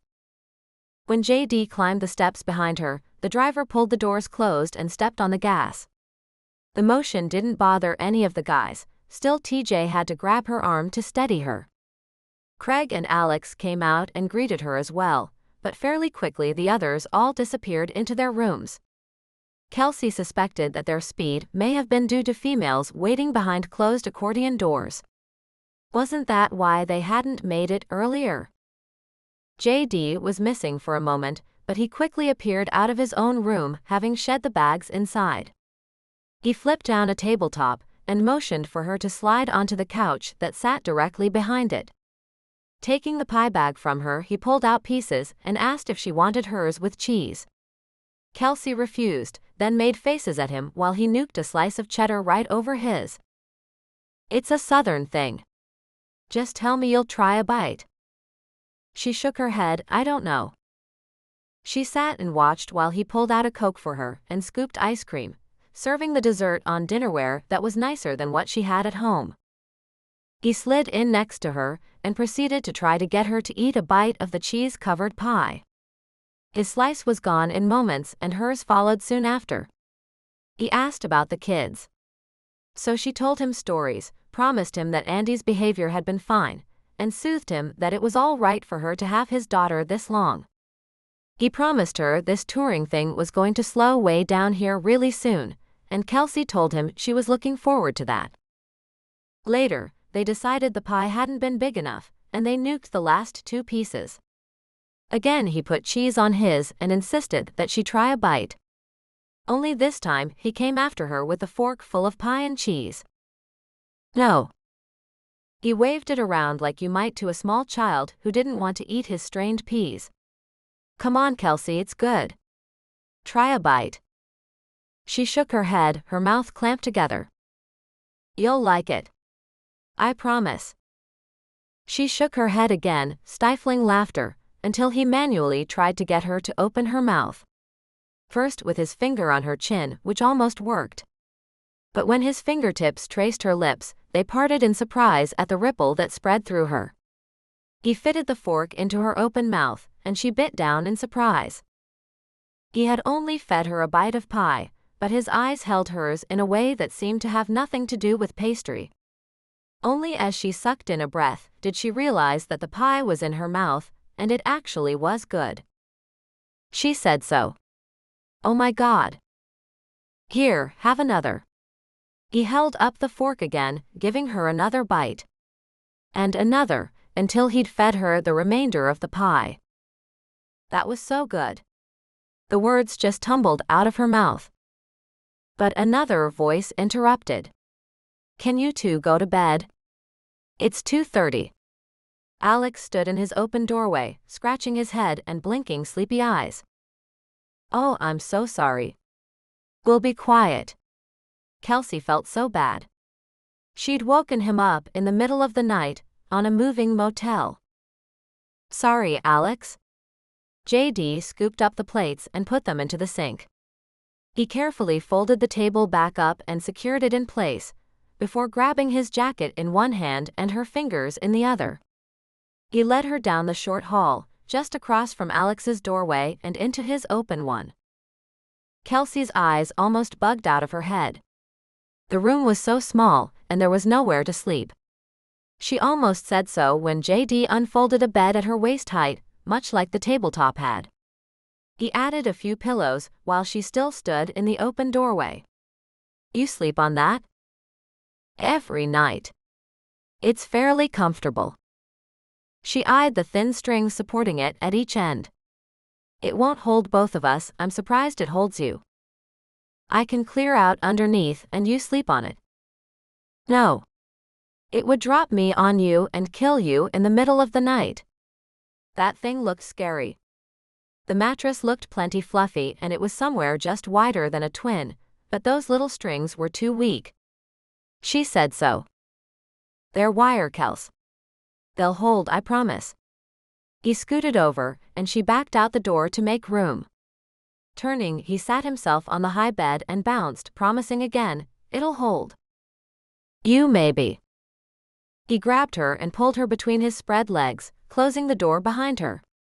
Wrapping his arms around her waist, he leaned back, lifting her off her feet. He gave a few test bounces while she tried not to squeal. "See, it holds both of us." "Okay. Set me down." She whispered it, not wanting to wake Alex again. He let her slide down him until her feet hit the ground, but he didn't let go. The friction sparked something, and his grin faded to a hot look in the dim light through the window. She couldn't breathe. Couldn't think with him looking at her like that. Just as fast as he had grabbed her, he released her. A sharp stab of disappointment hit her square in the chest until she felt his hands. His fingers traced her jaw and she held perfectly still, breathing slowly, not wanting it to ever end. Her eyes drifted closed as he followed the lines of her face to her lips, and there was nothing she could do to stop her head from turning and pressing to his fingertips. She didn't see him coming, but she felt him. His breath was sweet from the pie and she could smell whatever aftershave he'd used. It took forever for his mouth to find hers, but when it did she felt enchanted, suddenly awake from a long sleep. There was nothing tentative about this kiss. His mouth molded to hers, changing pressure, nibbling along her lower lip. His hands held her steady and he explored her. Her own hands crept up his arms, loving the feel of him solid beneath his clothes, strength sliding off him in waves. Her arms slipped down, locking around his waist. The simple act of lacing her fingers and holding him there brought him just a fraction closer. JD didn't need any other signals. He changed the kiss. His tongue traced her lower lip and slipped into her mouth when she sighed, bringing with it a flood of heat. For a moment, she just enjoyed being tasted. He was pure sex in the middle of a lonely life. So she leaned into him with her body, with her mouth, with her tongue, giving back what he was giving her. She didn't know how long they clung like that, just tasting, but his fingers found her hair and tilted her head back, gaining access to her throat and kissing her there over and around the locket that he'd given her, while his hands traveled down her back and slipped under the edge of her sweater. He wrapped one arm around her while his mouth slipped down into the wide open neck the sweater revealed. His other hand slid up under the front, finding her bra, and creating a deep need to lean into his touch. A sigh reached her throat and he stopped. It took only a second and no second thought to look at him. His eyes found hers, giving no indication why he'd ended what was wonderful. While he watched her face, she felt his fingers tickle at her waist, grabbing the hem of the sweater, and it was a moment before she realized he was silently asking permission to take it off. Languidly, she raised her arms, saying yes, and the soft fuzz slipped up her torso and past her lips, which gasped as she felt his mouth on her breast. His teeth grazed what the sweater had revealed, even before it was over her head. His hands roamed her body and her bra simply went missing, leaving her bare for his fingers to explore. His tongue touched the tip of her nipple, sending her nearly over the edge, and she realized that she wasn't close enough. One leg slipped up over his, and when he realized what she was doing, he grasped her hips and held her steady. His fingers gripped through denim while she shifted and climbed him, until she straddled his waist and he held her flush against serious evidence of his desire. He kissed her mouth again, while she pulled the long-sleeved shirt up his chest, waiting until he pulled his arms down, maintaining the kiss until the last moment when she tugged the shirt over his head, him breathing like he was tortured to not be in full contact. She dropped it, not caring where it was so long as it was gone. His mouth found hers and their hands worked at the same purpose, maintaining as much naked skin contact as possible. His chest was hot and solid pressed to her breasts, and she rubbed up against him feeling wanton and wanted. One of his hands splayed warm over her bare back, the other grabbing her hip and locking her to him, while his body moved in a way that left no uncertainty about what he wanted to do. She moved against him, a sensuous yes. He toed off his shoes, that movement alone creating friction in the right places and making her crazier. She reached back to peel the heels from her feet, making her chest jut forward. And he took full advantage. All she could do was feel, and he was lifting her, rubbing against her, and setting her down on the soft mattress. His mouth left hers, making a slick path behind her ear, down her throat and over the tip of one breast. Her fingers found his chest and touched ridges of muscle that made her stomach clench, and flat nipples that made his. The textures of him ranged from smooth to rough, but every inch of him burned with fever. He left her, and again she felt a momentary panic. But her jeans were moving down her hips and off the end of the bed, until she was lying there in only her necklace and a white lace thong. He traced the edges reverently, then kissed her navel, making his way back up until he was lying beside her and pulling her knee up and over his hip. He watched her face while his hand slid down her belly and under the edge of the lace. Her eyes glazed when he found her, his fingers testing, slipping and rubbing. Her hips moved in response to his touches, wanting more and feeling too much. She bucked against his hand as one rough finger slid inside her and the groan was from his throat, not hers. Her own hands searched the front of him frantically, flying until they reached the edge of his jeans and popped the buttons open, shoving down the band of his underwear until he fell free, thick and heavy, into her hand. He pushed against her fingers, and she focused just long enough to see his own vision go hazy. She wrapped her hand tight around him and enjoyed the feel of him in her control.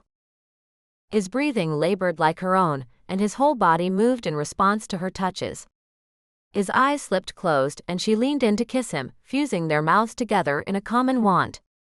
But abruptly he pushed away, pushed her hands off of him, and stood. She would have felt scared, but she was still hot and still wanting and suffering from the lack of him. With careful movements he shed the last of his clothes and stood naked before her, then reached out and removed the lace that was her last hiding place. For a moment he simply looked at her, his eyes roaming what lay before him, want shining bright in his gaze. She felt the bed shift as he came back beside her, and his body heat reached her before his fevered skin did. His mouth had no trouble finding hers again, and for a minute he kissed her like that was all he was allowed to do. But his kisses made her heady, and she rolled against him, challenging him to do the same. He answered. For a few seconds he fumbled. The rip of foil and the feeling of his movements let her know he'd put on a condom. She saw him move over her, finding a place for himself between legs that easily parted for him. His fingers trailed reverently along her skin as though she was satin, not human, and they found her ready. Her hands inched up the bands of pure muscle along his arms, and her body drew toward his, magnet to iron. Finally, she felt his thick head at her entrance, and she pushed against him, desperately wanting. Slowly and by degrees he tortured her, rocking into her inch by inch when she so hopelessly needed all of him. When, at last, he was fully inside her, his mouth found hers again, sealing them together in every way possible. He moved just a fraction deeper, and set off a reaction she was helpless to stop. Her orgasm took her, undulating her hips against him while inside her muscles clenched around him, released and clenched in an endless series. When at last she came around, she was nearly limp in his arms, his body still locked inside hers. His eyes were bright in the near black, and he watched her as he moved again. Her mouth was open and she could taste the scent of him, smell how they were joined, and breathe in his thundering heartbeat. They touched, skin to skin, and his body moved in her the way it had promised when they were still partially clothed. He set a slow rhythm that changed lyrically, as he drove himself deeper into her heart. She fought to meet him measure for measure. He made love to her for ages, taking her where there was no world beyond the touch of his body, then building the pleasure even beyond his own steel control. She watched as he snapped and became animal lust, taking her in a way that she fought to give back to him. Only as he pushed over his own precipice, he took her with him. She felt his release as his body struggled to create something lasting beyond this moment, and hers stroked him, making both their climaxes stronger. They lay tangled together in sheets and sweat, laboring for oxygen, and desperate for each other. Later, Kelsey felt her breathing regain a pace akin to normal, although how she'd ever be normal again was beyond the haze she was in. JD pushed himself away, against her fingers that clawed at him, wanting to keep him there as long as possible. But maybe it was good that one of them was thinking about the condom. He stood in the tiny space at the end of the room, facing away from her, and Kelsey languished in the night air, feeling it cool her wet skin. There was still barely enough light to see, and Kelsey breathed in one big lungful, knowing that he had pushed away only to return more fiercely several times before. But he didn't come back. His breathing labored again, and he walked the tiny confine as though pacing a larger room. He was clearly at a loss, and Kelsey rolled to her side, getting worried but not scared. Not until her hand slipped under the pillow, and found the large pile of condoms he kept stashed there. Looking up, she saw his hands go into his hair, and cold fingers went into her heart. She waited, knowing she hadn't been the first one here, and wouldn't be the last. His words only confirmed her thoughts. I shouldn't have. It wasn't supposed to go like this. He may have been at a loss, but she wasn't. Tears welled, unbidden and unstoppable in her eyes, and she rolled away attempting to hide them. But he was JD, her best friend, and she'd never really been able to hide anything like this from him. Where would she hide now anyway, when she didn't even have a shred of clothing on? His voice came to her again. I should have been clear first. Kels. She didn't answer him. Couldn't. The cold in her heart had seeped out to everywhere. Kels, I'm sorry, don't cry. Baby, please. She'd been on the verge of growling out that he shouldn't call her Kels, when he'd switched to baby, which was worse. Did I hurt you? He'd climbed up behind her on the bed, and his hands were in her hair. She pushed them away even as she shook her head. No. You didn't hurt me, I did. His hands left, but she could feel him, restless on the mattress even though she couldn't see him. She curled herself along the edge, trying not to touch, and fighting for control of those tears. The only thing that he even attempted to reach her with was his voice. Do you miss Andrew? She blinked, wondering what in the hell he was asking, when she realized that she hadn't said enough about her brother, and he'd mistaken the man for her husband. Now was not the time to correct him, and she answered with true words, if not the truth. Yes, I do. I'm sorry. I didn't know. I shouldn't have done it. She tightened every muscle, hoping that he would get the idea. She didn't want to talk, didn't want to hear his apologies. It worked, because he lowered himself along the mattress behind her, careful not to touch or even invade her space any more than necessary. She didn't know how long she lay there before his breathing evened out. She didn't think her own ever would. Quietly, she stood up and slipped back into her clothing. Chapter 31. JD woke tangled in sheets that smelled like sex, like her. Visions and feelings assailed him as his eyes blinked slowly open. Kelsey kissing him back with all she was worth. Kelsey opening for him. The feel of her naked against him was a sense memory he knew he'd never shake. The smell of her on the sheets around him proved it wasn't just another of his very vivid dreams. He had made love to Kelsey. Then he remembered the rest. He had made Kelsey cry. He'd fucked it up, literally, and needed to fix it now before the problems solidified in the daylight. She wasn't in the bed with him, and he figured she had simply slipped away, to the bathroom, or maybe even out to the common area. Wanting to rectify things, he pulled on jeans, and with a second thought, a t-shirt. She might not want to be reminded of his bare body, and although it hurt to think so, he would be considerate of that. He could lose her as a lover. Hell, he already had, and he would have to live with that. No options. But he couldn't lose her as a friend. He pulled the sheets up close enough to being straight, and folded the bed into its niche in the wall. He startled when silver things dropped out at the hinge. Even as he was bending to pick them up, he realized they were the condoms he had grabbed, and there were something like 15 of them there. He just grabbed a huge handful, praying that he might get to use one. He had. And only one. JD stuffed them into his bag, and pulled back the folding door. She wasn't in the common room. Only TJ was. And his brother was buried so deep in his coffee that he didn't even acknowledge that JD had come up. There was water running in the bathroom, so he leaned against the wall and waited for her. Wondering what he would say, and not even knowing how she would look. If she would face him like any other morning, or if she would be bleary-eyed and hide herself back in the bathroom. At last the lock turned and JD straightened, but it was Alex that emerged from the tiny cell. JD assaulted him. Was Kelsey in there? Alex shot him a look saying he'd flipped his lid, but JD didn't care. No. He ran the 5 steps to the common area, this time catching TJ's attention. Where's Kelsey?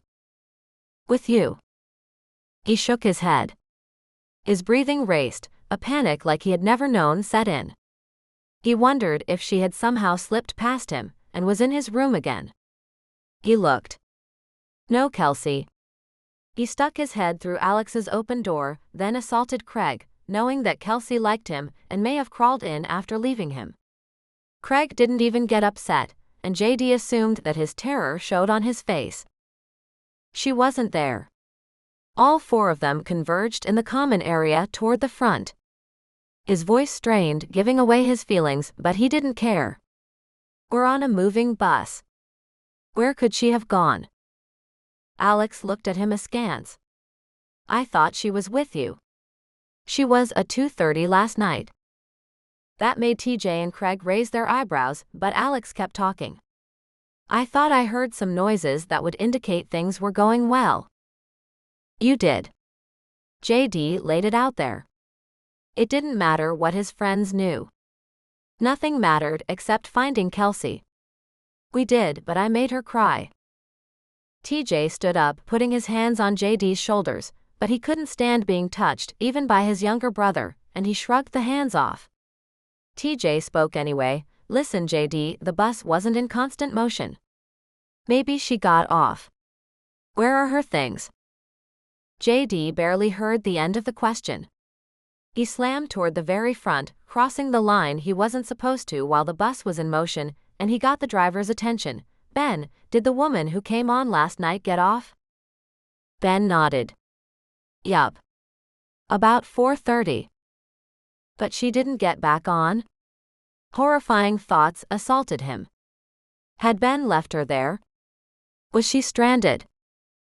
Said something about fetching a car and getting her flight. JD felt his heart slow. He wasn't sure he believed Ben.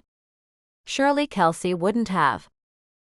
But he ran back and checked his room. Sure enough, both her bags were gone. Kelsey had left, voluntarily, in the middle of the night. She had gotten off at an unknown gas station somewhere along the freeway. JD sank into the corner of his room, sitting on the floor, feeling the rumble of the bus beneath him. A while later TJ joined him, having asked a few more questions of Ben. She got off about halfway between St. Paul and Chicago, and told him she would get one of the local rental car companies to drive out to her. She said she was heading back to St. Paul. JD didn't respond, but his brain did. She had decided to wait at a gas station for a stranger, rather than stay on the bus with him. It was easier to drive hours out of her way than stay and let the bus drop her off at O'Hare Airport. All he could think was that he had made mistake after mistake. Every scenario he'd played in his brain before yesterday involved him telling her how he felt before any sex happened. He'd held his beating heart out to her last night, but hadn't said so. What happened? TJ's voice was like his posture beside JD on the floor, simply offering support. JD knew he didn't have to answer, but he had no control of the words pouring out of him. Everything was great, but after, when I realized I hadn't told her. I didn't get a chance to. She started crying. Jesus, JD. But TJ's voice was full of sympathy. She misses her husband still. I guess she wasn't ready. Then she disappeared. His breath came in gulps as he realized the ramifications of Kelsey not speaking to him. TJ's arm slung around his shoulder. I just have a hard time believing she didn't feel the same way about you. It seemed it was always written all over her face. She'll come around. No. JD didn't believe that. Kelsey had always been decisive.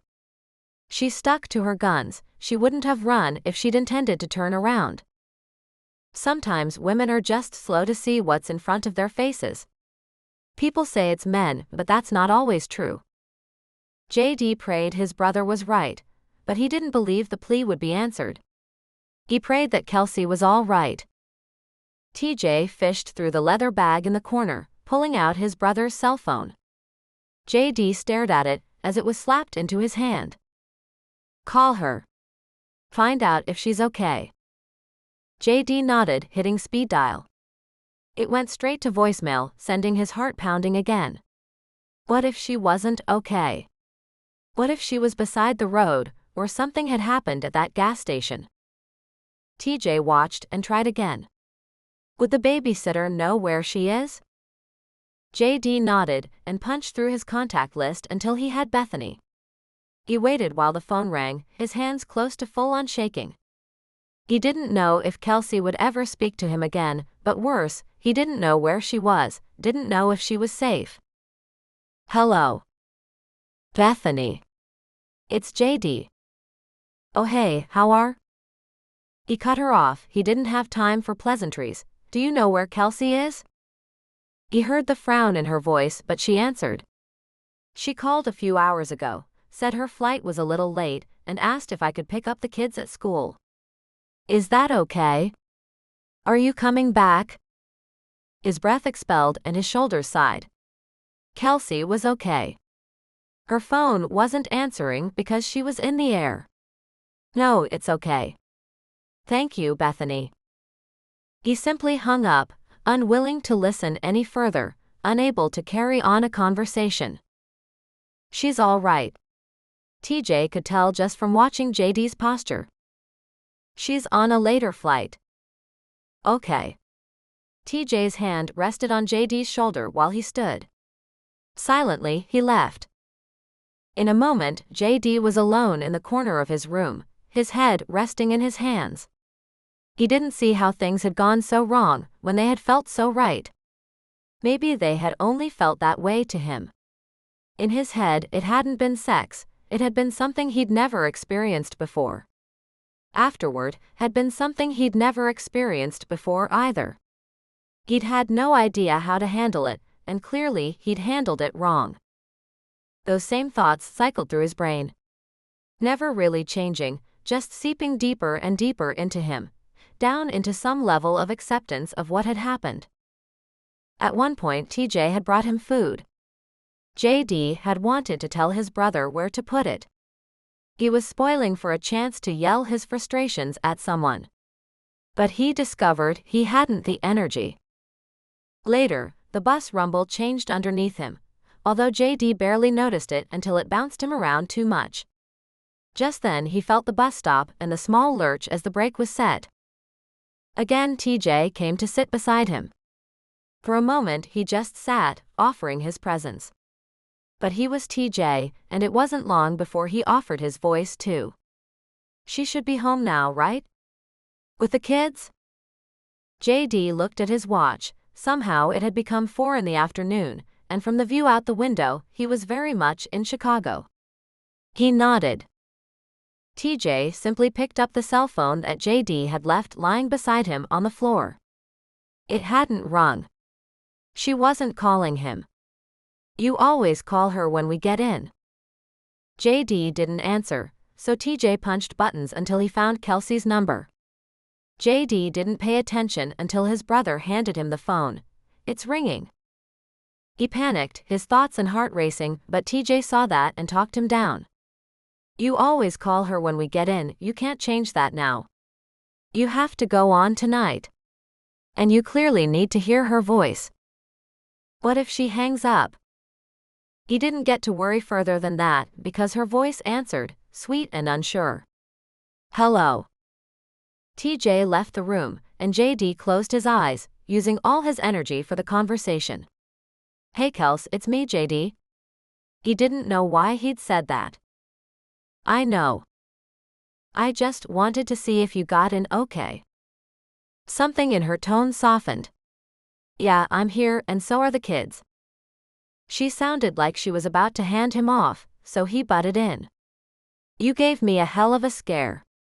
I just had to be sure you were all right. I'm sorry. I didn't mean to. I just had to. She didn't finish. I know.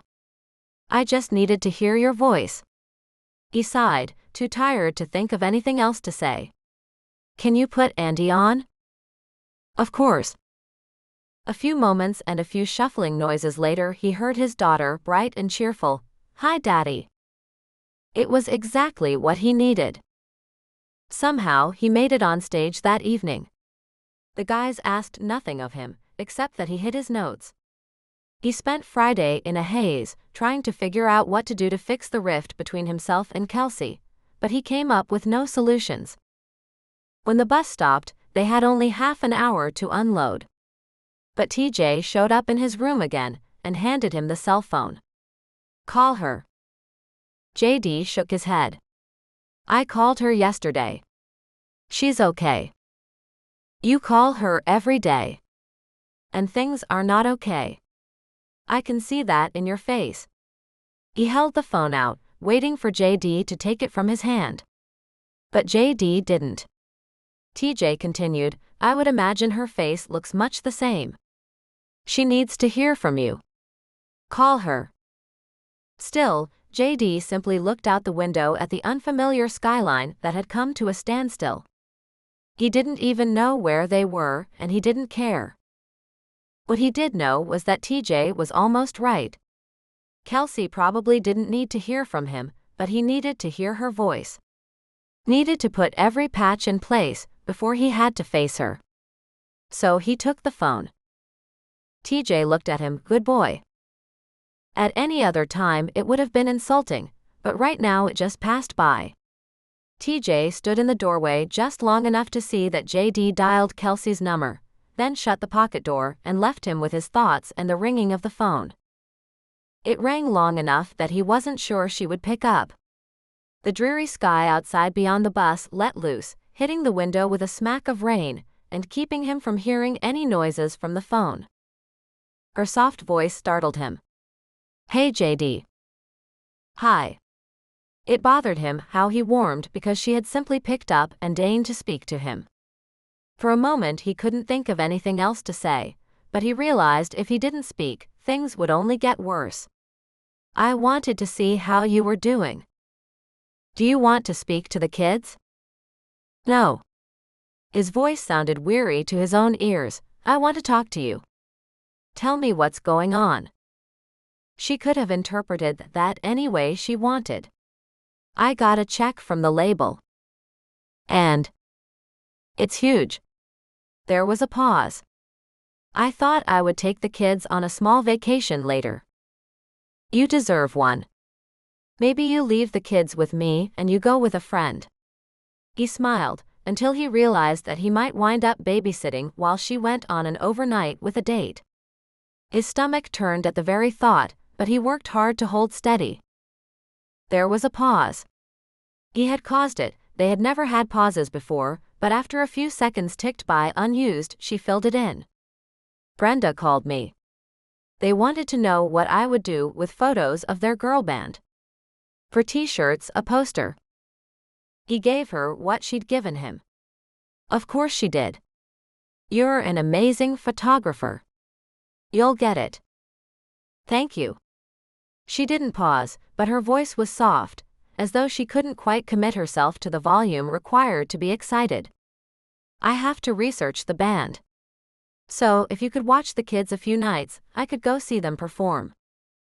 I'll be back on Sunday at 6 a.m. Any time after that will be fine. He heard a trace of a smile. You don't have to watch them the day you get in. Maybe later. Whatever you want. He meant that about more than just the babysitting, but didn't know how to say that.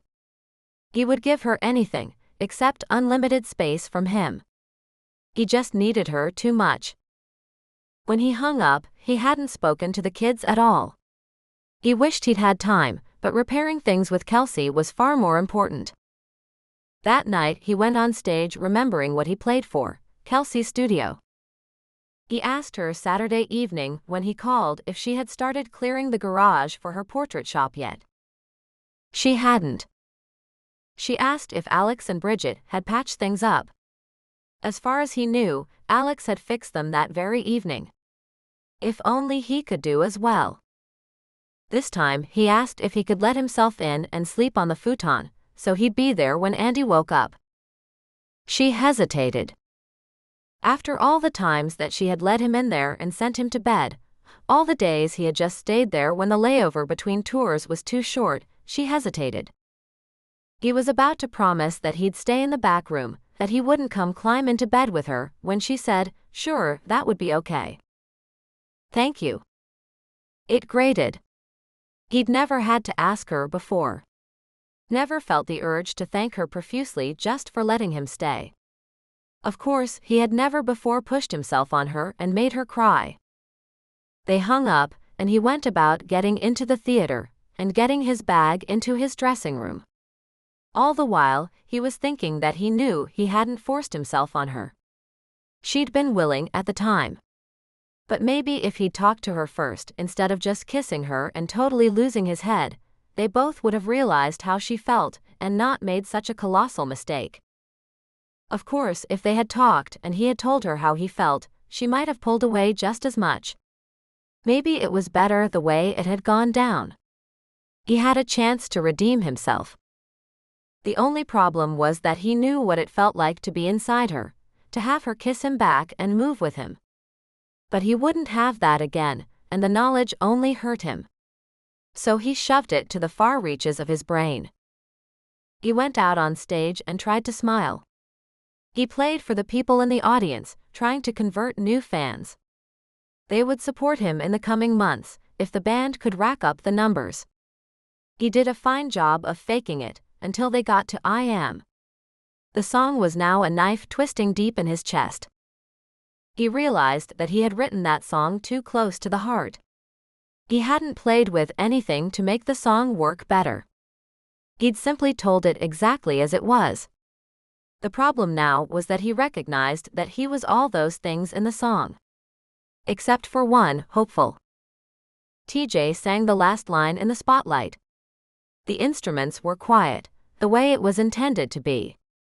It was a damn good thing too. Because by that last line his jaw was clenched tight, and it was all he could do not to smash his guitar in frustration. But country fans weren't used to musicians smashing instruments on stage. So he pulled it together and made it through. They hit the road for the last time, and he packed everything before falling into a deep sleep of exhaustion. Dreams came in senses, not stories. And when he jolted into reality with the stopping of the bus, he could still smell her on his sheets. He blinked awake, dressed and brushed his teeth before getting off the bus. This made him the last one off. Only TJ addressed the Kelsey issue with a hug and a go get 'em, before leaving him to drive home himself. Problem was, home was his condo and home was Kelsey's house too. His car arrived at the curb without knowing how he'd gotten there. The sun had peeked out from behind clouds while he had driven. Still, he pulled out his instruments and hauled his tired and fearful feet to the front door. Using his key, he let himself inside.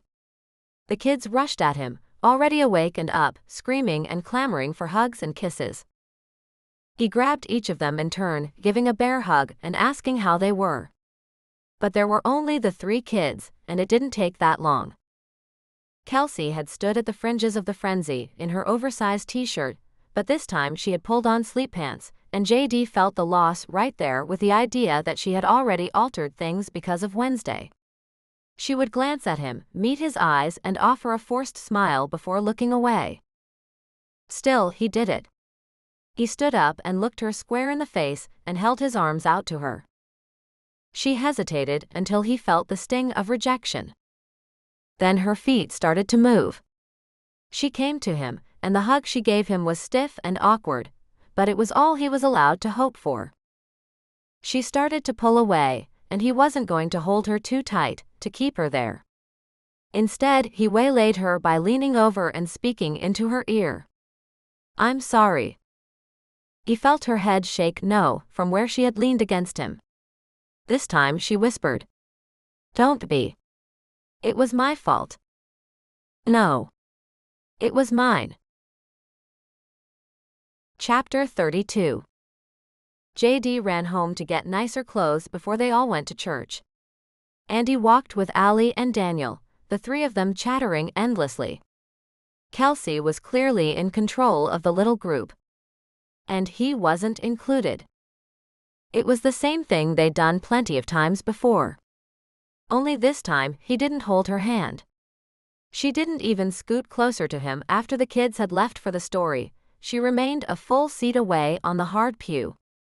She didn't relax during the sermon, her eyes didn't wander, and she stayed a little too focused. On the surface, everything was fine, they functioned together. The details made a world of difference, and a world of hurt. His mind had wandered during the sermon. He almost felt her moving against his fingers, thought about what she looked like lying there naked, and how her eyes went hot with want when he'd shed the last of his clothes. Church was about the last place he should have been thinking of that. Her skirt was meant to be proper. It wasn't improper, certainly no one looked at her funny for wearing it to church, but it skimmed her curves so that he could see the dip of her waist and the flare of her hips. The sweater covered her from chin to fingertips, but it was white and soft and fuzzy and begged to be touched. However, her posture made it clear in no uncertain terms that her clothes were lying. She was not to be touched. Most certainly not by him. Kelsey sat stiff and formal, and the few smiles she offered him were much of the same. Afterward, he trailed them to the bakery and the duck pond, talking to the kids, helping them talk to the baker. He kept the aggressive ducks away, and after the minivan arrived home, he thanked Kelsey profusely, took his daughter, and ran. He only made it as far as his condo, but it was far enough. He was out of Kelsey's sphere, and he began to breathe. It was just a simple matter of taking in oxygen, but he hadn't been able to do it properly since he walked in her front door that morning. He still wasn't doing what he used to. He wasn't sure he'd ever really breathe again. At least now he was able to move the air in and out of his lungs and sustain his functions. Andy was the only thing that relaxed him. She chattered about school and crayons, about Daniel and Allie and how they had eaten green eggs and ham again. For once he was grateful that his daughter could talk from one subject to another, never needing a pause. They watched a little bit of TV that Andy had chosen, but she was constantly pausing the program to add her own 2 cents. He taught her how to play Parcheesi, and they went 2 rounds before he shuffled her off to bed. He read her a story and tucked her in for the first time in a week. He had 1 more week of touring at the end of the month, then they would play locally a bit more and spend time working on their next move. Of course, the great irony was that he had plenty of time to spend with Kelsey here in a few weeks. JD pulled the covers under Andy's chin and kissed her on her forehead. "Daddy, why are you sad?" He highly suspected she was stalling, trying to keep him there and talking, but he also felt he couldn't brush this one off, not if he wanted to encourage her to talk to him in later years. Kelsey had told him that kids don't hear what we say, but they see what we do. I lost something wonderful. Can you find it again? Her head cocked. No, baby, it's gone. He patted her hand where it curled around the sheet. That's why I'm sad. Andy smiled. We can find you a new one. No, there was only one. Oh. She frowned a bit at him. I'm sorry, Daddy. Me too. He kissed her soft forehead and turned out the light. Now, with nothing to do, he looked for a way to fight the echo of the words he'd said. Kelsey was irreplaceable. JD started to ring the doorbell Monday morning. But it was 7:30, she had to be expecting them. He didn't remember ringing the doorbell before, and he'd be damned if he'd give that up too. He pushed the door open, startling Kelsey as she picked up an empty bowl of cereal from in front of Allie and disappeared into the kitchen. He forced the conversation, hollering out, "Good morning. We'll be ready in just a minute." But she didn't come back out. Didn't look him in the eye. Just shuffled her kids around and pulled heavy jackets on each of them. Kelsey looked tired, like she wasn't sleeping very well, and JD figured she was just as upset as he was. Only, while she was upset about what had happened, he was upset about what hadn't. Again, there was nothing to do for it, nothing except pray that things came around, that they could work out something between them and get it back to good. They dropped all the kids off, including Allie, who was a chattering puffball of leopard print. She grabbed his hand that last block and told him that they'd gotten her adorable coat just the previous week, while he'd been gone, and wasn't she beautiful? He told her she was, and purposefully bit his tongue to refrain from saying, "Just like your mother." That would only make things worse.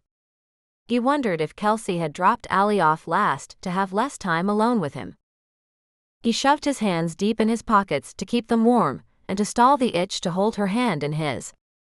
That wasn't going to happen again. He tried for more and failed. To keep his mind from wandering back to places he couldn't go again, he spoke, "What are you up to today?" "I'm meeting the new band. Talking about anything specific that they want. Then we'll schedule a shoot." He nodded. "It sounds like they want to use you again, and they should. What you did for us was phenomenal." "Thanks." But her response was dry and lacked any depth. "That was easier, I know you guys. I know how to get what I needed out of you." He shrugged. "I'll bet you can do it again." She didn't respond, and they walked the rest of the way in silence, parting company at the corner with only the most cursory of exchanges. JD climbed the back stairs to his condo while his heart shattered into pieces again. He truly could have sat in the corner and cried all day, but he wouldn't let himself. There were things to do, things he owed her. So she found him that afternoon in her garage. She drove past in the minivan and must have squealed to a stop, because she almost immediately ran around back to see him. She pulled up cold at the sight, making him wonder what the hell he'd done wrong now. It looked damn good to him. "What is this?" Her tone was downright frosty. He didn't know how to respond. He'd expected excitement, at least a smile. "Your studio." She looked the garage up and down. All the remnants of the band had been removed. He'd swept, installed a railing to the ceiling connected around 3 sides of the garage, and long cloth backdrops hung from rods so they would slide in whichever direction she wanted. He'd bought the variety of colors and textures the supplier recommended. 2 umbrella-shaped lights with diffusers slid up and down mounted poles to provide light from any angle she wanted. But she didn't look happy about it. He couldn't bear the expression on her face, and he backpedaled. "Look, if you don't like the ones I chose, you can return them and get what you want. You should return all of it and get your money back." He was stunned. "I thought you wanted a studio in here." "I do." She didn't elaborate. So he pushed, then what's the issue? I know what this stuff costs. There are several $1,000s here. Yes, and? He waited, but not long. It was like someone had lit her on fire. She would have been magnificent to watch, if it hadn't all been aimed at him. I don't want your money.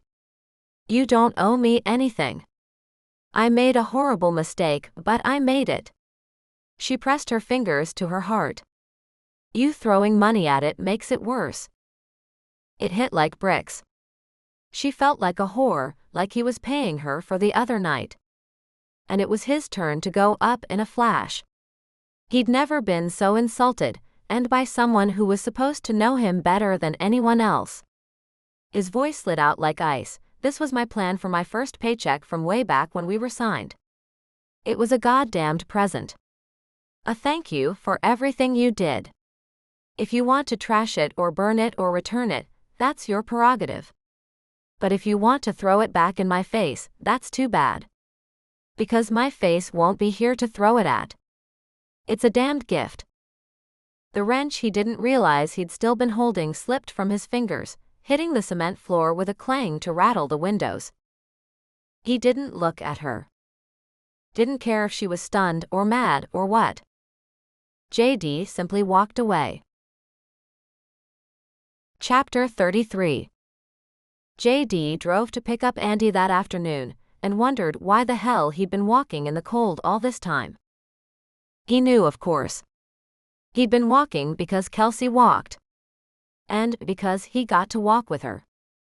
Rather than drive right back home and have Kelsey know he'd been flat out avoiding her, he drove Andy to Chuck E. Cheese's for an early dinner of things that weren't very healthy. But they were healthier than whatever he might make for supper, in his little black rage. His cell phone rang and he answered it even as he plucked off the long chain of tickets he'd won at skee-ball and handed them to his daughter, who jumped up and down. Hello. He realized his mistake right away. He hadn't checked the caller ID. If it was Kelsey, he was pretty sure he'd hang right up. Hey, it was TJ's voice and relief rushed through him. I was just calling to see if you two had managed to patch things up. Yeah, that was a big laugh. JD told Andy to go play or trade in her tickets. With an eye on her, he wandered back to their booth. No. Not at all. I didn't think it was possible, but now it's worse. Shit. The way his brother said it, the word had 3 syllables. JD thought it was still a few syllables shy of where it would really express the situation. What happened? I put up a portrait studio in her garage. Yes, I see. You are clearly a very bad person. Then his tone changed from sarcasm. How the fuck does that make things worse? She decided I was paying her for the sex the other night. She said that being with me was her mistake, and my throwing money at her only made it worse. A woman looked at him with a curled lip and furrowed brows, like he was a monster.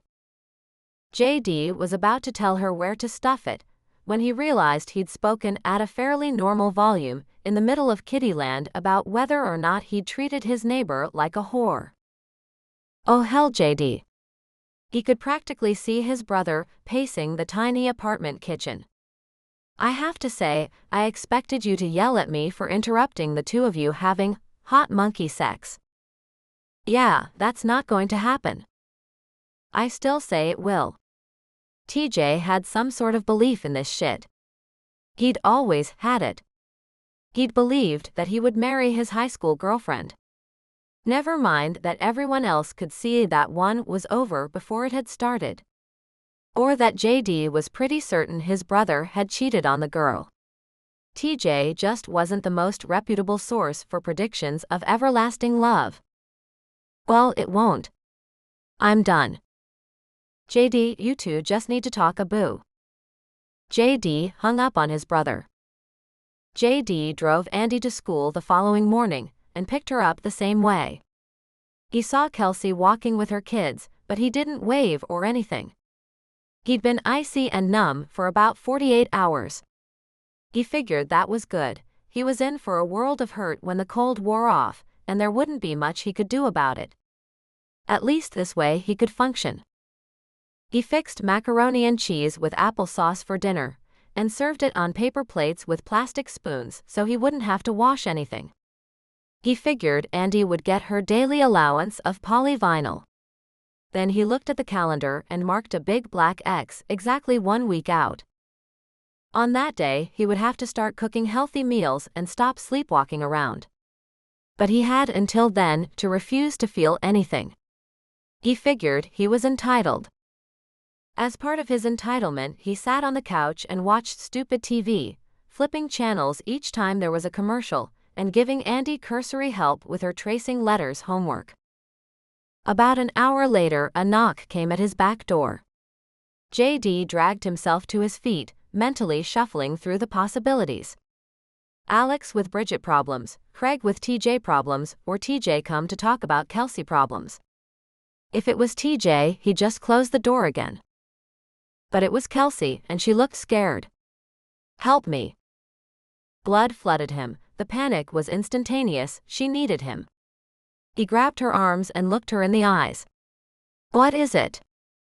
"I fucked up." She was on the verge of tears, and he wondered who was in the hospital. "I'm sorry. I've messed everything up between us." He felt the tension seep out, not all the way but most of it. He didn't speak. "I shouldn't have slept with you. I gave you the wrong idea. And I'm so sorry." He waited. "I know you better than that. I know you wouldn't try to pay me. I was just so upset."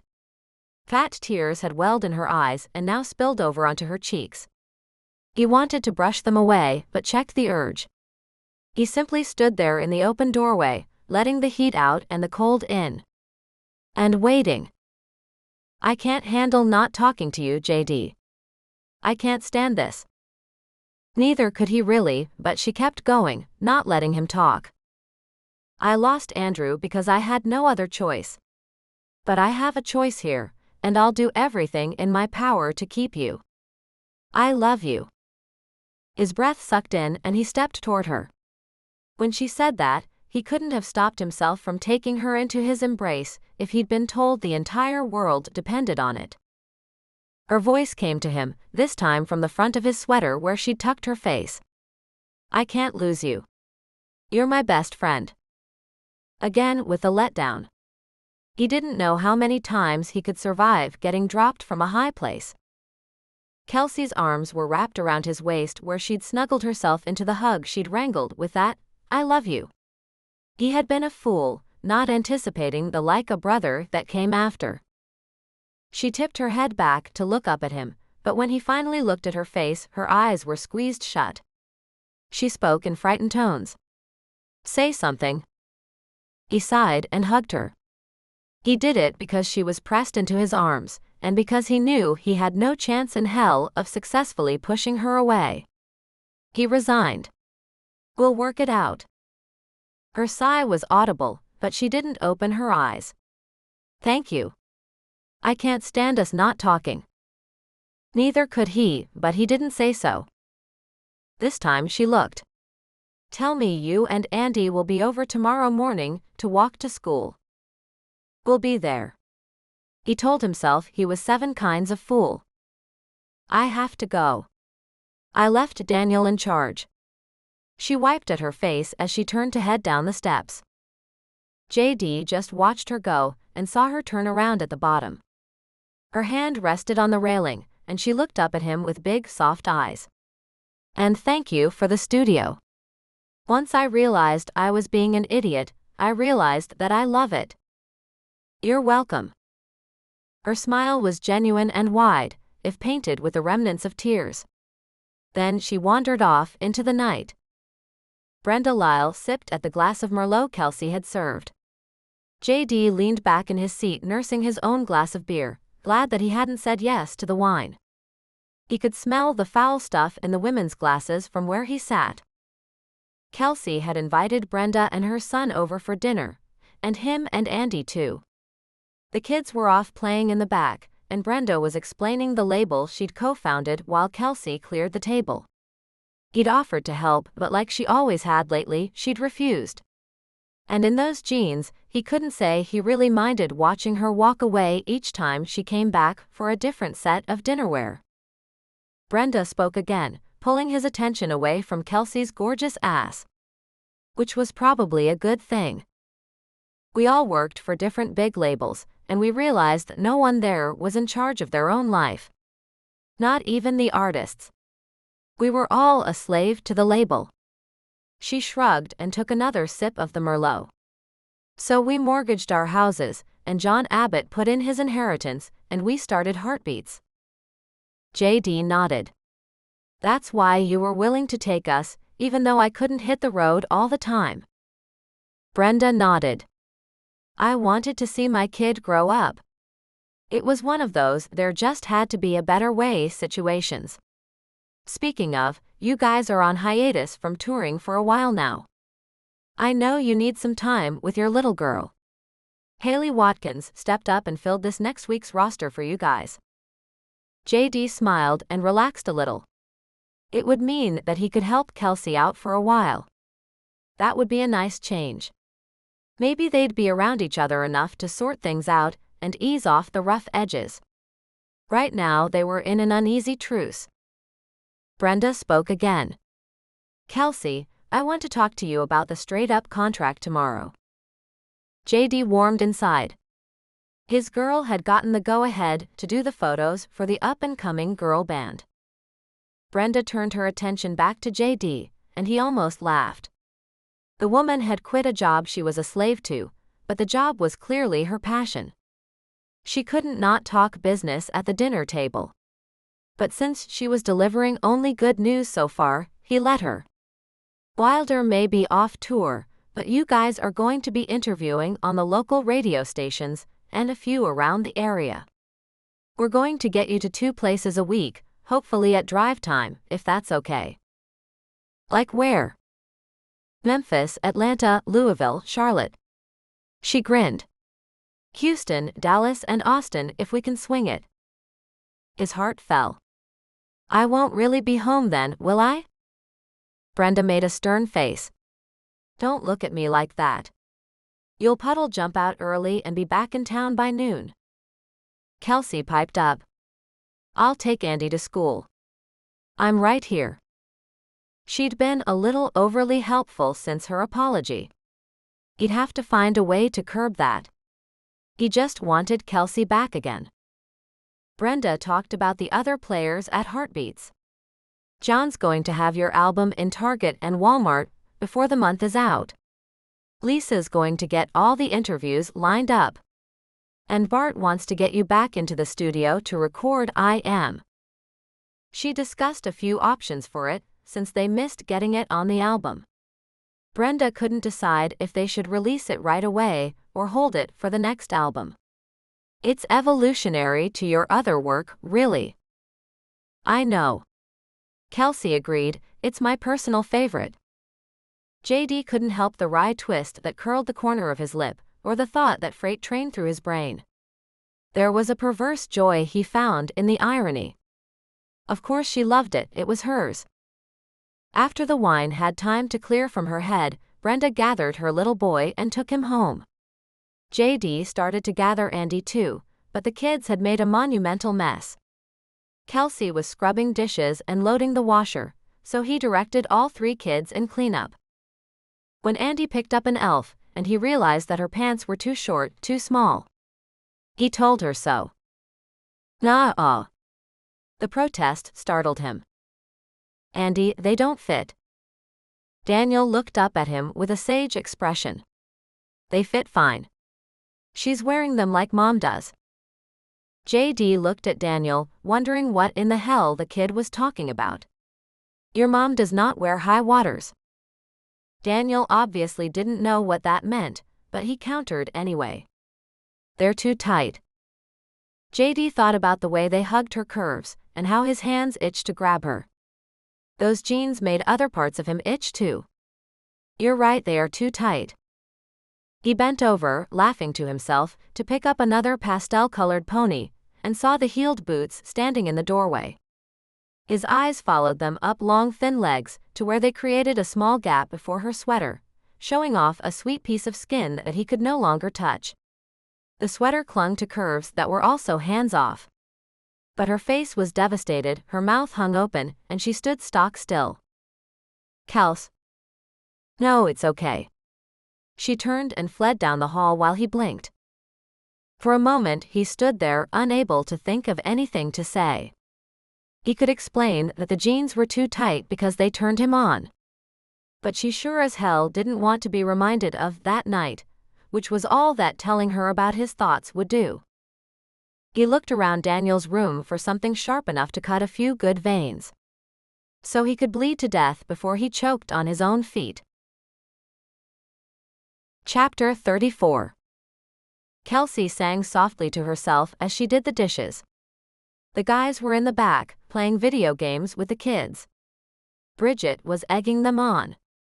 She'd gotten to know Bridget better in the time that the guys had been home now. She had to agree with JD, Alex had done well for himself. The girl was really very likable. She filled one of the pots with soapy water and sang through a squeal from the back room. Her brain wandered to JD. She wanted a family and a husband. JD would want a good time. He'd had fatherhood shoved down his throat, he wouldn't want more responsibility now. She wasn't kidding herself, thinking that was why things fell apart. It was just that they wouldn't have worked out in the end, even if everything had been different. The voice startled her, so she almost dropped the dish she was rinsing. It was TJ singing the next line. Her hand went to her heart. You scared the crap out of me. As soon as she said it, she felt 10 years older. That was something old people said. Sorry. Even his laugh and his apology were musical and charming. Can I help? As he asked it, he picked up a serving dish off the table, not waiting for an answer. I talked to my mother today. She asked if JD was still seeing that hussy. Oh. Kelsey scrubbed at the dish a little harder. She hadn't known he was seeing anyone. What hussy is that? TJ laughed again. You. I told her that JD was in fact still seeing the tramp. Thanks a lot. He brought another pile of plates in from the table. Hey, if she'd had anything good to say about you, I wouldn't still be speaking to you. Kelsey laughed herself. Although she wished his mother would like her, she wondered what good it would do anyway. It felt really good to talk to someone without the underlying tension she'd been living with for almost a month.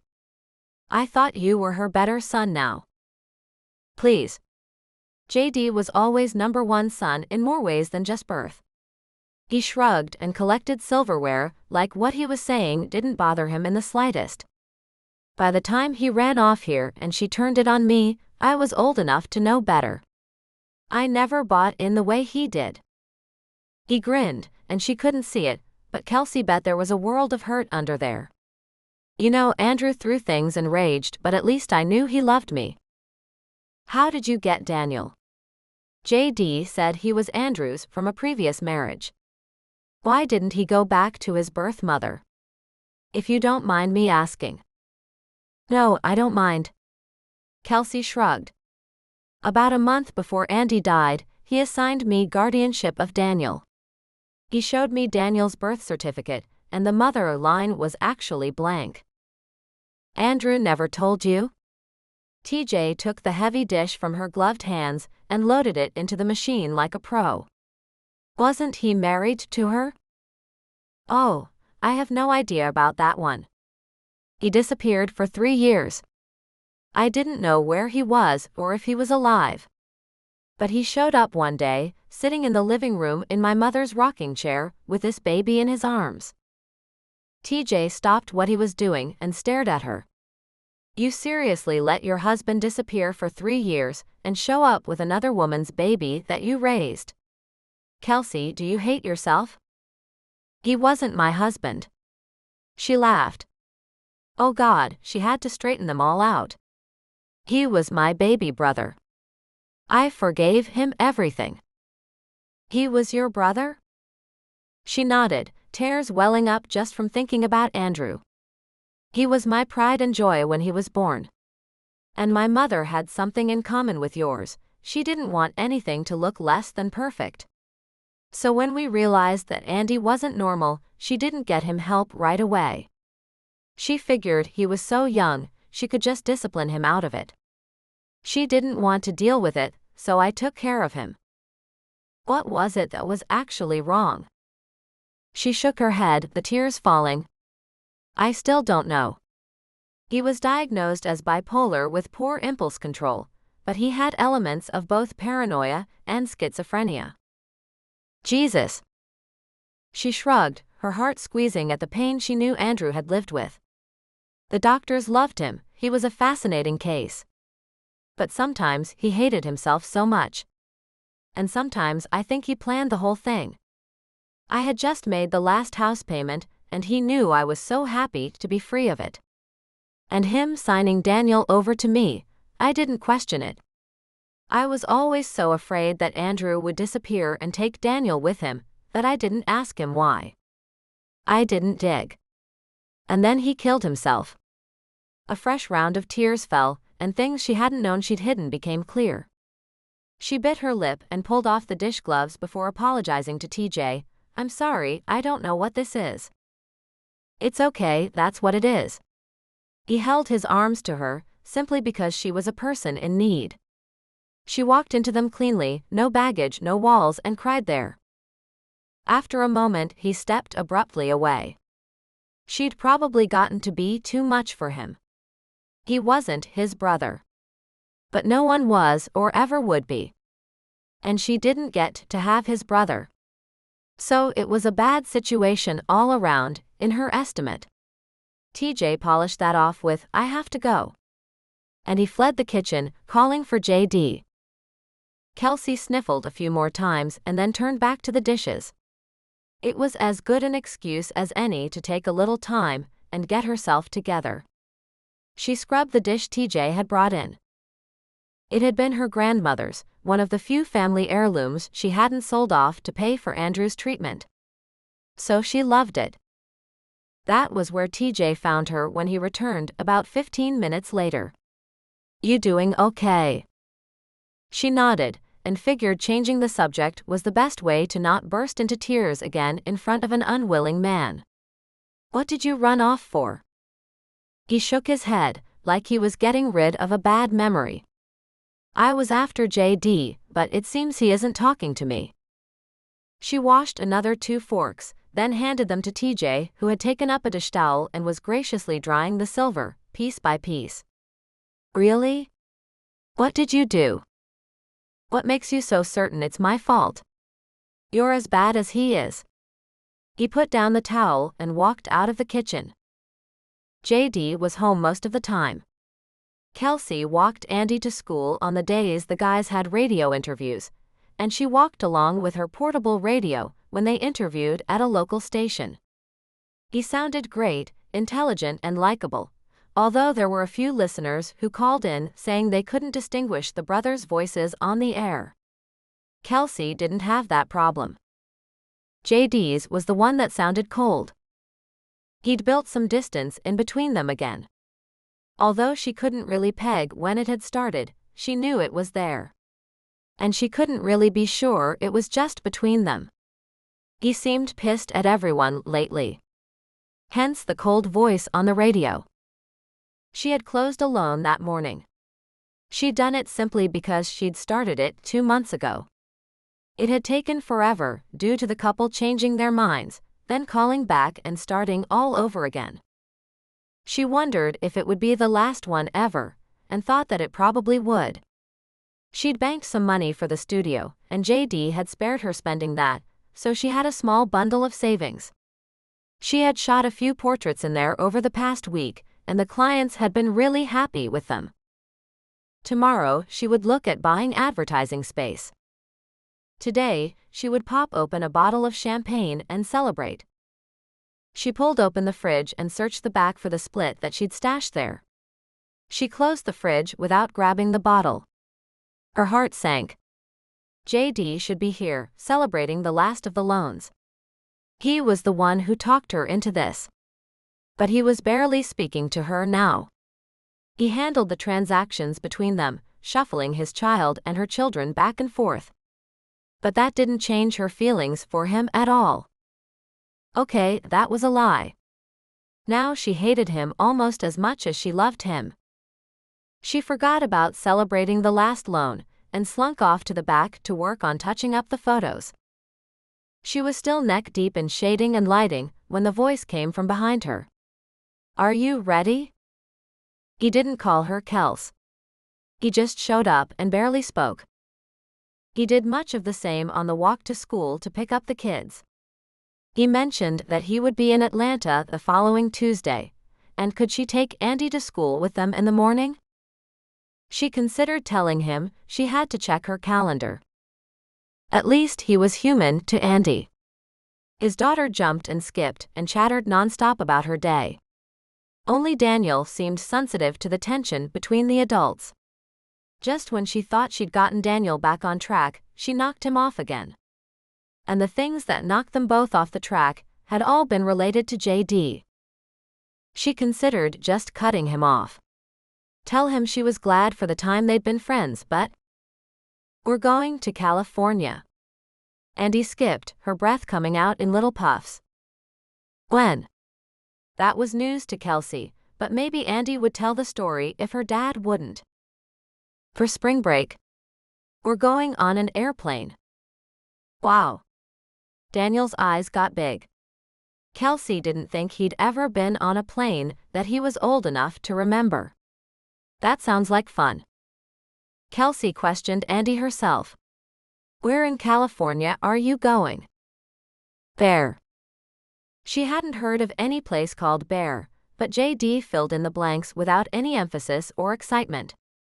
Big Bear Lake. Our parents took me and TJ there several times when we were kids. I always wanted to take my own kids there. And I can finally afford it, so we're going. Kelsey just nodded. Is TJ going too? No. His voice so flat she would have thought it was recorded if she hadn't seen his mouth move. Andy twittered on about fishing and boating, and living in a cabin. Kelsey and JD both kept their mouths shut until Andy asked Daniel what they were doing for spring break. Daniel shrugged. I don't know. We didn't do anything last year. Kelsey felt a spurt of guilt. It wasn't that they hadn't done anything for spring break last year. It was that they hadn't done anything last year. She'd only wanted to get her feet under her. Daniel asked her if she had made plans for them. We'll do something. She ruffled his hair, feeling like a bad mother, because it hadn't really occurred to her to go somewhere or do something for spring break. Andy piped up. You should come with us. Oh. No. Kelsey felt the burning need to stop that one before it got started. Just the thought of vacationing with JD drained her. That's a great idea. Daniel started jumping around too. Yeah, Andy sang, we have plenty of room, right, Dad? JD didn't even answer. That was it. Kelsey reached out and took Andy's hand. Listen, Andy. The person who pays for the vacation is the person who gets to invite other people. So, it was a good lesson, she just didn't get to finish it. Andy turned to JD. You have to invite them, Daddy. JD stopped on the sidewalk, his hands in his jacket pockets. It's not a bad idea. Kelsey was sure her mouth hung open.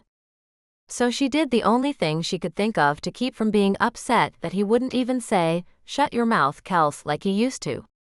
You kids run up ahead and let me and JD talk about this one. She turned to him. What are you thinking? You've barely spoken to me in the last week. You want to go on vacation together? He shrugged. I've missed you. Well, all you had to do was open your damn mouth. She whispered it, and prayed that the kids wouldn't hear, and that they were far enough from the gates of the school that there weren't other people's kids behind them to complain to their parents. Come on, Kels. There's an elephant in the room. Maybe a week under the same roof will help get rid of it. You're serious? She couldn't believe him. He barely spoke to her for weeks, then wanted to share a vacation? She wormed out of it. I'm sure I couldn't find flights at a reasonable rate anyway. I've got it covered. His face still didn't show any emotion. Kelsey simply didn't answer him. By her counts, the man had gone mental. A full block later, he spoke again. Is it because TJ isn't coming? TJ? God, the man baffled her. What does this have to do with him? He only repeated the question. Is it because TJ isn't coming? She sighed. Let me be more clear, this has nothing to do with TJ. It has to do with the fact that this is the biggest conversation we've had in a week. His hands were still jammed in his pockets. Is this how you want it? She was exhausted from being so tense when she was around him, and she was still tense a good portion of the time she wasn't around him too. Of course it's not how I want it. I miss us being friends. I just don't know how to go back. Then come with us. Fine. She gave in. It wasn't going to be a vacation at all. Not for her. He'd be looming over her, and she'd be wanting things she couldn't have, and... She looked up and the damn man was smiling. A real smile. What the hell are you grinning about? He shrugged. Chapter 35. They spent the next week getting ready. JD flew in and out of Atlanta in a heartbeat, just as Brenda had promised. They dug out Andy's old fishing poles for themselves and bought some small ones for the kids. Kelsey had no idea you could get Superman or Scooby-Doo or even Barbie on a fishing pole. But they had one of each as proof. They also got little inflatable air mattress sleeping bags for the kids. JD wasn't able to get a larger cabin at such late notice, so that meant the kids would be sleeping on the floor, a fact they were all quite happy about. They went back out later in the week to get her kids' suitcase sets like the one Andy had. It came with wheels and an airplane carry-on, and that seemed like a good idea for a cross-country flight. JD asked her several times what he should pack for Andy, and was mortified at the amount she suggested. But he made her smile, really smile, for the first time in a while when she asked him, "You've never traveled with a kid before, have you?" They stood in line at the airport check-in, waiting to go through security. Luggage was piled around them. He shook his head. I traveled plenty as a kid. Not the same. She held her hands up. I didn't make you do anything. But if a kid's going to wet the bed or vomit, they'll do it on vacation where things are unfamiliar. He blinked. Thanks, this is sounding like a lot of fun. I didn't plan it, you did. After that, they fell silent. Even the kids kept their mouths closed in awe of everything swirling around them. Kelsey saw other families go by, harried mothers holding small hands, dads who were lost, other families doing fine in the middle of their mountains of luggage. But the problem was they weren't other families. She could dream about it every night until the moon exploded, but it wasn't going to happen.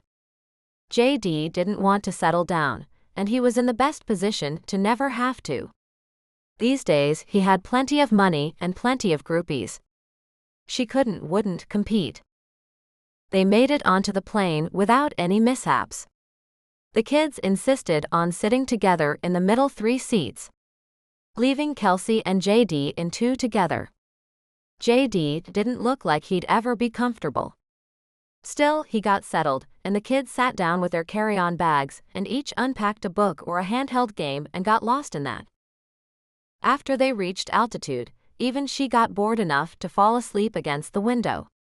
Almost immediately, JD shook her awake, her head resting against his shoulder. It was barely noon in Vegas when they landed. 2 hours later, they were in a rented minivan and heading out of town.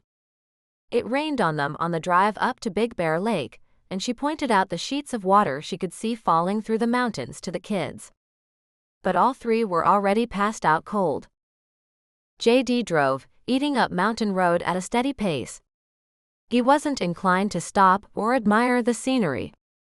She'd looked back over her shoulder into Vegas once as they'd left town, but the smog was more than she could stand to look at. She was finally glad she'd never been. The town of Big Bear was quaint with little gingerbread houses and rows of motels and cabin clusters along the roadside. There was really only one main drag and the lake ran the whole length.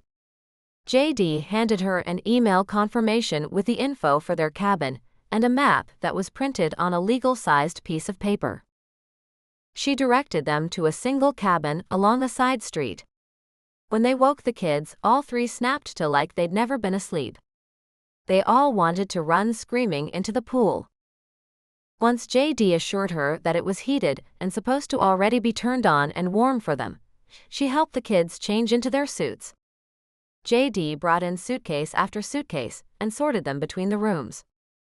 He gave Kelsey and her kids the larger one, and Andy took notice, begging to sleep in the same room with Daniel and Allie. Kelsey looked up at him, dripping in baggage. "I don't mind." "No." His voice was harsh, and he continued with his luggage sorting. "You have all three kids all the time.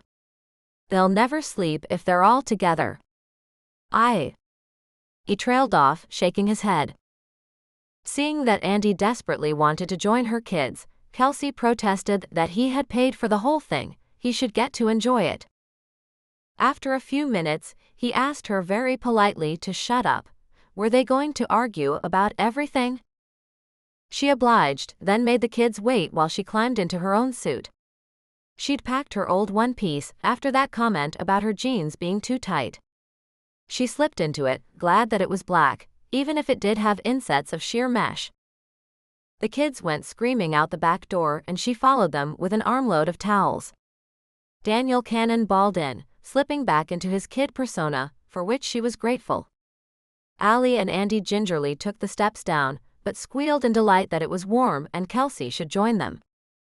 She considered it, but the hot tub looked way too inviting to spend any time in the pool. She was more than happy to find that it, too, was already heated.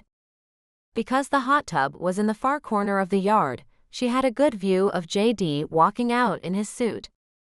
Damn, but that man made the water around her boil hotter just by walking by. She was so screwed. He looked at her and she was sure it showed on her face. Luckily, he went right past and dove into the deep end of the pool. After they played for an hour, Kelsey scrubbed the chlorine off of them and got everyone ready for an early dinner. When they got back in after eating, they were all exhausted and the kids promptly passed out. Kelsey and JD both begged off and went to bed not half an hour later. The next day, JD took them out to ride the alpine slides. Daniel was the only kid tall enough to go down by himself, and JD was the only one who'd ever ridden before. So after a quick explanation and a chairlift ride to the top of the mountain, Kelsey tucked Allie in front of her and tried not to hold the brake too tight. Her daughter yelled, "Faster," the whole way. JD was waiting at the bottom with Daniel and Andy, laughing like a loon when they arrived. I could hear her all the way down here. He only laughed harder when Allie asked very politely if she could please ride with him next time. Mommy was just too slow. Kelsey put her hands on her hips. It was my first time down. Fine, little traitor, go with him. Andy was more than happy to ride with her, and for that Kelsey was grateful. She had decided to wear her sundress, and she needed a kid sitting in front of her to keep from being indecent. They rode the chairlift behind JD and Daniel and Allie. Andy didn't talk much on the way up, which was a good thing. Kelsey's mind had wandered. Even though she had a clear view of his ass and jeans, that wasn't what she was thinking about.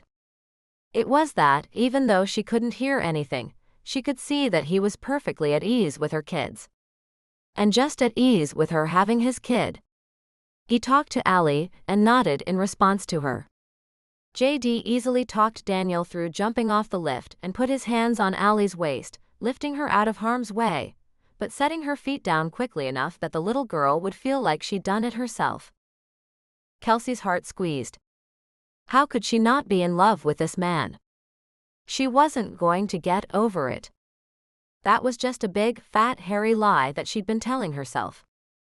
JD was standing waiting for them, and lifted his daughter out of the seat, as though she was no heavier than an infant. He set Andy down and turned back to Kelsey. What's wrong? She shook her head. Nothing. He gave a tight nod, knowing that she wasn't going to tell him, and stalked off. She thought about it the whole way down the slide, only partially paying attention to braking as she went into the turns. He wanted her to talk to him, but she just couldn't make herself say the words that would destroy everything. Things eased up during lunch. Maybe JD had realized there were some things she wouldn't tell him, and he was learning to be okay with that. They actually laughed and got along while they ate, and the kids all had good behavior, so Kelsey got them bouncy balls out of the red-topped toy dispensers down the street. She was looking in the window at cowboy boots and hats, and it wasn't but a minute before Andy joined her. The little girl looked up. I never had any cowboy boots. Yeah. Neither have Daniel and Allie. I guess it seems kind of wrong to live in Nashville and not have a pair of cowboy boots. She decided to buy Daniel and Allie some after they got back home. JD, however, had decided to buy some now. They all trailed into the store, Kelsey taking back the bouncy balls while they were shopping. But without the balls to occupy their hands, the kids all wanted to try on boots. She let them, while JD helped Andy into a pair that was brown and pink with silver buckles on the side. Andy was in heaven. Allie had chosen a red pair, and Daniel had gone after something that looked like he needed a Harley. But with the prices what they were, Kelsey just tucked the colors and styles and sizes away in her brain for birthdays. JD started trying on pairs for himself. Like he needed another pair. That was when Daniel brought her the purple and green snakeskin boots and insisted that they were exactly what she should have. Just to be silly, Kelsey agreed and tried them on. Eventually, the kids brought her a pair that she liked. Kelsey tried them on and admired them. Aside from the price tag, they were perfect. But since the kids would have to wait until their birthdays, it would hardly be fair to buy herself a pair now. Those look great. JD had come up behind her in the full-length mirror. Yeah. She turned a little bit. I don't think I'd wear them with this sundress though. Why not? It looks sexy. Her head snapped up. She couldn't believe he'd said that. He instantly apologized. I'm sorry. I suppose I gave away the right to say things like that. Her heart pounded. I guess. You tell me. She still didn't know what to do. It wasn't good to have him telling her things like that. She'd fall into his arms so easily, so casually, but God, if it wasn't wonderful to hear. I don't know. He looked away, standing in his second skin jeans, boots in hand, and white socks on his feet. Tell me when you decide. She nodded, but he didn't see her. Kelsey unzipped the boots she had on and started calling for her kids. Here, I'll put them back. He held out his hands for the pair she just stepped out of. I'm going to get these, he gestured to the masculine and utilitarian-looking black pair hanging from his other hand, and Andy's. Do you mind corralling the kids while I check out? She nodded, even as she removed the stuffed animal from Andy's hands. There's an ice cream shop across the street. Want to meet us there? They ate ice cream, went swimming again, and ordered pizza in for dinner when it started to rain. JD took them out bowling that night. The rain kept coming, making them run to the car and get more than a little wet in the process. By the time they got back to the cabin, it had quit, and there wasn't a cloud in sight. The kids protested being put to bed, even though it was past 10. But as soon as they quieted down, they went right under. Taking a book with her, Kelsey turned on the lamp and curled up on the couch. She was 2 pages into the chapter she'd started when JD walked by in his bathing suit with a towel over his shoulder. "Come with me?" She shook her head. "It's too cold to swim." "Hot tub." He smiled. The thought of being alone with JD in the dark in the hot tub at night, with only the woods behind them. "The kids are in here. We'll only be in the backyard." Her heart pattered in her chest. But there was the problem. "I can't." Understanding, he nodded. "Come out if you change your mind." She looked back down at her book, but she didn't see the words. They swam in front of her face, and even so she turned the page to look like she was reading, faking it until she heard the back door shut. Only then did she put the book down and let her breath suck in. Had that been a nearly blatant invitation to sex in the hot tub? She wasn't certain, but her brain sure went there. She tried to shut it down, but couldn't. Then she figured that maybe she shouldn't. So she let herself imagine that she went outside in her bikini. That he kissed her and stroked her in all the right ways. That part of it she was sure of, he'd done it before. Her breathing sped up just thinking about it.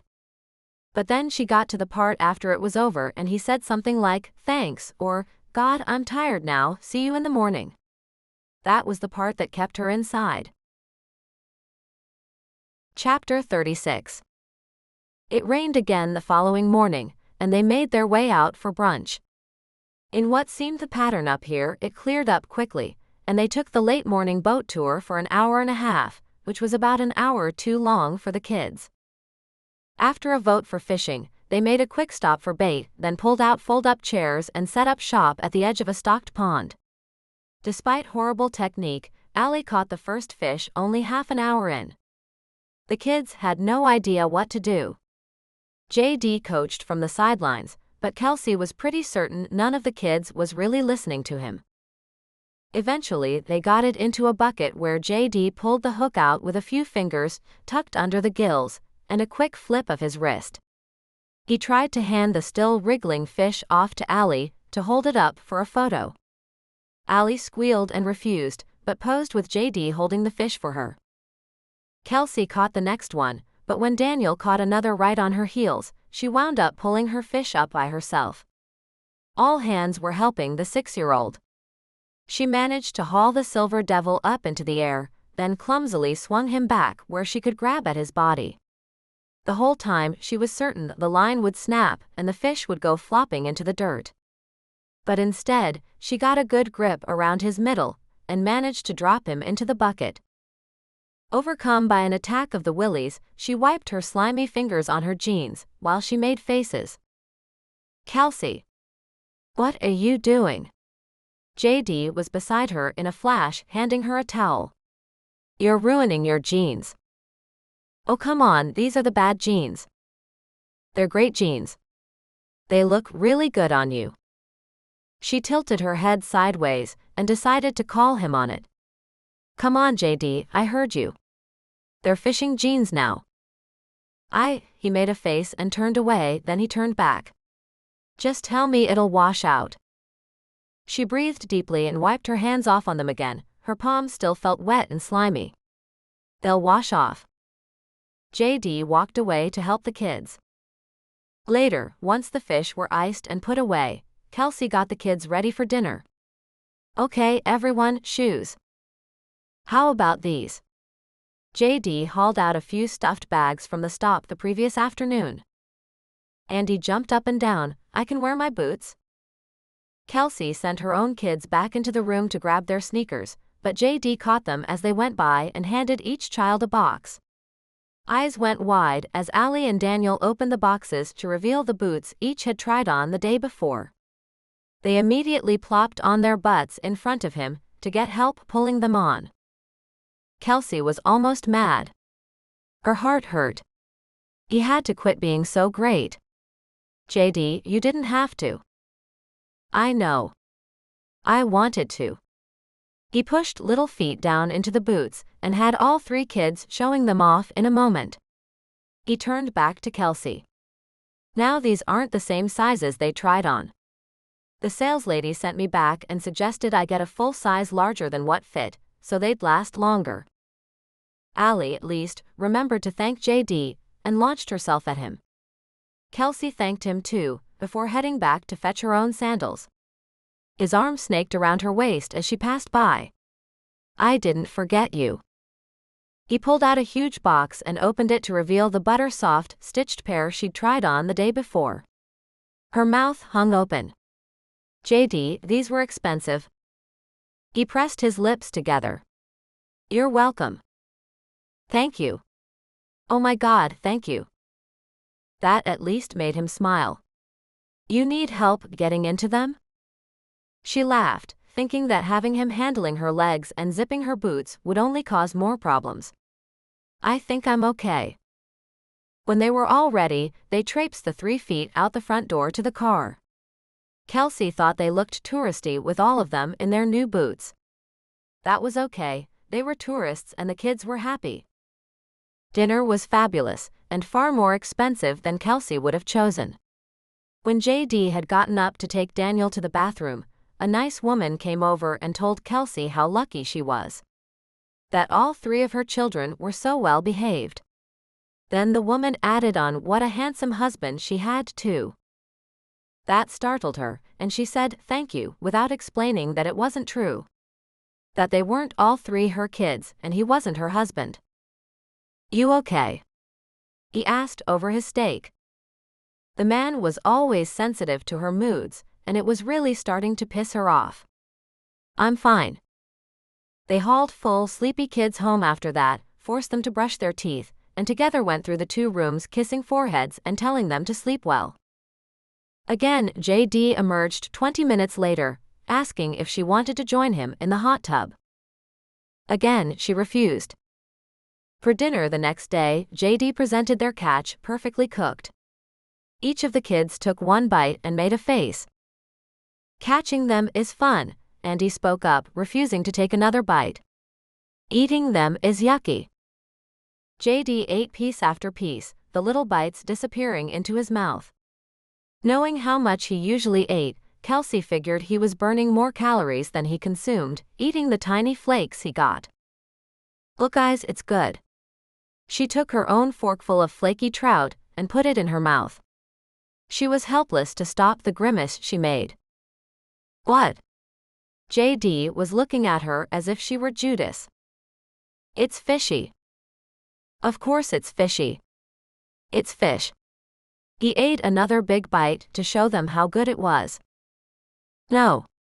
She didn't take another bite. "Tuna steak doesn't taste like this. I've had mahi-mahi and swordfish. They don't taste like fish smell." He sighed and set his fork down. "Those are deep-sea fish. We're on a man-made lake." He looked at each kid one by one. Allie scrunched her nose. Daniel didn't do anything, but he wasn't touching that fish.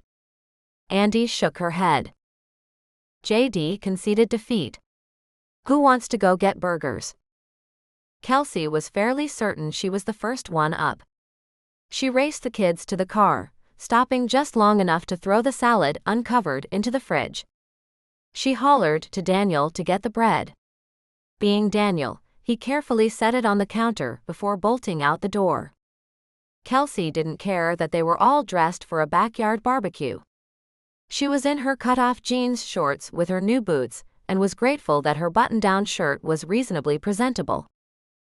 By the time JD climbed in the car, the rest of them were buckled in and waiting with smiles on.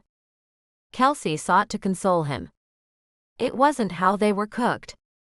It was the fish. Aha. He started the engine. Someone had to stay and double bag those fish, so that bears don't wander into the backyard while we're out. Kelsey kept her mouth shut during the ride, and they all let JD pick the place. Kelsey almost groaned, the burger was so good. The kids wanted to swim after dinner, but Kelsey saw clouds gathering and decided maybe they could put the radio on and play a game. That way they could get inside quickly if need be. But the rain didn't come, and they shuffled the kids off to bed a little while later.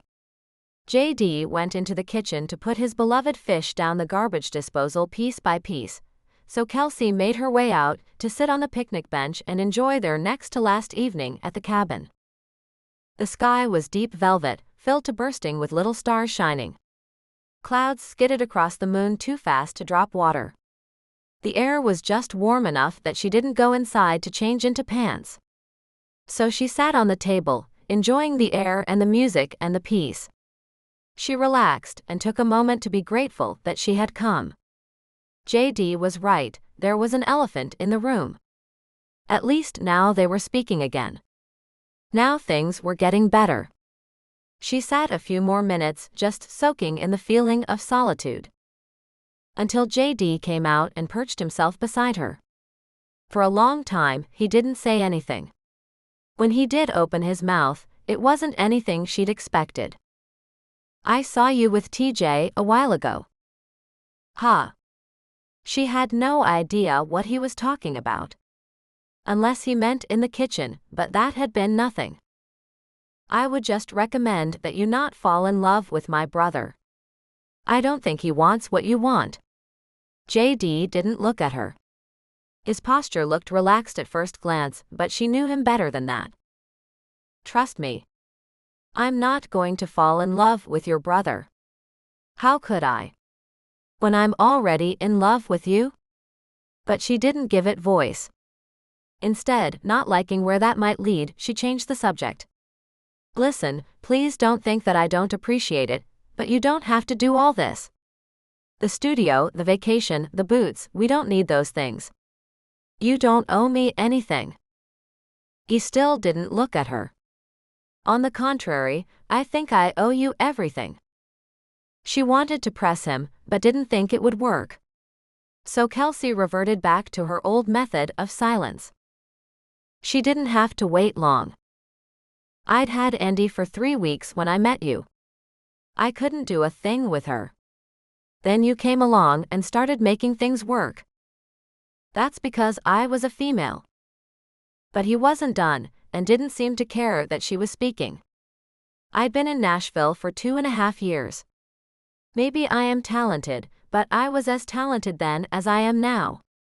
Only after you came along did I begin to make a living at it. I think I actually owe all of it to you." Kelsey waited, wanted to be sure that he was finished. "You've paid me back. I have a photography studio in my garage.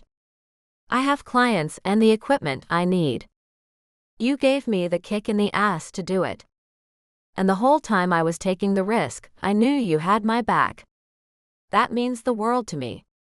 No one really ever had my back before. Thanks." They sat there, looking at the sky, staying quiet, until the music stopped, and the sultry female voice on the radio announced that it was 9:30 on Thursday night, and that meant it was two-step time. JD grinned and hopped off the tabletop, holding out a hand to her. Kelsey accepted as he pulled her to him, waiting for the voice to stop and the music to start. The first song was fairly fast, and he spun her breathless around the grass. The second wasn't quite as lively, but still up-tempo, and Kelsey was grateful for the commercial break. She slipped in through the sliding glass door and grabbed a bottle of water out of the fridge. She was drinking it outside, wondering where JD had gone when he emerged. He slid the door shut on quiet runners. "They're all asleep." He smiled. Then he pulled the water from her hand and drank half of it. "Ah." She protested, and he gave it back, grin still on his face while she drank more. He took the bottle from her hand again, and setting it on the table, pulled her back out into the open grass and into a solid hold, where he proceeded to spin her around again. She was breathing heavily when the voice said, "Okay, a slow one for you lovers out there." She didn't make a decision, just followed as she was pulled tighter into his embrace, and danced around the yard. She didn't fight it. She couldn't. His arms around her created a safe cocoon she'd never had with anyone else. The feel of his chest where her cheek rested against it matched the smell of him through the thin fabric of his t-shirt. He kept perfect rhythm to the slow song. Though she couldn't hear the words, she didn't need to. She just needed to stay here, like this, oblivious to everything else. She just needed him. It must have shown on her face when the music ended, and she looked up at him. Because she didn't say anything, and neither did he. JD simply closed the distance between them and kissed her. She kissed him back, her arms tightening around his waist, her weight leaning into him just a little more. His tongue found hers and his hands found their way up her back, holding her where he had better access. He changed the kiss, making it deeper still, as though she could take everything that he had to give from that contact. For just a moment, he broke the kiss to suck in air. Kelsey drew in her own breath. And with air came thought. Quickly she moved her hands around and pushed against his chest, keeping him at bay if not the feelings. She knew how this would end, and she wouldn't survive it again. She was still barely surviving the last time. I can't do this. Chapter 37. Then don't kiss me back. She heard JD push the words out through clenched teeth, but they were audible even as he turned away. I'm sorry. Her shoulders slumped, and suddenly it was too cold without JD holding her. You're right, I shouldn't have. But I can't be your road whore again. He whirled on her, his face a mask of uncertainty. My road whore? You know, one of those girls who... I know what a road whore is. He roared it so loud she thought he'd wake the entire town. What the hell did I do to make you think you were a road whore? She didn't know where to start. She'd have to tell him that she'd fallen in love with him, so he'd know that she knew she had concocted everything she felt. Her jaw worked but no sound came out. He made sound. Was it the restaurant? I should have taken you somewhere nicer. I should have gotten a nice hotel, I know. No. It wasn't that. Then what? Kelsey shrugged, still not knowing how to tell him. Everything. He just blinked. He turned. He paced. Then he walked out of the yard. He walked to the back of the grass and just kept going. Right into the woods, with the bears he had warned her about. JD. But he didn't answer. Kelsey didn't care if she woke the kids. JD. The neighbors. JD. But he had disappeared into the night. The voice on the radio sliced back into her thoughts. That one was for all of you out there getting it on tonight. And here's another fast one for those of you just looking for a little fun. She perched on the edge of the table and waited. The two-step music ended. Another DJ came on, playing alternative country. She didn't change the station or turn it off. That would mean going inside, and she was sitting right here, waiting for JD until he came back. Even if that was tomorrow. The only thing that caught her attention was when the man announced one that was getting its last spin. These guys have moved mainstream on us. Here's Wilder with Go to Bed Mad. Kelsey laughed a harsh sound into the night. She was certain there'd be no waking up glad here. She'd finally fucked it all the way up. But she stayed put.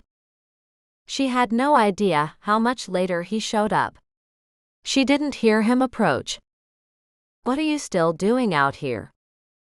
Her voice wanted to croak, her throat hurt just from stress. Waiting for you. She looked up to see him at the edge of the yard, where trees met green grass. You should have gone inside. You don't know what's out here at night. I know you're out here at night, and I know you didn't go far. JD didn't look at her. How do you know that? I was gone a long time.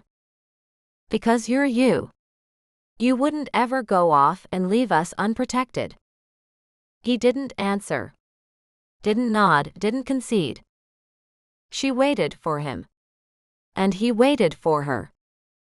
Finally, he spoke. You've had plenty of time to figure out how to say it now. Tell me what made you think you were a road whore. The air seemed to leave him even as he said it. He wasn't expecting anything good here. It was my own stupidity, JD. All me. He still hadn't made any kind of eye contact with her, and he still was exuding a quiet rage. If you want to salvage anything of this, you tell me. First off, you got stuck with me. I know it, and I'm sorry. How did I get stuck with you? She sucked in a breath. The guys all disappeared pretty quickly. They had other things to do, and you wound up entertaining me. JD shook his head. That's not the way it happened. JD. You didn't even hug me when you saw me. Everyone else did, but not you. You looked perfect, he sighed, and I was all sweaty and grimy. I didn't want to mess you up. Trust me, I was far from perfect. I'd been dancing in the third row for the whole performance. And not getting a hug made you feel like a road whore? No. How about the girl in the black lace underwear? What about her? Kelsey couldn't believe he was that callous. She got mad. How about that she was there? Waiting for you. You went in with her and closed the door. You told her to wait, that you might come back. You told me she'd keep. She was waiting for TJ. He shot back. I meant she'd keep for him. That was his room. Then why did you go in and close the door? He sidestepped her. That's it? No. He was waiting and she was pissed, so it spewed. Craig and TJ went out and got girls. So you took what you had. I was just another girl on the bus. There were no other women on the bus. No one ever, except Bridget. She didn't believe that for a hot second. Then what was with Craig and TJ disappearing into their rooms so fast? What about the 15,000 condoms under your pillow? You were clearly stockpiled for far more than one night. He looked at her like she was a fool. Then he told her why. Kelsey, the bed folds into the wall. They all fell out the next morning. I put them there after I opened the bed that night. That made her mad fizzle like a loosened balloon. But it wasn't happiness that replaced it. So you just took me along for sex? He groaned and put his hands over his face. He didn't say anything for a moment, then he let it all go. She didn't think he'd looked at her this whole time, but she'd been watching him. She'd seen his posture change. And now it conceded defeat. When I saw you in the audience, I thought I'd hallucinated you. Why? Since the night you showed up at McMinn's, I've been watching for you, hoping you'd show up again. It was such a great surprise to have you come out to watch us. And there you were. He breathed in and out. I didn't get stuck with you. You got stuck with me. Chapter 38. JD sighed and tried again to explain. The guys disappeared so I could have you to myself. I got the condoms out of TJ's dressing room and put them under the pillow on the off chance that I got so lucky. It turned out so bad that I made you flee a moving bus. I'm sorry that I hurt you. I never meant to. I can't go on like this. But I can't lose you as a friend. I just can't. Tell me we'll find some way around it. I just want things to go back to the way they were. He looked at her, finally. Tell me they can go back to the way they were. She couldn't find it in her heart to deny him, so she said the words. Things can go back to the way they were. He nodded and walked past her, in the graying night, toward the sliding door where he was illuminated by the light from the kitchen. The weaving of the whole story was clearer now, and for the first time since she'd pulled on her jeans and made the driver stop the bus, did she feel that they could find their way back to even ground. But he didn't have women on the bus, or 15 condoms in his bed. The guys had left her with him. Kelsey rolled the dice. JD? I kind of lied to you. He stopped just shy of opening the door, his hand still resting on the handle. It had been a hard night already. She knew that she might be making it harder, but she admired his willingness to stay and play it out. He answered her volley, but didn't turn. How do you kind of lie to someone? When I was crying, she didn't have to clarify it more than that. He knew what she was talking about. You asked me if I missed Andrew, and I said I did. That was true, I miss him every day. She took a fortifying breath and plunged ahead. But I don't think that's really what you were asking. I think you wanted to know why I was crying, right? He nodded. Yeah, that's about it. Andrew wasn't my husband, he was my baby brother. I know. I didn't know then, but I know now. He didn't give her any more opening, so she forged ahead. I was crying because you jumped up before you even started breathing again. You paced in like 2 square feet, you paced and you did that thing with your hands in your hair that means you're so frustrated you don't know what to do. He pulled his hands out of his hair and jammed them deep in his pockets. She could see it all from where she sat, too many yards away, and her heart cracked a little more. How her body maintained functioning through all this was beyond her knowledge, but she heard him, so she must still be alive. I'm sorry that I hurt you. I'm going to go inside now. He moved to open the door, but she pulled the thread again. Why? So you can watch me out the window? You won't leave me out here by myself. You're too good of a man, JD. Stay, finish it. He turned and looked at her, even though she couldn't see his eyes through the growing dark where the moon had abandoned them. She pushed, tell me what frustrated you so much that night. He shrugged, but his words were solid. I promised myself that I would talk to you before anything happened between us. That we wouldn't be in that position where we were naked and didn't know who wanted something big and who wanted something casual. And I screwed it up. Kelsey stopped for a minute. She dug deep, but couldn't quite find the bravery to pull that thread anymore. She could interpret what he'd said either way. And she knew she'd collapse into nothing if he told her that he'd wanted to be sure she knew it was just casual, that he'd just wanted sex. But she found a little bit of push, and she used it. Then tell me what you really want now. Do you truly want things to go back the way they were? I can do that, she took a breath, but I'm open to suggestions. Suggestions? He took a few aggressive steps toward her, and she nodded. Okay, how's this? He took another step. I want you in my house. At my dinner table. Every day. Saying that you love me. Done. She'd already told him that she loved him. That was what she wanted too. But he wasn't done. He let out a sound of exasperation that bordered on laughter. No, that's not all. I want you in my arms, in my bed, every night, screaming my name. Her mouth fell open and her body flooded with heat. Her ears rang and her heart thudded. She was too slow and he shook his head and turned away. Since that's not ever going to happen. Done. He stopped cold. For a beat he didn't say anything, then she heard it. What? She couldn't run to him and throw herself into his arms like she wanted to. She couldn't make her muscles respond. But she got her mouth moving. I said done, but I should have said please. The dark clouds above her took that moment to let go of what they'd been saving all day. The water that soaked her barely registered, except that she was surprised it didn't sizzle and evaporate the second it hit her hot skin. JD faced her again through sheets of rain, only the light radiating from the kitchen giving either of them anything to go by. Kels. Please. He closed the distance to where she sat on top of the picnic table. Stepping between her legs, his fingers found her hips and pulled her to him.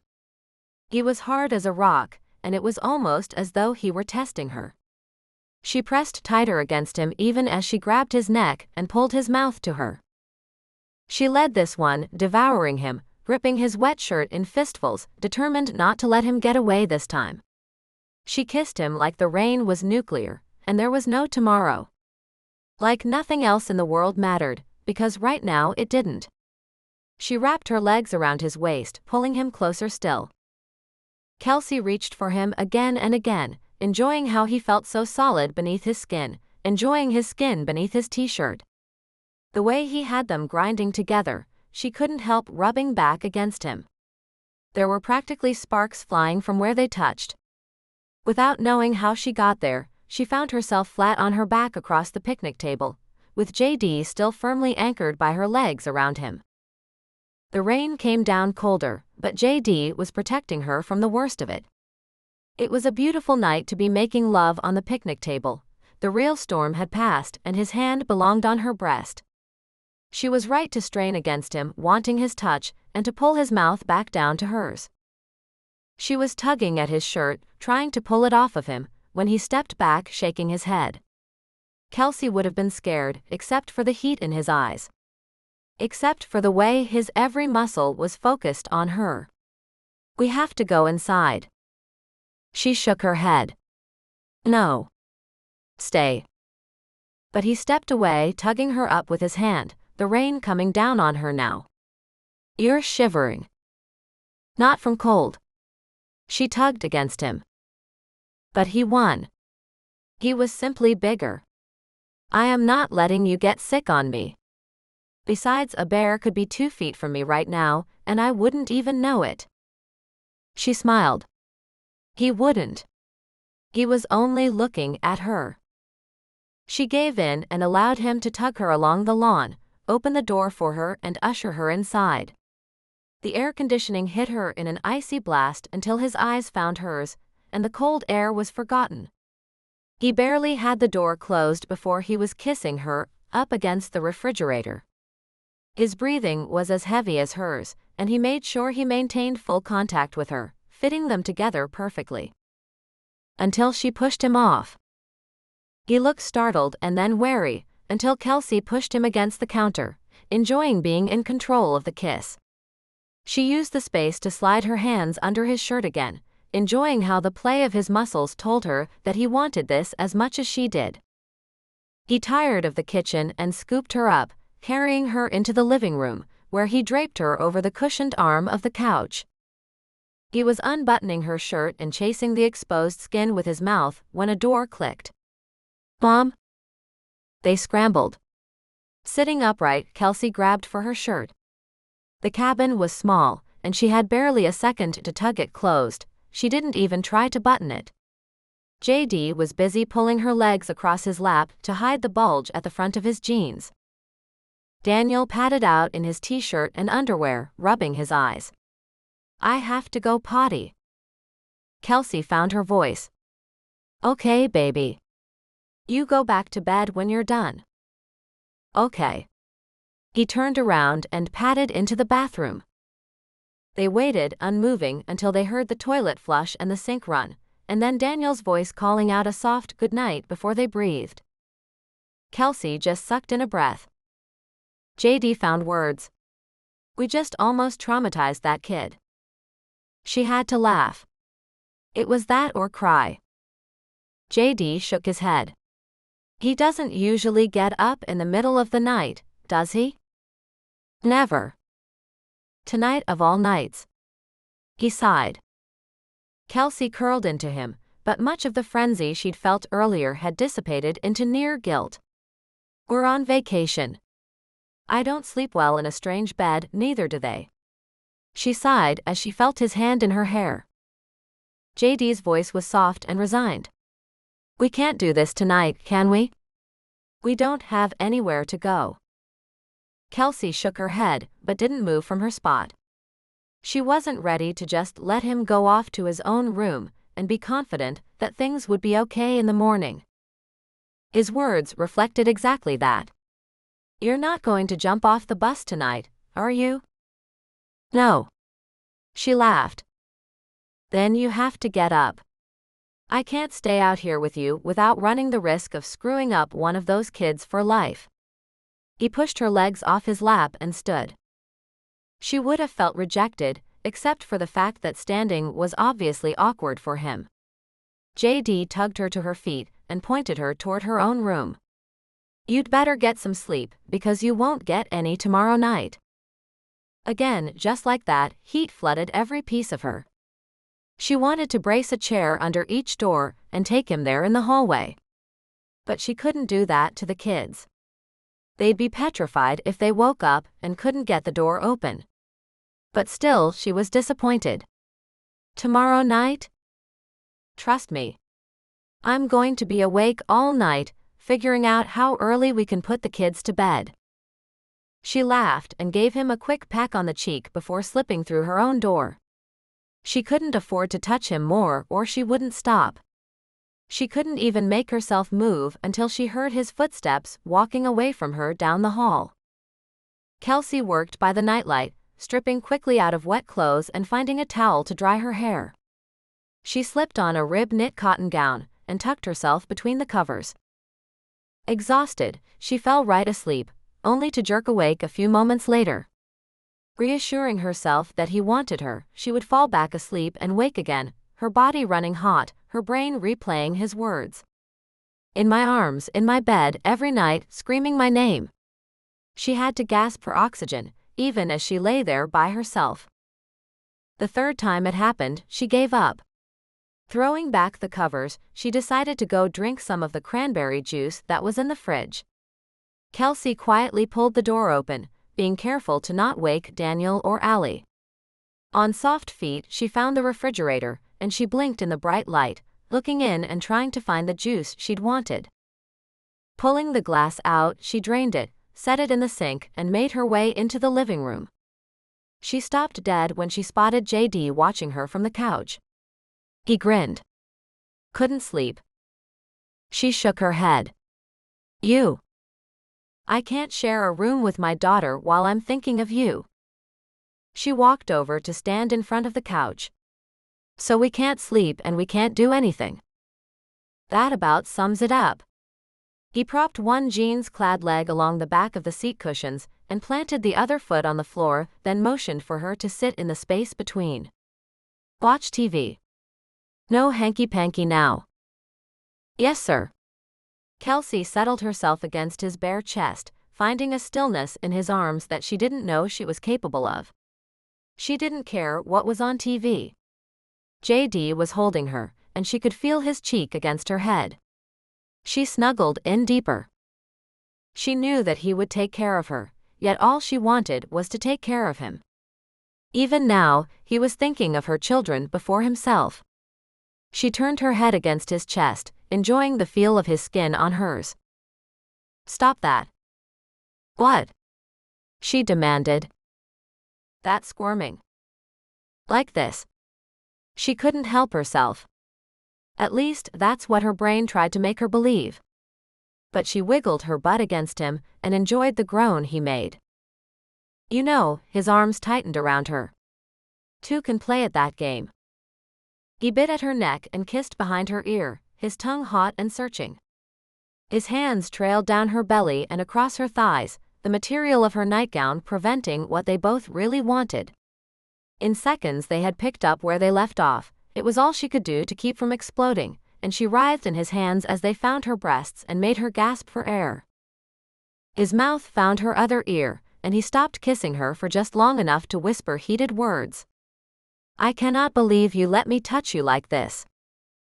She froze at his voice, her eyes blinking as her hands grabbed his. She pressed his fingers flat and still against her stomach, covering them with her own. Let me make this clear, I do not let you touch me. I love you touching me, I live for you touching me. Kelsey let go of his hands, and instantly they went further than they had before, unbuttoning the tiny white shell buttons that held the top of her gown together. One hand slipped inside, cupping her breast, making her strain against him. She got revenge by trailing her fingers up his thighs until they met at his zipper. She deftly undid it and plunged her hands inside, feeling his skin hot and tight against hers. JD growled in her ear, and she would have laughed if she wasn't so out of control herself. His hips moved against her hands, and his fingers pulled the bottom hem of her nightgown up until he reached her hip. She felt his whole body freeze. You're not wearing any underwear. His fingers found motion and clenched at her bare skin. Kelsey moved against the hands that touched her. I don't usually sleep in it. He pulled her leg up and dove his fingers into her, tearing a loud moan out of her throat. They both heard a door click and again scrambled for composure. JD yanked her gown down and his hand out from under her top. Kelsey reclaimed her own hands and waited. But no small child appeared. They waited. Nothing. JD let out a jagged breath. What do we do? This obviously won't keep until tomorrow. We can't go get a hotel room. Can we lock ourselves in a closet? Kelsey sat up straight, breaking skin contact with him. I'm going to move Andy into my room. JD volunteered to move her, but Kelsey insisted. Let me. She didn't wait for him to answer. She needed him, and this was the only solution she could figure. So she went into the room, making her way by a nightlight that was identical to the one in the other room. Scooping Andy up, sleeping bag and all, she whispered soft words. You're going to have a slumber party tonight, with Daniel and Allie. You'll wake up in their room. Andy murmured a little right then, but Kelsey kept talking to her. JD's daughter was partially awake when she was arranged in the only open floor space in the master bedroom. Kelsey stroked her head and told her to go back to sleep. She emerged to JD's open arms, but she refused them. We need to wait about half an hour to be sure she's really back to sleep. JD looked at her like she was tormenting him. I don't want to be interrupted. He conceded to that, and quietly went into the kitchen where he poured her another glass of juice. It was about the only thing in the fridge now that the fish were out. Kelsey drank it down, enjoying the feel of the cold liquid in her throat. She'd spent so much of this night happily overheated. He turned to her after leaving his own glass in the sink. It's a good thing you moved, Andy, and not the other way around. The condoms are in there. You brought condoms on this trip? He shook his head, a tiny smile played across his lips. No.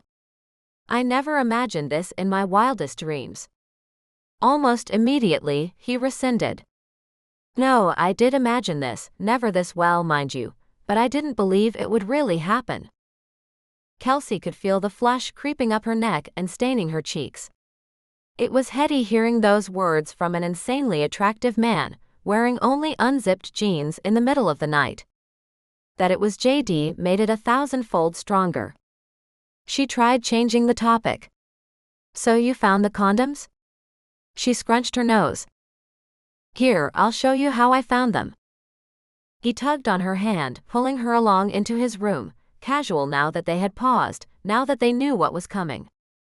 He lifted his suitcase lid and pulled out a generic red gift bag from under his socks. Kelsey frowned at it.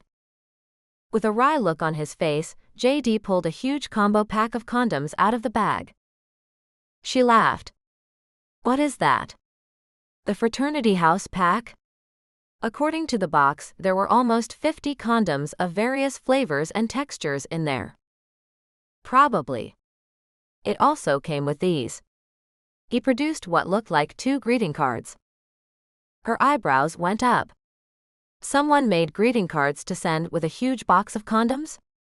One said JD across the front, the other said K. The JD card was already split open, and he pulled it out of the envelope, handing it over to her. Here's what mine said. She flipped open what was originally a blank card. Each of the guys had written in it.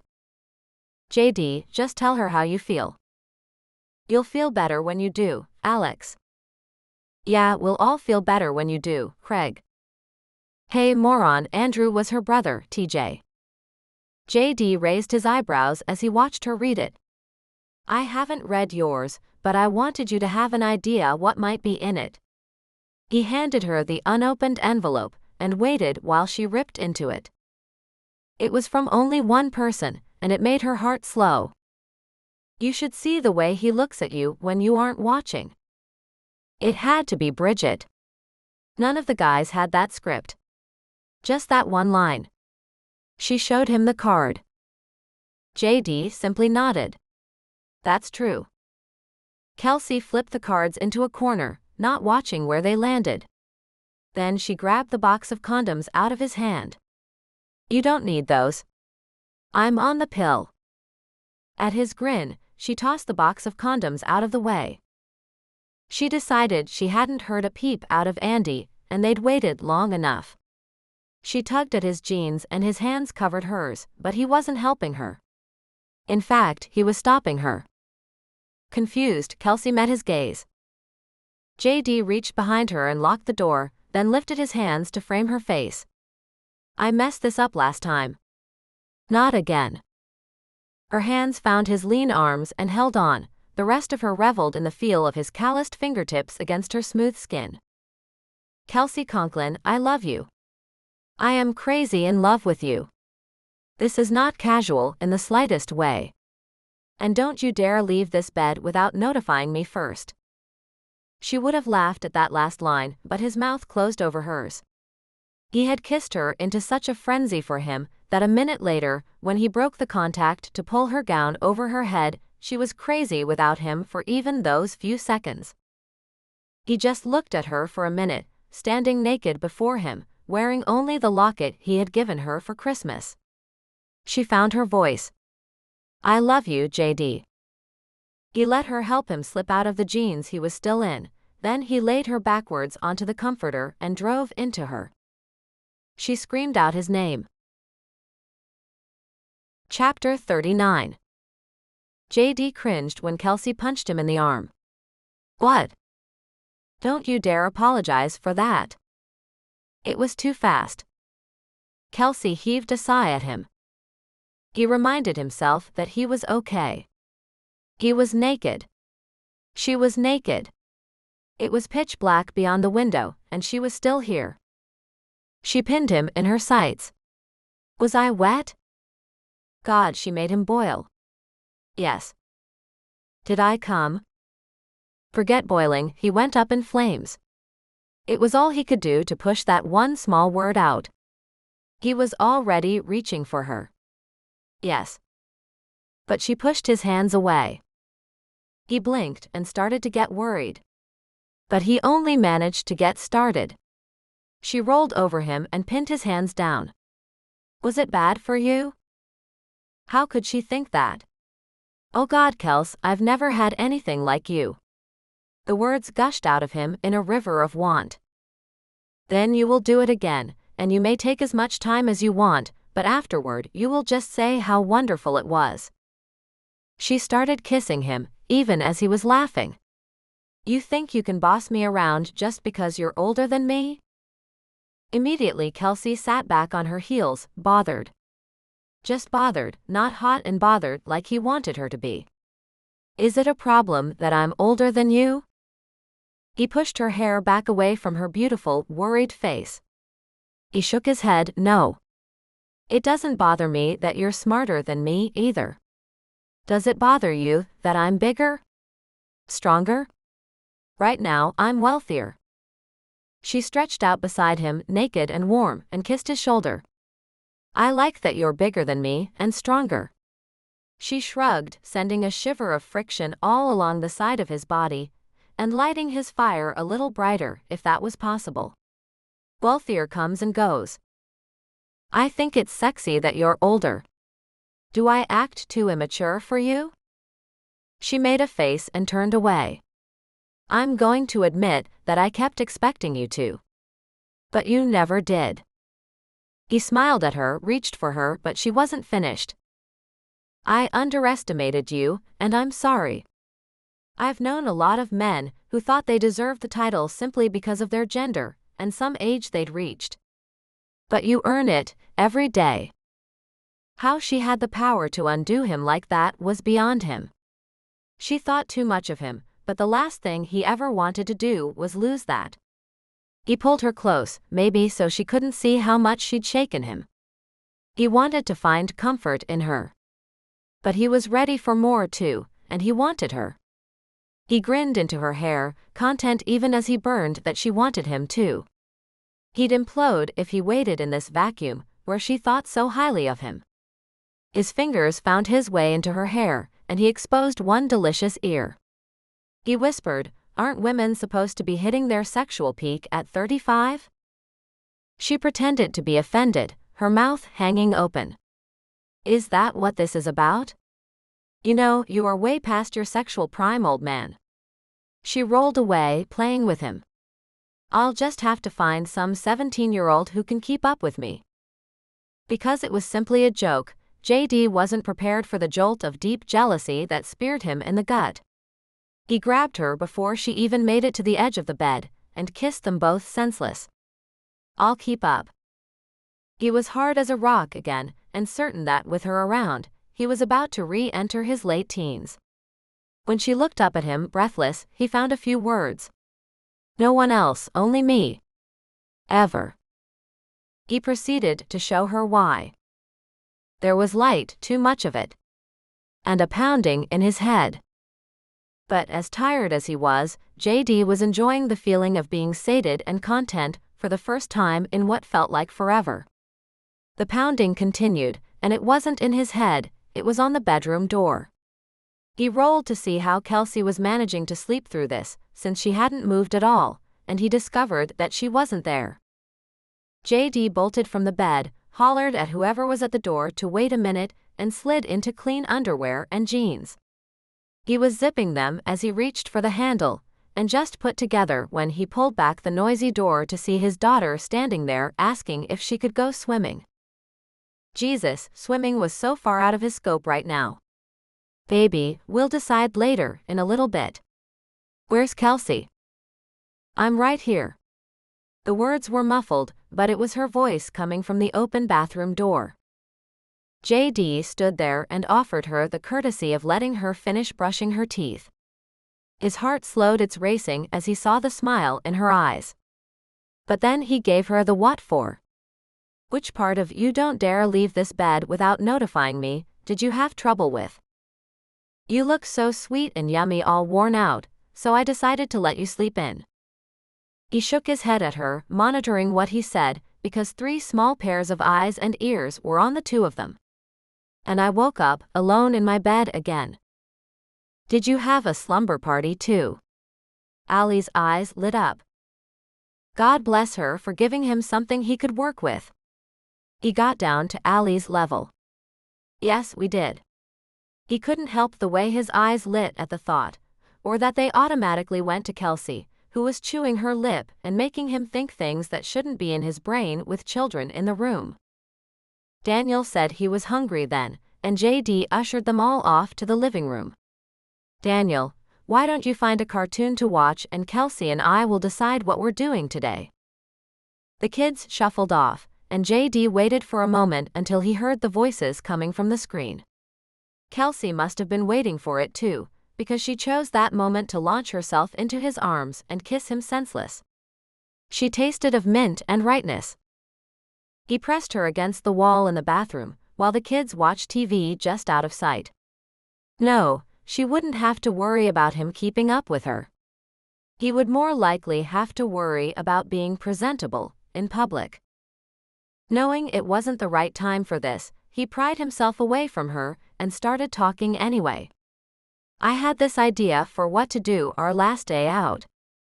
Yeah. She picked up her hairbrush and started working it through her hair. She made a face. He'd tangled it something fierce last night. He made a face too, but his was one of arrogance. Let me do that. He reached out for the brush and stood behind her, both of them facing the bathroom mirror in the tiny space. So I was thinking we might ditch the cabin tonight and head back to Vegas early. There's nothing really for the kids to do there. He worked through another tangle, starting at the bottom. They can go shopping with us. She bit. What are we shopping for? Depends. He gently pulled through another tangle. How long do I have you for, Kels? Her eyes met his in the mirror. As long as you want me. Then we're going engagement ring shopping. Her eyes widened to take up her whole head. Are you serious? All you have to do is say yes. Trying to look like his heart wasn't racing, he casually pulled the brush through her hair again. She leaned into it. You're trying to sway me by asking while you brush my hair. You know I love this. But it isn't going to work. Shit. Whenever you want. Her eyes, which had fallen closed again, opened and locked on his. Yes. We can go today if you want. He grinned and kissed her neck. Women seem to think men are all commitment phobes. But that just isn't so. You just need the right woman. For example, I'll marry you in Vegas tonight if you want. This time she turned to face him. You're serious? He held his breath, not knowing why he'd pushed it. She'd already said yes. JD nodded. She didn't say anything, and his stupid mouth rambled to fill the space. Again, whenever you want. But I was thinking that we have a best man, and a maid of honor, and a flower girl sitting in the living room. We could have a big reception later, invite everyone, but I really want this to just be about us. He stopped. This wasn't written in stone yet. He was pushing her. And pushing a woman was a bad idea, most of the time. He didn't know why he'd started it. Her mouth sealed over his. She pressed herself to him. But there wasn't any passion to it. Just that calm feeling that the world was right. That he was safe where he was. That she loved him. Him. Not some image or idea she had of him. That sounds like a really good idea. Her eyes were overbright. She stepped past him and into the living room. The TV was on a commercial, and Kelsey just quietly flipped it off, getting the kids' attention. All right, guys. Here's the plan for today. We're going to go to Vegas and get married. From the breathy quality to her voice, she was still adjusting to the idea. Who's getting married? Andy looked at them. All of us. JD crouched down in front of the couch where the three kids sat. We're all going to be one family. He hugged Andy, then Daniel and Allie joined in as well. Only Allie looked disappointed. JD tilted his head to catch her frown. What's wrong, baby? She sniffed. I want to go swimming. Daniel looked him in the eye, too mature for his age. Kelsey was right, something had to be done about that. Can we do both? That sounds like a plan. Kelsey grinned at JD. Half an hour of swimming, then we pack up and go get married. Allie jumped up, and JD couldn't stifle the laugh. What a weird day it was turning out to be. Last one in their suit is a rotten egg. The kids scattered screaming, and he stole one quick kiss from a still stunned Kelsey before he went to change. Chapter 40. They'd changed their flights and gotten back into Nashville later than they planned. The one-night honeymoon was hardly enough, and hardly a honeymoon. The kids had slept in the other bedroom in the suite, and were so keyed up that they hadn't wanted to sleep until Kelsey took a magazine in and lorded over them, making sure they stayed quiet. Once they calmed down, they went right to sleep, and Kelsey emerged with her magazine tucked under her arm. JD took it away. She didn't need this month's man without his shirt. They did manage to put the whirlpool tub to good use. And later, the bed. They didn't get much sleep, that was for certain. And JD had begun to wonder when he ever would rest again. He'd gotten far more sleep as a single parent than he was getting with Kelsey in his bed. Still, he had no complaints. He let himself into the studio, knowing that he was late. Sorry guys, our flight was delayed. They had a long practice set this morning, because the guys had all scattered for the last 8 days, and they had 2 shows in the coming week. The others all looked up from various tunings and warm-up exercises. TJ looked him up and down, and JD waited for it. But it didn't come the way he expected. His face got a better inspection than his hand. They hadn't noticed. TJ let loose a wicked grin. You look like you haven't slept, but you look darn happy. You got our present. Yes. JD still didn't know what to make of all that. How many did you use? JD pasted a pained expression on his face. Not a single one. No way, Craig joined in the conversation vehemently. And JD thought his friend deserved whatever he got for that "we'll all feel better" comment. Then why do you look happy? TJ unfurled a microphone cord, but didn't take his eyes off his brother. We worked something out. It's settled. That's it? Settled? Dude, she's head over heels in love with you. Oh. JD turned back to his baby brother and laid it on thick. And that's why I found you wrapped around her in the kitchen that night? JD almost laughed as he turned away. Craig and Alex went after TJ like vultures. You scoped your brother's woman, and if you go near Bridget, I will kill you. TJ shot him a burning look, and JD fought for a straight face. I did not go after her. She was upset, and she couldn't turn to you. I was just a stand-in. JD conceded. Well, we found a truce. Let's just play. They started up with the guys still shaking their heads and JD fighting not to laugh. They went through the playlist for the next several shows. They had different amounts of time on stage each night, and they adjusted accordingly. I Am got played in both sets but didn't twist any knives in him now. Kelsey showed up with lunch. She brought stacks of deli sandwiches and barrels of sodas. She had one of those drink holders with 2 Cokes, a Diet Coke, a root beer and a lemonade. It was stupid, but he liked that she paid attention to what each of them preferred. She didn't lean in to kiss him, just said hi. He told her he was going to let the guys figure it out for themselves, and when they still hadn't assaulted her about the rock she wore on her left hand, after a few minutes, she leaned over to JD. Are they blind? Apparently. Out loud, he told her that Brenda had left her some photo information on Straight Up in the office, figuring that he could deliver it to her. Oh. She hopped up and followed him into the office, anxious to see what Brenda had left. JD just locked the door and kissed her. You wore that skirt. I can't help myself when you're showing that much leg. Can I? MMMMMHMMMM. She growled at him. Kissed him, bit him, then yelped. No. What? I forgot my pill this morning. With getting the kids back to school and being so worn out. I don't care. He started kissing her again. Again, she stopped him. Are you just in the moment, or do you really want to try and have a baby? I've got 3 kids and I never had a baby. I have lost all phobias about fatherhood. I want your baby. If you do. She didn't answer him, just launched herself at him in that way she had that told him yes, yes, yes. He didn't think he'd ever get enough of that. He turned her around and placed her hands flat on the wall.